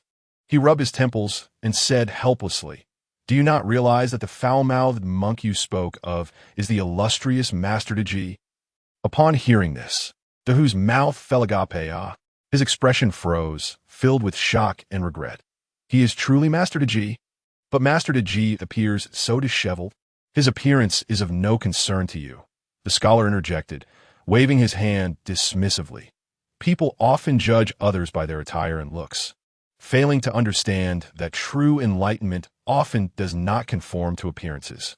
He pointed to the lotus painting hanging in the guest room and continued, Observe the lotus, which rises unsullied from the mud. Note the pearl, which, though covered in dust, retains its brilliance. Master Daji may seem mad, yet his heart is as clear as a mirror. He indulges in wine and meat. Yet he is closer to the essence of Buddhism than those so-called high monks who chant scriptures and bow to Buddha while harboring filth in their hearts. He lowered his hand, his gaze profound. Today, you did not merely obstruct a monk, but rather, you faced a reflective mirror, one that revealed your own arrogance and my ineptitude in guiding you properly. Hearing this, Dahu felt his face flush with embarrassment, remaining silent. The scholar stood and walked to the window, gazing at the bright moon in the night sky. Tomorrow, when we go to Lingyin Temple, you must not only make amends, but also learn to view others with an open heart.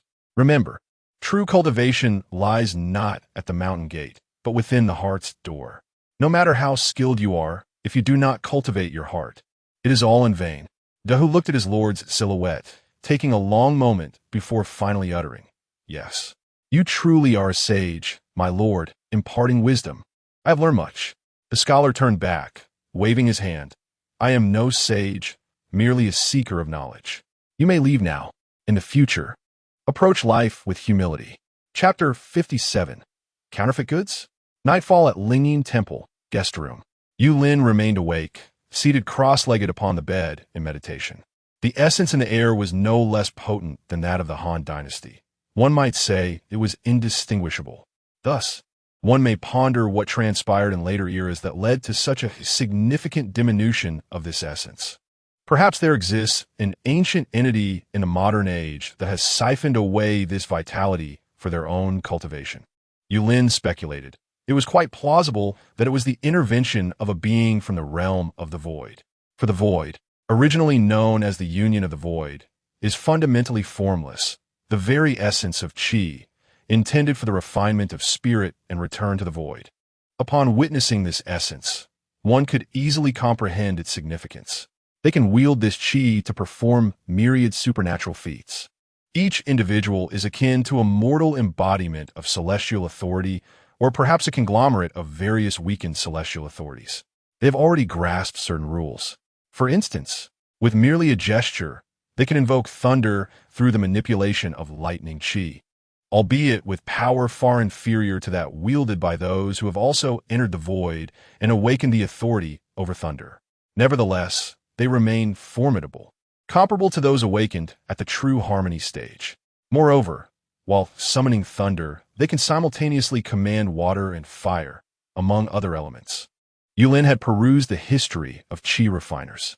Initially, when Su Fu pioneered the path of qi refinement, the strongest among them were limited, lacking even the great realm of ascendant. It was only later that a succession of prodigies, bolstered by celestial authority, ascended to prominence. For instance, the ring Yu Lin possessed, man's determination triumphs over heaven, was a testament to a qi refiner who, upon encountering a dire predicament, managed to transcend their cultivation during battle to achieve the 5 qi realm. As for the emergence of the void realm, Numerous rumors abound, yet no definitive explanation exists. It is perhaps best left unspoken. In any case, this represents the pinnacle of Qi refinement, shrouded in mystery. Thus, Yulin reasonably suspected that some ancient being from the void had sequestered the essence somewhere, perhaps even within their own body. Was a means to prolong life? One could only speculate. Upon reaching a point of saturation in his cultivation, Yulin ceased his practice, stretching his limbs in preparation to return to his dormitory to gauge the passage of time. At that moment, a slender figure darted through the window. "You, my boy, my boy." Beneath the tower, there indeed lies a serpent. The creature's cultivation was impressive, reaching the realm of daydreaming. Lord Long approached Yulin, gesturing animatedly with his claws. "You want to see this today, did you?" Yulin raised an eyebrow. "Did you not do anything else?" Lord Long waved his claws dismissively. "Of course I did. I visited the place of our encounter, and lo and behold, it was indeed blocked off. There is no river there anymore. However, that is of little consequence. Guess what I discovered?" Yulin's interest piqued. "What did you find? Surely it is not another cauldron?" No, no, no." Lord Long placed his claws upon his hips, lifting his head with pride. "I, Lord Long, am unique. I merely observe a counterfeit that has taken my rightful place, lingering there. It is akin to the counterfeit goods you encountered at the antique market, albeit perhaps nourished by Qi over the years, which has granted it some semblance of ability. With all my strength, I, the esteemed Dragon Lord, might require." It raised a claw. Merely a flick of a finger should suffice, quite impressive indeed.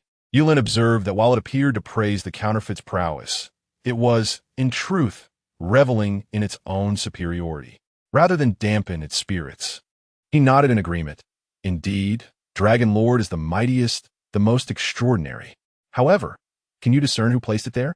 Or is it a matter of historical correction?" The Dragon Lord spread its claws. "I cannot ascertain. Let me clarify. It's not that I am incapable, but rather the subject is too feeble." Even after a thorough interrogation, it divulged no useful information. "All I know is that it must remain here for me." You pondered. Could it be that someone awakened the authority of time to clean up after you? Or perhaps it was the hand of your protector? After all, any misstep in history could yield catastrophic consequences for future generations. Is it not said that he cherishes all living beings? He would surely not wish to witness such a scenario unfold. Yulin contemplated for a moment before shaking his head. "I do not know. Perhaps it is the work of Jesus, for to him, creation is merely a matter of invoking the Father, a task that can be accomplished in 7 days." Yet he chuckled, or it could very well be a future version of myself who intervened, casually purchasing an artifact at an antique market and tossing it back. Let's not dwell on such speculations. We should focus on living well in the present. Indeed, prioritizing the here and now, you possess a remarkable clarity. The Dragon Lord nodded in agreement and then swiftly entered the cauldron's pattern. "Hurry, let us return and observe the flow of time. Who knows? I may still have a chance to play a few rounds." "Very well." Yulin nodded, and in the blink of an eye, he vanished, returning to his dormitory. This time, the flow of time was even slower than during the era of Liu Bang, approximately corresponding to 1 day in modern times, equating to 3 months in mythology. Time felt abundant. He could take his time. Yulin felt satisfied. However, the Dragon Lord appeared displeased. Does that mean I will be unable to play games for an extended period?" "Dragon Lord, you may stay here. When I last took a leave, I ensured to report your presence, did I not? They treat you like a treasure now. You can play to your heart's content, but I worry about you." The Dragon Lord cast a glance at him. "What if your Jesus undertakes some action and fails to keep an eye on you? If I am to accompany you, then I, the Dragon Lord, must accompany you thoroughly. All right, let us return." It did not allow Yulin to utter another word before diving back into the cauldron's pattern. Observing this, a slight smile graced Yulin's lips. "Dragon Lord, you are rather splendid. Naturally, among 9, my virtue ranks first. Initially, Lord, you even entrusted me to enlighten his people. Impressive." Yulin praised once more before his form flickered and he returned to the realm of mythology. Chapter 58. The meat that wasn't lost the following morning as dawn broke. The morning mist lingered, and the dewdrops on the stone steps glistened. The distant sound of a temple bell echoed gently, startling a few birds that flitted through the lush mountains. Inside the temple, the fragrant smoke of incense curled upwards, while the monks, bathed in the soft morning light, either tidied the courtyard or recited their morning prayers, creating a scene of serene tranquility. At the guest room door, a gentle knock resounded, followed by the playful voice of Jikong. "Aren't you up yet, benefactor?" Yulin had already risen and promptly went to open the door. There stood Jikong, holding a greasy piece of meat, devouring it with gusto. Upon seeing Yulin, he grinned widely. "Good morning, benefactor." "Good morning, master." Yulin chuckled at the sight of Jikong's oil-slicked mouth. "You're indulging in meat so early in the morning, master?" Jikong, without a care, swallowed the morsel and waved his hand dismissively. "Of course. I can't miss a meal. I love my meat. If I skip one, my mouth feels terribly unsatisfied." With that, he eagerly tugged at Yulin's sleeve. Come, come. Today, we have prepared a new dish at Lingyin Temple. I just tasted it, and it's absolutely delightful." As Jikong pulled Yulin along towards the dining hall, they approached a long line of monks and devotees orderly waiting for their meal. The aroma of the food wafted through the morning breeze, awakening their appetites. However, just as they were about to step over the threshold of the dining hall, a tall monk with a scar on his forehead and an imposing demeanor stepped forward, blocking their path. He pointed at the meat in Jikong's hand, his brow furrowed in disapproval. "Jikong, what do you think you're doing? Instead of enjoying the communal meal, you indulge in." Sigh. He exhaled heavily, lowering his voice in reprimand. "What will they think of Lingyin Temple? A monk who drinks and eats meat? Dispose of it at once." Realizing this was Guangliang, the overseer of Lingyin Temple, Yulin understood the gravity of the situation. Although this character did not exist in history, he represented the rigid doctrines of Buddhism, vehemently opposing Jikong's carefree demeanor. Yet, Jikong appeared unfazed, taking another large bite of meat, his mouth glistening with grease, as he mumbled, "But it tastes wonderful. You must try it. I guarantee you'll never forget it." With that, he attempted to shove the half-eaten piece of meat into Guangliang's mouth. Guangliang, taken aback and alarmed, instinctively caught the meat and, without a second thought, hurled it over the courtyard wall while muttering, "Sin? Sin!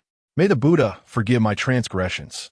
As if uttering those words granted him fortitude, he looked up, prepared to continue his admonition. "Jikong, if you persist in this manner, I shall take you to—" His words faltered as the very piece of meat he had discarded reappeared in Jikong's hand, disappearing into his mouth in just a few bites. You! Guangliang's face flushed with rage, his trembling finger pointed at Jikong, his lips quivering, struggling to articulate his thoughts, perhaps to utter some expletives. Yet, if he were to speak, it would be tantamount to breaking his own vows, just as Jikong had. Thus, he found himself at a loss for words, stifling his indignation and turning away in a huff. Jikong, observing his retreat, called out, "Brother, should you ever crave meat, feel free to seek me out. Having partaken of my flesh, you would be free to berate me. Cheer up, it's nothing of great consequence." His words echoed in Guangliang's ears, causing him to stumble momentarily, nearly losing his balance. After casting a glare at Jikong, he vanished around the corner. Satisfied with this exchange, Jikong turned back and smiled at Yulin. "Forgive me for the spectacle. Please, do not take offense." Yulin merely shrugged. "There is nothing to be offended by. The monk's candor is refreshing, far more so than those who feign detachment from wealth and fame while secretly indulging in luxury." Intrigued, Jikong inquired, "What is this LV you speak of?" Yulin gestured westward, a luxury item from the western lands, renowned enough that a single piece could cover a common family's expenses for an entire year. Jikong nodded, choosing not to dwell further on the topic as he resumed his path. "Ah, we have tarried too long in conversation. It's time for you to dine. Come, let's eat first." "Very well," Yulin replied, following him. Jikong led Yulin directly to the dining area, cheerfully addressing the young monk in charge of serving. Come, lad. Serve this esteemed guest a generous portion of the freshly prepared Lahan vegetarian dish. I just tasted it, and it is exquisite." The young monk, recognizing Jikong, nodded eagerly and filled Yulin's bowl to the brim.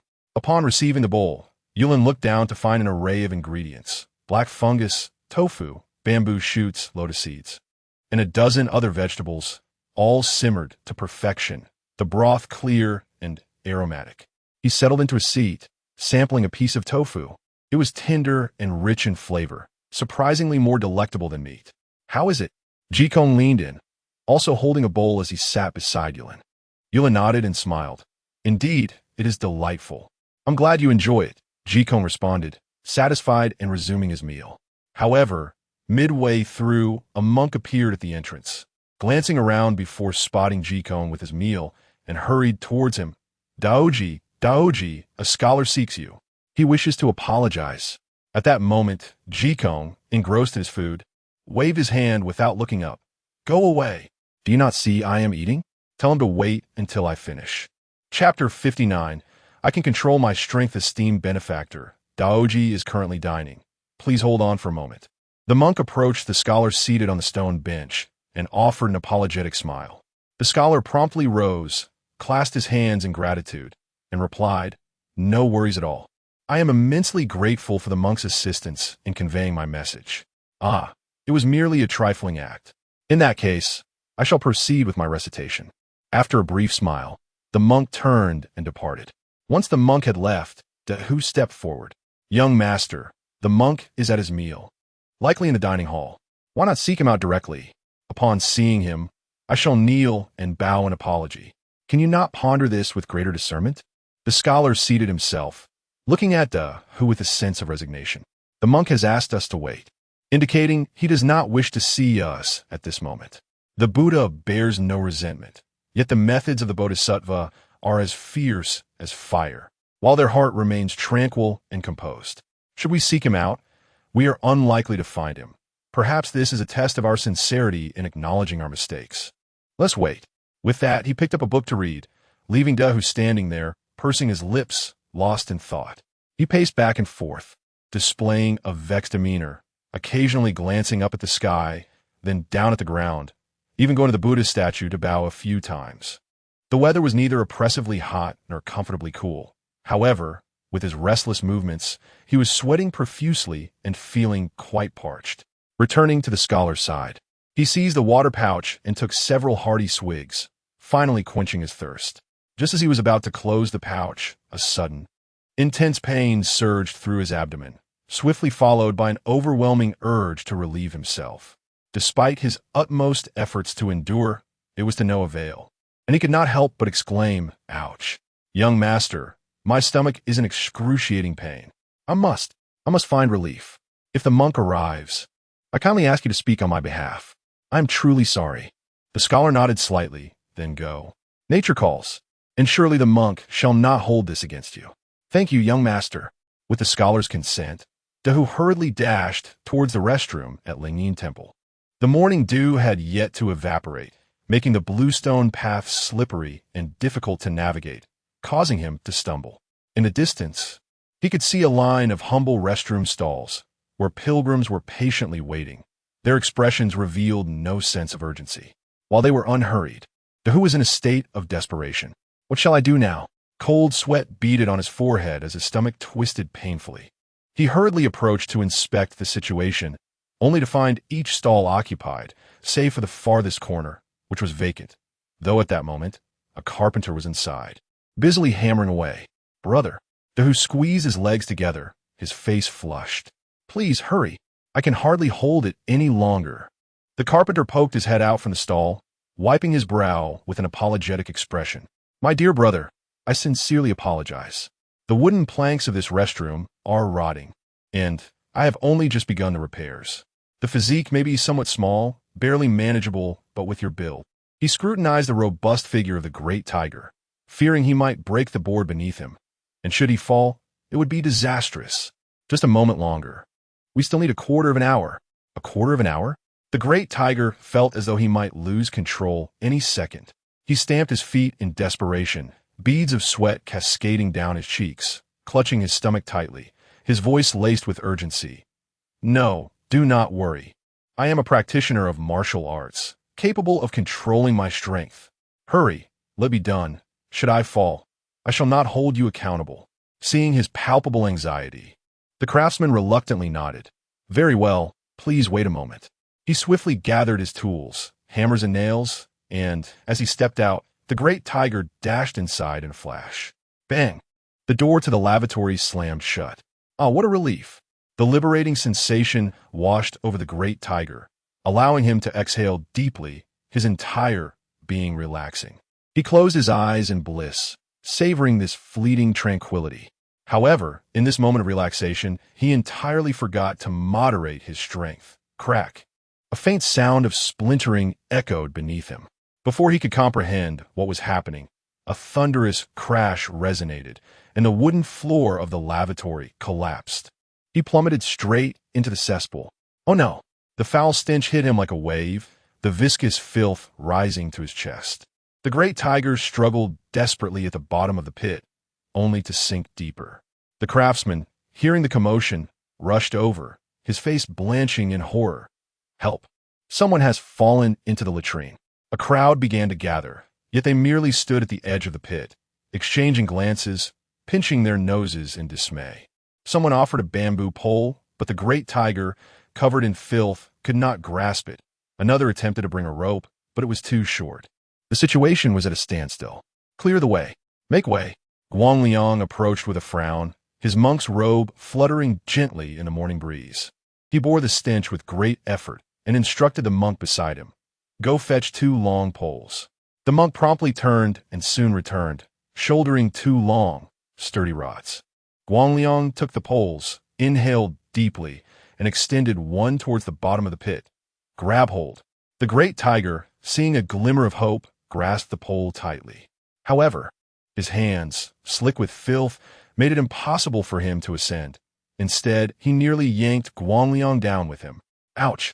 Guangliang stumbled, the tip of his shoe just grazing the edge of the pit, splattering the filth onto the hem of his robe, leaving unsightly stains. He quickly retreated a few steps. His expression grim. He turned to the surrounding monks and shouted, "Go summon more people. Find those with greater strength." Chapter 60. The tower stands firm, alas. Someone has fallen into the latrine. Despite the efforts of Master Guangliang and 5 monks, they could not bring him up. A panicked voice echoed from afar, causing the scholar, engrossed in his reading, to halt abruptly. He lifted his gaze, his brow furrowed, instinctively sensing it was Dahu. Without a moment's hesitation, he set his book aside and hurried towards the side building of Lingyin Temple. Even before he arrived, he could see the crowd gathered ahead. The human inclination to witness the spectacle has endured through the ages. Pardon me, please make way. Excuse me. The scholar maneuvered through the throng, reaching the forefront. Before him, Master Guangliang and the 5 monks were frantically attempting to pull Dahu up. However, whether due to the slippery filth or some other reason, the normally robust monks now found themselves unable to muster any strength, their faces flushed with exertion. Dahu, covered in muck, appeared utterly disheveled. Spotting his master, he called out, "My lord, do not come closer. I can manage to climb up by myself. I wouldn't want to soil your garments. You are a celestial being, unaccustomed to the impurities of this world." Yet the scholar remained unmoved, stepping forward with a penetrating gaze fixed on Dahu. "Dahu, do you not comprehend the gravity of the situation?" "Comprehend what?" Dahu replied, confusion etched upon his face. "What have I done wrong?" At that moment, someone in the crowd suddenly shouted, "So it's you. I couldn't recognize you through the filth. Weren't you the one who said that if Master Daoji is indeed the true Master Daoji, you would consume all the excrement from the thatched hut in Qinglu Alley? Your reckless words have brought you this retribution." Dahu stood frozen, struck dumb by the revelation. The scholar, upon hearing this, experienced a flash of understanding. He murmured softly, "So that is the case." He quickly approached Master Guangliang and bowed respectfully. "Master, may I borrow your staff?" Seeing the scholar's frail appearance, Guangliang expressed concern. "Perhaps you should step back. Your retainer is too heavy. We can fetch more help." The scholar shook his head. "This is not a matter that can be resolved by mere numbers. I implore you, master, to grant me this favor. If I cannot succeed, I shall withdraw." Reluctantly, Guangliang handed him the staff. "Please be cautious." "Indeed, thank you, master." The scholar reached the edge of the latrine and extended the staff toward Dahu. "Grab hold." Feeling moved by his master's personal intervention, Dahu's eyes glistened with gratitude, yet concern clouded his expression. "My lord, you won't be able to pull me up." "Listen to me," the scholar asserted firmly.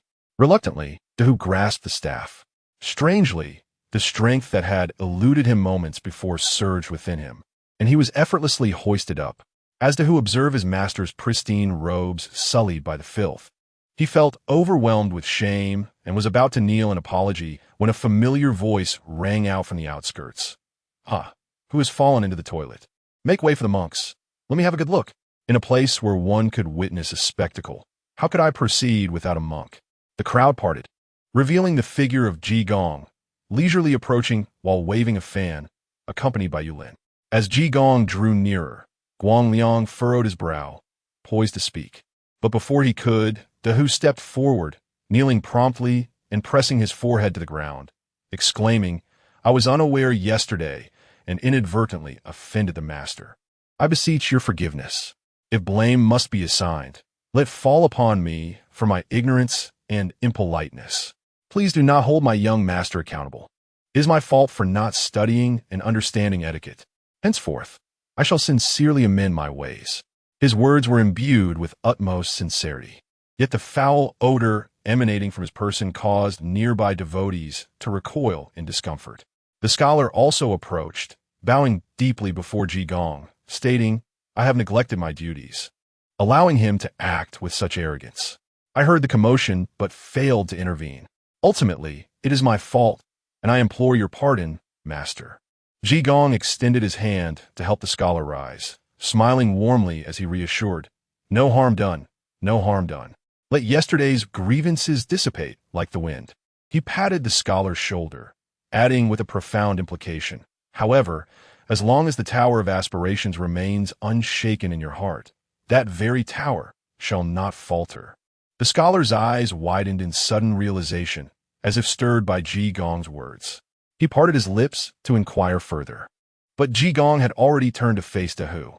Standing before Dahu, Ji Gong showed no aversion to his filth, cradling his face in his hands and locking eyes with him. "What do you see?" Dahu stared blankly into Ji Gong's eyes, those eyes remarkably clear, devoid of vengeful delight, instead brimming with compassion and understanding. In a moment of clarity, he seemed to perceive a heart, bright and vibrant, despite being enshrouded in darkness. "I," Dahu murmured, a revelation surfacing in his mind, and he blurted out, "Master, I understand. The foul exterior encases myriad sins, yet the resplendent heart lies within the mire." Ji Gong released him, a satisfied smile gracing his lips. "Precisely." As the words left his mouth, Dahu blinked, only to realize that the filth adorning both himself and his young master had vanished without a trace, their garments restored to pristine condition, as if nothing had transpired. Ji Gong rose, choosing not to elaborate further, but instead approached Yulin, giving his shoulder a gentle pat. "Benefactor, my matters with the monk have concluded, and my spirits are quite elevated. Would you care to accompany me for a little amusement?" Yulin, of course, did not decline, responding with a smile, "Certainly. Master invites me, and I find myself at leisure, leaving no reason to refuse. Let's go." The two turned and walked forward, while behind them, Guang Liang's voice called out, Dao Ji. "You too, make my garments clean." Chapter 61, Golden Mountain Temple, Runzhou, Dana County, present-day, Zhenjiang, Jiangsu. The sky is overcast, yet rain is absent, making it a suitable day for travel. Along the official road outside Dana County, two individuals are ambling. One, clad in a deep indigo long robe, is cinched at the waist with a plain belt. Although the fabric appears unadorned, it is immaculate and well-kept, accentuating his upright stature. The other dons a tattered brown monk's robe, with a dilapidated fan tucked at his waist and straw sandals upon his feet. He sways as he walks, occasionally pulling forth a wine gourd for a sip. The contrasting duo, one serene and composed, the other jovial and carefree, draws curious glances from passers-by. How is it that the scholar walks alongside a disheveled monk? What business is that of yours?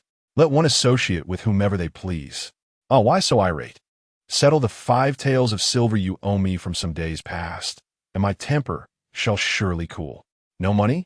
You remain irritable, it appears. Within a roadside tea house, a few resting merchants are whispering among themselves, but their chatter halts abruptly as Yulin and Jigong approach. The innkeeper, quick-witted, steps forward with a beaming smile. Esteemed gentlemen, would you care for some tea or a bite to eat? If you prefer, our plain water is complimentary. Please, make yourselves comfortable. Yulin offers a slight smile and replies, just a pot of tea will suffice. He then produces a piece of silver and extends it. The innkeeper hastily gestures. This is far too generous. The finest tea only costs 10 won. Kindly retract your offer. Yulin insists. The remainder is a gratuity for you. It seems I have not erred in my generosity. Thank you, esteemed sir. Thank you. The innkeeper rejoices at these words, bowing repeatedly in gratitude, leading them to a quiet corner to sit.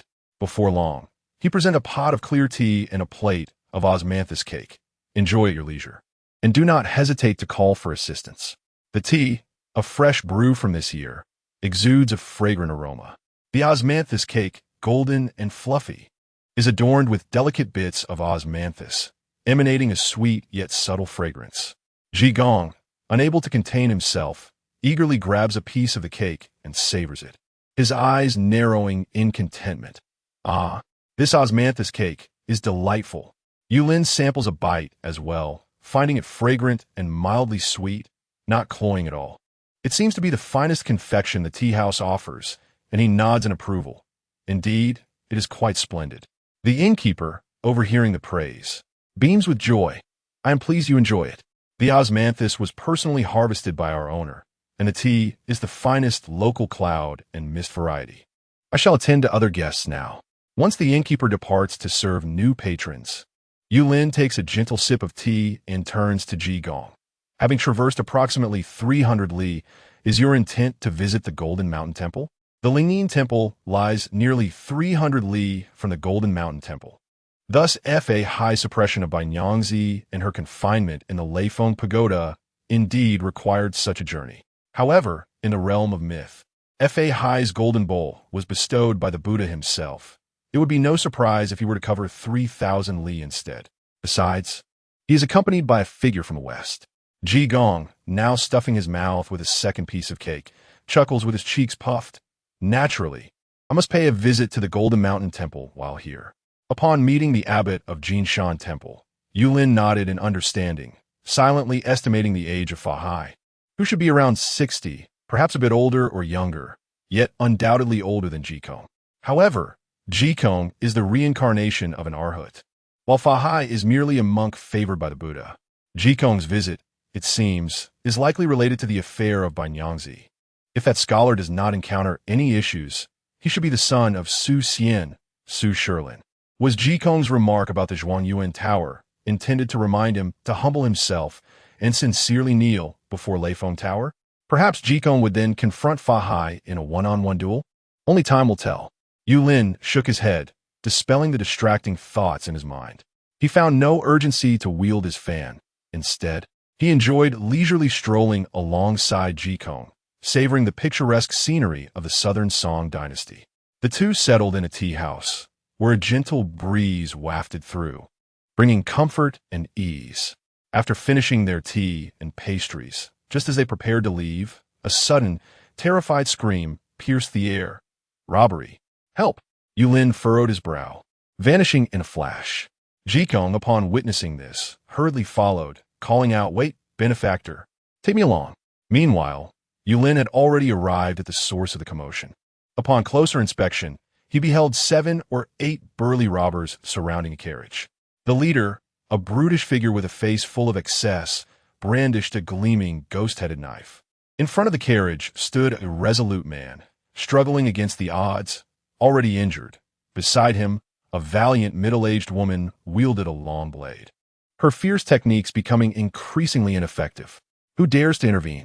By the time the officials arrive, you will have already met with Yama. The robber leader sneered, malevolence glinting in his eyes. A scrawny robber licked his lips, leering, "Big brother, this woman is quite a beauty. Why not take her back for some fun?" The leader guffawed, "Excellent. I want the person and I want the goods. Enough games, lads. Let us finish this swiftly." No sooner had he spoken than the robbers launched their ferocious assault.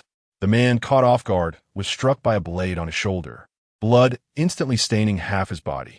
The middle-aged woman was forced to retreat repeatedly, clearly on the verge of collapse. Within the carriage, the woman closed her eyes in despair, contemplating self-termination should they falter. Just at that critical moment, a blue figure appeared like Spectre. Bang! The first robber to strike had not even seen his assailant before he was sent flying, crashing against a tree, blood spewing from his mouth as he fell unconscious. Yulin stood before them, gesturing for the robbers to continue. The leader, both startled and enraged, shouted, "Who is this brat, seeking death?" He swung his knife, the blade slicing through the air with a menacing whistle. Yulin neither flinched nor evaded. He simply raised his hand, snap. The ghost-headed knife shattered with a resounding crack. And before the leader could comprehend what had happened, he received a palm strike to his chest, sending him soaring several feet away, crashing to the ground. Unable to rise again, the remaining bandits, upon witnessing the scene, were struck with terror and turned to flee for their lives. Yulin let out a cold snort, his figure moving like lightning, and in the blink of an eye, he had incapacitated them all. The entire process took but a few breaths, and soon the 7 or 8 fierce and menacing bandits lay on the ground, wailing in despair. At that moment, Ji Gong hurried over, exclaiming, "Alas, benefactor, you have run far too swiftly. Furthermore, the author wishes to inform you that they will be going out tomorrow and will update later." Chapter 62. The Duel. Thank you, my lord, for saving my life. The young woman stepped out of the carriage and bowed deeply to Yulin along with the 2 individuals who appeared to be her guardians. Yulin waved his hand dismissively, saying, "There is no need for such formalities. If there is nothing else, you 3 should hasten to report this matter to the authorities." With that, he turned to leave, but Ji Gong stopped him, saying, "Do not be in such a hurry to depart, benefactor. One cannot save a life without some form of recompense." He looked at the young woman with a smile. "Wouldn't you agree, my lady?" The young woman regarded Ji Gong, feeling an odd sense of familiarity, yet unable to place him. She simply nodded. "Yes, the master speaks the truth." After a moment's contemplation, she removed the jade pendant from her waist and offered it to Yulin, saying, "This is a family heirloom. I implore you to accept it, for I must repay my debt of gratitude." The 2 companions beside her gasped in astonishment. "Miss, that pendant is—" "There is no need for further discussion. This is the only way to repay a life-saving grace." Her tone was resolute. Yulin was perplexed by Ji Gong's intentions, but seeing the insistence, he acquiesced and accepted the pendant, stating, "If that is the case, we are even now." "Master, is this acceptable?" Ji Gong nodded in satisfaction. "Indeed, indeed. This concludes our affair splendidly. My lady, go and report to the authorities. May our paths cross again by fate." With that, he waved his fan and strolled towards the county town. After this exchange, not only was the young woman perplexed, but Yulin felt a twinge of curiosity as well. He pondered whether the pendant possessed some hidden significance. Looking down at it, he observed that the jade was a deep green, about the size of a palm, cool to the touch, evoking a refreshing sensation, yet remarkably light. It bore vivid engravings depicting scenes of everyday life, intricately carved, making it a remarkable artifact. In modern valuation, it would be deemed a grand piece, undoubtedly worth millions. "Ah, well, it can serve as a collectible," he thought. Zhang Jianping had promised him a set of terrestrial gear, which included a storage ring as large as a classroom.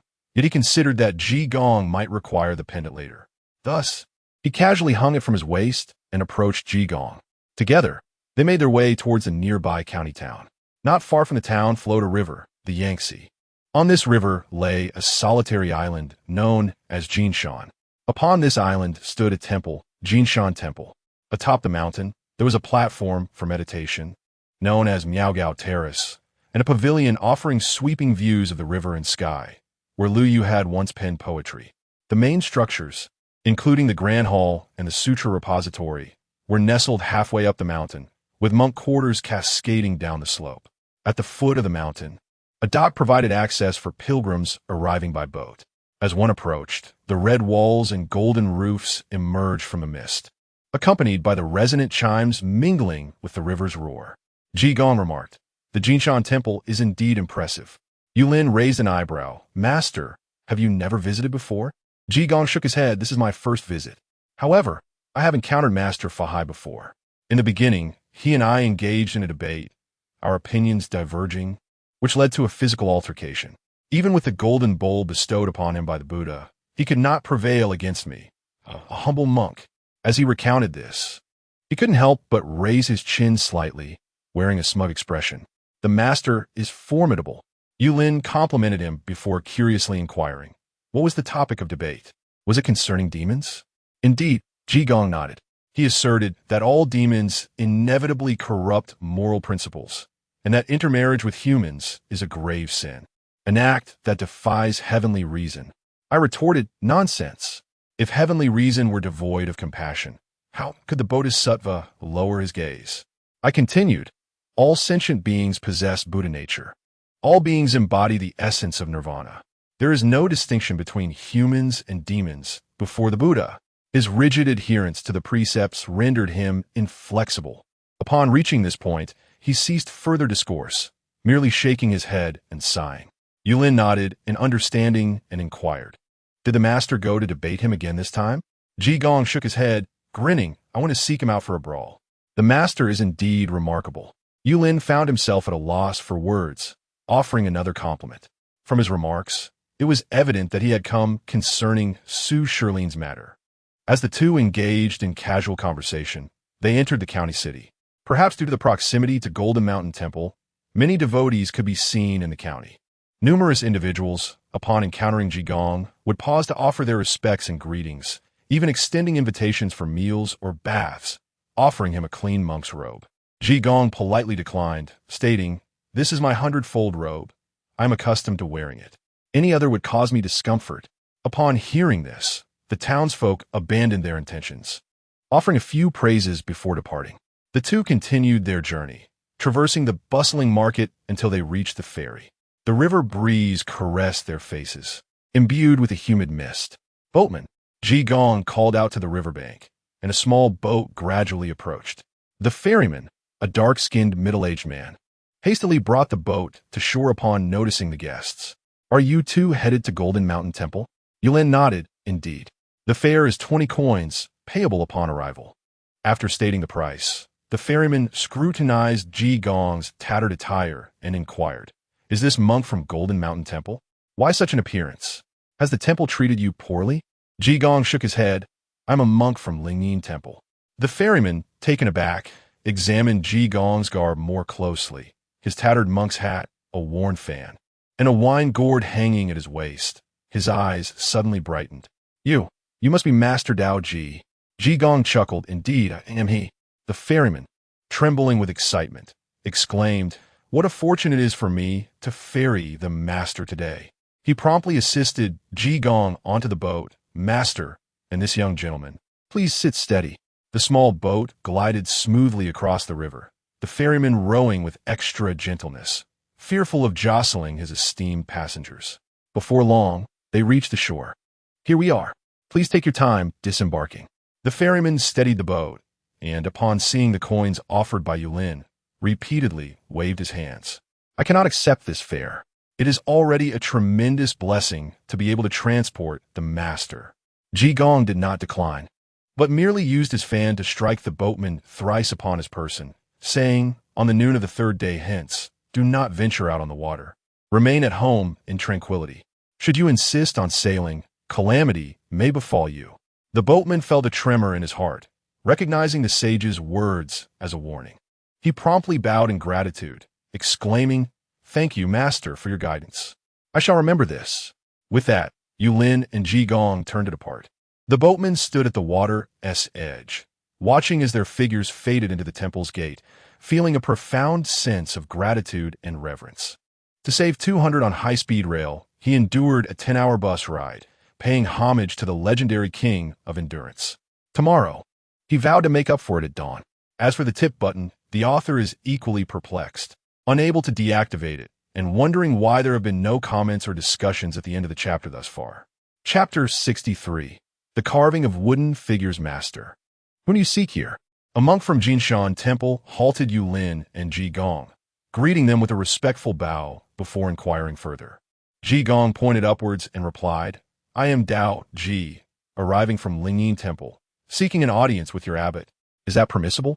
The monk, seemingly informed in advance by Fa Hai, displayed no signs of surprise, nodding instead, Ah, you are indeed Master Dao Ji.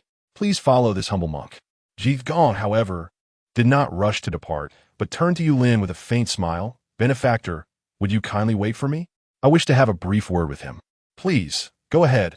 I shall explore the temple in the meantime, Yu Lin replied with a nod.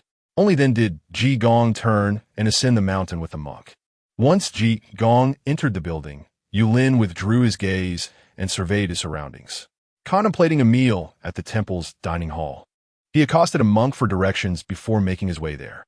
Upon entering the dining hall, he observed several monks quietly enjoying their meals. A young monk, noticing Yu Lin's arrival, clasped his hands in greeting. If you wish to serve yourself, please proceed to this side for bowls and utensils. The food is complimentary, but please do not waste. Thank you, Yu Lin replied gratefully. He collected a bowl and filled it with steaming vegetarian noodles, the strands firm and the broth clear, adorned with a few tender green leaves. He also selected 2 golden, crispy vegetarian spring rolls and a dish of perfectly pickled vegetables. As he savored his meal, a commotion arose behind him. Turning around, he discovered several young novices gathered around an elderly monk, eagerly seeking enlightenment on Buddhist scriptures. The old monk, with a kind expression, patiently responded to their inquiries, occasionally prompting gasps of realization from the young disciples. Noticing Yu Lin's gaze, he smiled warmly and offered blessing. After finishing his meal, Yu Lin strolled out of the dining hall. Just as he intended to explore other structures and scenery, he spotted an unadorned meditation room on his right, where an elderly man with white hair sat, engrossed in carving a piece of boxwood. His calloused fingers moved deftly, and wood shavings fluttered to the ground as he skillfully wielded his chisel. In no time, a figure of a seated monk began to take shape, and with a few more strokes, the folds of the monk's robe were rendered with astonishing realism. Intrigued, Yu Lin approached for a closer look.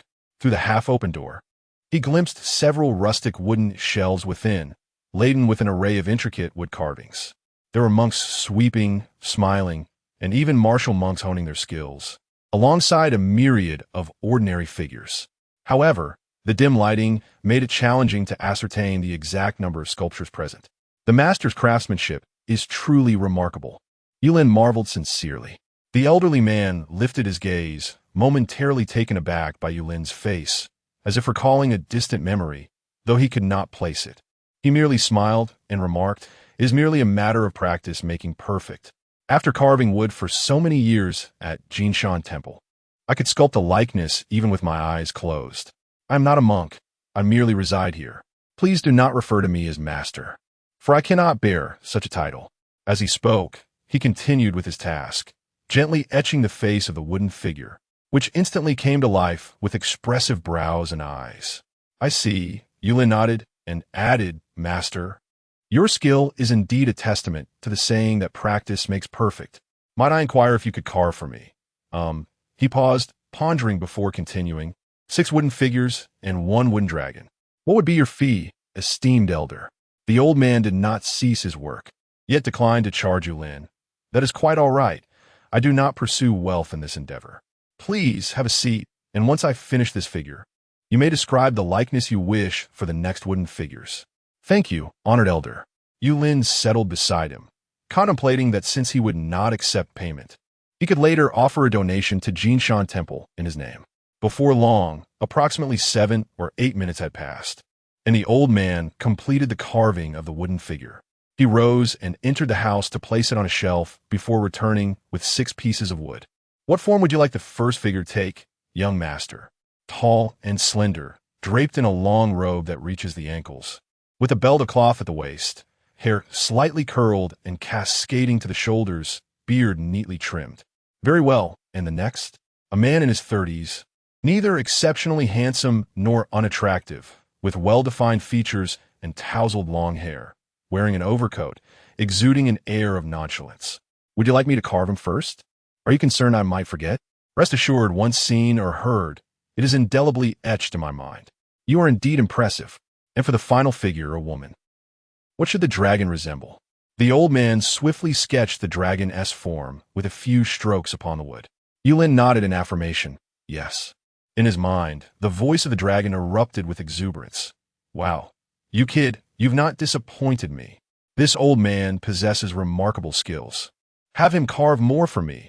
I desire a dragon that soars through the skies, swims in the waters, treads upon the earth, and lounges upon my bed. Upon hearing its requests, Yulin could not help but smirk. If you truly wish for such a creature, I shall commission one for you, a long, grand, an imposing dragon. Perhaps, if you desire, the Civil Affairs Bureau could even craft a statue for you to be placed before Tiananmen Square. If he does not accept my payment, I should not overreach. Very well then. The dragon, upon hearing this, abandoned its thoughts and inquired, Why did you create one for that girl Qin Zhao, but not for your sister Ningya? Are you not concerned about her jealousy? Hearing the teasing tone in its voice, Yulin shrugged. That cannot be helped. After all, she is not part of my team. She can merely enjoy the abstract videos I share. Just as the dragon was about to speak again, suddenly, a deafening sound echoed from the mountaintop, followed by the voice of Fahai. Daoji, do you think that because I cannot defeat you, I shall refrain from striking back? Restraining her without taking her life is already a testament to my mercy. Chapter 64. How to Dissolve Karma. At the Miao Gao terrace behind the house, Ji Gong emerged from the back door of the house and, raising his gaze, beheld Fa Hai seated at the center of the Miao Gao terrace, his back turned towards him. Fa Hai donned a simple gray monk-esque robe, yet remained immaculate, radiating a soft halo in the sunlight. His countenance could not be described as handsome, but possessed a certain charm, particularly now, bathed in golden sunlight that lent him an air of solemnity. Standing tall, he appeared unbent despite nearing 60, with his gray-white beard gently swaying in the mountain breeze, while his right hand slowly manipulated a string of ebony prayer beads. Sensing Ji Gong's arrival, Fa Hai briefly paused his movement of the beads, but did not turn around. His eyes narrowed slightly, revealing a glimmer of inner wisdom, and he spoke in a calm voice. Dao Ji, what brings you here this time? Ji Gong chuckled heartily, displaying a lack of formality as he stepped forward, promptly sitting down on the ground and reclining to one side. Propping his cheek with one hand and resting a fan on his belly, he resembled a carefree idler. Fa Hai, are you not already aware of my intentions? He shook his wine gourd and continued, Today, I have come to plead for her. If her son is to go to the Leifeng Pagoda, you need not accompany him. Rather, let us share some wine and tea and engage in pleasant conversation.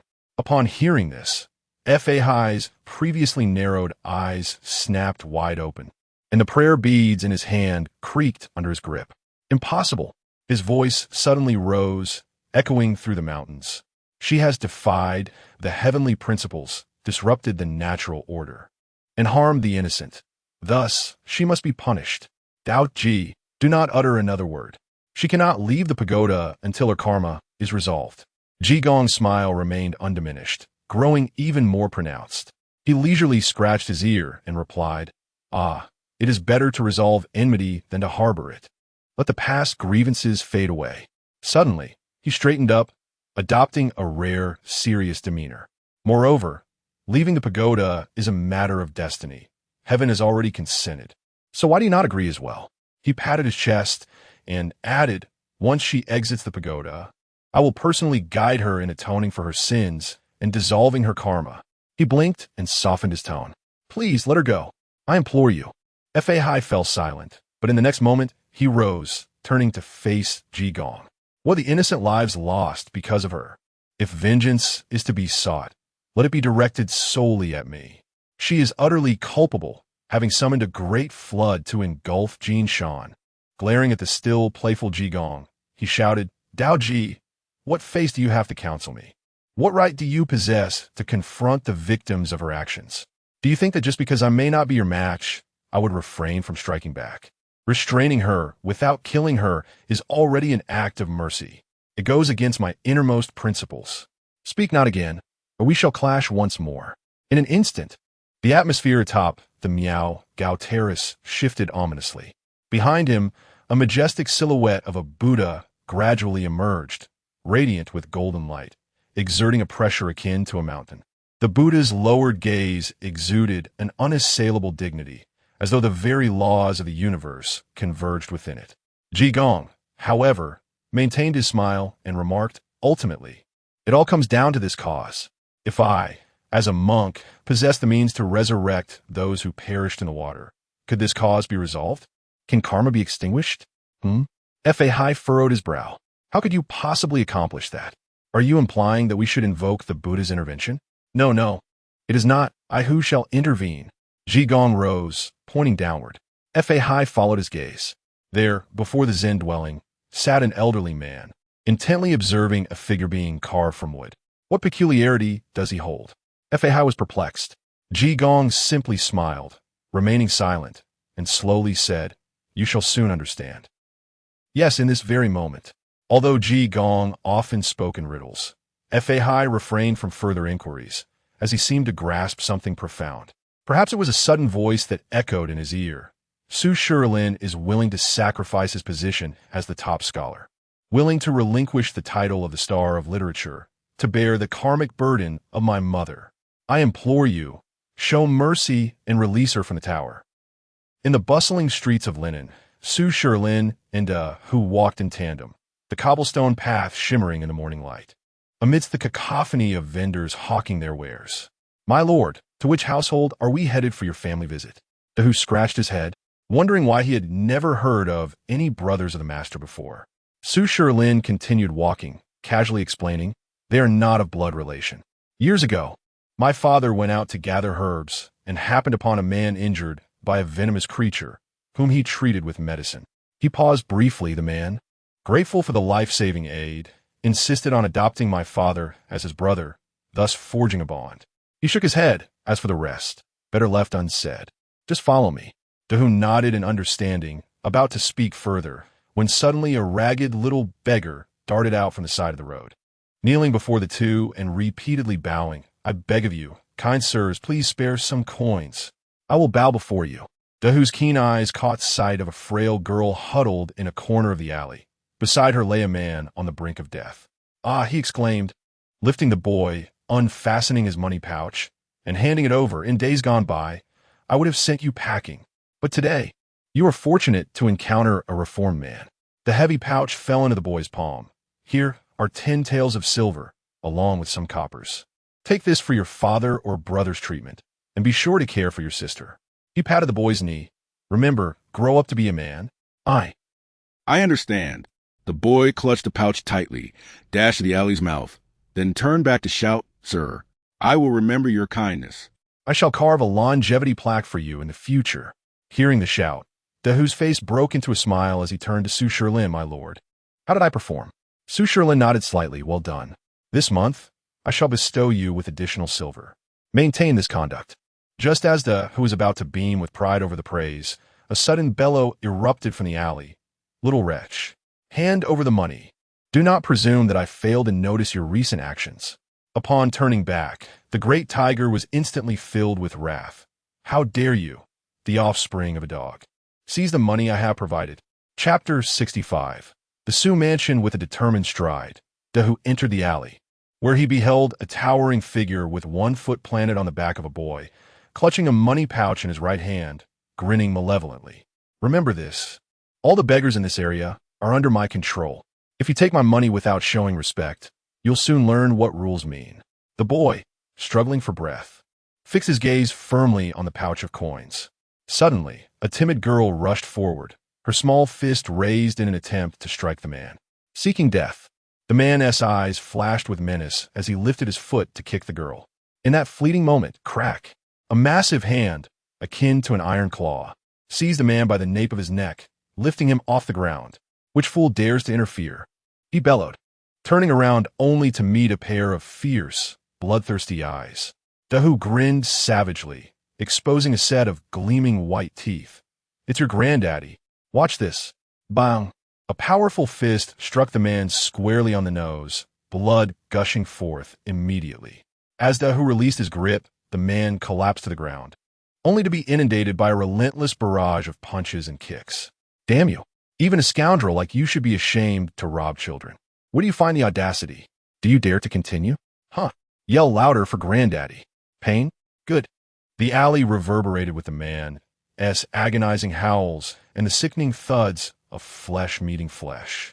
It was not until the man lay limp as a rag that Dahu, still unsatisfied, ceased his assault, casually wiping the blood from his hands on the man's clothing. Turning to the two children who stood frozen in place, he broke into a broad smile. Aren't you two leaving? Aren't you afraid? The boy's eyes sparkled with excitement. Not afraid. Granddaddy is a good person. He is helping us. The girl nodded vigorously. Yes. Granddaddy is a good person. Dahu was taken aback, an unfamiliar warmth swelling in his chest, a sensation of pure, unadulterated joy. It was the first time in years that someone had called him a good person. Oh, what a delightful feeling. He crouched down, ruffling the hair of the two children, then took the money pouch and returned it to the boy. From his pocket, he produced a small jade bottle and approached the unconscious man. Consider yourself fortunate. He poured a gleaming white pill into his palm. This revitalizing pill, worth 100 taels of silver, is now yours. Being a good person truly demands both expense and effort. Otherwise, who would choose to be a scoundrel? Swallow it. The pill dissolved instantly upon entering the man's mouth. His pallid complexion soon regained some color, and his eyelids fluttered open. Benefactor, he weakly called out, only to see Dahu's back as he turned to leave. May I inquire your name, benefactor? No need. Take good care of your siblings. If you fear for your safety, leave Linen. Dahu waved his hand without looking back, and, as he passed by the crumpled form of the robber, he delivered 2 more kicks. Aya! The wails echoed through the alley like a dying pig. This time, he would likely be confined to bed for a long while, perhaps even left with a disability. Of course, had it not been for the fear of governmental scrutiny, particularly in the desolate wilderness, Dahu would have displayed considerably less mercy. Stepping out of the alley, he pondered the whereabouts of his young master. To his surprise, Su Shilin was nowhere to be seen. Could something have happened? A sense of unease washed over him, prompting him to commence his search.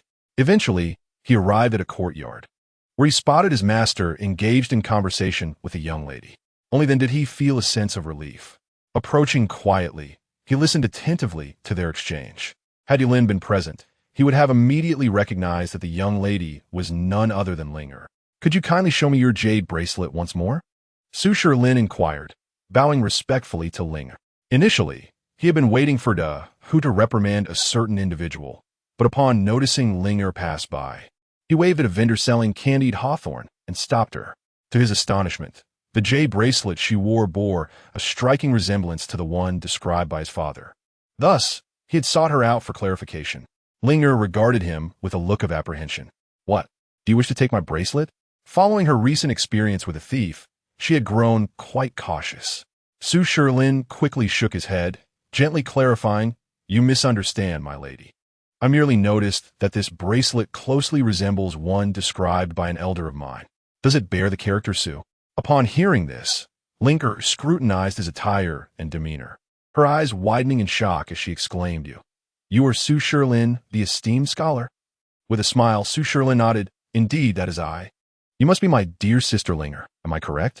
Yes, yes, Linger exclaimed, her excitement evident as she bounced on her feet, her face radiant with joy. Father speaks of you daily. Moreover, I thought you were not arriving for another couple of days. Suddenly, she slapped her forehead. Oh dear, you're here now. So let us not dwell on that. Come, let us return home. Without further ado, she tugged at Su Shilin's sleeve, leading him homeward with the sprightliness of a cheerful little sparrow. As Su Shilin followed her, he couldn't help but smile at her vivacious spirit. Reflecting that this sister of his was indeed innocent and carefree, he resolved that, as her elder brother, he must ensure she does not marry the wrong man in the future. Behind them, Dahu, witnessing the scene, hurriedly followed suit. The trio made their way down another street until they halted before a grand residence. The estate boasted 7 rooms and 2 courtyards, with a plaque at the entrance inscribed with the words, Su Manor. Su Shilin mused to himself that his father's sworn brother had evidently prospered since their last encounter. Chapter 66. The position of Shen Wenk Big Brother, How long do you intend to stay here? Su Ling'er inquired curiously after Su Sherlin set down his teacup. Her parents presumed they would not return until the day after tomorrow. Su Sherlin smiled faintly. I shall remain for a while. I have some matters to attend to. Oh, that's good. Su Ling'er nodded, then asked, so, big brother, what does it feel like to be the top scholar? Has His Majesty conferred an official position upon you? Is it a significant one, akin to that of our prefect? Listening to her barrage of questions and observing her sparkling, adoring eyes, Su Sherlin chuckled. His Majesty has yet to bestow an official title. We must wait a few more days. It is unlikely I would be appointed as prefect. I anticipate a position around the 6th rank. He paused, shaking his head. Moreover, I fear I may not have the opportunity to serve in an official capacity at all. Noticing his sudden change in demeanor, Su Ling'er opened her mouth to speak but held back. While she was carefree, she was not oblivious. It was evident that he was in a somber mood and did not wish to discuss it, so she decided it best not to press further. Big brother, let's not dwell on this, she declared, rising to her feet. Have you eaten? If not, allow me to treat you. Although Su Sherlin had already eaten breakfast, seeing her enthusiasm and knowing who was present, he refrained from dampening her spirits. He stood, saying, very well, today I shall indulge in your hospitality. Ha ha ha. Thus, the three of them, who had just entered the house, ventured back out into the courtyard. They dined and chatted, with Su Sherlin's extensive knowledge and experiences opening Su Ling'er's eyes to new wonders. She, in turn, occasionally interjected with her whimsical remarks, which caused Su Sherlin to burst into hearty laughter. Who, however, was solely focused on eating, consuming most of the dishes himself, nearly to the point of bursting. Once they had feasted to their heart's content, Su Sherlin rose and addressed Su Ling'er, Sister Ling'er. I have some matters to attend to. Since uncle and aunt are away, I shall visit again the day after tomorrow. I must take my leave now. Forgive my abruptness. Wait, big brother. As he prepared to leave with Dahu, Su Ling'er quickly got up and tugged at his sleeve. Please, don't go just yet. My parents have prepared your room. Why not stay at our home? Su Sherlin shook his head. Having paid for the guest room, it would be unwise to waste it. I can return to stay another time. Are you, Sister Ling, afraid to be alone at night? Seeing his playful teasing, Su Ling'er, realizing he was jesting, released his sleeve and replied with a hint of resignation. I am not afraid. Very well. Just remember to come find me once you finish your tasks. I still have many questions for you. Certainly, certainly. Su Sherlin assured her heartily before taking Dahu downstairs, disappearing from Su Ling'er's sight. Where was he headed? To the Leifeng Pagoda, of course. As they approached the Leifeng Pagoda, the sun had already begun its descent, casting a twilight hue across the landscape. From a distance, the tower loomed majestically, its eaves curving elegantly, bathed in the golden-red glow of the setting sun, resembling flames licking at the sky. Ancient trees stood tall beside the tower, their leaves rustling softly in the evening breeze. Su Sherlin instructed the large tiger to halt, and he stepped closer, his heartbeat quickening with each stride. Even before reaching the tower, an inexplicable sense of familiarity surged within him, as if something deep in his veins was calling out to him. When he finally stood beneath the Leifeng Pagoda, an invisible force suddenly barred his way, preventing him from advancing further. In a moment of disorientation, the scene before him transformed. At the base of the tower, a colossal white serpent coiled, its body ensnared by countless golden chains, rendering it immobile. As he gazed on, the white serpent morphed into a graceful woman, draped in garments as white as snow, her features exquisite. She gazed at Su Sherlin with eyes filled with love and remorse, her lips parting silently as she uttered, Sherlin, Mother is sorry. This is what I deserve. Go back. Su Sherlin's eyes brimmed with warmth, and he shook his head vigorously, kneeling heavily before the Leifeng Pagoda, bowing deeply, his voice choked yet resolute. Su Sherlin implores your mercy. His forehead struck the bluestone ground with force, blood trickling down his brow, staining the earth beneath him. His voice, hoarse yet unwavering, echoed repeatedly in the vastness before the tower. Buddha, show mercy. Heaven and earth, show mercy. Grant my mother her freedom. Each cry was accompanied by a heavy bow. gradually spreading a dark red stain on the blue stone. The large tiger watched with reddened eyes, fists clenched tightly, unsure of how to assist, and thus knelt beside him, murmuring words of supplication. He was uncertain of the efficacy of this act, but knew he must participate. The setting sun dyed the sky crimson, and Su Shirleen's vision blurred with blood. In a moment of disorientation, he seemed to see the figure of Ji Gong waving a fan, hearing that familiar voice resonate in his ear. As long as the scholar's tower stands, it shall not fall. Su Silin Chemba, Su Deli En Lai. He tilted his head toward the sky, ablaze with the hues of dusk, and summoned all his strength to proclaim, Su Shirlin is willing to bear the weight of the scholar's title, to accept the karma of my mother. All I seek is mercy. Release her from the tower. As the last syllable left his lips, the Leifeng pagoda trembled violently, its copper bell ringing without wind. In an instant, the heavens blazed with light. The Wenchang star shone brilliantly, a dazzling stream of starlight cascading down upon the pinnacle of the Leifeng pagoda. Behind Su Shirlin, countless phantoms emerged, the scholars of every dynasty, clad in azure robes and adorned with jade sashes, bowed deeply toward the Leifeng pagoda. We implore mercy. Their voices resonated like thunder, causing bricks and stones of the tower to tremble and fall. Suddenly, the heavens unveiled a vision. Towering waves inundated the Golden Mountain. Citizens cried out in despair as they fled, lifeless bodies drifting with the current. How could these souls, suffering such calamity, be released? How could they be freed, unless they were to rise from the dead? The deafening interrogation exploded in Su Shirleen's ears, a formidable pressure descending upon him like a cataclysmic avalanche. Crack! His kneecap shattered, blood gushing from his 7 orifices. Behind him, the ethereal figure of the top scholar faded inch by inch, the brilliance of the literary star consumed by ominous clouds. He was overwhelmed by an unrelenting sense of powerlessness. Bitterly smiling, is it still not enough? Master, what must I do? Just as he was on the verge of losing consciousness, an extraordinary phenomenon arose. Suddenly, countless streams of light shot forth from all directions, plunging into the illusory heavens like meteors. Upon closer inspection, they were vividly crafted wooden puppets. As these puppets entered the illusion, they transformed into living silhouettes. A physician with a medicine basket rescuing children from the flood, a stout man constructing a makeshift bridge from a door plank, and even a monk casting aside his prayer beads to become a life-saving float. Each puppet morphed into a figure of salvation, rescuing countless lives amidst the raging deluge. Following this, an ancient voice resonated through the firmament. Su Xian is willing to dedicate his lifetime of merit to bear the karmic burden of Lady Bai. Chapter 67. Allow me to add a touch of miracles at the Golden Mountain Temple. The elderly man presented Yu Lin with a meticulously crafted wooden figurine and dragon.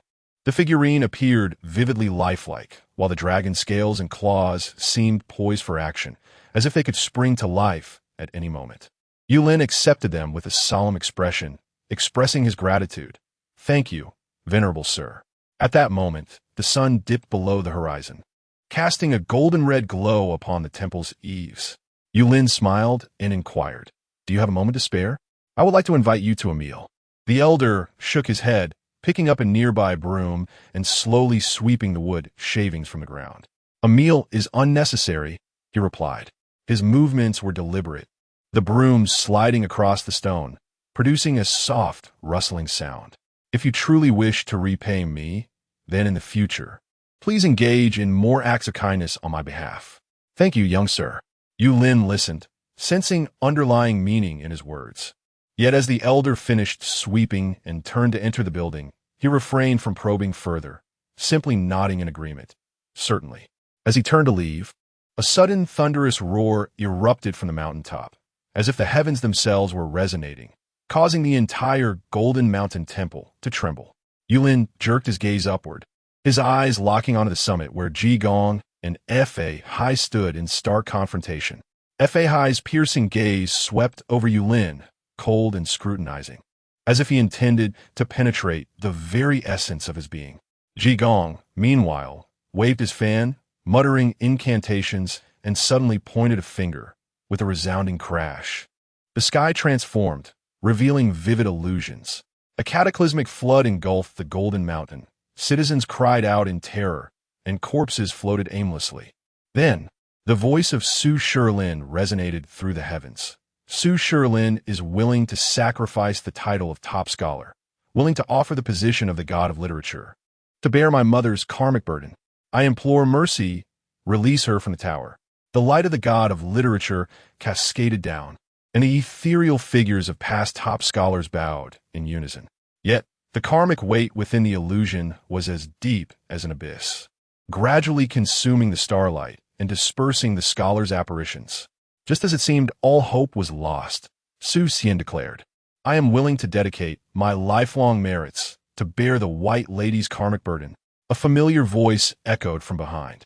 Yulin turned abruptly, witnessing the elderly man who had carved the wooden figurine suddenly radiate a brilliant golden light, as if a river in full flow, all of which surged into the wooden figurine in Yulin's grasp.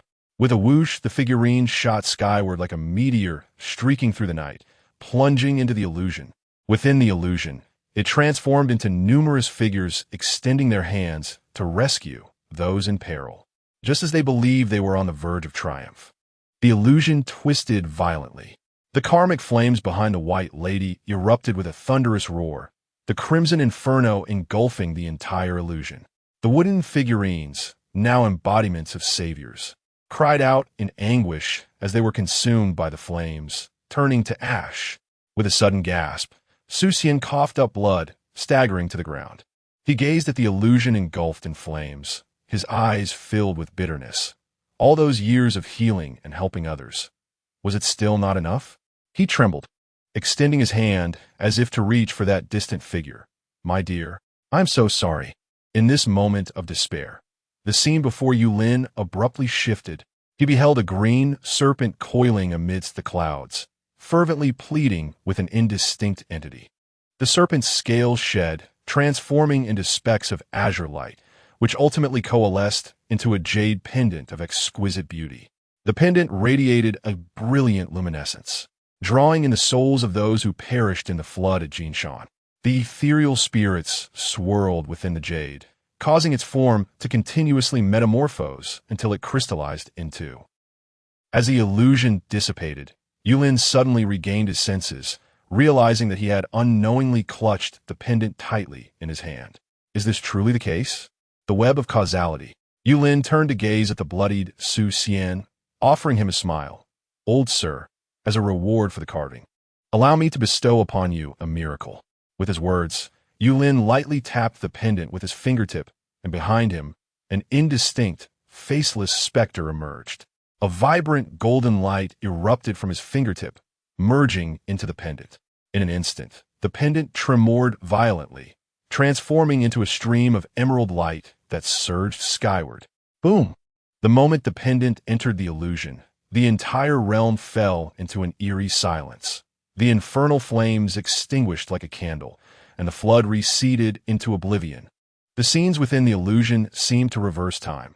The drowned were resurrected, collapsed houses rose anew, and even the uprooted flora returned to its pristine state. This. F.A. Hai's pupils constricted suddenly, and the Buddhist beads in his hand shattered with a crack, scattering wooden beads across the ground. For in his memory, Bai Nyongzi had never encountered the flood at Jinshan. With no flood, there could be no innocent souls lost. He fixed his gaze on the specter behind Yulin, questioning, to rewrite the past, yet maintain the present. Who is he? A Buddha? Or one of the three pure ones? Ji Gong waved his fan, smiling silently. Only when the illusion had completely dissipated did he finally speak. I know not, good monk, now that the dead have returned to life. Let them live their days in peace, with karma dissipated. Suddenly, he ceased his jesting, adopting a solemn demeanor as he clasped his hands together. Might she be released now? F.A. Hai remained silent for a long time before he sighed. Very well. It appears this is destiny. He cast aside the golden bowl in his hand, and from the pinnacle of Leifeng Pagoda, a radiant light erupted. With a wave of his sleeve, The tower that had suppressed Bai Nyangzi for many years began to ascend slowly. Bai Nyangzi, clad in white, gracefully emerged from the base of the tower and landed before Su Shilin. In the next moment, Fa Hai waved his sleeve once more, transporting Su Xian to Bai Nyangzi's side. Fa Hai's voice echoed in their ears. From this day forth, do not disrupt the natural order or forsake righteousness. Engage in virtuous deeds. Su Xian remained silent, merely approaching Bai Nyangzi, and the three embraced in tears. Fa Hai observed this scene quietly, eventually turning to walk toward his meditation chamber, leaving behind a single remark. From now on, let go of grievances. The cycle of causality has been severed. His silhouette appeared somewhat solitary, yet radiated a sense of tranquility. Dao Ji, this time, I have lost you once more. However, the natural order remains immutable. If it must not be reversed, then let it be so. Ji Gong, upon hearing this, smiled even wider and called out to his retreating figure. Fa Hai, the next time I visit Lingyin Temple, I shall seek the monk while indulging in meat and wine. Fa Hai did not turn back.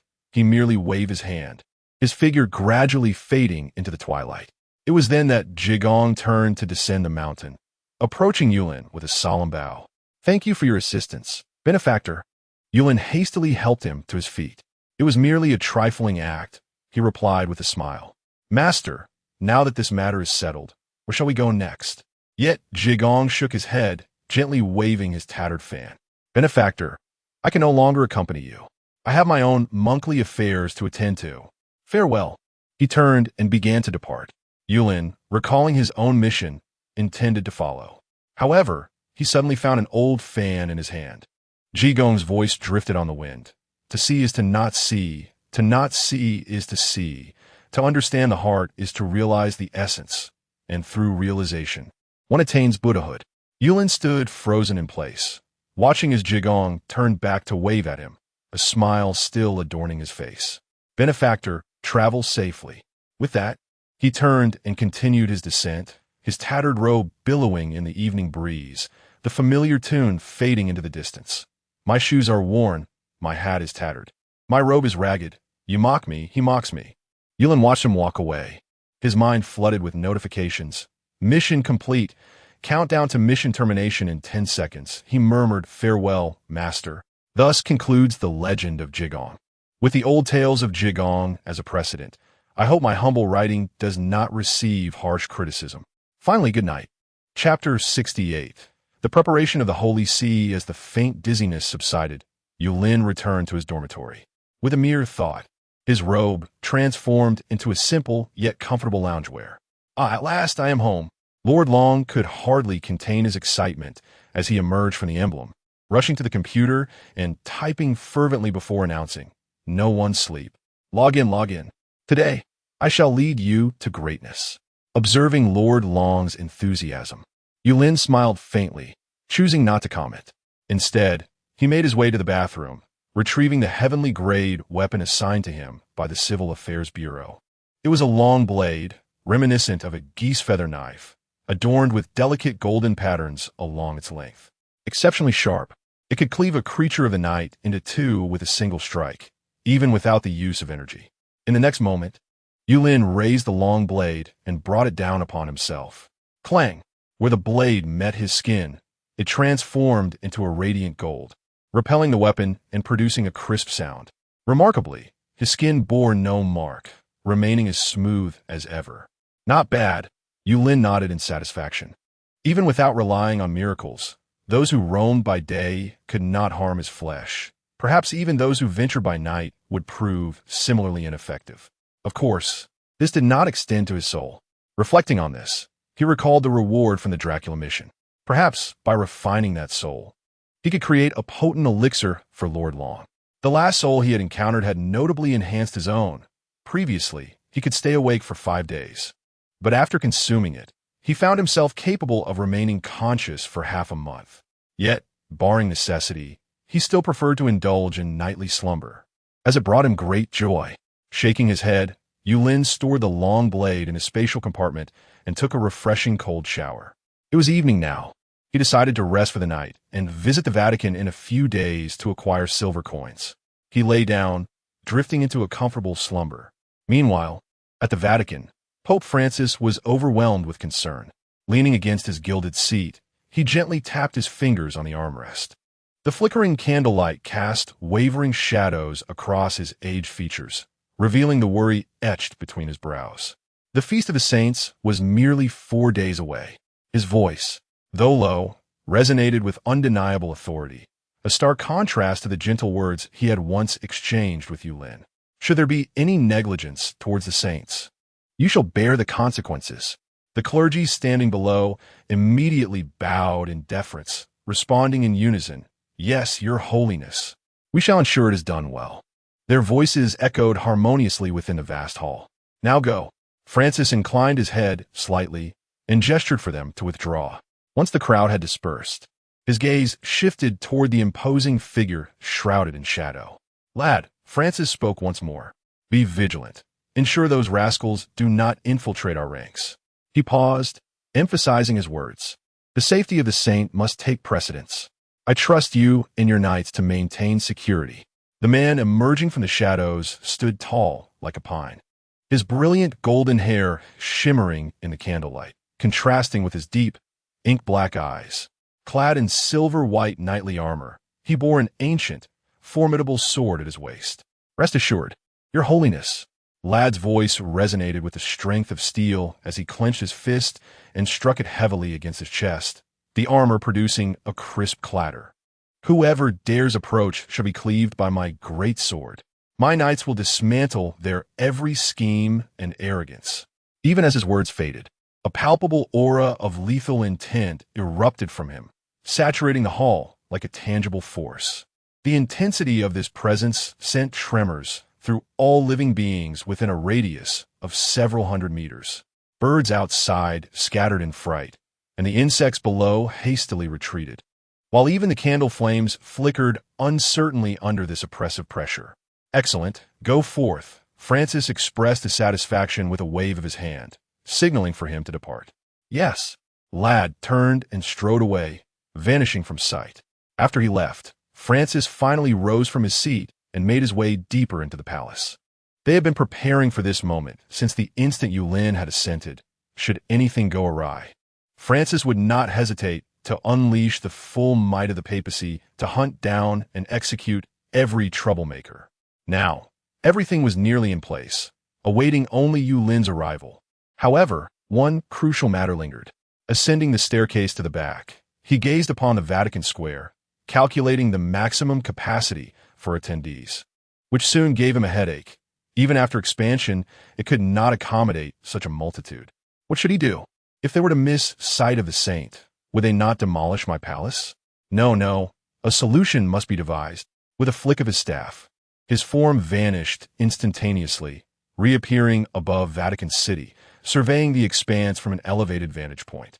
After a moment of contemplation, an idea sparked within him, a designated path, a pilgrimage route. His eyes swiftly scanned the streets of Vatican City, starting from there to here, sequentially arranging personnel, finally arriving at the square. Yes, just so. Having solidified his plan, he retrieved his phone from his pocket and dialed a number. "Richard, there's been a change in plans. I require you to establish the route from, ensuring that every arriving pilgrim can behold the saint with their own eyes. Even for those believers who cannot be present, we must ensure the operation of the communication network, allowing them to witness the live broadcast. There may be occasional lags, yet it cannot be persistently interrupted. Financial resources are not an issue. One can directly allocate funds from the Apostolic Administration. Do you understand?" A calm male voice on the other end responded, "Yes, Your Majesty." With a nod, Francis hung up the phone, his form flickering as he returned to the heights of the tower. Suddenly, footsteps echoed behind him. "Your Majesty, we have a call for assistance." A nun, clad in her sacred attire, approached Francis, her serene countenance betraying a slight squint, and in her right hand, she clutched a cross pendant. Her presence indicated a high standing. Francis turned to her, inquiring, "What manner of demon are we facing?" The nun replied, "According to their intelligence, it is currently assessed to be a lesser demon." Francis displayed no visible reaction, as if this lesser demon were of little consequence. He casually instructed, "Send 2 official exorcists and 1 knight of moderate rank to address the matter. Go forth." The nun nodded in acquiescence, understood. Chapter 69. Who calls me? We cast you out, all unclean, evil spirits, all powers of Satan, all incursions from hell, all gatherings and sects of demons, in the name and authority of our Lord Jesus Christ. In the dormitory, as the tranquil Yulin slumbered, he seemed to hear a voice that caused his previously serene brow to furrow slightly. Yet, he kept his eyes closed, for another voice emerged. "We beseech you, listen to us. May you humble yourself before the enemies of mankind, those demons. We implore you, listen to us. May they not triumph over us, but deliver us from evil. Holy One, are you there?" Yulin, instinctively responding, murmured, "I am." At that very moment, a brilliant holy light erupted outside. As Lord Long was engrossed in his game, he squinted at the sudden illumination, exclaiming, "What the heck? Who tossed a flashbang?" "No, wait."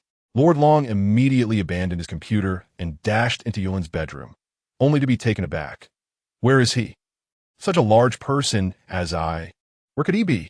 Who dares to disregard me?" Just as his fury was about to manifest in seeking out Yulin, a thud resonated.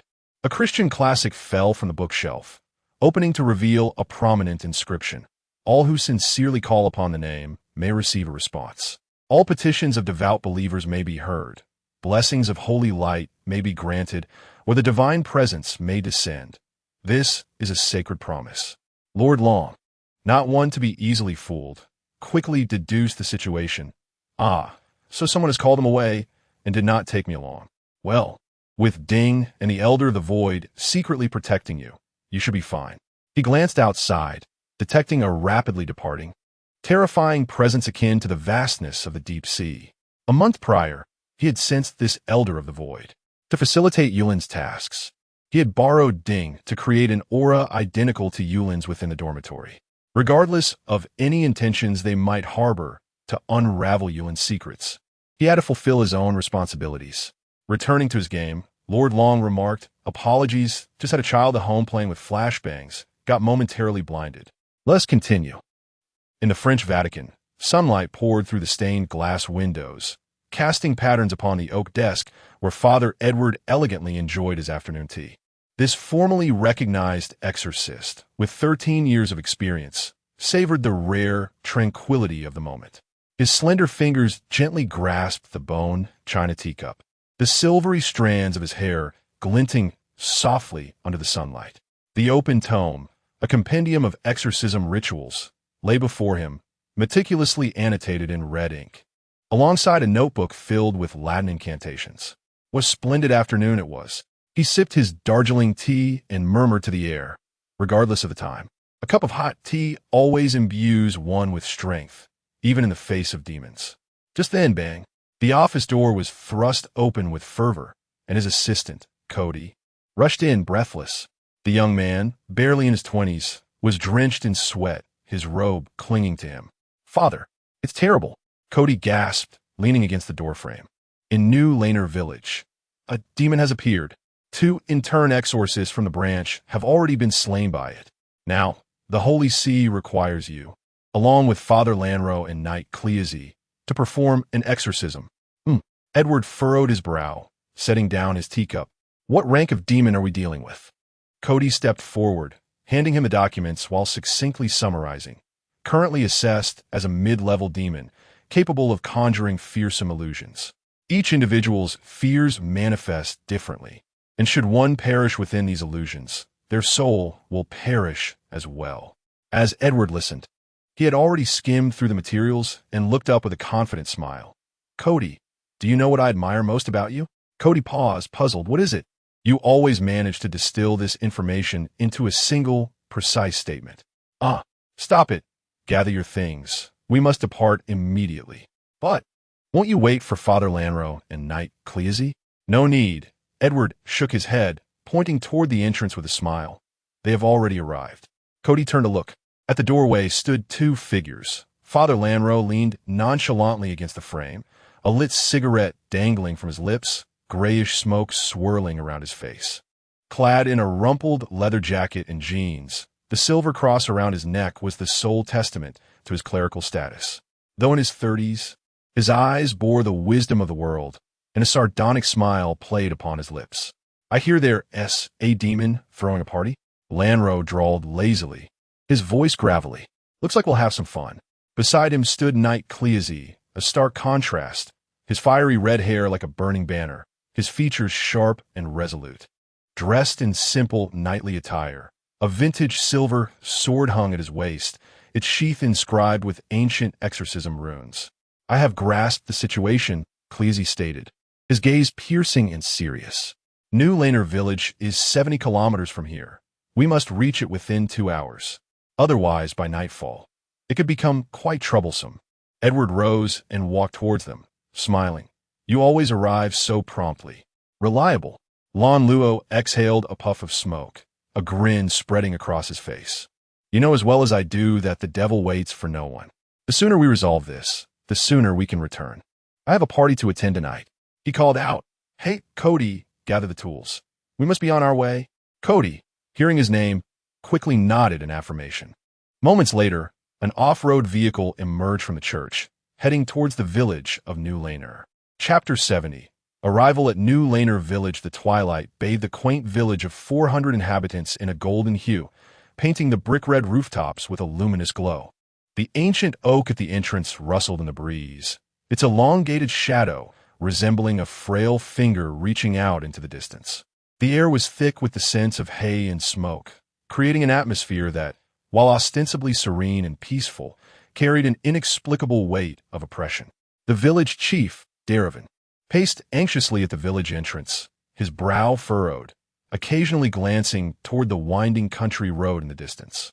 His polished shoes left deep imprints in the muddy earth, while his fingers caressed the silver cross that hung on his chest, a cherished gift he received 20 years ago upon his baptism in Paris. "Where are they?" he murmured, his voice laced with anxiety and dread. Just then, the distant roar of an engine pierced the stillness. Daravan abruptly looked up, squinting into the dusk. A black SUV emerged from the end of the road, its headlights slicing through the twilight with piercing beams. As it drew nearer, he discerned the object suspended above the license plate, a silver cross, engraved with the distinctive emblem of the French papacy. "At last they have arrived." Daravan exhaled a sigh of relief and hastened forward. Edward and his companions disembarked from the vehicle. Yet, within the first moment of stepping out, they sensed an insidious, nauseating aura that hung over the place, a sinister presence emanating from the very depths of hell. Edward narrowed his eyes and inquired of Daravan, who had approached him, "Let us dispense with pleasantries. What is the current state of affairs?" Seeing Edward's directness, Daravan skipped the customary small talk and spoke earnestly. "Yesterday, the church dispatched 2 trainee priests, Anlis and Helenal. Initially, they assessed the demonic presence as a lesser evil, one they believed they could handle, which is why I refrained from alarming anyone else, merely instructing the villagers to remain indoors. The site of the demonic activity is the Rune family in our village. More specifically, it involves Rune's daughter, a 16-year-old with a penchant for ancient texts. As her birthday approaches, Rune recently returned from an outing with a collection of several antiquarian books. I suspect it is due to this that she encountered some forbidden content within those texts and acted upon it. About half a month ago, the family ceased to venture outside, and each night, a livestock animal from the village has gone missing. Subsequently, there are sightings of Rune and his wife wandering out at midnight, unresponsive to calls, merely walking blankly forward. Sensing something was amiss, I intended to check on their home. But before I could approach, my cross warned me of an evil presence lurking there. He lifted his cross necklace, revealing an ominous word that had appeared, presenting it to Edward and his companions. Thus, I promptly reported the situation to the church. The commotion yesterday was quite significant. However, Unleasy and Helen urged me to come out again tomorrow morning, which dissuaded me from taking a look. When I went to see today, their bodies had already been discarded at the entrance. Yet they left behind this. At this point, he retrieved a palm-sized notebook from his pocket and handed it to Edward. Edward glanced at it. Much like the intelligence they had received, It appeared that the church had reported the content. They believed that the matter was beyond their resolution. Hence it was escalated to the Vatican. This notebook had been sanctified with holy water, rendering it impervious to direct or passive messages from demons. Excellent. Edward returned the booklet. Which one is the rune residence? Delwyn took it, turned, and pointed to a house that was presently half enshadowed by the night. That one. Edward nodded, then spoke again. Will you promise me one thing? What? You may speak. Stay indoors tonight. Do not venture out. Very well. As the words fell, he watched the 4 figures depart. Edward led the way, his black cloak fluttering gently in the wind. Lon Luo walked to his right, hands tucked into the pockets of his leather jacket, appearing nonchalant while inwardly reciting the exorcism incantation once more. Khaleesi strode to his left, her red hair ablaze in the sunset, the silver sword drawn, its blade glinting coldly in the dusk. Cody carried 2 large black boxes and wore a backpack. The 4 arrived at the rune residence. The dilapidated wooden door was ajar, a chilling breath seeping through the crack, as though countless eyes were peering at them from the darkness. Edward halted, turning to Lon Luo and Khaleesi. Same as always? Both nodded in unison. Khaleesi tightened her grip on the silver sword, stepping to the forefront, the tip slightly raised, aimed at the doorway. Lon Luo turned to Cody. Hand me my holy crossbow. Cody promptly set down the boxes and backpack, deftly opening the left box. Inside lay an array of meticulously arranged components. His fingers danced among the parts, requiring little thought. Within mere seconds, a gleaming silver holy crossbow took shape in his hands. Here, he passed the assembled crossbow to Lon Luo, then swiftly opened another box, assembling a second crossbow with equal speed, which he handed to Edward. Cody, good lad. Once this mission concludes, I shall take you to my party. Lon Luo praised Cody as he took the crossbow, skillfully checking the string and arrow slot, a cold smile curling his lips. Well then, let us see what is lurking in the shadows. Edward similarly inspected the crossbow, turning to Cody and saying, Cody, pay close attention, should anything go awry, for instance. If we perish, you must run directly for help. Understood? Cody nodded, understood. In the next moment, the 3 of them stepped inside. Chapter 71. The atmosphere within the dwelling was remarkably tranquil. The wooden door closed slowly behind them, emitting a soft creak. Although the living room was dimly lit, it was unexpectedly tidy. The cushions on the sofa were arranged neatly. The coffee table was spotless, and even the ashes in the fireplace had been meticulously cleared away. A faint hint of lavender wafted through the air, lending the impression that this was merely an ordinary farmhouse. Edward furrowed his brow, the holy cross subtly raised, his vigilant gaze sweeping across every corner. It's too clean, he murmured. If that's the case, it suggests that those 2 priests did not confront it at all. They must have been dealt with the moment they entered.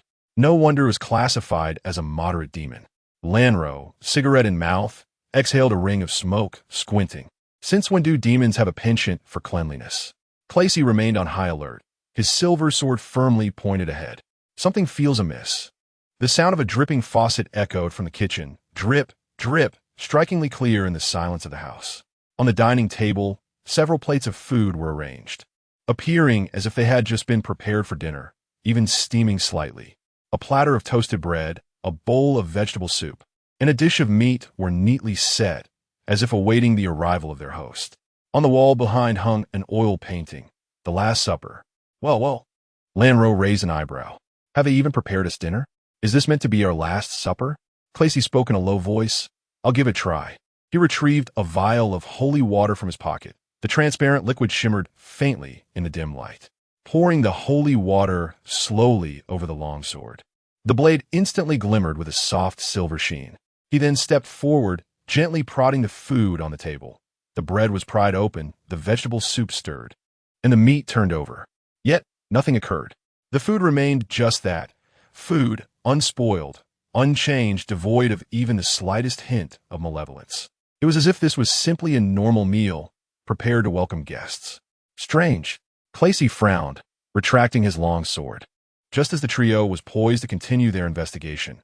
What a pity, such a fine dinner ruined by your meddling. A gentle voice floated down from the second floor. The 3 spun around in surprise. At the stairway stood a slender girl with chestnut hair. Her complexion was pale, yet strikingly beautiful, with light brown eyes that were as calm as still water. "This dinner was specially prepared for you." She spoke softly, her voice as delicate as a feather. "Nothing has been added." Tilting her head slightly, a subtle smile graced her lips. "Rather than employing such trivial tactics, my master prefers to let you perish in the face of your own fears." Edward and his companions exchanged glances. Such words, they would not believe a single one. Lanro had claimed it was his first visit when he went to the tavern. Edward stepped forward, his tone gentle.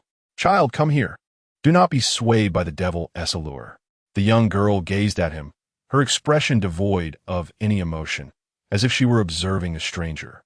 "If you choose not to partake," she said softly, "then come forth to meet the master." With that, she turned and ascended the stairs, her footsteps so light they were nearly inaudible. Eyward and his companions exchanged a knowing glance, instinctively maintaining their tactical formation as they moved toward the staircase. Clazy led the way, silver sword in hand. Lanro followed closely, the holy crossbow at the ready. Eyward positioned himself centrally, with a crossbow in his left hand and continuously sprinkling holy water over the banister and walls with his right. The holy water left serpentine trails on the wooden surfaces, emanating a faint silver glow. As they stepped onto the second floor, a chilling aura enveloped them. The windows on the second floor were heavily draped, with only a narrow gap allowing the last rays of the setting sun to filter through. That blood-red glow slanted across the floor, resembling a fresh wound. As time passed, this wound gradually faded, ultimately consumed by darkness. By the window, a solitary bed cradled the brown-haired girl. Her hands were folded over her chest, eyes tightly shut, as if merely in slumber. Kneeling beside the bed were a man and a woman, Rune and his wife. They bowed their heads, their postures reverent, akin to a prayer. On a nearby table lay an ancient tome, its pages trembling gently in the stillness of the room. However, Eyward and his companions had no time to attend to the book. For the moment they stepped onto the second floor, Rune and his wife suddenly rose. Their movements were stiff and synchronized, as though puppets controlled by invisible strings. Their mouths opened and closed, uttering a peculiar chant. "Hell welcomes you." But not just yet. At the moment those words fell, darkness surged like a tide, swiftly engulfing all light. Eyward felt a void envelop him, as if he had plummeted into an abyss. When clarity returned, he was met with a sight that froze him in his tracks, his father's face. That familiar visage was etched with anxiety, beads of sweat glistening on his forehead. He grasped Eyward's hand tightly, his voice trembling. "Eyward, no matter what happens, do not emerge. Remember, do not come out." Eyward stood there, heart racing, about to utter something else, only to find himself unable to do so, or rather, he could not control himself, and could only echo his memories. "Father, what has transpired? Do not inquire. You will understand soon enough." His father pulled him up the stairs, the wooden steps creaking beneath them. He could smell the familiar scent of pine in their home, and even felt the warmth emanating from his father's palm. It felt too real. Until his father brought Eyward to the second floor, stuffing him into a wardrobe, cradling his face with his hands. "With me and your mother here, remember, no matter what occurs, do not make a sound. It will be all right. Everything will pass. The Lord is with you. The Lord protects you." With that, he finished, as the father turned around and casually retrieved the backpack hanging on the wall. He made his way downstairs. Observing his father's hurried descent, Edward's eyes widened in realization. It was on that fateful day that he lost both his father and mother. He lost his family, his home. It was the day he lost everything he held dear. Edward's body trembled as he screamed in anguish. "Damn it, move. No, no, father, mother." Clenching his jaw, veins bulging on his forehead, he summoned all his strength to break free from the invisible constraints. His fingers dug desperately into the wooden door of the wardrobe, his nails drawing blood, yet he remained immobile. "Move, please move," he silently screamed in his mind, tears blurring his vision. The sounds of the struggle below grew increasingly intense, the crash of furniture collapsing mingling with the shattering of glass. Suddenly, a heart-wrenching scream pierced the air. No, you cannot kill him. If you must, then kill me. It was his mother's voice. Edward trembled violently, his heart seemingly gripped by an unseen hand. He heard his father's muffled groans of pain, the cold, sinister laughter of a demon, and his mother's desperate sobs. Each sound pierced his heart like a dagger. Please, stop, he silently pleaded, hot tears streaming down his cheeks. What? What am I to do? He pondered. But in the next moment, an overwhelming darkness enveloped him, shrouding his vision once more. Edward, no matter what happens next, do not come out. His father's face reappeared before him, and Edward was thrust back into the confines of the wardrobe. He did not know how many times this had happened. His consciousness gradually sank, slowly, until a small booklet fell from his pocket. He glanced down and read, "We expel you, all unclean spirits. We beseech you, listen to us. May they not prevail against us, but deliver us from evil. O Holy One, are you there? I am." The author has always written as much as possible, leaving nothing behind. And now that the holiday is over, it is time to return to the grind of labor. At least 3 updates this weekend. Chapter 72. First, eat you what transpire within. Cody paced anxiously before the door of the house, his face etched with concern. He occasionally crouched down or stood atop a grassy mound, attempting to glean any insight into the situation inside through the windows. However, all the windows were tightly sealed, presenting nothing but an impenetrable darkness, rendering his efforts futile. Leaning against the door or the ground, he strained to listen for any sounds but heard nothing at all, as if Edward and the others had never entered. Cody grasped his head in frustration, uncertain of his next move. He crouched at the entrance of the yard, holding a cross in his hands, silently praying for their safe return. If they perished, "Excuse me, could you please step aside?" Huh. The voice from behind startled Cody, prompting him to spring up and draw a dagger from his waist. "Who goes there? Do not be alarmed. I am here to assist you. My name is Yulin." Clatter. Upon seeing the young man with Asian features before him, particularly when he introduced himself, Cody's dagger fell to the ground, clattering against the stone. "Why you? You are a saint? A saint chosen by the Lord in the Great Xia." Yulin raised an eyebrow. "Perhaps. Now, could you kindly step aside?" "Of course." Cody quickly moved aside, watching as Yulin approached the house. He followed, saying, "Respected saint." Inside there, listening to Cody's report, Yulin merely nodded, offering no response until they reached the door. He turned to Cody and said, "Wait here. I shall return shortly." "Ah, you." Cody opened his mouth, wanting to say something, but at that moment, with a resounding crash, the seemingly indestructible wooden door was kicked open by Yulin. "You are surrounded. Come out." As a Baron-level demon under the king of hell, Satan, Aimones relished in manipulating the emotions of the weak, deceiving their thoughts. What could be more entertaining than forcing them to confront their deepest fears? What could be more delightful than providing them with clues, only to overturn their assumptions entirely? Observing Edward and the others lying on the ground, Aimones, possessing a young girl, smiled slightly, inhaling the scent of despair and fear that enveloped them. Savoring it, he thought, "How delectable! Your Majesty, you chose well in sending me to the mortal realm. It is just unfortunate that these fellows arrived so soon. I must find another place to feast before returning to hell."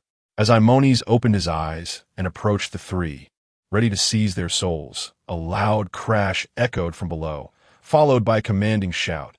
"You are surrounded. Come out." Aimones furrowed his brow and waved his hand, commanding, "Go check the situation and bring them up." The Rune couple immediately ascended the stairs and descended once more. Their souls had been thoroughly consumed, now replaced by 2 mid-level demons summoned from the depths of hell. Though merely of moderate rank, they were formidable. Boom! Boom! A thunderous explosion erupted, shattering the floor beneath. The figures of the Rune couple were hurled like rag dolls by a tremendous force, crashing through the ceiling and soaring into the night sky. In the next instant, they plummeted back down at an even greater speed, landing heavily at Aimones' feet, the sound of their bones fracturing distinctly audible. Aimones' pupils constricted abruptly. Something was amiss. It sensed a chilling aura rising from below, one that sent tremors through its very soul, a presence reminiscent of the deepest horrors of hell. Its master, Satan, death awaited. It was inevitable. Aimones trembled, instinctively screaming in terror to flee. Yet its legs felt as if they were laden with lead, rendering it immobile. Talp, talp, talp.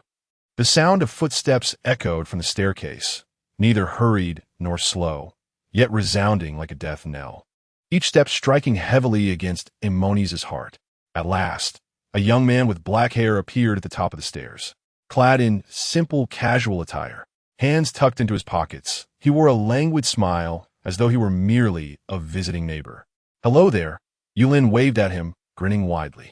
Aimones fell silent, not for lack of desire to retort, but because it found itself unable to utter a sound. It could only watch in disbelief as this seemingly innocuous young man approached and squatted down. With a swift motion, he raised his hand and delivered a slap to each of the three, rousing Edward and the others from their endless nightmare. At that moment, Aimones discovered it could finally speak, and its first words were, "Who on earth are you?" Before Yulin could respond, Edward and the others, upon recognizing Yulin's visage, disregarded their weakened state and immediately rose to bow before him, uttering, "In the name of the Father, the Son, and the Holy Spirit. May peace be with you, Saint Yulin." "Saint Yulin," Aimones exclaimed in shock, instinctively attempting to flee back to hell. However, just as this thought crossed its mind, its master's voice echoed in its ears. "Aimones, you must kill him." "Kill a saint? Are you serious?" Even if he were merely a baron, it would be an insurmountable challenge, let alone a count or a duke. Aimones was vehemently unwilling, yet it dared not oppose Satan's command, for that too would lead to its demise. What then should it do? Just as its mind threatened to explode with confusion, Satan's voice resonated once more. "I shall bestow upon you a blessing." In the instant Satan's words fell, a magical circle materialized. Boom!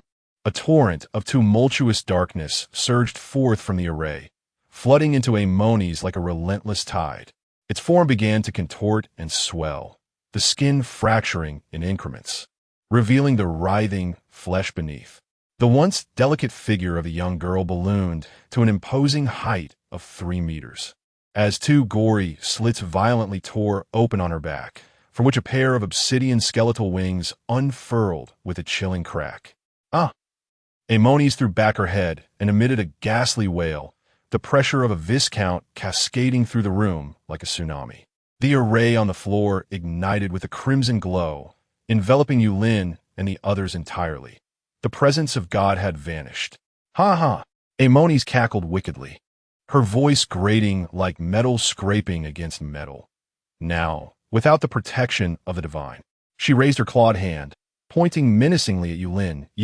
I can sense that your soul is the most delectable. Thus, I shall feast upon you first." Chapter 73. Become my apostle, the skeletal wings of Aimones suddenly unfurled, stirring a foul tempest. It grinned malevolently, its ebony claws glinting ominously as they swept fiercely towards Yulin. The claws sliced through the air with a piercing whistle, aimed directly at Yulin's midsection, as if intent on cleaving him in two. Yulin stood motionless, seemingly paralyzed by fear. "Saint!" Edward's eyes widened in desperation, yearning to rush forward, yet the power of the magical formation held him in a vice-like grip, rendering him unable to lift even a finger. Lon Luo and Khaleesi were equally immobilized, forced to watch helplessly as the lethal claws approached Yulin. Clang! A thunderous sound of metal colliding erupted. Aimones' claws struck Yulin with ferocity, yet met an invisible iron wall. Clatter!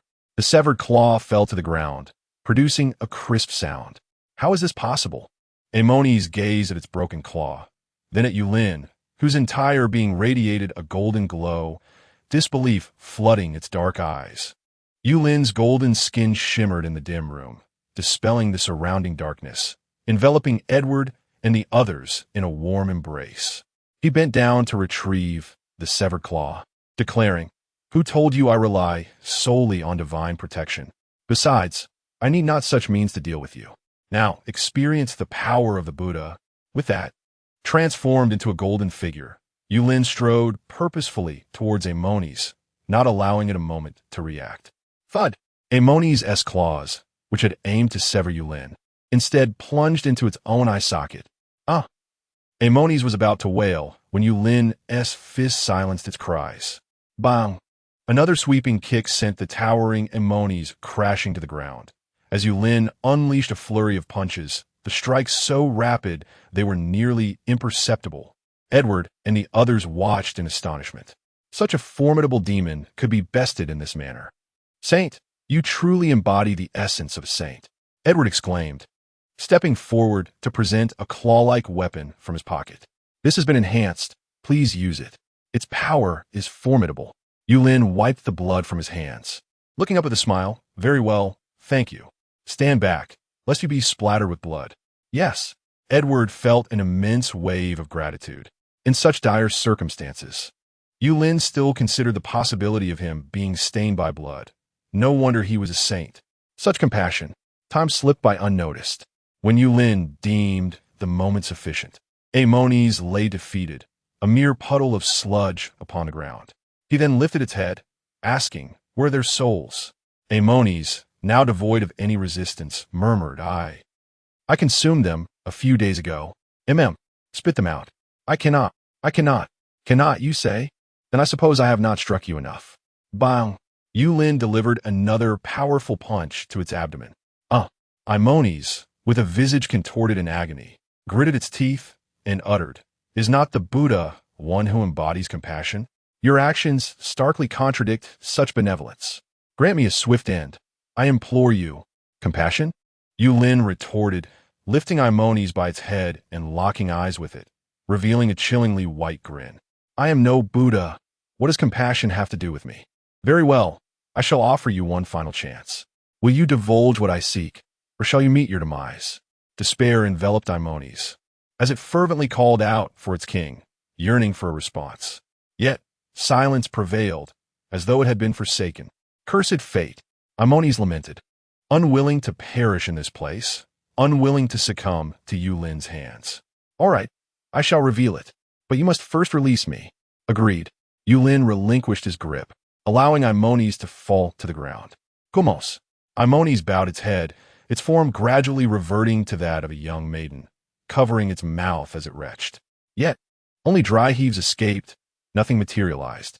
Just as Yulin suspected a delay, ready to strike again, a sudden expulsion occurred. Aemones unleashed a copious pool of inky liquid.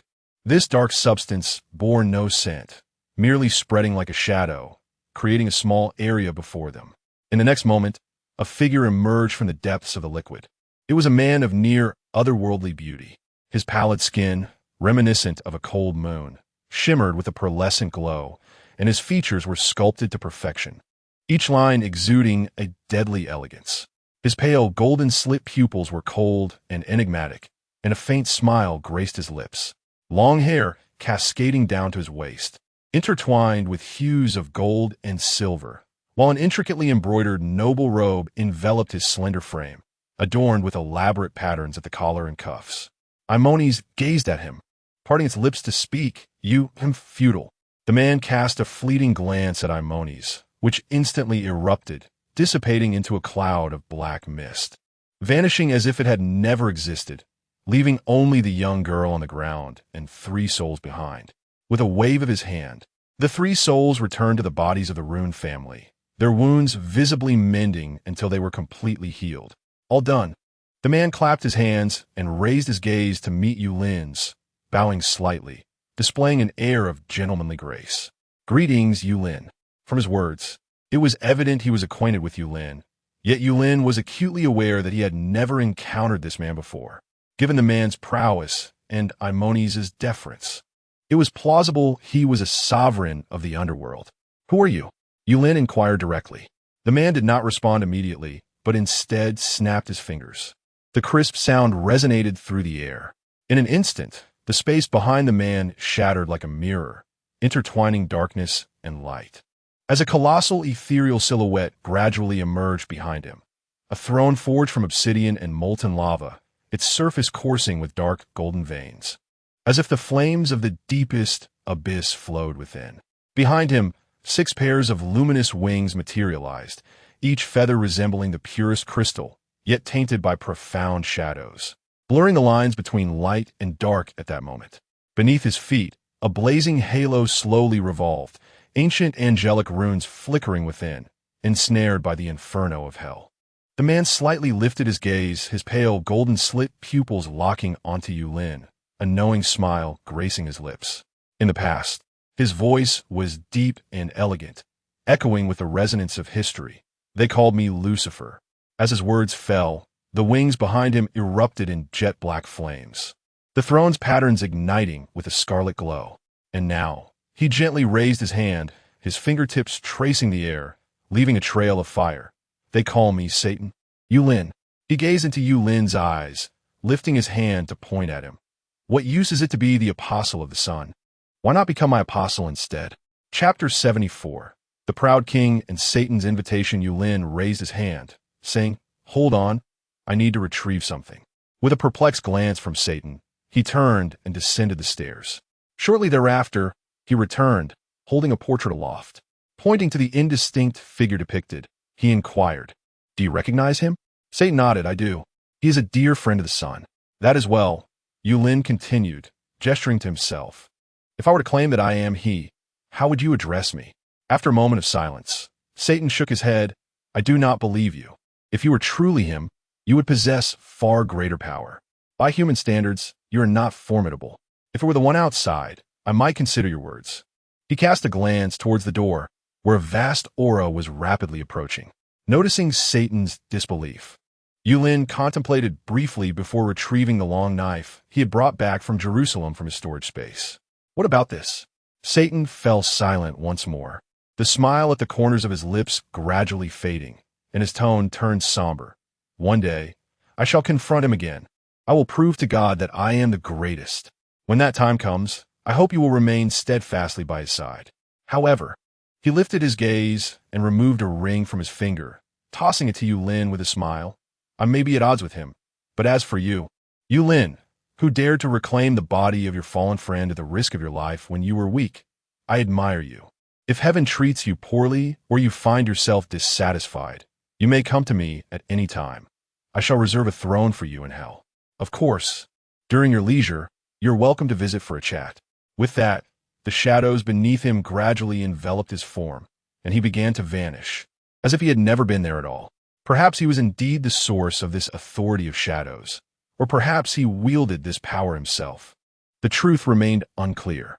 Watching his disappearing figure, Yulin nodded slightly, acknowledging the fallen angel who was indeed proud. His excessive pride had led him to forget his own identity, aspiring to be equal with God. For instance, in one version, God commanded all angels to worship the sun, while Lucifer deemed the sun's power insufficient, arguing that God's decree for the angels to kneel before him was an affront to his dignity, exclaiming, "Why must I be compelled to worship him? I shall never bow to such a vile being who arrived after me. I existed before his formation.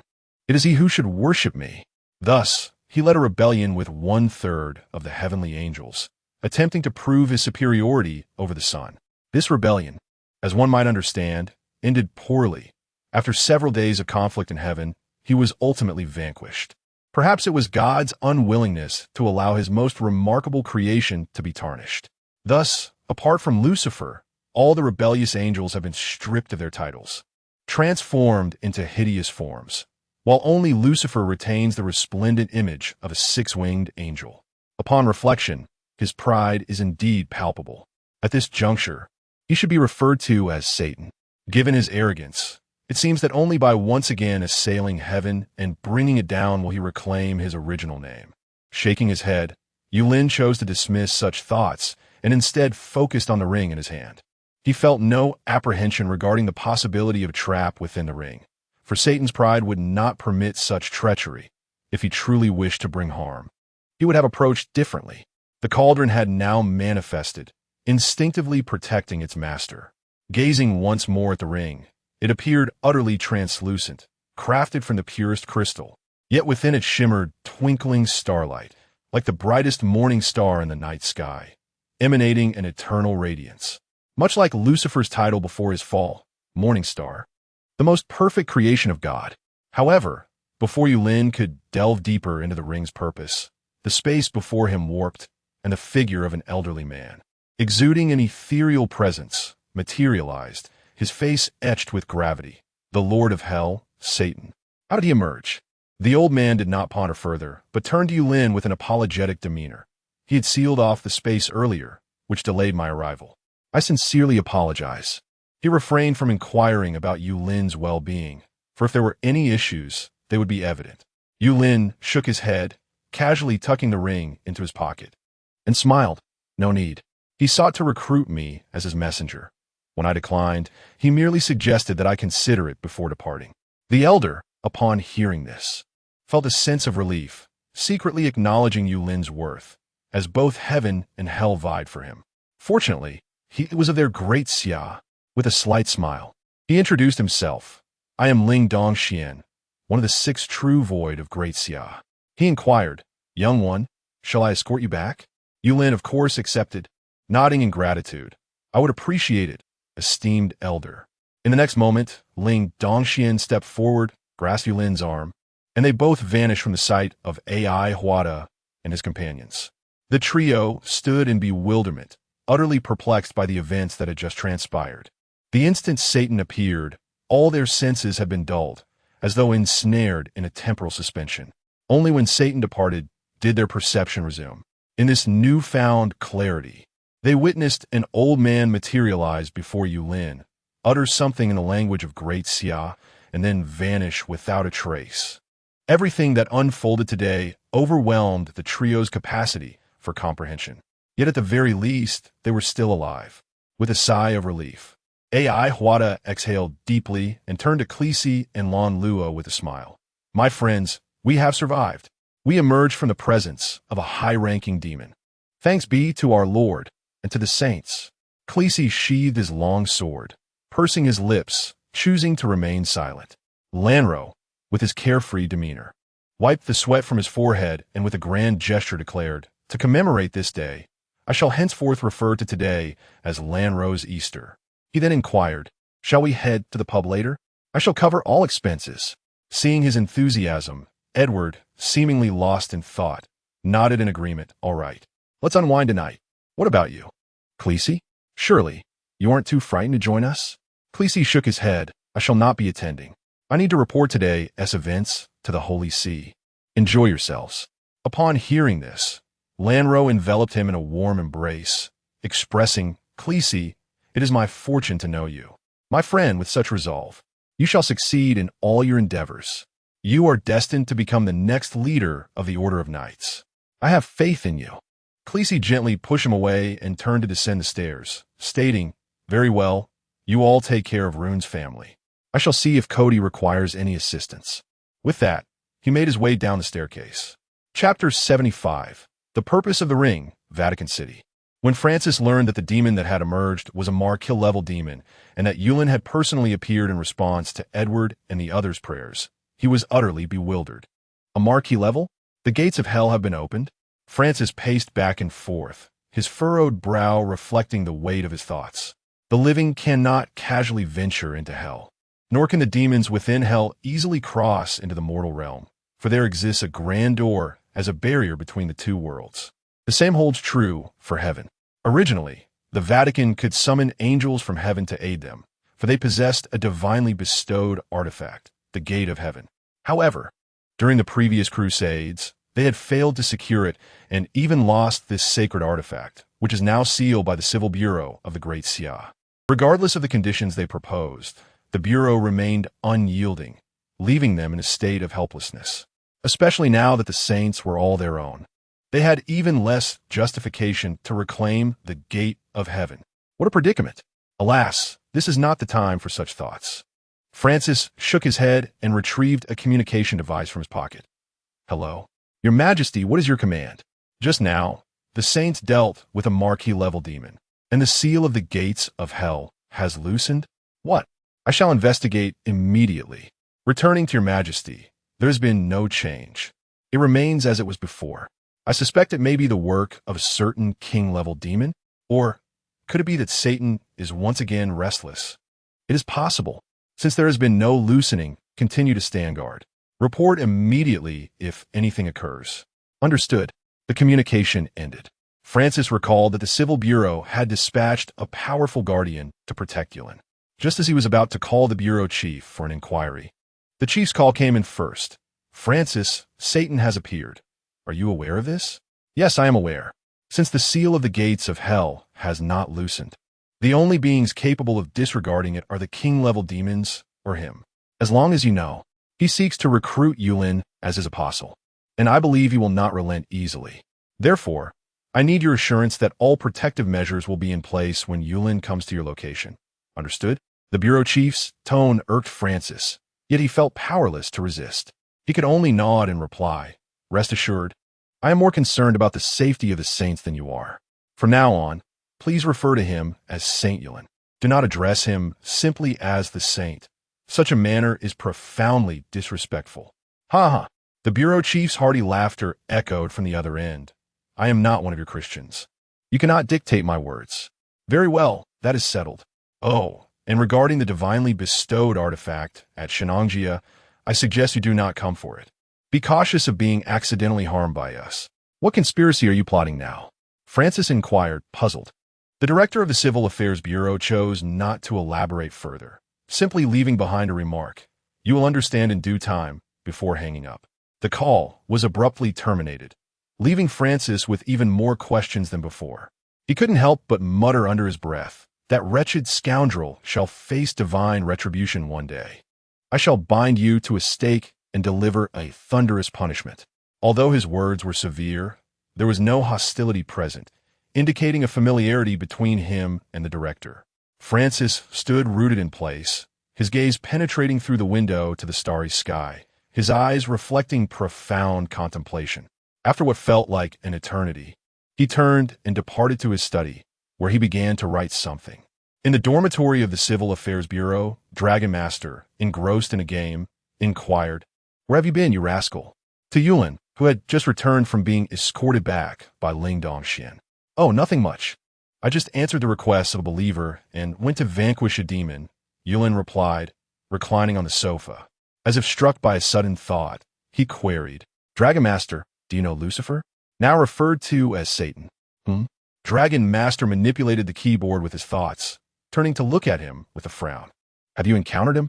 "Yes, he wants me to be his apostle." "Best to avoid such matters. We traditionally maintain a non-interference stance with the divine. Unless absolutely necessary, due to certain circumstances, we keep to our own affairs. However, you, with your ability to traverse different time points, are exception. I understand, which is why I declined his offer. He merely gave me a ring. See if it has any significance." Yulin retrieved the ring from his pocket and tossed it to Dragon Master. The ring seemed to possess certain properties, preventing it from being stored in a spatial inventory. After examining it closely, Dragon Master returned the ring, stating, "Nothing much. It appears he genuinely wishes to draw you in. It contains a blend of angelic and demonic power, likely infused by him personally. If you wear it, absorbing a modicum of its essence will allow you to contend with that ethereal being outside for at least half an hour. Furthermore, it grants you the ability to enter hell at will. Naturally, you cannot access our underworld without the permission of the kings of hell or the great emperors. Those are its functions. Now, if there is nothing else, you should get some rest." With a wave of his claw, he turned back to immerse himself in his game. Yulin, however, picked up the ring and gazed at it thoughtfully. Angelic and demonic power, indeed, due to the myriad of mythological versions, many of which contradict one another, and the proliferation of sects over the years leading to divisions, the understanding is quite nuanced. Furthermore, certain texts once deemed orthodox have, over time, been classified as apocryphal, and many tales that began as folklore have later been incorporated into mythological narratives due to their widespread dissemination. The situation of Lucifer bears a striking resemblance to that of Sun Wukong, as both can be perceived as characters crafted by later generations based on earlier narratives. Since the 5th century, Christian literature has referred to Lucifer, whose Latin meaning is light-bearer or morning star, as the devil. This usage originates from Isaiah 14 verses 3 to 20, where the name is employed to describe the Babylonian king, who, in his hubris, claimed divinity and subsequently fell from grace. The association with Satan evolved gradually over time. In my narrative, I select certain interpretations for convenience in adaptation and plot development, while also infusing some of my own concepts. For instance, the heavenly authority is derived from the idea of God bestowing a scepter upon monarchs, the prophetic abilities granted to seers, and the martial authority bestowed upon angels. The mandate of heaven lends legitimacy to imperial rule, akin to the celestial beings wielding divine artifacts to act on behalf of the heavens, or Zeus allocating divine responsibilities among the gods. I have merely reimagined these elements into a self-awakening concept, termed heavenly bestowal. This is merely for amusement, as the novel serves as a form of leisure rather than an academic pursuit. It suffices to acknowledge the existence of such a tale. Those wishing for deeper understanding may refer to the original sources. This work is entirely fictional. Any resemblance to actual persons or events is purely coincidental. Chapter 76. Maximizing emotional value. The following day, Yulin did not remain in his dormitory, as Ningya had sent him a message. I've arrived in Kyoto. Hurry out. Sister will treat you to some delicious food. With nothing pressing to attend to, he thought it would be nice to stroll outside. Thus, he found himself at the entrance of the Civil Affairs Bureau. Ningya leaned against a large tree in front of the bureau, her face concealed behind sunglasses, clad in a simple light green shirt and shorts. Her long legs shimmered in the sunlight. Beside her stood Su Chu, engaged in conversation with her. Upon spotting Yulin, she waved enthusiastically, "Over here." Noticing their prior arrangement, Su Chu shrugged and said, "All right, it seems you two have plans. I won't intrude any longer. Wait a moment, Su." Yulin grasped his arm, handing him a wooden figure with a smile. "A gift for you." "Wow," Su Chu exclaimed, examining the intricately carved figure that bore a striking resemblance to him. His face lit up with surprise. "This is quite impressive. Almost 8/10 as handsome as I am. Did you carve this?" "Not quite. I had someone else do it," Yulin replied, shaking his head. "I'm glad you like it." "All right," Su Chu said, storing the wooden figure in his personal space with a grin. "Enjoy your time, and if you need anything, just call. While with my master by your side, you should be in good hands. I'm off now." As he spoke, the shadow beneath him enveloped him, and he vanished from sight. From his words, it was evident that Ling Dongxian was indeed his master. No wonder Ling had been so amicable towards Yulin. He must have regarded him as a fellow traveler. Yulin chose not to ponder further and turned to Ningya. "So, where are we headed?" Ningya took his arm, leading him toward a parked BMW in the distance. "Oh, just follow me. Today, your only responsibility is to eat and have fun." A few days later, after presenting the wooden carvings to Qin Zhao and the others, Yulin and Long Yi boarded a flight to Vatican City. The Vatican had dispatched 2 cardinals and 2 knights of the order to protect Yulin, each possessing formidable strength at the Taisu level. However, they did not cultivate the Qi system, but instead followed their sacred vocation, drawing all their power from the heavens. Those who practiced Qi were known as Qi masters. They cultivated what was referred to as holy power. According to the cardinals, if a Taisu were to ascend to heaven, they could achieve the rank of archangel, akin to becoming an immortal in the Great Xia. After all, the existence of Taisu in every action and gesture could certainly be deemed angelic. Su Fu's aspirations had, in essence, been fulfilled. "Saint, would you like something to drink?" A kindly middle-aged man, appearing to be around 40, wheeled over a cart filled with various beverages, smiling warmly at Yulin. If anyone who knew him were to witness this, they would undoubtedly exclaim, "Cardinal Deng Lin, what brings you here serving drinks?" Deng Lin remarked, "Had you been aware of the saint's presence here, you would be even more diligent than I." Yulin glanced over and casually picked up a bottle of cola, saying, "Thank you." "You're welcome. Feel free to call me if you need anything." Deng Lin replied as he pushed the cart away. As he passed the back seat and observed the dragon engrossed in a game, he felt a flicker of surprise. Despite having heard about it, Yulin, in contrast, directed his gaze out the window. The journey was quite lengthy, and he closed his eyes for a brief nap. Upon arriving in Vatican City, it was midday, and from the airplane, the throngs of people below were a sight to behold. Although many were not devout, they seemed unaware of the reason for the competition, believing the saint to be of Eastern descent, as proclaimed by the Pope, with bishops and knights in agreement. How could there be any doubt? Just worship, and all would be settled. Those who impersonated the saints would surely face divine retribution. Due to the Vatican's size, the disembarkation point was at a newly constructed airstrip nearby. The moment the airplane door opened, a cacophony of sound surged forth like a tidal wave. Yulin stood at the top of the stairs, bathed in golden sunlight. He squinted slightly, the scene before him breathtaking. Behind the airport's fence, an endless sea of humanity stretched into the horizon. An elderly woman with silver hair knelt on the ground, her hands clasped in prayer, tears streaming down her wrinkled face. Young parents lifted their children high, who waved makeshift little crosses, and devotees in traditional garb prostrated themselves, their foreheads touching the ground. The chants of Saint, Saint, rose and fell, echoing through the air. A smile graced Yulin's lips as he raised his hand in a gentle wave. Greetings, comrades. Your efforts are commendable. May the Lord bless you. Though his voice was soft, it somehow reached every ear in the crowd, igniting an explosion of jubilant cheers that nearly shook the heavens. Deng Lin, along with 3 others, hurried forward to respectfully guide him. Saint, this way, please. The door of the extended limousine opened slowly, revealing leather seats that emitted a faint scent of sandalwood.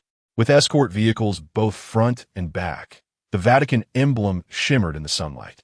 The voice of Lord Long echoed in Yulin's ear. You've truly outdone yourself this time. I only witnessed such a gathering during the old Yu ceremonies. Yulin chuckled. Given your stature, Lord Long, if the nation claimed to have unearthed the 9 tripod cauldrons, would you not believe you'll be tirelessly engaged from dawn till dusk? All year round? Lord Long nodded. I would believe it. Then that settles it. Yulin replied, you make a valid point. With that, he turned to the driver. Excuse me, could you open the sunroof? The driver promptly responded, certainly. As the sunroof opened with a whoosh, Yulin stood up, exposing half of his body. As the convoy glided through the streets, he enthusiastically waved to either side. Hello. May the Lord bless you. The Lord be with you. The emotional value of the moment was undoubtedly at its peak. The journey to this distant place could not be in vain, could it? It was far from futile. Upon arriving at the square in front of the Vatican, the spectacle was truly breathtaking. Devout followers stood in neat rows, the Knights Templar lined up impeccably, and nuns and priests formed a disciplined assembly. As Yulin entered, a resounding chorus erupted. In the name of the Father, the Son, and the Holy Spirit. Peace be with you, Saint Yulin. Naturally, Yulin did not take this lightly. He summoned the energy within him and proclaimed, and also with you. This declaration ignited an explosion of jubilation that reverberated through the skies of the Vatican. It continued to resonate until the moment he stepped into the papal palace, where the echoes still lingered. It was not until Francis, using a loudspeaker, called out, all right, everyone, please quiet down. The saint is about to worship the Lord. Do not disturb him. At his words, the crowd returned to a tranquil state, yet they remained in anticipation at the square, eager to witness Yulin's emergence once more. Inside the palace, Francis approached Yulin and bowed respectfully, saying, I have the honor of meeting you, Saint Yulin. Chapter 77. Giving birth to a holy child deep within the Vatican, there exists a room meticulously protected, known as the Sacred Chamber. Within its confines lie relics of saints and sacred artifacts blessed throughout history. Although some have lost their potency over the passage of time or through excessive use, they remain preserved in this sanctum. Occasionally, these relics are displayed for the faithful, serving as a source of inspiration. In the Sacred Chamber, there is an additional small room that houses a revered artifact, a silver coin said to be worthy of preservation even in the event of the Vatican's demise. At this moment, Francis walks alongside Yulin, guided by a nun, the same nun who had reported to Francis days prior.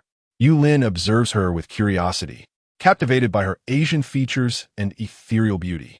Sensing Yulin's inquisitive gaze, Francis smiles and explains, her name is in you. I adopted her 17 years ago during my visit to your Grand Siao Pontificate. At that time, she was merely 7. Yet she could recite a significant portion of the Bible. She once chose to go hungry to share her lunch with a beggar. He continues, if I am unavailable, you may seek her out, Saint. That sounds wonderful, Yulin nods as they converse while walking. The trio arrives at the door of the room containing the silver coin. And Yu halts, removing the crucifix necklace from around her neck. This necklace serves as the key to unlock the door. She inserts it, turns it, and recites a silent incantation. As a radiant light flickers and fades, the door is finally unlocked. Replacing the necklace, she gestures, "Please enter, Saint." Yulin takes a few steps inside, but soon notices that Francis has not followed. He turns back, puzzled. "Aren't you coming?" Francis shakes his head with a gentle smile. "This is your affair." Reluctantly, Yulin strides into the room. However, in the next moment, and Yu, who had been quietly standing, unexpectedly steps inside, just as the door is about to close. Francis is taken aback, then exclaims in alarm, "And you, what are you doing? Come out."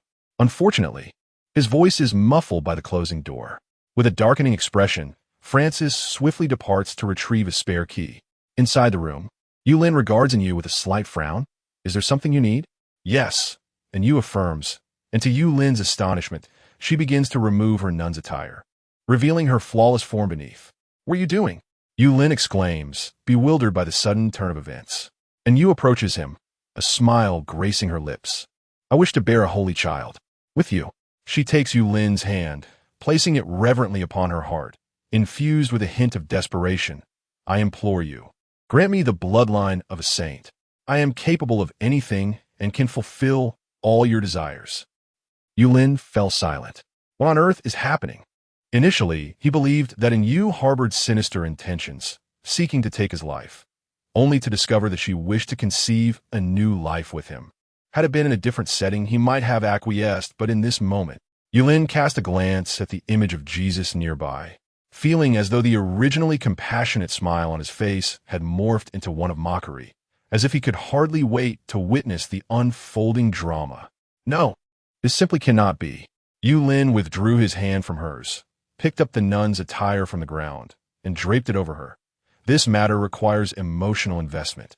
There is no bond between us, so I must graciously decline. Please step aside and behave." He gently patted Yu's head.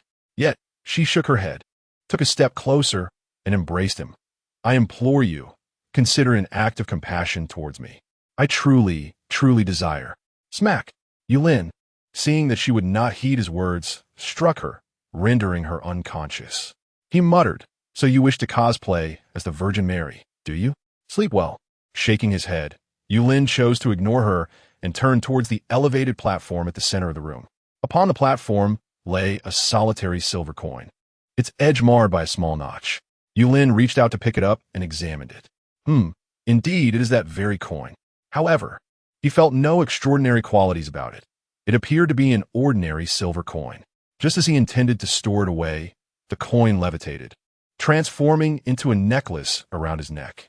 Then, silence returned, as if everything that had transpired was merely an illusion. "I shall investigate further later." Yulin contemplated when suddenly, a commotion erupted behind him. "Saint, are you unharmed?"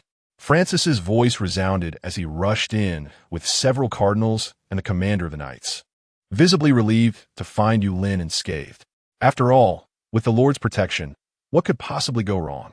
Yet, his gentle gaze transformed into fury upon seeing Yu on the ground. "Take her away and conduct a thorough interrogation to ascertain why she has betrayed us." As a knight commander prepared to escort her away, Yulin interjected, "Hold on. She means me no harm." Francis and the others looked puzzled. "Then why did she follow you in?" A hint of embarrassment flickered across Yulin's face. "She expressed a desire to bear a saintly lineage with me. I turned her down, which is why I struck her."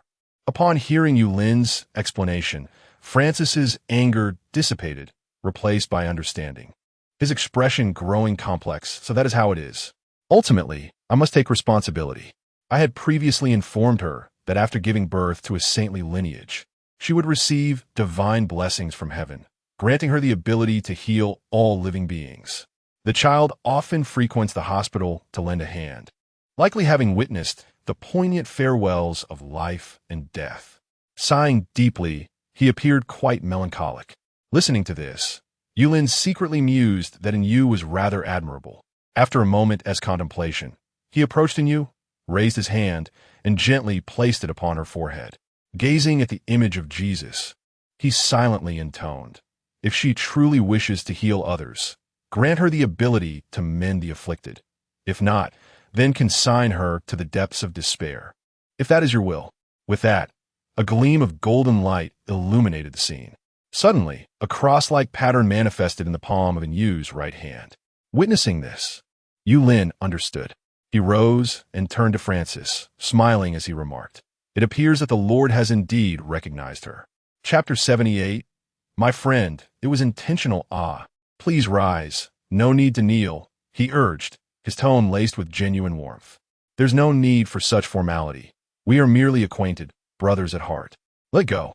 With a hint of exasperation, Yulin assisted the pious Francis and his companions in lifting the kneeling figure from the ground, smiling as he spoke. "Now that I have received the silver coins, I shall take my leave. Should anything arise, feel free to reach out." "Saint, please wait," Francis called out, awakening in Yu from her prostration. "And Yu has vowed since childhood to serve our Lord as a nun. Now that you have summoned a miracle and bestowed upon her divine abilities, she shall henceforth remain by your side, serving you for all her days." He gently nudged Yu forward, his sincerity evident. As Yu beheld the cross-like pattern on her right hand, realization dawned upon her. Immediately, she knelt before Yulin, proclaiming, "From this day forth, my life, my faith, and my soul shall be devoted to you. I swear by the Holy Father, the Holy Son, and the Holy Spirit, that you alone are my guide, your will my mission, your path my home. I beseech you, Saint, to accept me." Yulin fell into silence, casting a sidelong glance at the image of Jesus.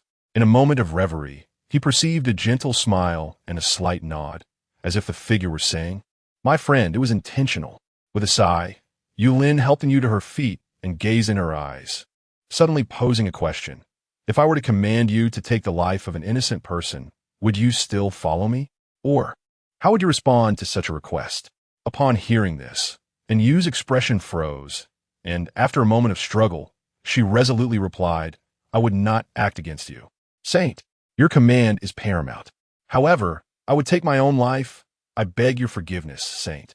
In Christian doctrine, unless one sacrifices oneself for the sake of many, suicide is deemed a grave sin." Yulin listened, understanding, and smiled indeed. "Very well. From this day forward, you shall accompany me. After all, managing everything alone can be quite taxing." With his acquiescence, the smiles returned to Yu and Francis's faces, particularly Francis, who, having no children of his own, had regarded Yu as a daughter, nurturing her as a successor. Now that she was to follow Yulin, should the time come to select a new pope. If Yu were to stand forth and declare, "I have been by the saint's side for decades," is that not enough? "I possess the abilities granted by the Lord." Is that not sufficient? She might very well be elected, especially with Yulin, who appear to be particularly favored by the Lord. Historically, every saint had to undertake various tasks to earn the Lord's grace. At the very least, they would need to offer prayers. Yet here was one who simply knelt and touched, and miracles manifested. This was truly beyond Francis's comprehension. Upon returning, he began to write. Saint Yulin placed his hand upon Yu's forehead, and instantly, a cross-shaped holy symbol manifested in her palm. The assembled clergy beheld this and fell prostrate on the ground, proclaiming, "Truly, this is the saint appointed by the Lord. For the miracles he performs are not through prayer and fasting, but by the authority granted to him by the Lord." The group then exited the chamber. As the door to the sacred room closed, Francis spoke. "Saint, might you linger a while longer? We have prepared a holy meal for you. Perhaps you could dine with us and stay the night, departing on the morrow." Upon hearing this, Yulin gazed at the evening sky and nodded in agreement. "Very well. I shall impose upon you." Seeing his acquiescence, Francis smiled eagerly. "Not an imposition at all. It is our honor. Please follow me. Yu, please escort the saint to bathe." Yu nodded. "Yes, please follow me." The two proceeded towards another room, observing their retreating figures. Francis could not suppress the smile that adorned his lips. The cardinal and the captain of the knights beside him remarked with a hint of jealousy, "Your Majesty, it seems you are quite at ease now. Indeed, had I known, I would have brought my own granddaughter to test the waters. Who isn't and none in this day and age. Your granddaughter resembles you, strong as an ox, but mine is delicate. What do you know? The fiercer the steed, the more it attracts a man's conquering spirit." Yours is far too fragile. Ah, ah. Enough, silence. After silencing them, Francis walked forward, but a voice, laced with pride, floated back. Alas, alas, now is my adopted daughter who accompanies the saint. Truly, a blessing in disguise. The others ground their teeth in frustration. Yet, aware of his papal authority, they refrained from speaking further, limiting their grievances to silent curses. Meanwhile, in the chamber prepared for Yulin by the Holy See, he regarded Yu, who held his garments and appeared intent on accompanying him for a bath. He gently placed his hand on her shoulder. I can manage on my own. This feels a tad too intimate. He added, in private, there's no need for formalities. Simply address me as you. It sounds more pleasant. And Yu's face fell slightly at this. Is that so? Very well. What are you disappointed about? Yulin smirked, taking the clothes from her grasp as he entered the bathing area. And Yu then retrieved a small notebook, jotting down. 1. The saint prefers to bathe alone. He enjoys solitude in this regard. 2. The saint is quite affable in private, favoring the informal address of Yu, truly befitting of a saint. After noting these points, she closed her notebook and tucked it inside her pocket, sitting patiently on a chair for Yulin's return. Before long, Yulin emerged, clad in garments rich with Christian symbolism, appearing remarkably akin to the saints of history. And Yu was momentarily taken aback until Yulin approached her and gently patted her shoulder. What are you daydreaming about? Let us go. All right. And Yu quickly rose to her feet, a flush of pink gracing her fair complexion. It was uncertain whether her embarrassment stemmed from shyness or a sense of remorse. Chapter 79. Scheming and setting traps the following day. Amidst the fervent farewells from Francis and the watchful gazes of the devotees, Yulin boarded the flight home. However, unlike his journey to this place, there was an additional presence on the aircraft, and Yu, who was currently offering him a massage. The previous evening's banquet had been quite a spectacle, with numerous attendees bringing along their most accomplished and beautiful daughters, hoping to strike luck and capture Yulin's attention. Just as in Yu had. Some even brought sons, engaging in casual conversation, yet their lingering glances towards Yulin were rather inappropriate. They hastily finished their meals and departed. Such a lively and socially intricate gathering proved to be overwhelming for Yulin, whose inherently laid-back disposition found it challenging to navigate. Otherwise, his earlier ceremony for receiving the general's commendation would have been a grand affair, with an abundance of guests being most welcome. Moreover, Yu had showcased her remarkable abilities, curing all the benevolent individuals among the congregation afflicted with cancer or other grave illnesses. Those deemed unworthy, they would simply await their demise. For Yu's healing powers did not extend to them. A swift memory wipe afterwards sufficed, and with a mere utterance of divine grace, all devotees would remain silent. By the time the airplane landed, night had already descended. Deng Lin and several escorts awaited at the airport exit, waving to Yulin as he entered his vehicle. Take care. Contact us anytime if needed. Thank you, Yulin replied with a gentle smile, before returning to the Civil Affairs Bureau alongside Yu. There was no need for concern regarding Yu's identity. The bureau chief had long received all pertinent information from Francis and had made the necessary arrangements. She could simply move into the dormitory adjacent to Yulin's. If Yulin desired, relocating them to a double room was also an option. Upon returning to the dormitory, Lord Long could hardly contain his excitement as he flew out, immediately powering on the computer. Log in. Today, Lord Long will lead you in blocking the bridge. It was Yu's first encounter with Lord Long, and a flicker of surprise crossed her eyes. Yulin seated himself and remarked, Do you know about the 9 tripods? Lord Long is one of them. Is that so? And Yu nodded in understanding. Although she was a Christian, being from the great Xia, she was aware of the lore surrounding the 9 tripods.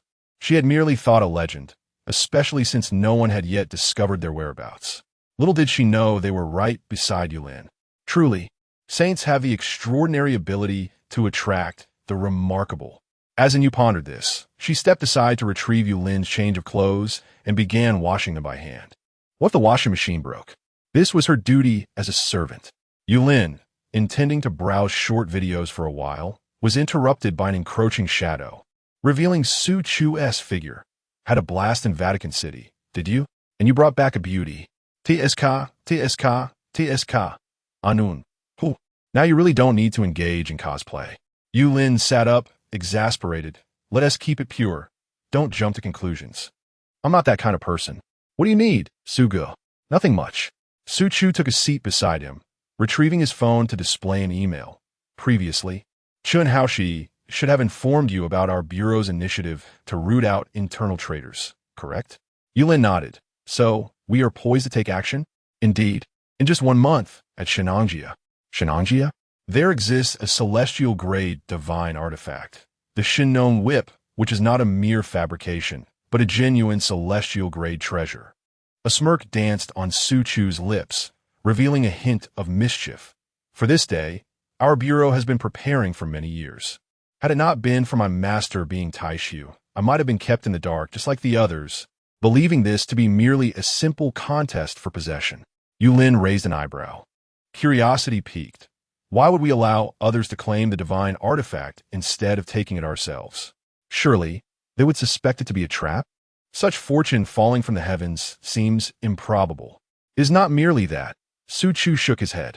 We have arranged a trade with various parties.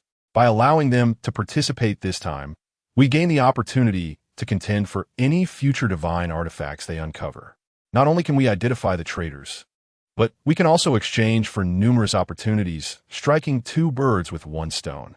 Should they seize the advantage of the venue, we might as well commit collective seppuku in apology.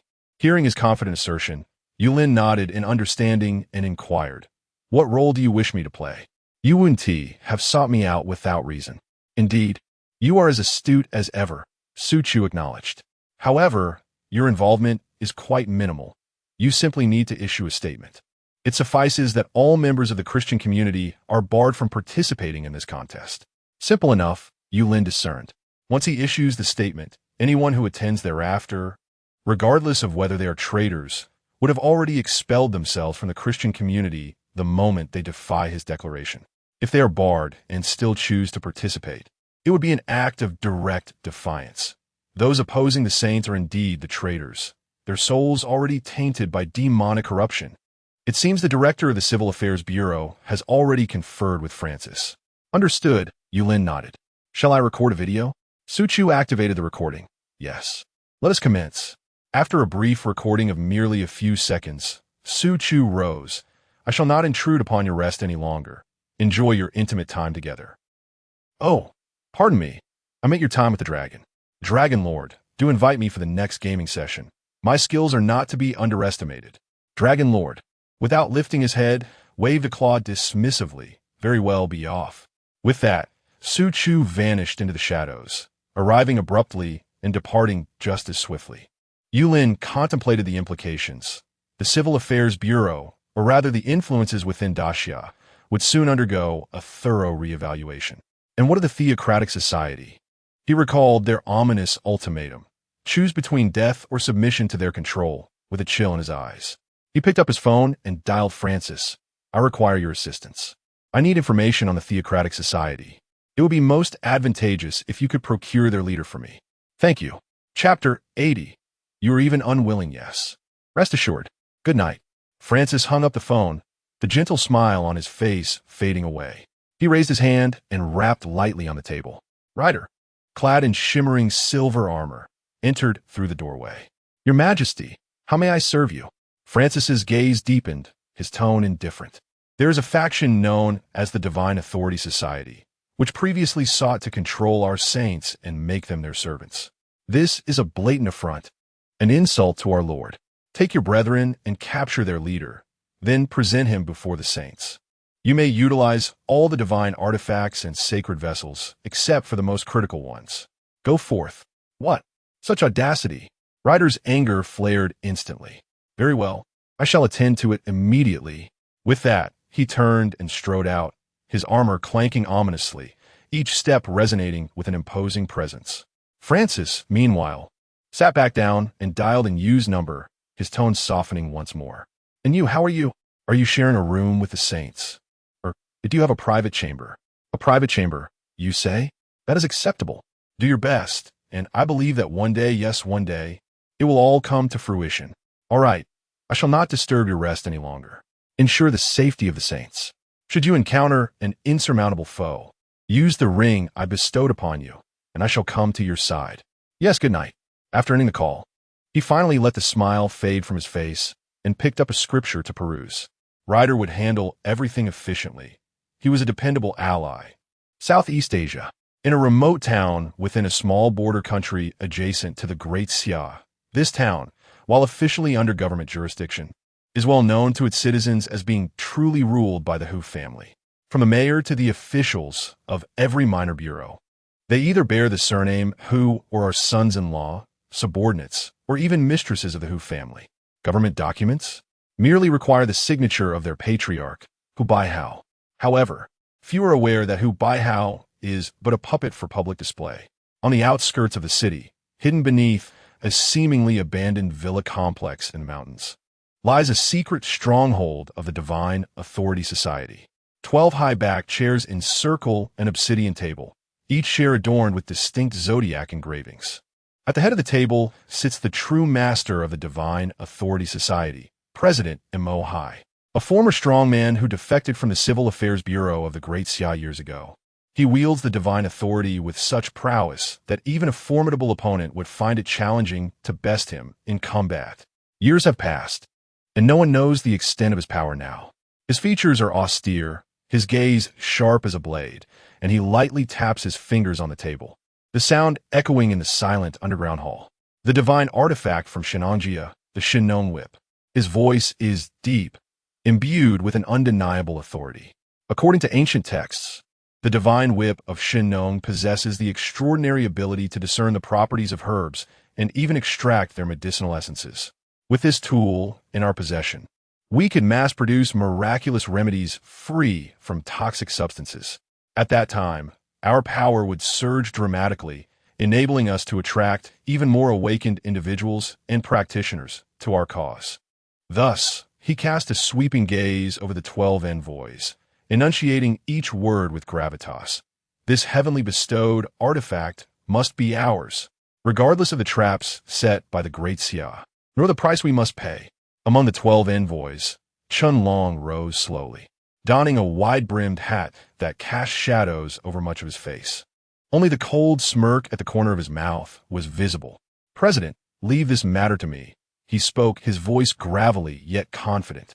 With my strength at the 5th level of Qi, coupled with the heavenly authority I wield, seizing it will be no challenge. I am certain. He slightly lifted his head, a glimmer of crimson flashing beneath the brim of his hat. Even if Tai Su were to intervene personally, I would find a way to escape. However, Mo Hai shook his head slowly. No, his voice remained frigid, laced with an undercurrent of warning. You underestimate the Great Xia, and you underestimate Tai Su, especially the Tai Su of the Great Xia.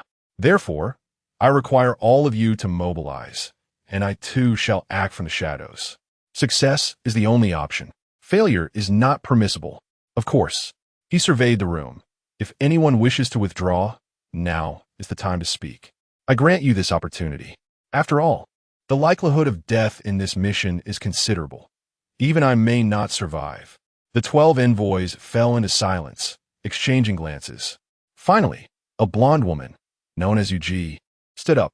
President, I did not join you to throw away my life. Furthermore, with my abilities, I could only match up against Su Chu.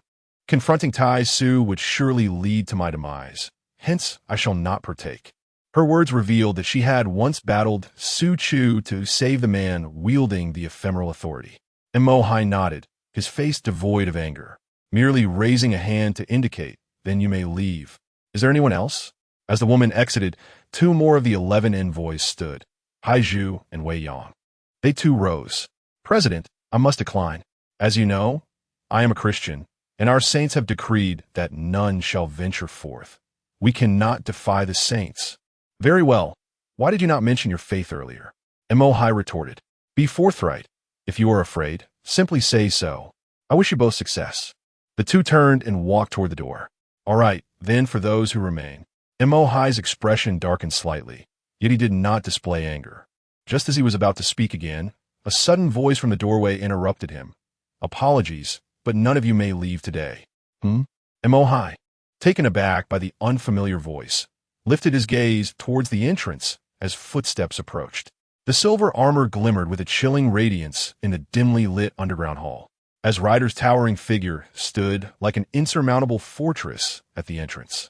In his right hand, he carelessly discarded the unconscious rooster as if it were mere refuse, while his icy gaze swept over the assembly within the hall. "I am Ryder, Ryder de Leon."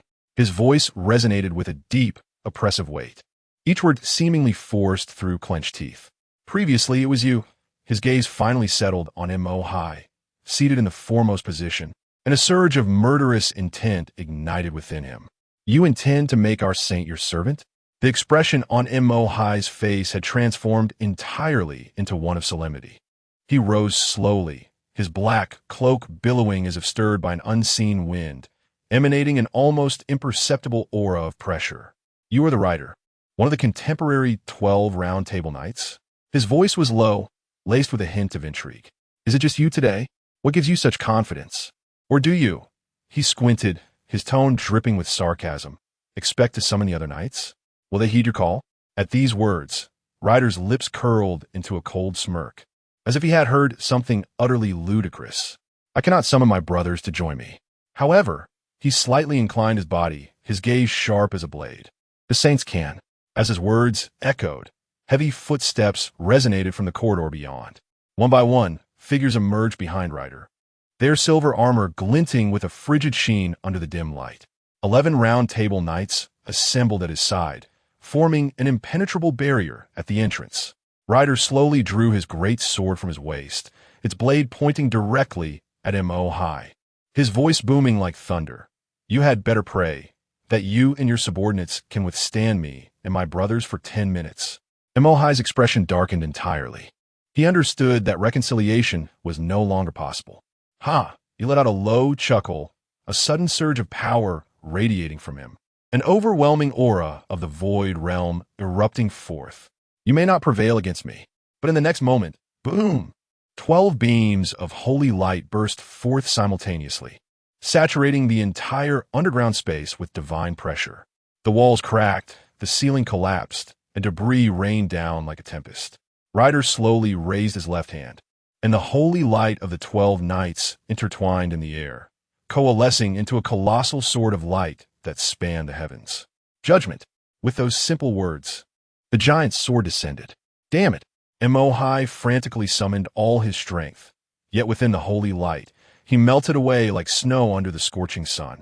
The ground trembled violently, the entire mountain groaning under the unbearable weight. Citizens in the city gazed in terror towards the outskirts. Crash! A pillar of holy light, several hundred meters in diameter, shot into the sky, illuminating the night as bright as day. Following this was a deafening explosion. The distant mountains, under the gaze of all, collapsed as if struck by the hammer of a deity. Dust and debris surged skyward, obscuring the sun. Then, tranquility returned. In the aftermath, people could only glean from news reports that a tremor occurred yesterday, miraculously without any casualties. The peculiar circumstances were attributed to mirages and various meteorological phenomena, thus explaining the events of the previous day. The authority retains the right to elucidate these matters, and for those in disbelief, they may as well consult the realm of forgetfulness. In the summer night, within a suburban warehouse, M.O. High and his subordinates lay strewn upon the ground, their bones likely fractured in numerous places, yet their consciousness remained alert. He gazed at Ryder, gritting his teeth. "What purpose have you brought us here for? Are you intending to hand us over to the Civil Bureau?" Ryder remained silent, merely standing by, awaiting further developments. It was not long before footsteps resonated from the front, and a figure emerged from the shadows. M.O. High looked on with an expression of realization. "Yulin? So it is indeed you." As Yulin's visage emerged from the darkness, illuminated by the overhead light, his face appeared pale and luminous. With a faint smile, he remarked, "You even hesitate to address me as Saint Yulin." Chapter 81.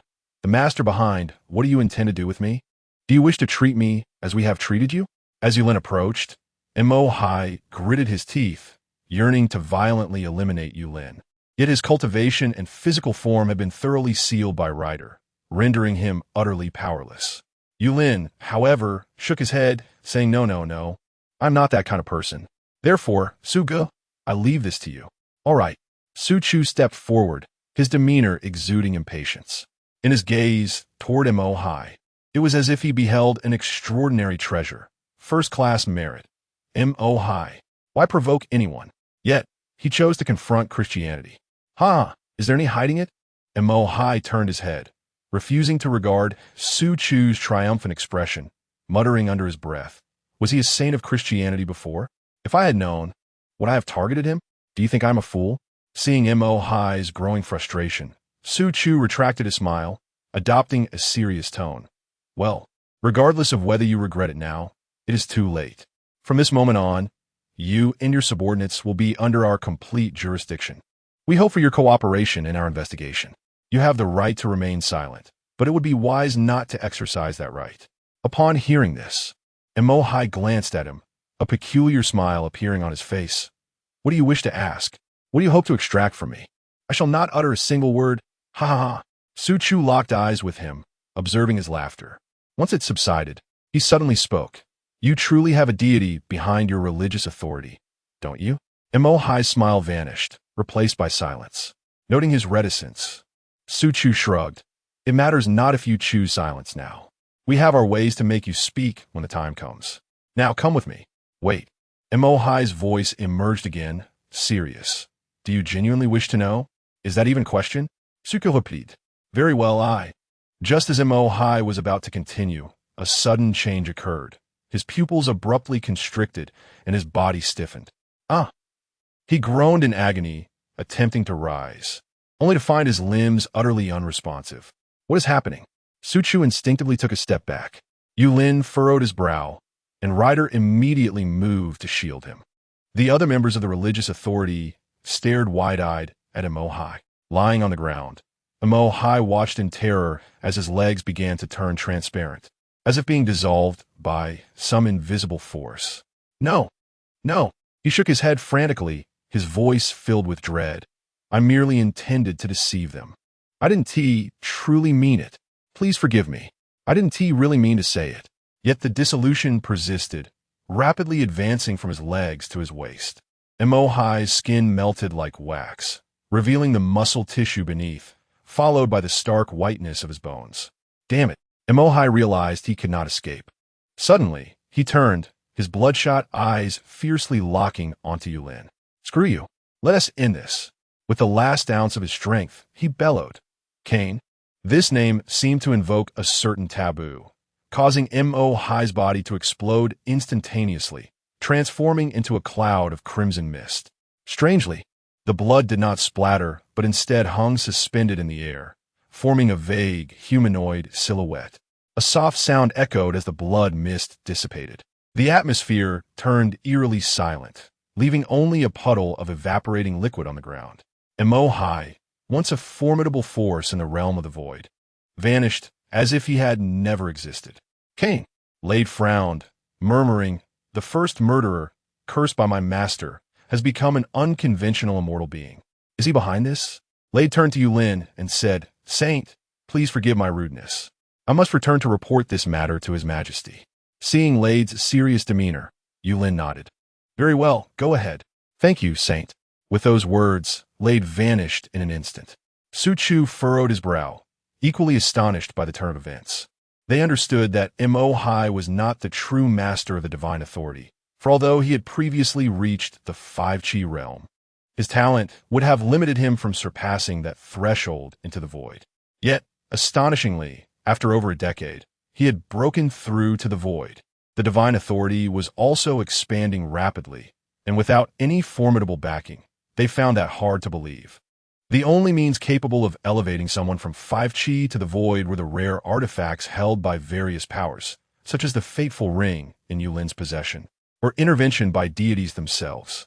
As for the deity behind Mo Hai, it was Cain, an entity regarded as the second ancestor of humanity in Western mythology. Su Chu was taken aback, profoundly surprised. He turned to Yulin and said, "Yulin, this is crucial. I will escort you back, and then I need to interrogate these individuals to see what they know. You should rest for now. Is that acceptable? Yulin nodded. All right. In the next moment, shadows enveloped Yulin, transporting him back. Inside the dormitory. Back already? Lord Long, having just finished a game, looked at the appearing Yulin and smiled. What's wrong? You don't look too well. Yulin briefly explained. According to the preliminary information just received, the divine authority is backed by Cain. Huh? Lord Long was certainly aware. Although he had been engrossed in gaming lately, he had not neglected his reading. Balancing gaming and learning was essential. He was well aware of the figure in Western mythology known as the first murderer who had slain his own brother. His interest piqued. He floated closer to Yulin. And then? Go on, continue. Then, Yulin shrugged, indicating there was nothing more to say. The president of the Divine Authority Society had simply collapsed after uttering that name. Sighing, Lord Long expressed his disappointment as he floated in the air. Pay no mind to it. He is merely their ancestor, and we need not accommodate them. Besides, you are a close companion of Jesus. He should come to worship you. Yulin reclined and casually replied, Let's discuss it later. Perhaps we shall encounter him in the vampire mythology we are about to explore. Chapter 82. Is there really a ghost in a haunted house? Bang, bang. After lying in bed for several days, Yulin was interrupted from his video watching by a knocking at the door. He yawned and got up to walk to the door, saying, Coming. Upon opening the door, he was greeted by the sight of Qin Zhao and by Xiao Xiao standing at the entrance, smiling at him. Yulin, would you like to join us for some fun? Our training just ended, and the teacher granted us 2 days off. Indeed, Yulin, there's a new amusement park that just opened, and I've heard the haunted house inside is quite terrifying. All right. Yulin glanced outside and curiously inquired, What about Joey? Qin Zhao shrugged. He had to head back inside the gate for some sort of preparation for a ritual. Let's not worry about him. Hurry and change your clothes so we can leave. Okay.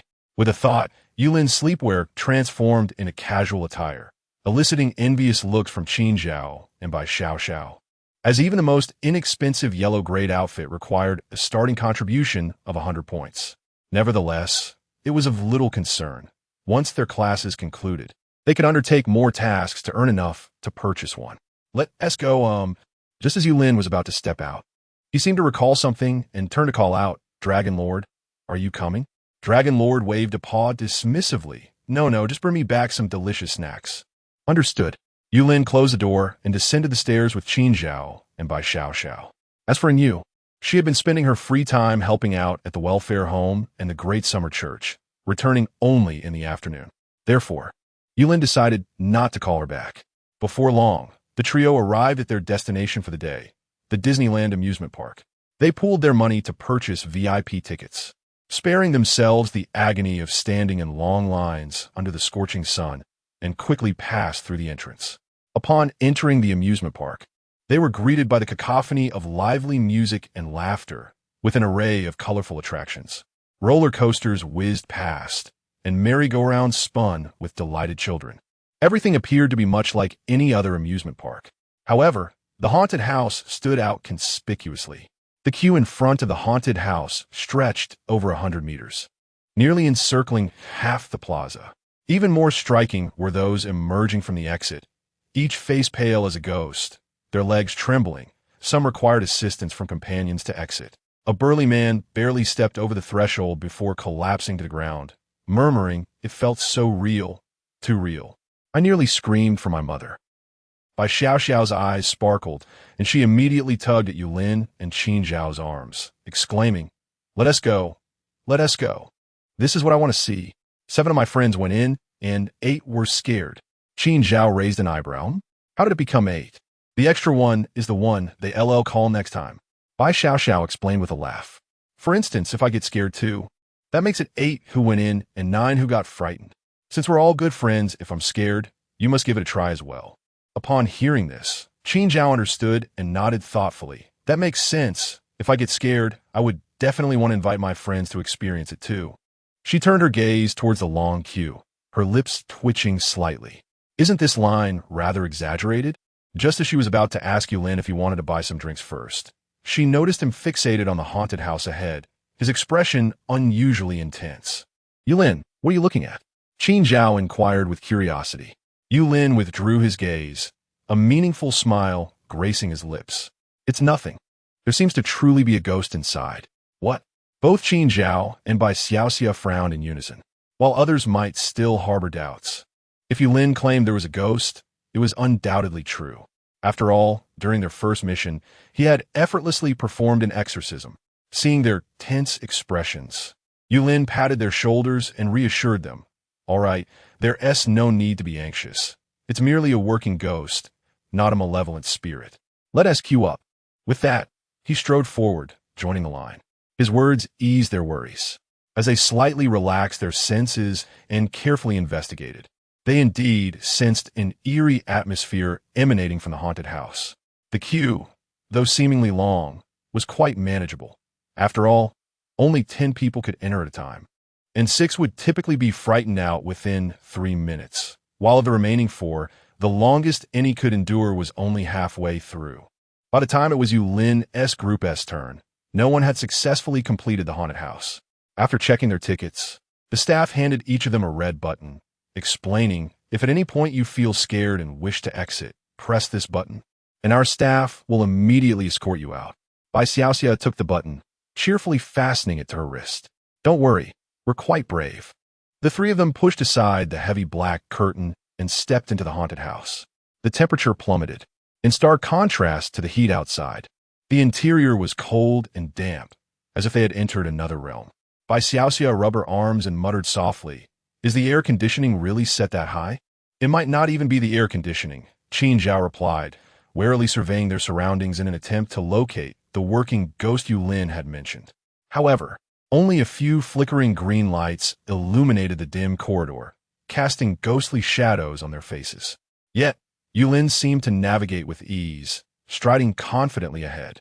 Turning a corner, they encountered an old television set, the screen filled with static. Suddenly, the image flickered, and a woman with long hair obscuring her face appeared on the screen, mechanically repeating, I feel so lonely. Click. The television abruptly went black. In the next instant, a pale hand reached out from the screen.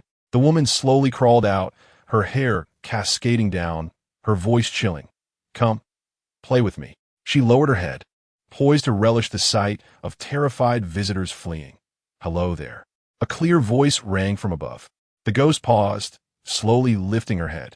Yulin was crouched in front of the television, grinning at her, even reaching out to grasp her hand. Why is her hand so cold? Come, let me warm it for you. The female ghost fell silent. Something was amiss, profoundly amiss. How could this individual possibly remain unafraid of her? Chapter 83. The ghost child. William, how long have you been here? Is there any salary? I just arrived, but I've been working in the haunted house for 2 years without any pay. I feed on the negative emotions generated by those who are frightened. Oh, I see. How did you become a ghost? I don't know. I just followed my elder sister when I woke up. Elder sister? The owner of the haunted house? Yes. She is a good person who took us in, preventing us from becoming wandering spirits. Is there a record? Yes. She is a disciple of the Maoshan sect and previously worked in the Civil Affairs Bureau. Why did she stop? Was the treatment poor? No. She found it too exhausting. Yulin is truly remarkable, able to converse with anyone. Bai Xiaoxia and Qin Zhao stood to the side, admiring Yulin as he chatted with the female ghost. Qin Zhao's gaze shifted to a little male ghost nearby, who was scaring a young couple. He remarked, no wonder this place can still operate with ghosts around. It turns out they have a disciple from the Maoshan sect, who was once one of us. A haunted house with real ghosts. If these ordinary people are not scared, that would indeed be a ghostly occurrence. Bai Xiaoxia opened her mouth to respond, but a voice interrupted from the side. Hello there. They turned to see a tall, slender woman in a haunted house staff uniform, wearing a baseball cap. Her features were not strikingly beautiful, but rather pleasing. She approached them, extending her hand with a smile. I am Wen Beirong, the captain of the 7th team of the 9th Division of the former Civil Affairs Bureau. Upon hearing this, they quickly extended their hands and took turns shaking hers, introducing themselves. Preliminary member Qin Zhao, it is an honor to meet you. Preliminary member Bai Xiaoxia, it is an honor to meet you. No need for such formality. When Beirong waved her hand. You are the new members who joined this year? I've heard there is a saint among you. Is that true? Although she asked if it was true, her gaze was already fixed on Yulin. She sensed that despite his harmless appearance, like a friendly neighborhood boy, if he were to strike, her concentration might not be enough for him to defeat her with a single hand. Yulin felt her gaze and stood to approach her. After shaking her hand, he smiled slightly. "Hello, Sister Wen. My name's Yulin." "Ah, it is indeed him." "Hello," Wen Beirong responded with a smile, before stating that this was not the place for idle chatter and ushered the three into her private lounge. After a chubby little ghost with golden hair and blue eyes brought them 3 bottles of drinks, she noticed the curiosity in Qin Zhao and by Xiaoxia's eyes and explained, "I specialize in nurturing ghosts, similar to those who raise zombies. The stronger the ghost, the higher the quality, and thus my cultivation improves. Since ghosts do not consume souls, they feed on human negative emotions, which is why I opened this haunted house." This little foreign ghost was acquired during a previous mission abroad.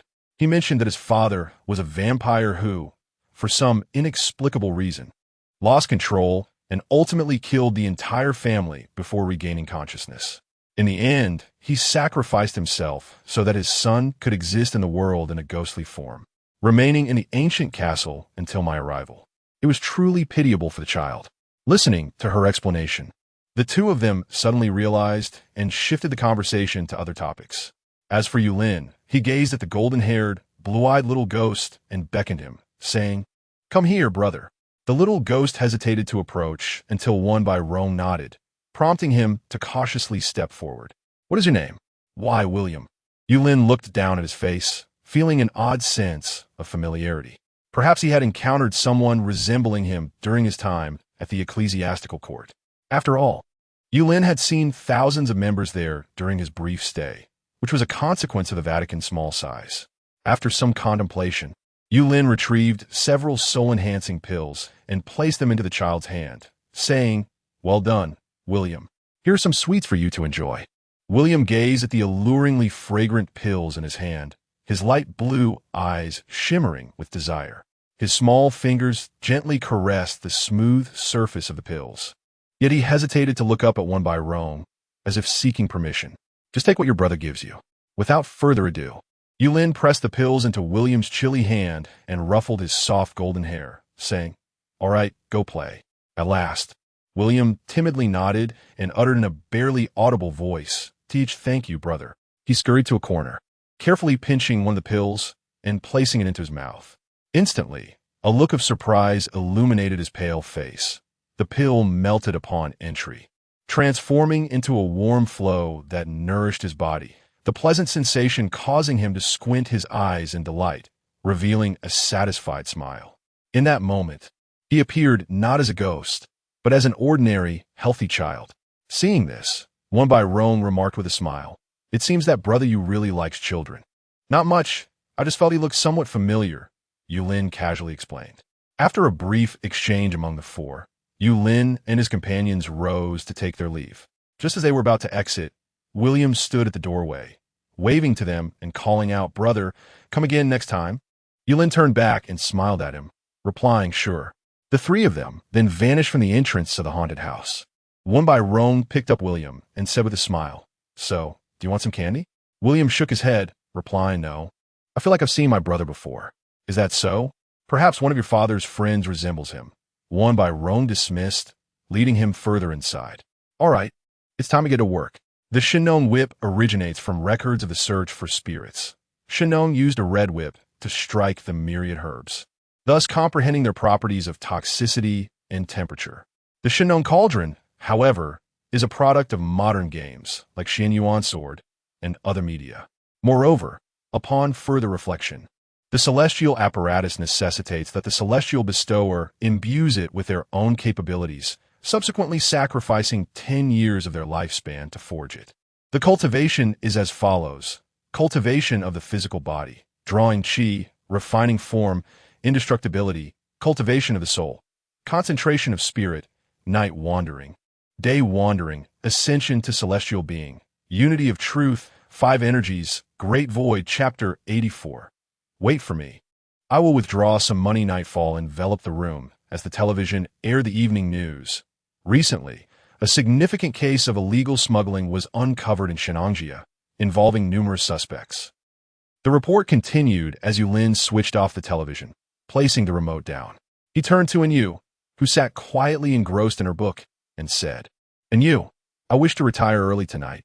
You may head home." Upon hearing this, Yu promptly stood up. "Of course, good night." With that, she exited, the door clicking shut behind her. Only then did Yulin rise. Meanwhile, Long Yi, who had already concluded his game, dashed into the fray. "Let us go! Let us go!" With a flash of white light, Yulin vanished in an instant. In the year 1887, London, afternoon. The afternoon sun pierced through the thick veil of industrial smoke, casting dappled shadows upon the River Thames. A steamship belched forth black smoke as it glided slowly across the river, leaving behind a murky wake. On the banks, gentlemen adorned in bowler hats hurried past, their canes tapping rhythmically against the damp cobblestones. On either side of the street, Victorian red brick buildings stood in a splendid array, the wrought iron railings caked in cold dust.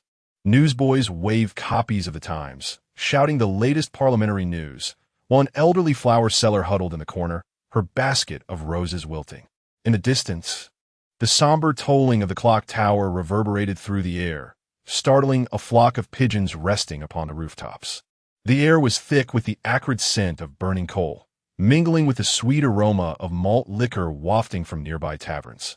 A few ragged child laborers slipped out from the factory's back door, their faces smeared with coal dust as they furtively shared a piece of moldy bread.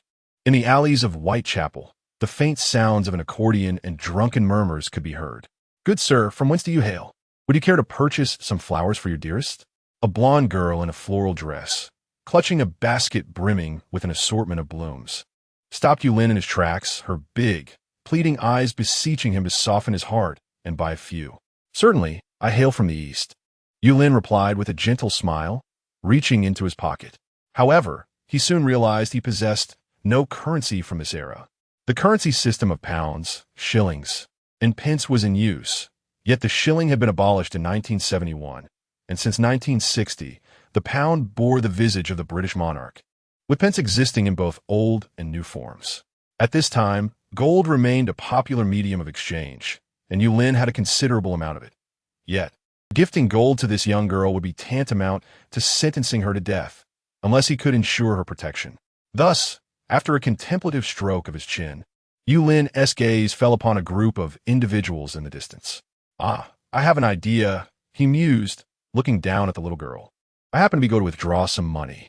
Wait for me over there, and to compensate for your wait, I shall give you double the amount. How does that sound?" Upon hearing this, the little girl's eyes sparkled with delight. "All right, thank you, sir," she exclaimed. Subsequently, she settled onto a nearby stone step, watching as Yulin walked away, disappearing into the throng of people. Although it was their first encounter, she sensed that Yulin was a dependable individual. Surely, he would not deceive her, she pondered.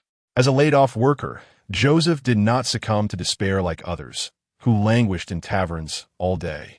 Instead, with his imposing stature and indomitable spirit, he successfully rose to the position of a small-time gang leader. Overseeing this territory, he had amassed some savings through collecting protection fees and enjoying complimentary meals. Recently, however, he had set his sights on a woman, a strikingly beautiful prostitute. He desired to take her as his wife, but his savings fell short. Thus, he turned his attention to some newly arrived converts, reasoning that these devotees, who ostensibly placed little value on material wealth, would surely part with their riches for the sake of their faith. Why not take advantage of their indifference toward money? Joseph tightened the belt of his newly purchased coat, his rough fingers brushing against the iron rod secured at his waist.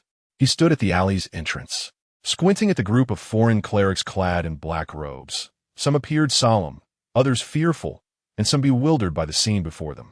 The Church of England was not a foe he dared to provoke, but these newcomers from Rome?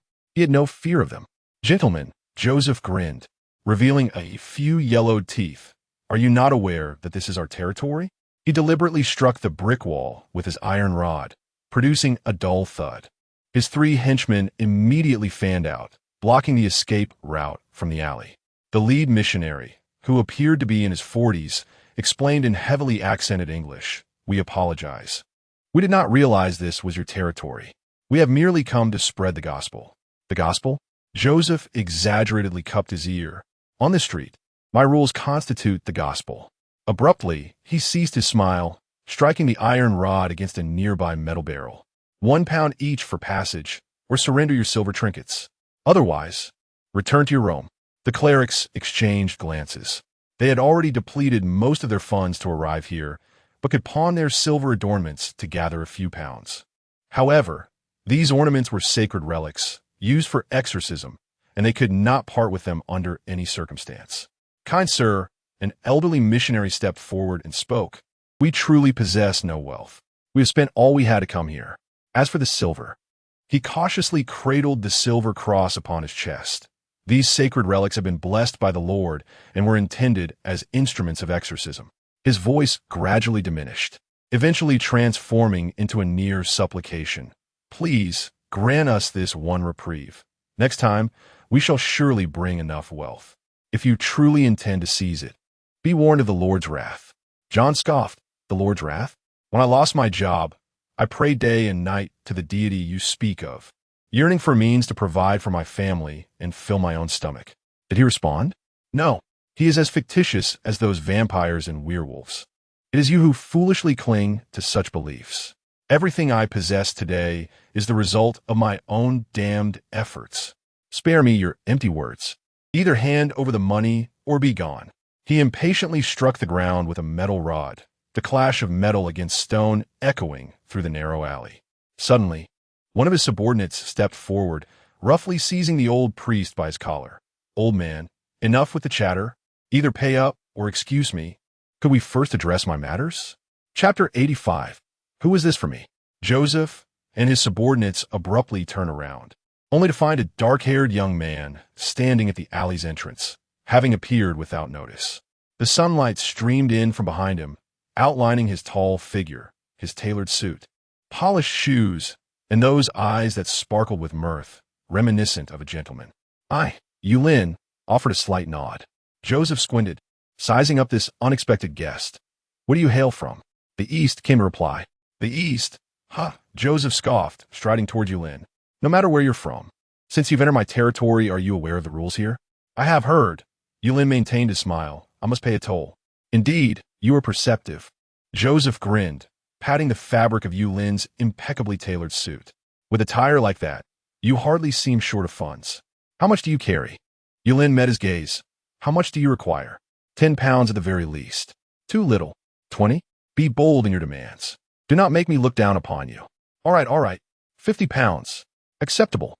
How curious you are, Joseph mused, stroking his chin, astonished as he regarded Yulin. Others plead with me to lessen their fees, yet you come to offer me money? Are you truly affluent? No, Yulin shook his head, turning out his empty pockets. In fact, I could scarcely afford a flower just moments ago. Joseph observed the immaculate emptiness of his pockets, and, after a brief silence, lifted his left hand to point at the followers behind him. Then, will you, like them, return for money? Or shall you receive a beating? As the words left his mouth, he raised the iron rod in his right hand. Yet, before it could reach its zenith, another hand clasped around it, and regardless of his strength, he could not wrest it away. My apologies, you seem to have misjudged the situation. Yulin effortlessly reclaimed the iron rod. This is the money you owe me. Now, for every pound you lack, you shall receive an additional strike. Who shall be first? Do you dare mock me?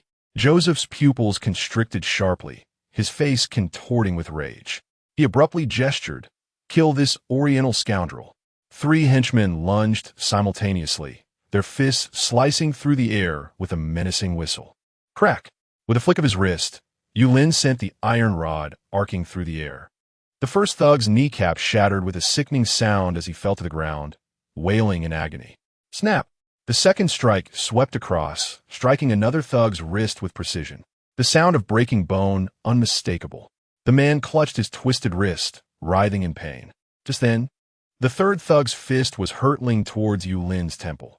Yulin inclined his head slightly, the iron rod darting forth like a venomous serpent, striking the thug squarely in the abdomen. The ruffian's eyes bulged, curling up and collapsing like a boiled shrimp, spewing forth a pool of acidic liquid. The entire episode transpired in an instant. so swift that Joseph remained poised to throw a punch, cold sweat beading on his forehead.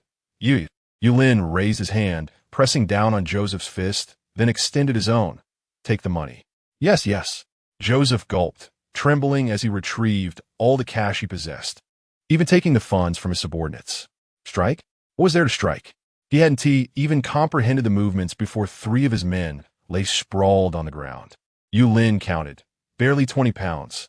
How shall we account for the remaining 30? Joseph hastily replied, I will fetch it for you right away. If that's all right? Yes, but this money shall not be for me. I wish for you to donate it to the church. Yulin nodded, a knowing smile gracing his lips. Let me venture a guess. You're not the only one in your household, are you? Joseph fell silent.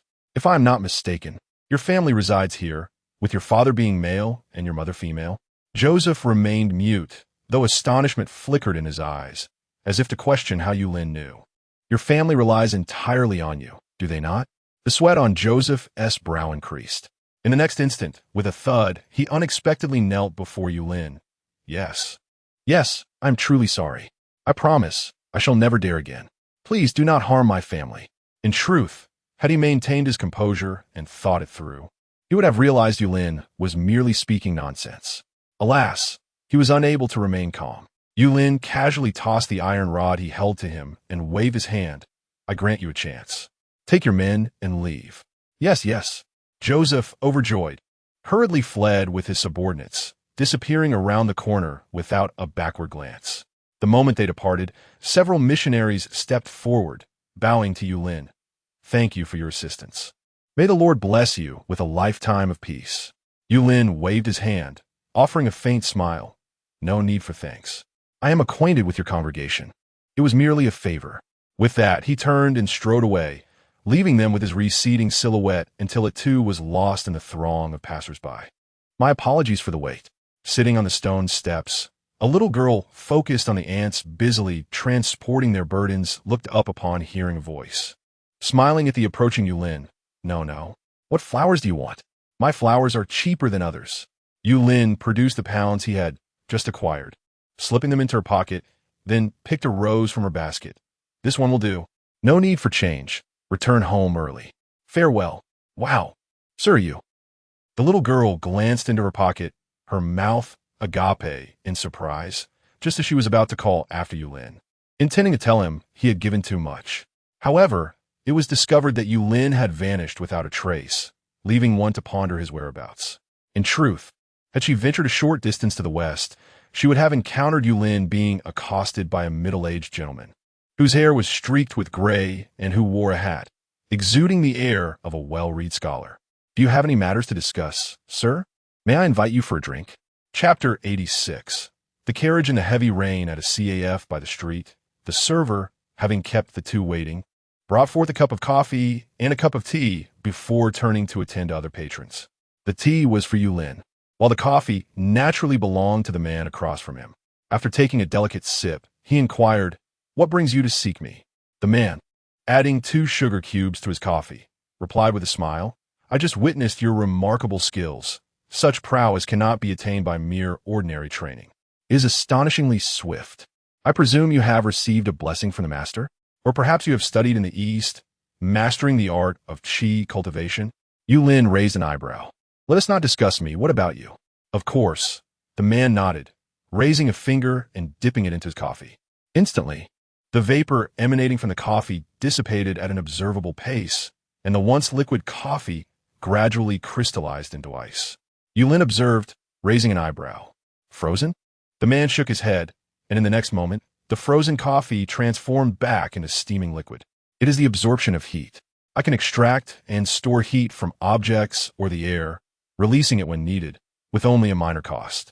As he spoke, he removed his left glove, revealing a hand that was half withered and half swollen, a testament to his ability to store heat without sensation. 17 years ago, upon returning from the church, I discovered this ability. I regard it as a blessing from Master. What about you? Yulin regarded him with understanding, realizing he possessed a celestial authority. It must be the 3rd sequence, number 05, Frostfire. He nodded, I have both. Is that all you sought me for? After a moment of silence, the man shook his head. No, I wish to invite you to join my team. Recently, I accepted a mission to eliminate 2 vampires in a village with a handsome reward.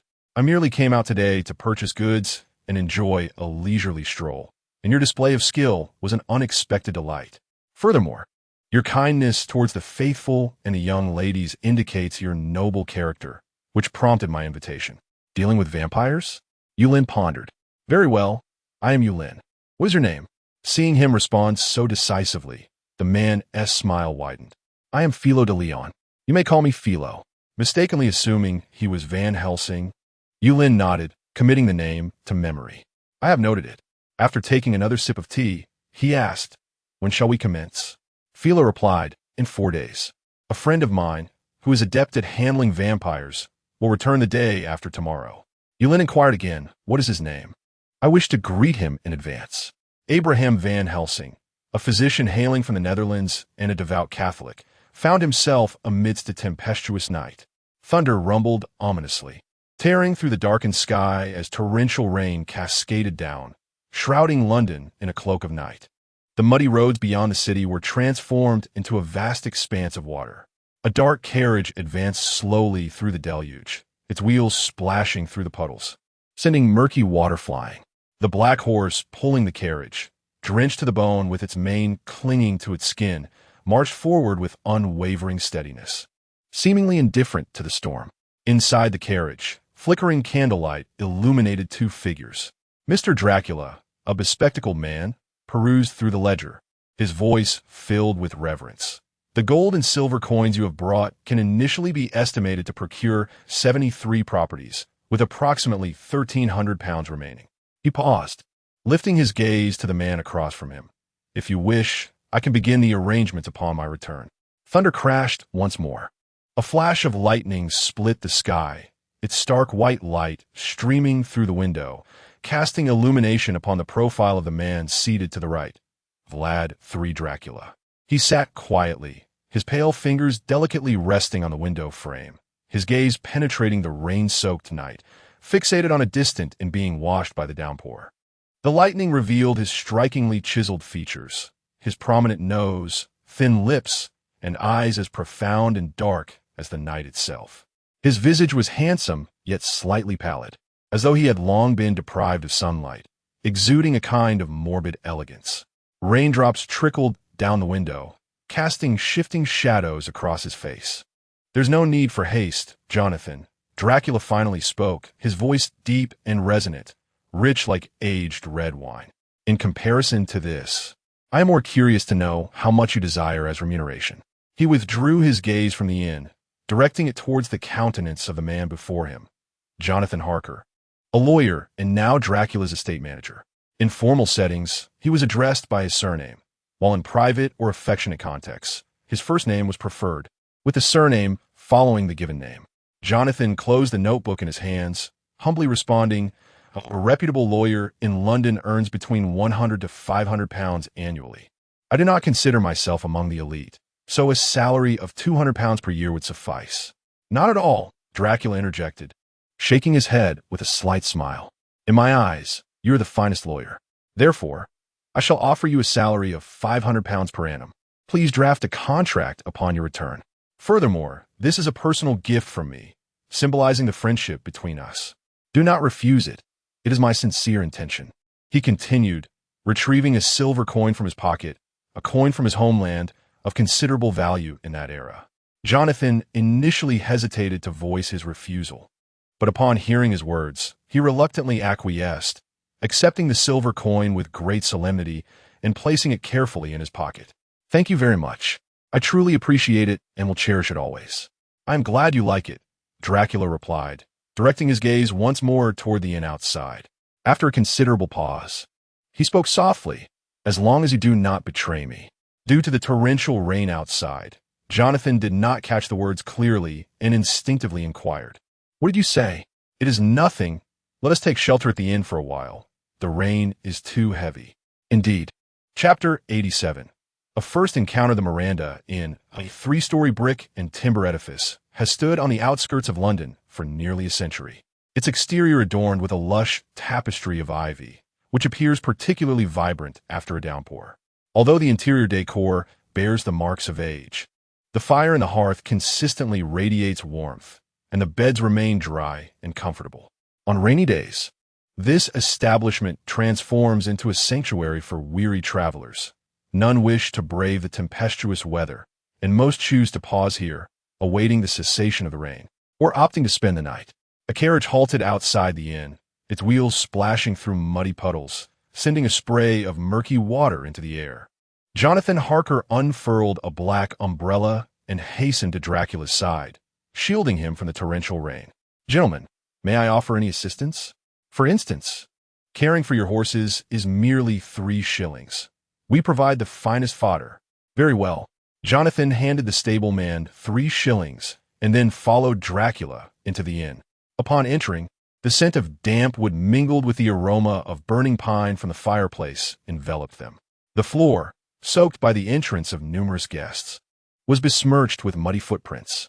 Jonathan approached the front desk to check in, while Dracula stood aside, his gaze leisurely sweeping across the lobby. By the fireplace sat a group of merchants engaged in hushed conversation. In a corner, a woman in a hat was engrossed in a book. Near the bar, several inebriated men raised their mugs of malt liquor, laughing boisterously. Before long, Jonathan returned with 2 keys, accompanied by a server. "Mr. Dracula, your room is on the 3rd floor, offering a splendid view," Jonathan informed him. "Should you require anything, feel free to summon me, or have the server notify me." "I am aware," Dracula replied with a slight smile, patting Jonathan's shoulder. "Do not regard me as a helpless infant." "Ha ha ha." Jonathan chuckled in return. "You possess a fine sense of humor." The two ascended the stairs behind the server, the wooden steps creaking softly beneath their feet. Upon reaching the 3rd floor, Jonathan entered his room, eagerly anticipating a change of clothes and a refreshing hot bath. Meanwhile, Dracula lingered by the railing in the corridor, surveying the lobby from above. His gaze drifted over the guests, appearing to appraise them casually, yet as if searching for something in particular.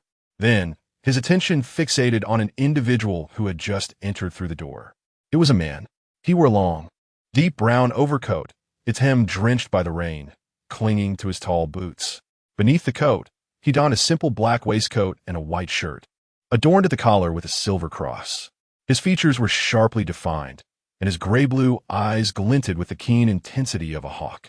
Thick brows framed a faint scar, extending from his brow bone to his temple, reminiscent of a mark from battle. Though his golden hair bore traces of gray and appeared weathered by the rain, he did not seem aged. Shaking the rain from his hat, he scanned the lobby before striding toward the front desk. Yet, halfway there, perhaps sensing Dracula's gaze, he turned back. But there was nothing to be seen. An illusion? The man shook his head, dismissing his thoughts, and approached the front desk, rainwater cascading from the hem of his trench coat onto the oak floor. "How much for a night?" he inquired, his English slightly accented with a pronounced Dutch lilt. The attendant adjusted his glasses and handed him a price list. "From 1 shilling to 10 shillings, sir. You may peruse the rate chart." The man's gaze swiftly traversed the list, his slender finger pointing to the top line.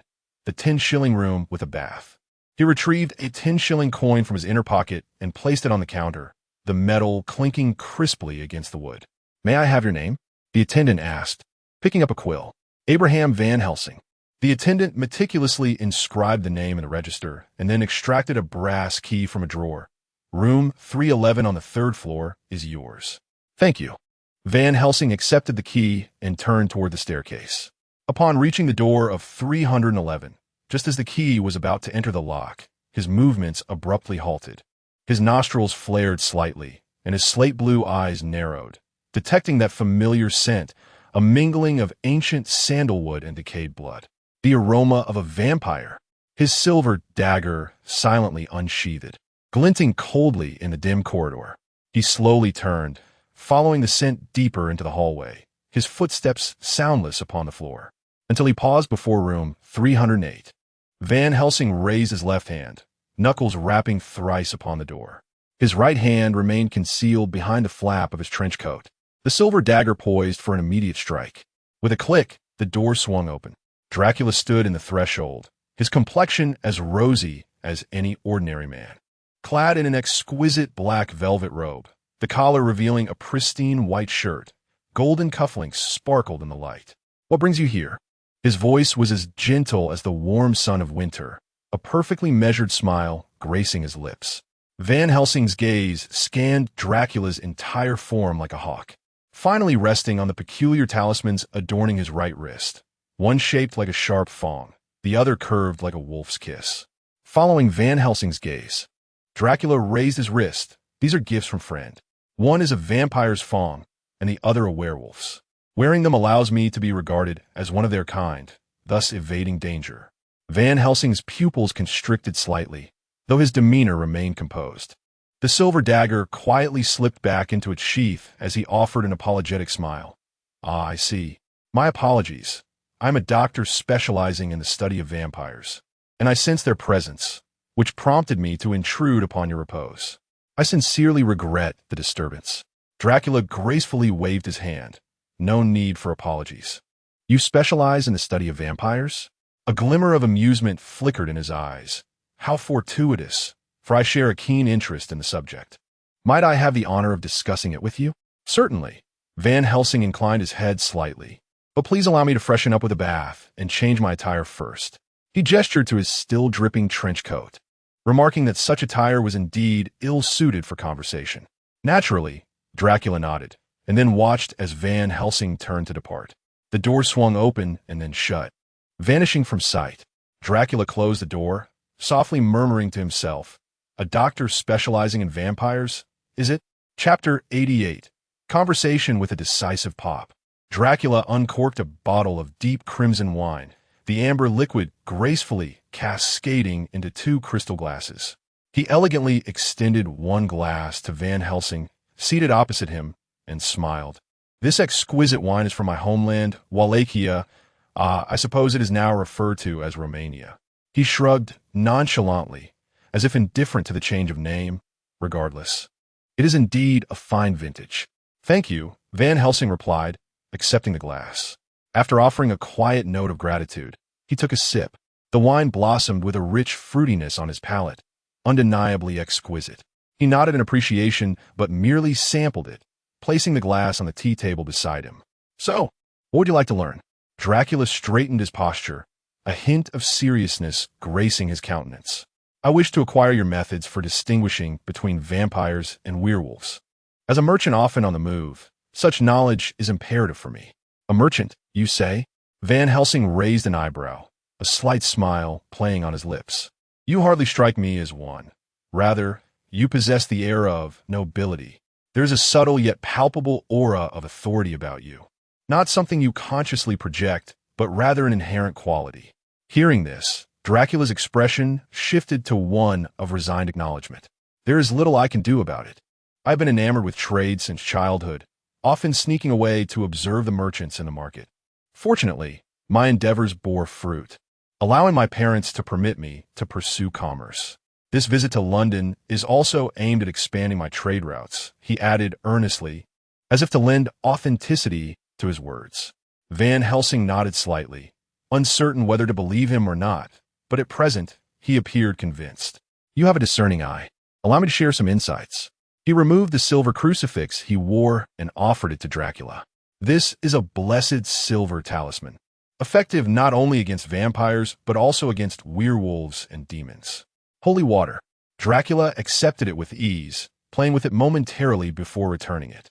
"I beg your pardon for my rudeness, but do you sell this talisman?" He mused internally, contemplating that perhaps, being an Eastern Orthodox believer before his transformation into a vampire, and later converting to Catholicism, the blessed silver might not harm him. It was a reasonable assumption. Seeing the talisman was ineffective against Dracula, Van Helsing's vigilance relaxed slightly. With a smile, he offered it back. "No need for such formality. Consider it a gift for our first meeting." "That simply will not do." Dracula appeared thoughtful for a moment before rising and retrieving a translucent bead from his garment. "This is a bead I acquired from an Eastern merchant long ago. Let it serve as my gift to you."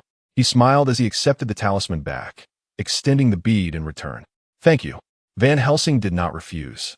After placing the bead into his pocket, he continued, "Vampires fear the sun, for it is said they have made a pact with demons, selling their souls. rendering them unable to gaze upon sunlight, which petrifies or incinerates them. Of course, this applies only to ordinary vampires. For those of royal blood, sunlight merely induces discomfort. To slay such vampires, one must drive a stake through their heart, preferably accompanied by decapitation for added assurance. As for werewolves, they share similar fears with vampires, yet they are not afraid of sunlight. Rather, they dread the full moon, during which they lose all reason and control. Should you encounter vampires or werewolves, seek assistance at a church or consult my friend. His name is Philo de Leon, who operates an exorcism agency here in London, specializing in such matters. For now, that is all. Listening to his response, Dracula nodded. I am most grateful for your knowledge. Should you ever require aid, you may find me in Romania, where I possess an estate. I am Vlad III Dracula. Van Helsing remarked, taken aback. Your name bears a striking resemblance to that of Vlad III Tepes. One might say it is identical. Are you perhaps his descendant? Dracula smiled and nodded. Not entirely. My father wished for me to be as formidable as he, and since our family is indeed of the Vlad lineage, he chose to name me after the moniker Vlad used in his youth, Dracula, which means son of the dragon. Thus, I became known as Dracula. Quite fascinating, isn't it? Indeed, quite fascinating, Van Helsing agreed, before introducing himself. I am Abraham Van Helsing. Ah, noted, Mr. Van Helsing, Dracula acknowledged. After a leisurely conversation on various topics, Van Helsing, noticing the hour was late, decided to take his leave. Dracula accompanied him to the door, watching his silhouette until it vanished, a slight smile gracing his lips as he closed the door and murmured, "What a remarkable fellow. If only I could recruit him as my subordinate." And that exorcism agency, Philo de Leon. After repeating Philo's name, he shook his head, deciding to ponder that matter later. Having just arrived in London, his priority was to establish himself. Fortunately, he had hidden away some gold and silver coins, sufficient for his needs. Lying in bed, Dracula casually picked up a newspaper to peruse.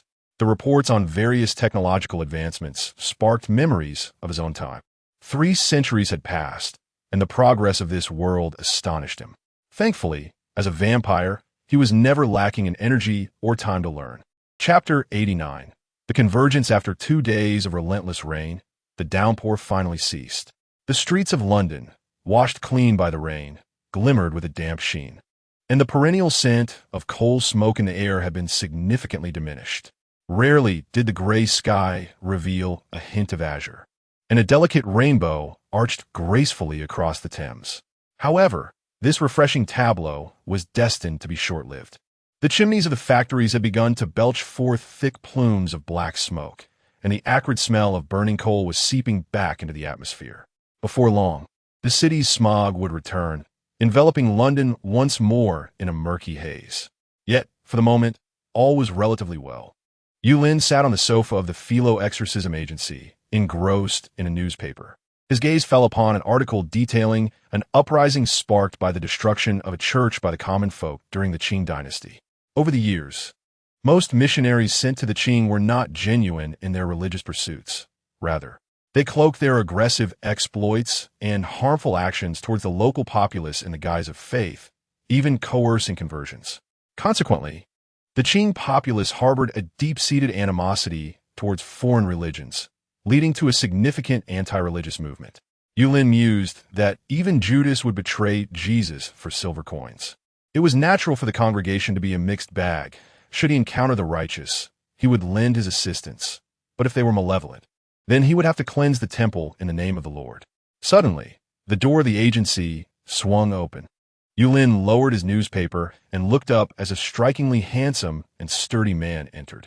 The man surveyed his surroundings before removing his hat and approaching Yulin. "Good day. I'm Abraham Van Helsing. I seek Philo de Leon.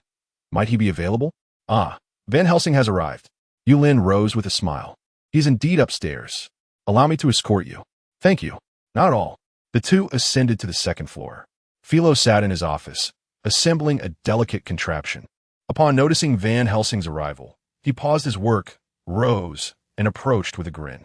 "Abraham, my old friend, you have finally made it." After a brief embrace, Van Helsing replied with a hint of exasperation, "I should have arrived yesterday, But who could have predicted the rain? I ended up spending the night at an inn. Let's not dwell on that. What is the current situation? Philo elaborated. There have been sightings of a vampire in the village of Anna to the west. 3 individuals have perished, 2 hunters and a woodcutter. They did not die simultaneously, but rather spaced 2 days apart. My preliminary investigation confirms the presence of at least 2 vampires. Hence, I dispatched a telegram to you. Understood. Van Helsing nodded, then turned his gaze towards Yulin. And is this gentleman your new assistant? Where's Rune gone? Philo shrugged, expressing his resignation. He has taken a liking to a lady and has pursued her to France. His name is Yulin, a figure not only blessed by a master, but also a chi practitioner hailing from the east. You know, akin to the bishop and the knight, he possesses astonishing abilities. A chi practitioner? Van Helsing extended his hand towards Yulin greetings. This time, it was a formal introduction. Yulin shook his hand, hello. After they released their grip, Van Helsing turned to Philo and inquired, so, when shall we depart? Aren't you going to prepare? No need, I'm always prepared, came the confident reply. Excellent. You are indeed reliable. Let's set off now. Philo patted him on the shoulder, then turned to tidy up some items on the table before shouldering a backpack and heading downstairs. Before long, a carriage rumbled out of London, making its way toward Anna Village. Anna Village, once a tranquil agricultural community, had its inhabitants living off the land for generations, engaging in farming and herding, with occasional hunting in the woods. Though their lives were modest, they enjoyed stability. However, everything changed last month. First, the body of the old hunter John was discovered at the forest's edge, pale as parchment, with 2 tiny puncture wounds on his neck, his blood nearly drained. Then came the woodsman Thomas, found dead in his home, similarly drained of blood, with an expression of sheer terror etched upon his twisted face. Finally, there was the young hunter Wayne, brimming with bravado, who sought to confront the vampire and ultimately lost his life. Panic swiftly ensued. The villagers began to shutter their doors and windows, and no one dared to venture outside after sunset. The church's priest prayed day and night, yet the shadow looming over the village remained unshaken. The village chief hastily journeyed to London, seeking aid from the church and exorcism services. Now, a carriage traversed the muddy road leading to Anna Village. The wheels churned through the soft earth, splattering murky water. The horse's hooves sank deep into the sludge, forcing the driver to crack his whip intermittently. Inside the carriage, Van Helsing polished his silver crossbow, while Philo inspected his vial of holy water and silver dagger. Yulin leaned against the window, his gaze sweeping over the scenery, fields washed by rain, the distant outline of the forest, and beyond that, the village bathed in the afternoon sun. Upon arriving at the village entrance, the 3 disembarked. Philo instructed the driver to wait, then led Yulin and Van Helsing into the village. However, before they even entered, Van Helsing suddenly exclaimed, I can smell it. The scent of a vampire, but only one. Philo furrowed his brow, murmuring, it seems one has infiltrated the village? Van Helsing shook his head, no. I am more inclined to believe that someone within the village has transformed into a vampire. The aura is faint, as if it has only recently come into being. Let's investigate. Abraham, you are indeed reliable, Philo praised before continuing forward. But just as they stepped through the entrance, a whoosh echoed through the air. The arrow shot straight towards Philo's head, and being struck would mean certain death. However, it halted mere inches away from him. Philo gazed at the arrow that Yulin had casually discarded on the ground and smiled. Yulin, think. Before he could finish his sentence, a series of piercing wind sounds erupted. Looking up, he was astounded to see a deluge of arrows raining down. With a mere wave of his hand, Yulin summoned his energy, effortlessly intercepting the entire barrage of arrows as if it were a trivial task. Philo and Van Helsing were left in stunned silence, pondering, is this the prowess of an Eastern Chi practitioner? The author has corrected the error regarding attorney Jonathan's salary, which was mistakenly noted as a monthly wage instead of an annual one. As for the cost of living in Britain during that time, it can be approximated that 1 British pound equated to about 2,800 Chinese yuan today, as some experts have calculated that 100,000 pounds is roughly equivalent to 3 billion yuan. The cost of the Dingyuan warship was 370,000 pounds. which is akin to carrying around 3 such vessels in one's pocket. This can be referenced against the mid-19th century. Chapter 90. The Cost of Action. Step forward. We are here to deal with the vampires. We harbor no ill intent. Von Helsing proclaimed, his gaze sweeping across the dwelling ahead. As he finished speaking, a middle-aged man clad in a faded priest garb emerged from behind a wooden cabin. His complexion appeared haggard, with deep-set eyes, a clear indication of prolonged sleeplessness. He removed the crucifix from his chest and forcefully cast it onto the ground before the 3 men. You may each take a turn. The priest rasped, his gaze fixed intently on Van Helsing and his companions. Bending down, Van Helsing retrieved the crucifix and gestured to the new silver cross necklace adorning his own neck. My friend, the quality of yours pales in comparison to mine. It was only then that the priest noticed the gleaming cross around Van Helsing's neck, and after a moment of silence, his shoulders visibly relaxed. He turned and called out behind him, "Stand down. They truly are here to confront the vampires. Everyone come forth." At his command, more than 20 young villagers gradually emerged from behind the houses and beside the haystacks, armed with an assortment of weapons, swords, farming tools, bows and arrows, and even 2 hunters brandishing shotguns. Most bore expressions of lingering fear, likely because their families remained hidden within their homes while they stood guard over the village. The priest approached the trio at a brisk pace, wiping his calloused hands on his soiled robe. "I sincerely apologize," he said, his voice low and weary. 2 days ago, a vampire disguised itself as one of our villagers and killed our village chief. That is why we are on high alert. Your arrival is most welcome." Philo, standing behind Van Helsing, stiffened at the mention of the village chief. He was the very individual who had commissioned him in London, and it was he who had initially explored the vampire's trail alongside Philo. The unfortunate news of his demise was indeed shocking. The tension among the remaining villagers was thus entirely understandable. Van Helsing returned the crucifix to the priest, stating, "No harm done.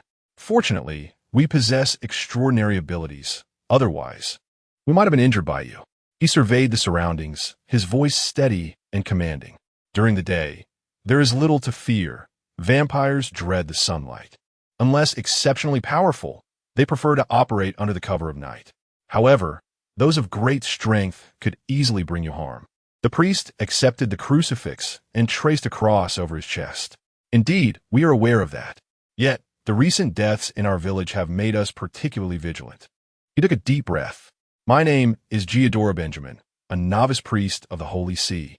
May I inquire your names?" "Abraham von Helsing, Fido de Leon, Yulin." After introducing themselves, the 3 followed Benjamin into the village's modest chapel. It was a simple wooden structure, inhabited solely by Benjamin and 2 nuns. One nun appeared to be around 50 years of age, her hair streaked with gray. Though somewhat frail, her bright eyes revealed a spirited vitality. A youthful maiden, her hair tinged with a chestnut hue, sported a fair complexion adorned with a sprinkling of freckles.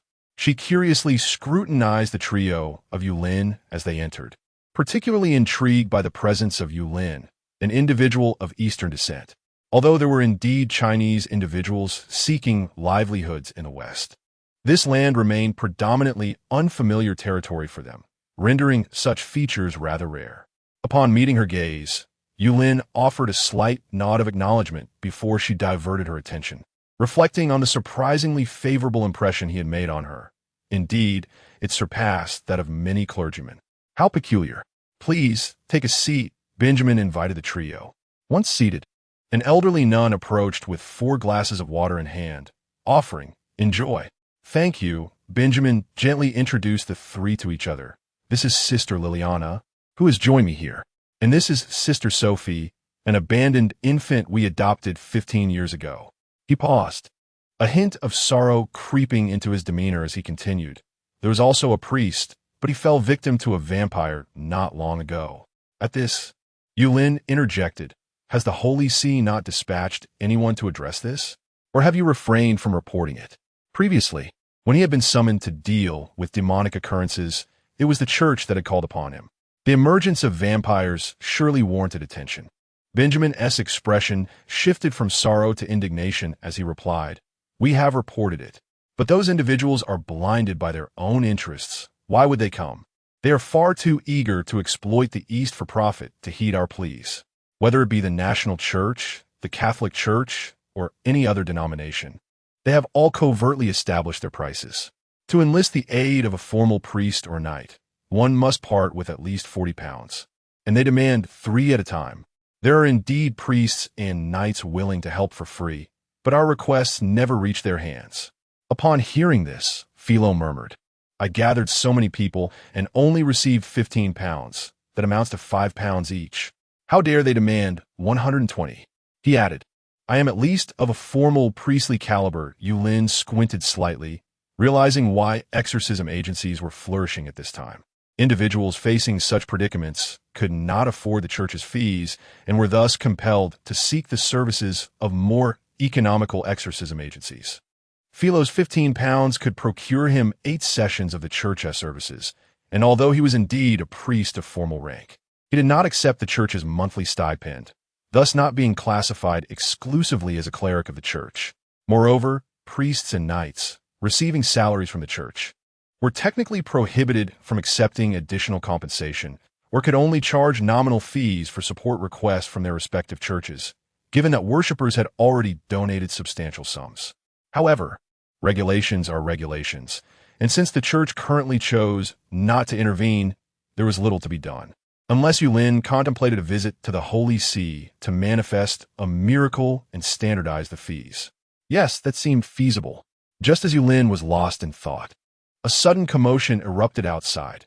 Father Benjamin, something terrible has happened. The village chief's body has vanished. Chapter 91. Summoning spell in a quaint wooden cabin near the cemetery of Anna Village. The bodies that were meant to be buried, having met untimely ends, were stored. The villagers, fearing potential transformations of these corpses, had immersed them in holy water. However, just moments ago, when 2 young guardians entered to inspect the area, as usual, they discovered that the body of their village leader, Willie, had vanished. Strangely, there are no footprints or signs of anyone having been there. In haste, they rushed to inform Benjamin. At that moment, the remaining villagers had retreated to their homes, leaving only Yulin, 3 others, and Benjamin at the site. Something was amiss. Van Helsing, with his keen sense of smell, furrowed his brow, remarking, The scent of vampires is overwhelming, as if they have only just departed. He turned to the young men who had just delivered the alarming news. Before we arrived, or just moments ago, did you see anything unusual? The 2 youths shook their heads, a hint of embarrassment on their faces. We were just called away. I shot the first arrow, quite accurately, I might add. Indeed, I can attest to that. It was he who shot it, and the crossbow remains there, still damp with holy water. Van Helsing sighed. Well, that inquiry proved fruitless. He waved his hand dismissively. You 2 wait over there. He then stepped into the cabin to meticulously search for any clues. Philo busied himself outside the cabin, while Yulin stood beside Benjamin, stroking his chin thoughtfully. It was time to once again evoke the mysterious powers of the East. With a deft gesture, Yulin cast a spell to enhance his sense of smell. Recently, through the cultivation of a 9 tripod, he had reached a state of concentration, qualifying him to learn spells. He had applied for all the spells available to those at the concentration stage, regardless of how long it might take to master them. Simple spells, such as enhancing the 5 senses, had not only been learned, but were now second nature to him. He was currently employing a spell to amplify his olfactory senses. Upon inhaling deeply, he grimaced at the foul stench. Even far removed from London, and following recent rainfall, the odor was pungent. He retrieved a vampire tooth gifted by Philo, memorizing its scent before commencing his search. Ultimately, his gaze settled upon a somewhat dilapidated wooden cabin. Sir, where are you headed? Benjamin called out as he noticed Yulin approaching that cabin. His query caught the attention of Van Helsing and Philo, who both looked up in unison, their expressions reflecting confusion. I have sensed the presence of a vampire. Without a moment's hesitation, the 2 immediately followed in Yulin's footsteps toward the cabin. Yulin, are you serious? One of them asked. Of course, in most cases, I would not deceive you. And when is it not a typical situation? That is not the crux of the matter. Yulin did not respond to Philo's inquiry, as the 4 of them had arrived at the cabin. Benjamin glanced inside and called out, Lork, are you home? Please open the door. After a brief moment, A slightly muffled voice emerged from within. I am here, but it is inconvenient for me to open the door right now. I have a cold. Father, please come back tomorrow. I fear I might infect you. Lork. Benjamin intended to say more, but was interrupted by Yulin. Father, do you trust me? I trust you. That's good. Please step back. Yulin approached the wooden door and, with a swift kick, forcefully flung it open. He waved at a shadowy figure inside, offering a slight smile. Hello, the community brings warmth. Lork, pale and looking rather unwell, was momentarily taken aback by Yulin's abrupt entrance. Perhaps recalling his earlier words, he quickly covered his mouth and coughed. I told you, I have a cold. I lack the strength to argue about the door right now. Hurry and leave. No, you're not suffering from a cold. Yulin shook his head, his gaze falling upon the 2 bite marks on Lork's neck. You have been bitten by a vampire, haven't you? Where's the vampire? What vampire? I don't know. Lork vehemently shook his head, his agitation evident. He approached Yulin, raising his hand to push him towards the door. You are not welcome in my home. Get out. Regrettably for him, Yulin and the others paid him no heed and began to search the cabin at their leisure. Only Benjamin waved at him. Lork, enough with the nonsense. Come out quickly, unless you wish to lose your life. Lork did not respond, standing rigidly in place, his eyes fixed intently on Yulin as he made his way to the kitchen. Behind the kitchen cabinet lay a hidden passage. Stop, I will speak, he shouted, drawing the attention of the 3. I have sheltered a vampire, but she did not choose to become one. She fell ill, and unless she transforms, she will perish. She has not harmed anyone. Even when feeding on my blood, she was exceedingly careful, afraid of causing me pain. Lork moved toward the kitchen, pointing at a series of strange inscriptions on the wall, continuing, this is the incantation she devised to open the door. Once the spell is recited, the door will unlock. I implore you, do not harm her. Let her leave with me. If you promise me this, I will open the door for you. I want you to swear to Christ. To assist him in reading the incomprehensible incantation, Philo pretended to nod and said, very well. I swear to Christ that if she truly means no harm, I shall let her go. Should I break this oath, my soul will be cast into hell. You may begin the incantation now. Thank you. Upon hearing this, Lork expressed his gratitude before promptly reciting the incantation. Jili Gulu Gulu Jili. Accompanied by a radiant flash that flickered and vanished, a cabinet opened to reveal a concealed underground passage. As Yulin and his companions prepared to venture into the dark tunnel, a booming laughter erupted from behind them, prompting them to turn around. There stood Lork, grinning malevolently. Fools! This is not merely a spell to open a door. When recited in reverse, it summons Satan. Prepare to descend into hell. No one shall separate me from her. What? Van Helsing and Philo widened their eyes, sensing an impending doom. Yulin remained silent. Chapter 92. The familiar aura as the Lord of Hell, Satan has left incantations in the mortal realm to summon him. However, he typically responds to only 3 types of summons.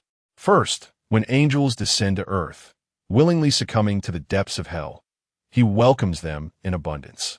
Second, those of high stature within Christianity, such as saints or popes. Third, he seeks amusement, for after enduring the tedium of hell for countless years, he finds it rather dull. Previously, he had ensnared a pope, leading to the creation of what was called the indulgence, which made the individual arrogant and obstinately enforced this decree, thus wreaking havoc upon Christianity. Apart from these scenarios, there are certain unusual circumstances, like today. He initially had no intention of heeding the summons of that insignificant insect, yet. Why is my aura present in the mortal realm? In the presence of Christ and the Buddha? TSK. How chaotic. How can one person harbor such a multitude of essences? Rising from his throne, Satan directed his gaze to the earthly realm, narrowing his focus until it settled upon an individual, more precisely, upon the ring upon their finger. In that moment, Satan gleaned everything from the ring, a sly smile curling at the corners of his lips. It is you, Yulin, from the future. Let's see what transpires. In the next instant, his form vanished. When he reappeared, he stood before Yulin and his companions. His sudden manifestation instilled a sense of dread in Van Helsing and Philo, while it filled Lork with unbridled joy. He truly answered his call. Lork immediately approached and knelt before Satan, proclaiming, "Esteemed Satan, I am willing to offer my soul in exchange for casting these individuals into hell, that they may suffer its torments." "Huh? Do you believe your soul is of great worth?" "Huh?" Lork appeared incredulous, lifting his gaze in bewilderment towards Satan. Yet, this glance plunged his heart into despair. There stood Satan, a look of disdain etched upon his features, who waved his hand, sending Lork crashing against the nearby wall, blood spilling from his lips as he murmured, "Why? It was I who summoned you."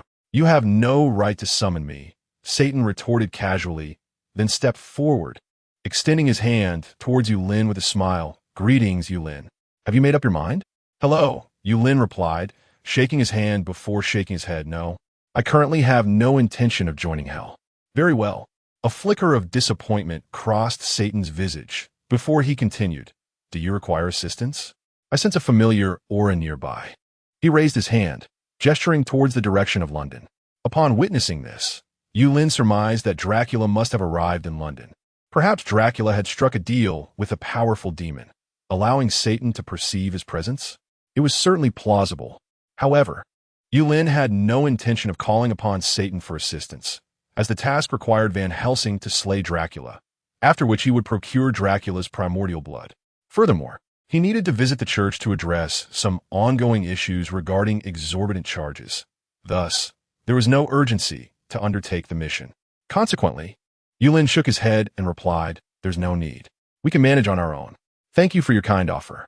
Satan, upon being declined, displayed no annoyance, merely shrugged and said, "Contact me when you made up your mind. Of course, you're welcome to visit me in hell for a chat. Farewell." With that, he vanished in an instant, as if he had never been there at all. Yulin turned back and said, "All right, let us continue." What is the matter with you?" Van Helsing and Philo stood in place, their expressions a peculiar blend of bewilderment and disbelief. "Yulin, are you truly human or a demon? How do you know Satan?" Observing their dubious expressions, Yulin raised his hands in a gesture of reassurance. "Did you not hear what I just said? I have no intention of joining hell. He merely came to tempt me. Of course, it is possible that I may venture to hell in the future, so you two should be cautious not to be dragged along." He feigned a sinister demeanor, which ultimately relieved the tension in both of them. Philo chuckled. "So that is the case? You had me worried. Yet it is true. You do not exude the aura of an evil demon. How could you possibly be one? To have caught the attention of Satan himself, it seems you are quite—" Suddenly, his words were cut short by a piercing scream. The three of them instinctively turned their gazes toward the dark chamber below. A figure emerged from the shadowy depths, standing at the entrance. It was a woman with golden hair, her skin as pale as snow, and her features exquisitely doll-like. A faint and unnatural blush graced her fair cheeks, and her emerald eyes sparkled with a dangerous glint. A harrowing scream emanated from her right hand. Her slender fingers grasped Lork's hair, lifting him as one would a bag of refuse. Perhaps taking advantage of the moment when Satan had appeared to converse with Yulin, Lork had crawled to the entrance of the basement, possibly urging this woman to flee. Unfortunately, at that moment his face was smeared with blood, his eyes wide with disbelief. "Boy, why would you do this to me? Are we not lovers?" Boya's crimson lips curled into a cold smile. "Do you think you are worthy of being my lover?" Her voice, soft yet laced with mockery, continued. "I merely used you for a time. To think you are so inept that even Satan has no interest in your soul." At her words, Lork felt as though struck by lightning. His lips trembled as he attempted to articulate a response, but no words could escape him. He could only stare blankly at Boya. Perhaps having lost her patience, Boya lifted him effortlessly, drained the remaining blood from his body, and carelessly discarded his lifeless form. Her gaze shifting to Yulin and the others. Especially Yulin, she licked her lips and said, "Spare me, and I shall satisfy you in any regard."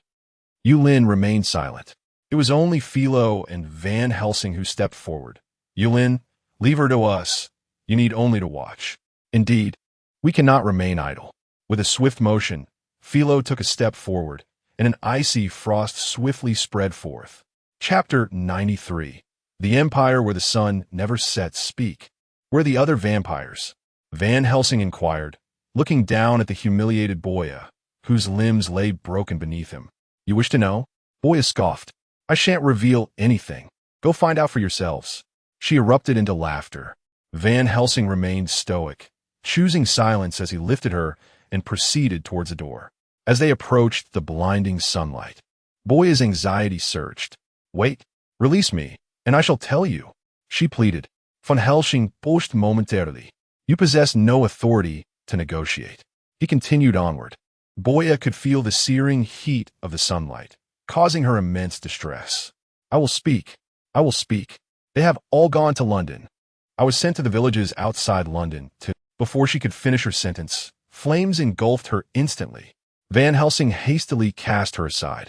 As Philo rushed to assist, he realized the ferocity of the fire, which consumed Boya in an instant, leaving nothing but ash upon the floor. They exchanged glances, both recognizing the implications. It was her master who had intervened. Together, they turned their gaze towards London. Satan had indicated that a familiar scent lingered within London, and Boya had indeed been dispatched to the villages beyond. Enough of this. Let us return and investigate further, Yulin suggested as he approached, patting her shoulders. If we head back now, we can still catch dinner. Heeding his words, the two retracted their gaze. Very well, let us depart. London. Within a church of the established church, Christianity is divided into three principal branches: Catholicism, Orthodoxy, and Protestantism. Catholicism adheres to a papal system, where clergy are required to remain celibate, believing not only in the Bible, but also in sacred tradition. This sacred tradition consists of the divine words entrusted by Christ and the Holy Spirit to the apostles, passed down through oral proclamation by their successors, the bishops. It includes truths not inscribed in the Bible and stands as a source of faith alongside it. Catholicism asserts that both should be equally revered. Orthodoxy follows a patriarchal system devoid of a pope, similarly holding to sacred tradition, albeit with variations in belief compared to Catholicism. Their priests may marry, but bishops in higher ranks must remain celibate. Protestantism outright rejects papal authority, upholding the singularity of the Bible and dismissing sacred tradition. Among them, pastors may marry, differing from priests who are exclusively male. Pastors occupy a lower status than bishops. Furthermore, many Protestant denominations deny the veneration of saints, asserting that saints and ordinary Christians are indistinguishable, thus discouraging prayers directed to them and emphasizing the direct relationship between Christ and the believer. Many saints bear titles conferred by various Christian denominations upon deceased clerics and believers, rather than being divinely chosen, which diminishes their sanctity. However, Yulin stand apart. At that time, the Christian faithful present witnessed their Lord manifesting miracles, indicating divine endorsement, rather than human selection, thus imbuing him with genuine sanctity. Therefore, irrespective of any regulations, worship is paramount. Any concerns can be addressed with the saints. Can those who establish such rules claim to possess greater wisdom than the Lord? One must first earn the Lord's favor. As for the Church of England, it is one of the Protestant sects that separated from the Catholic Church during the Reformation in the 16th century. At this moment, Dracula had just completed the service under the guidance of the priest, reflecting on how swiftly the Protestant liturgy had been simplified. Like the others, he stood, expressed his gratitude to the priest, and turned to exit the church. At the entrance, Jonathan had been waiting by the carriage for quite some time. Having completed his own business in the morning, he had come specifically to accompany Dracula. Upon seeing him emerge, he approached Dracula and said, "Mr. Dracula, your properties have already been rented out 13 times, and the remaining ones have been entrusted as well. It should not be long before they are all leased. Regarding your plans to establish a factory and company, I have prepared the details yesterday." As the two settled into the carriage, Jonathan produced a notebook filled with dense information and handed it to Dracula. The carriage moved forward as Dracula perused the contents. Once he comprehended all the information, he raised his gaze and remarked, "Jonathan, you truly are a trustworthy individual. Once my company is established, I shall employ you to manage it and grant you a raise." Jonathan, upon hearing this, immediately expressed his gratitude, saying, "Thank you for your kind words." Dracula fell silent thereafter, and a moment of quiet enveloped them.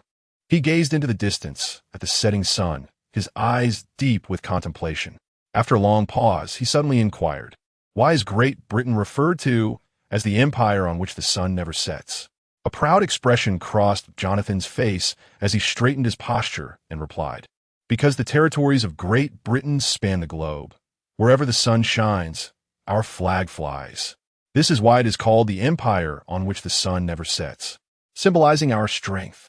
Dracula nodded slightly, his gaze drifting to the warships anchored in the harbor, murmuring, "The empire on which the sun never sets. I once hoped my homeland could become the most powerful dynasty, but alas." Jonathan, hearing his words, couldn't help but recall the history of Dracula's homeland, Wallachia. In 1859, Wallachia merged with Moldavia to form the United Principalities of Romania, which later evolved into the Kingdom of Romania. The transformation occurred just a few years before his arrival in Romania. As a member of the Vlad family, Dracula, although not the same Vlad as before, must harbor grand ambitions to have been bestowed with such a name by his father. Jonathan shook his head, dismissing further thoughts, and instead spoke with a smile. "Sir, if you could expand your company globally, would it not be another form of an empire where the sun never sets? I firmly believe that with your capabilities, you can certainly achieve this." "Thank you for your unwavering belief," Dracula replied, retracting his gaze and offering a faint smile while gently patting Jonathan's shoulder. "Jonathan, I hope you will be a part of my empire where the sun never sets. Will you assist me?" Feeling honored by the significance Dracula placed on him, Jonathan was deeply moved and promptly assured, "I would be honored." "Excellent." Dracula's smile widened. "Then, the night after tomorrow, I invite you to my residence.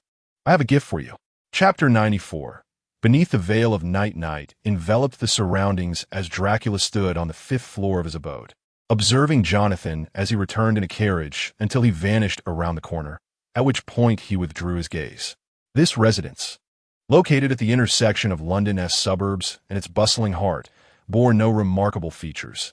It was merely an ordinary 5-story dwelling. If one were to pinpoint a singular distinction, it would be its recent renovation, with new furnishings adorning the interior, a task not undertaken by Dracula himself, but rather by one of his subordinates. Turning, Dracula seated himself in a chair and rapped lightly on the table. Ball. A young man entered, clad in a tailcoat, resembling a butler. With unremarkable features, his meticulously groomed brown hair and calm, pale gray eyes appeared as tranquil as a still pond. Every crease of his tailcoat was pressed to perfection, and his white gloves were immaculate, presenting himself with the precision of a finely tuned clock. He bowed slightly before Dracula. "How may I serve you?" "Boja is dead." "What?" Ball's head snapped up, the calmness in his eyes shattered. Given that Boja's strength was only slightly inferior to his own, categorized as an early-stage practitioner of Eastern Chi refinement, it was shocking. Boja was at the initial stage of the not-bad realm, while he had attained perfection. Yet, the vampire's ability to swiftly heal as long as the heart remained unpierced and blood unconsumed indicated that her demise should have been nearly impossible. The one capable of slaying Boja must possess even greater power than his own. His brow furrowed. "Do you know who did it?" "I do." Ball opened his mouth, momentarily at a loss for words. Dracula's tone remained calm, devoid of any discernible emotion. "I sense that she fell into the hands of a hunter who intended to divulge our plans. She had to be executed preemptively." Upon hearing this explanation, Ball comprehended the gravity of the situation and nodded. "In that case, she indeed deserved her fate. So, you imply that we have been exposed and must prepare accordingly?" "Precisely." Dracula nodded slightly, retrieving a ring from his pocket and handing it to Ball. "This is my ring. Take it and convey my message to them. We must proceed with utmost caution. Should we be discovered and unable to escape in time, then we must resort to self-destruction. Of course." He paused, adding, "It would be preferable for it to be self-inflicted. I do not wish to dirty my hands." Ball accepted the ring and stowed it away, replying, "Understood. I shall attend to it." "Wait," Dracula called after him. "Additionally, investigate the exorcist offices within the city, particularly one owned by a man named Philo de Leon, and another by an Abraham Van Helsing. I require comprehensive information on both." "Very well." Ball nodded and turned to exit, leaving Dracula alone in the dimly lit room. Time passed, though the duration was uncertain, until the moon, shrouded by London-esque fog, ascended high in the sky. The chimes heralding the arrival of dawn reverberated through the air. Only then did Dracula rise and approach the window. The dim glow of the street lamp filtered through the window, casting a warm light upon his face. He slowly extended his arms, the black cloak unfurling like a living creature, transforming into a pair of immense bat-like wings. The night breeze surged, and his figure ascended silently into the air, the wings glistening with a metallic sheen under the moonlight. The fog of London swirled beneath him, the shadows of church spires sweeping past his side. Rising ever higher, he ultimately merged into the inky blackness of the night, vanishing from sight. Belgravia, a core residential district of high society, meticulously planned by the Grosvenor family in the early 19th century, designed by architect Thomas Cubitt and completed in the 1820s to 1850s, lies adjacent to Buckingham Palace and Hyde Park.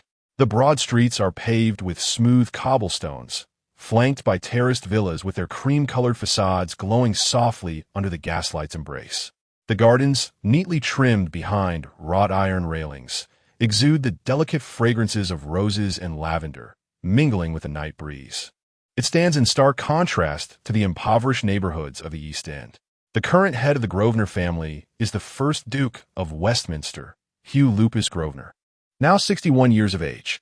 Though he's still over a decade away from the age at which he historically met his demise, he is already plagued by concerns of aging and a palpable fear of death. After all, he possesses around 300 acres of land in London's West End, with rental income exceeding £600,000 per year, marking him as one of the wealthiest individuals in Great Britain and one of London's largest landowners. In addition to being a duke, he is a member of the Conservative Party, a peer in the House of Lords, and holds the power to influence urban planning in London. Wealth and authority are at his command, yet upon death, he would possess nothing at all.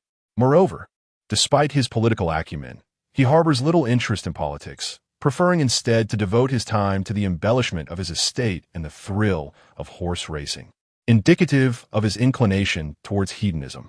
Naturally, this fosters a fear of mortality. However, at present, he has more pressing matters at hand. In the late hours of the night, within the Duke's residence, the study on the second floor is illuminated by the warm glow of candlelight seeping through partially drawn velvet curtains. This year marks the 50th anniversary of the Queen's reign. Thus I require you to prepare a splendid gift for her. Do you understand? Hugh sat in his chair, his gaze sweeping over the three individuals before him. All were advancing in years, yet their spines remained erect, their attire indicative of cultured refinement. They have accompanied him for decades, bearing witness to his ascent to the ducal title, and he is all too aware of their capabilities. Nevertheless, he felt compelled to reiterate his instructions to prevent any potential missteps. The three nodded in affirmation, responding with a collective acknowledgement before departing the study. As he contemplated the prospect of reviewing a sheet of stationery, a sudden wave of fatigue washed over him, leading him to abandon the thought, indeed, I am growing old.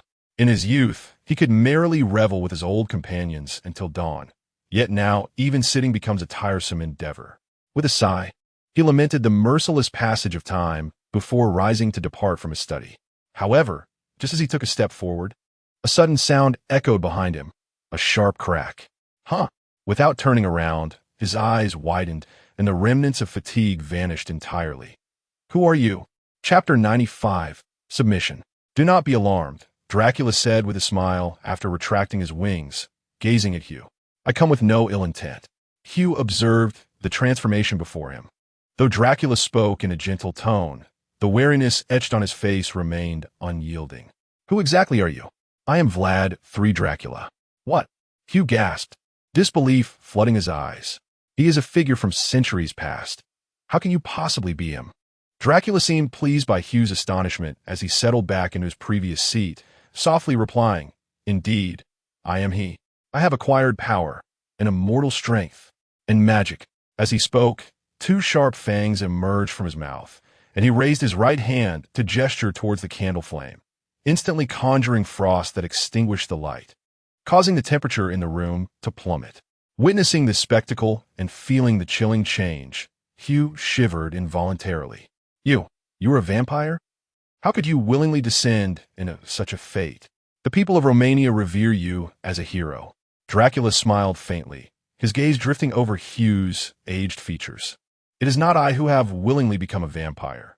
Rather, I find myself in the company of vampires. Furthermore, I care not for such judgments. I desire the restoration of my homeland and my kingdom, and the annihilation of the Ottoman Turks. A fierce glint appeared in his dark eyes. Though he presently exhibited a veneer of gentleness, it was only directed towards his subordinates or those he sought to entice. His enemies, however, were always struck with terror. Moreover, Dracula shifted the conversation. Let me speak candidly. With your current vitality, you shall not survive to see the next century. Reflect upon all that you possess. Are you willing to relinquish it? His gaze fixed on Hugh, the corners of his mouth curled slightly, his smile tinged with seduction. As long as you live, all that you hold dear remains yours, but in death, all dissipates into dust. Can you guarantee that your actions will lead you to paradise? I believe you understand that your chances of descending into hell far exceed those of ascending to heaven. Hugh's breath quickened, and his aged fingers instinctively clenched the armrests. Dracula's words slithered into his ears like a venomous serpent, tearing at the fears he had long endeavored to ignore. The candlelight flickered in his murky pupils, revealing buried memories. Land acquired at low prices during a famine, workers in cotton mills with fingers maimed by machinery. His throat constricted, his voice rasping like sandpaper. I cannot guarantee that. Dracula's smile deepened. He rose slowly, the shadow of his black coat enveloping Hugh's trembling form, his voice resonating like the lowest notes of a cello. Then, why not choose eternity? At this moment, an overwhelming silence enveloped the surroundings, so profound that one could almost hear the fragile sound of one's own soul fracturing. Time seemed to lose its meaning. What was the cost? Was it my soul? He finally lifted his head, his eyes swirling with murky desire. The price. Dracula stepped aside, opening his wine cabinet to retrieve a bottle of exquisite wine and 2 glasses.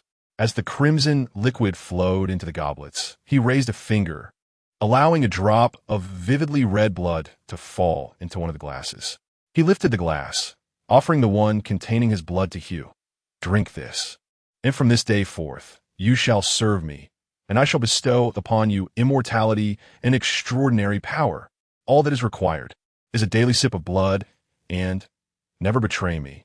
Hugh stared at the glass, its liquid shimmering with an eerie crimson glow, his throat tightening. His aged fingers trembled as he accepted the goblet, the last flicker of struggle flashing in his murky eyes. For eternity, he whispered softly, suddenly tilting his head back and consuming it in one gulp. The moment the liquid coursed down his throat, a searing energy erupted from his stomach. Hugh's eyes widened in shock, veins bulging at his temples. He clutched his chest in agony, his expensive shirt tearing to shreds. Accompanied by a heart-wrenching scream. A remarkable transformation commenced. His graying hair turned to gold at an astonishing rate. His sagging skin regained its tautness. His nails grew wildly and then broke, newly formed claws gleaming with a metallic luster. As the excruciating pain reached its zenith, 2 sharp fangs pierced through his gums. When the last vestige of pain dissipated, Hugh trembled as he raised his hands. Under the moonlight, his once age-spotted palms had become smooth and firm, his knuckles well-defined. In disbelief, he touched his face, feeling the fullness of his skin, devoid of the deep crevices of yore. This. He staggered toward the floor-length mirror by the fireplace, where his youthful visage was reflected, golden hair shining like the sun, azure eyes sparkling with vitality, and a once stooped figure now standing tall like a pine. The mirror reflected sculpted muscles, each inch radiating youthful vigor.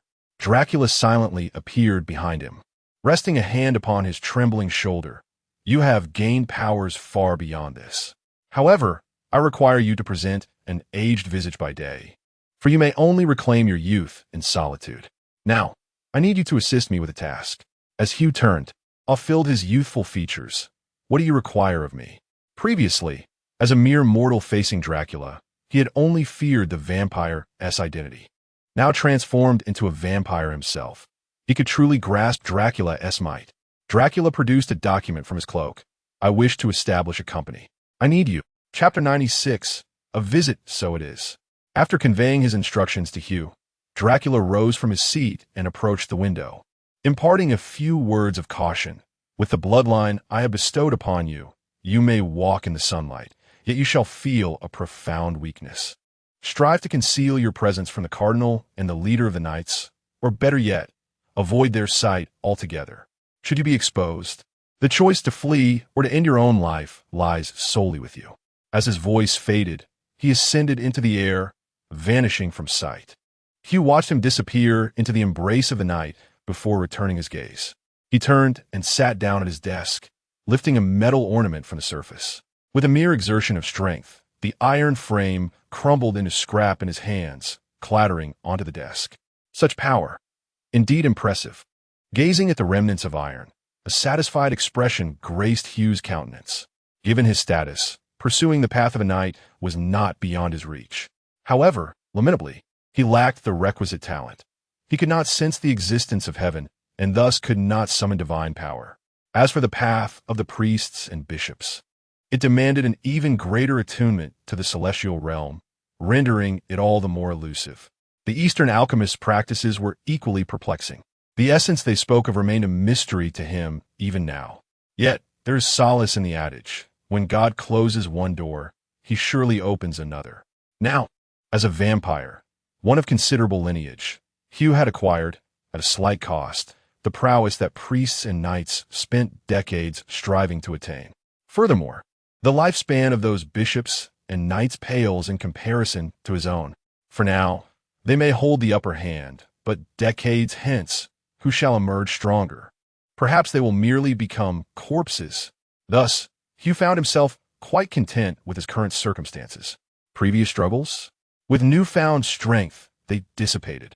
A kind-hearted individual cannot ascend to the heights of wealth in Great Britain. However, his gaze fell upon the documents left by Dracula. After a careful examination and a moment of contemplation, he arrived at a resolution. With a series of cracking sounds emanating from his body, he reverted to his original aged appearance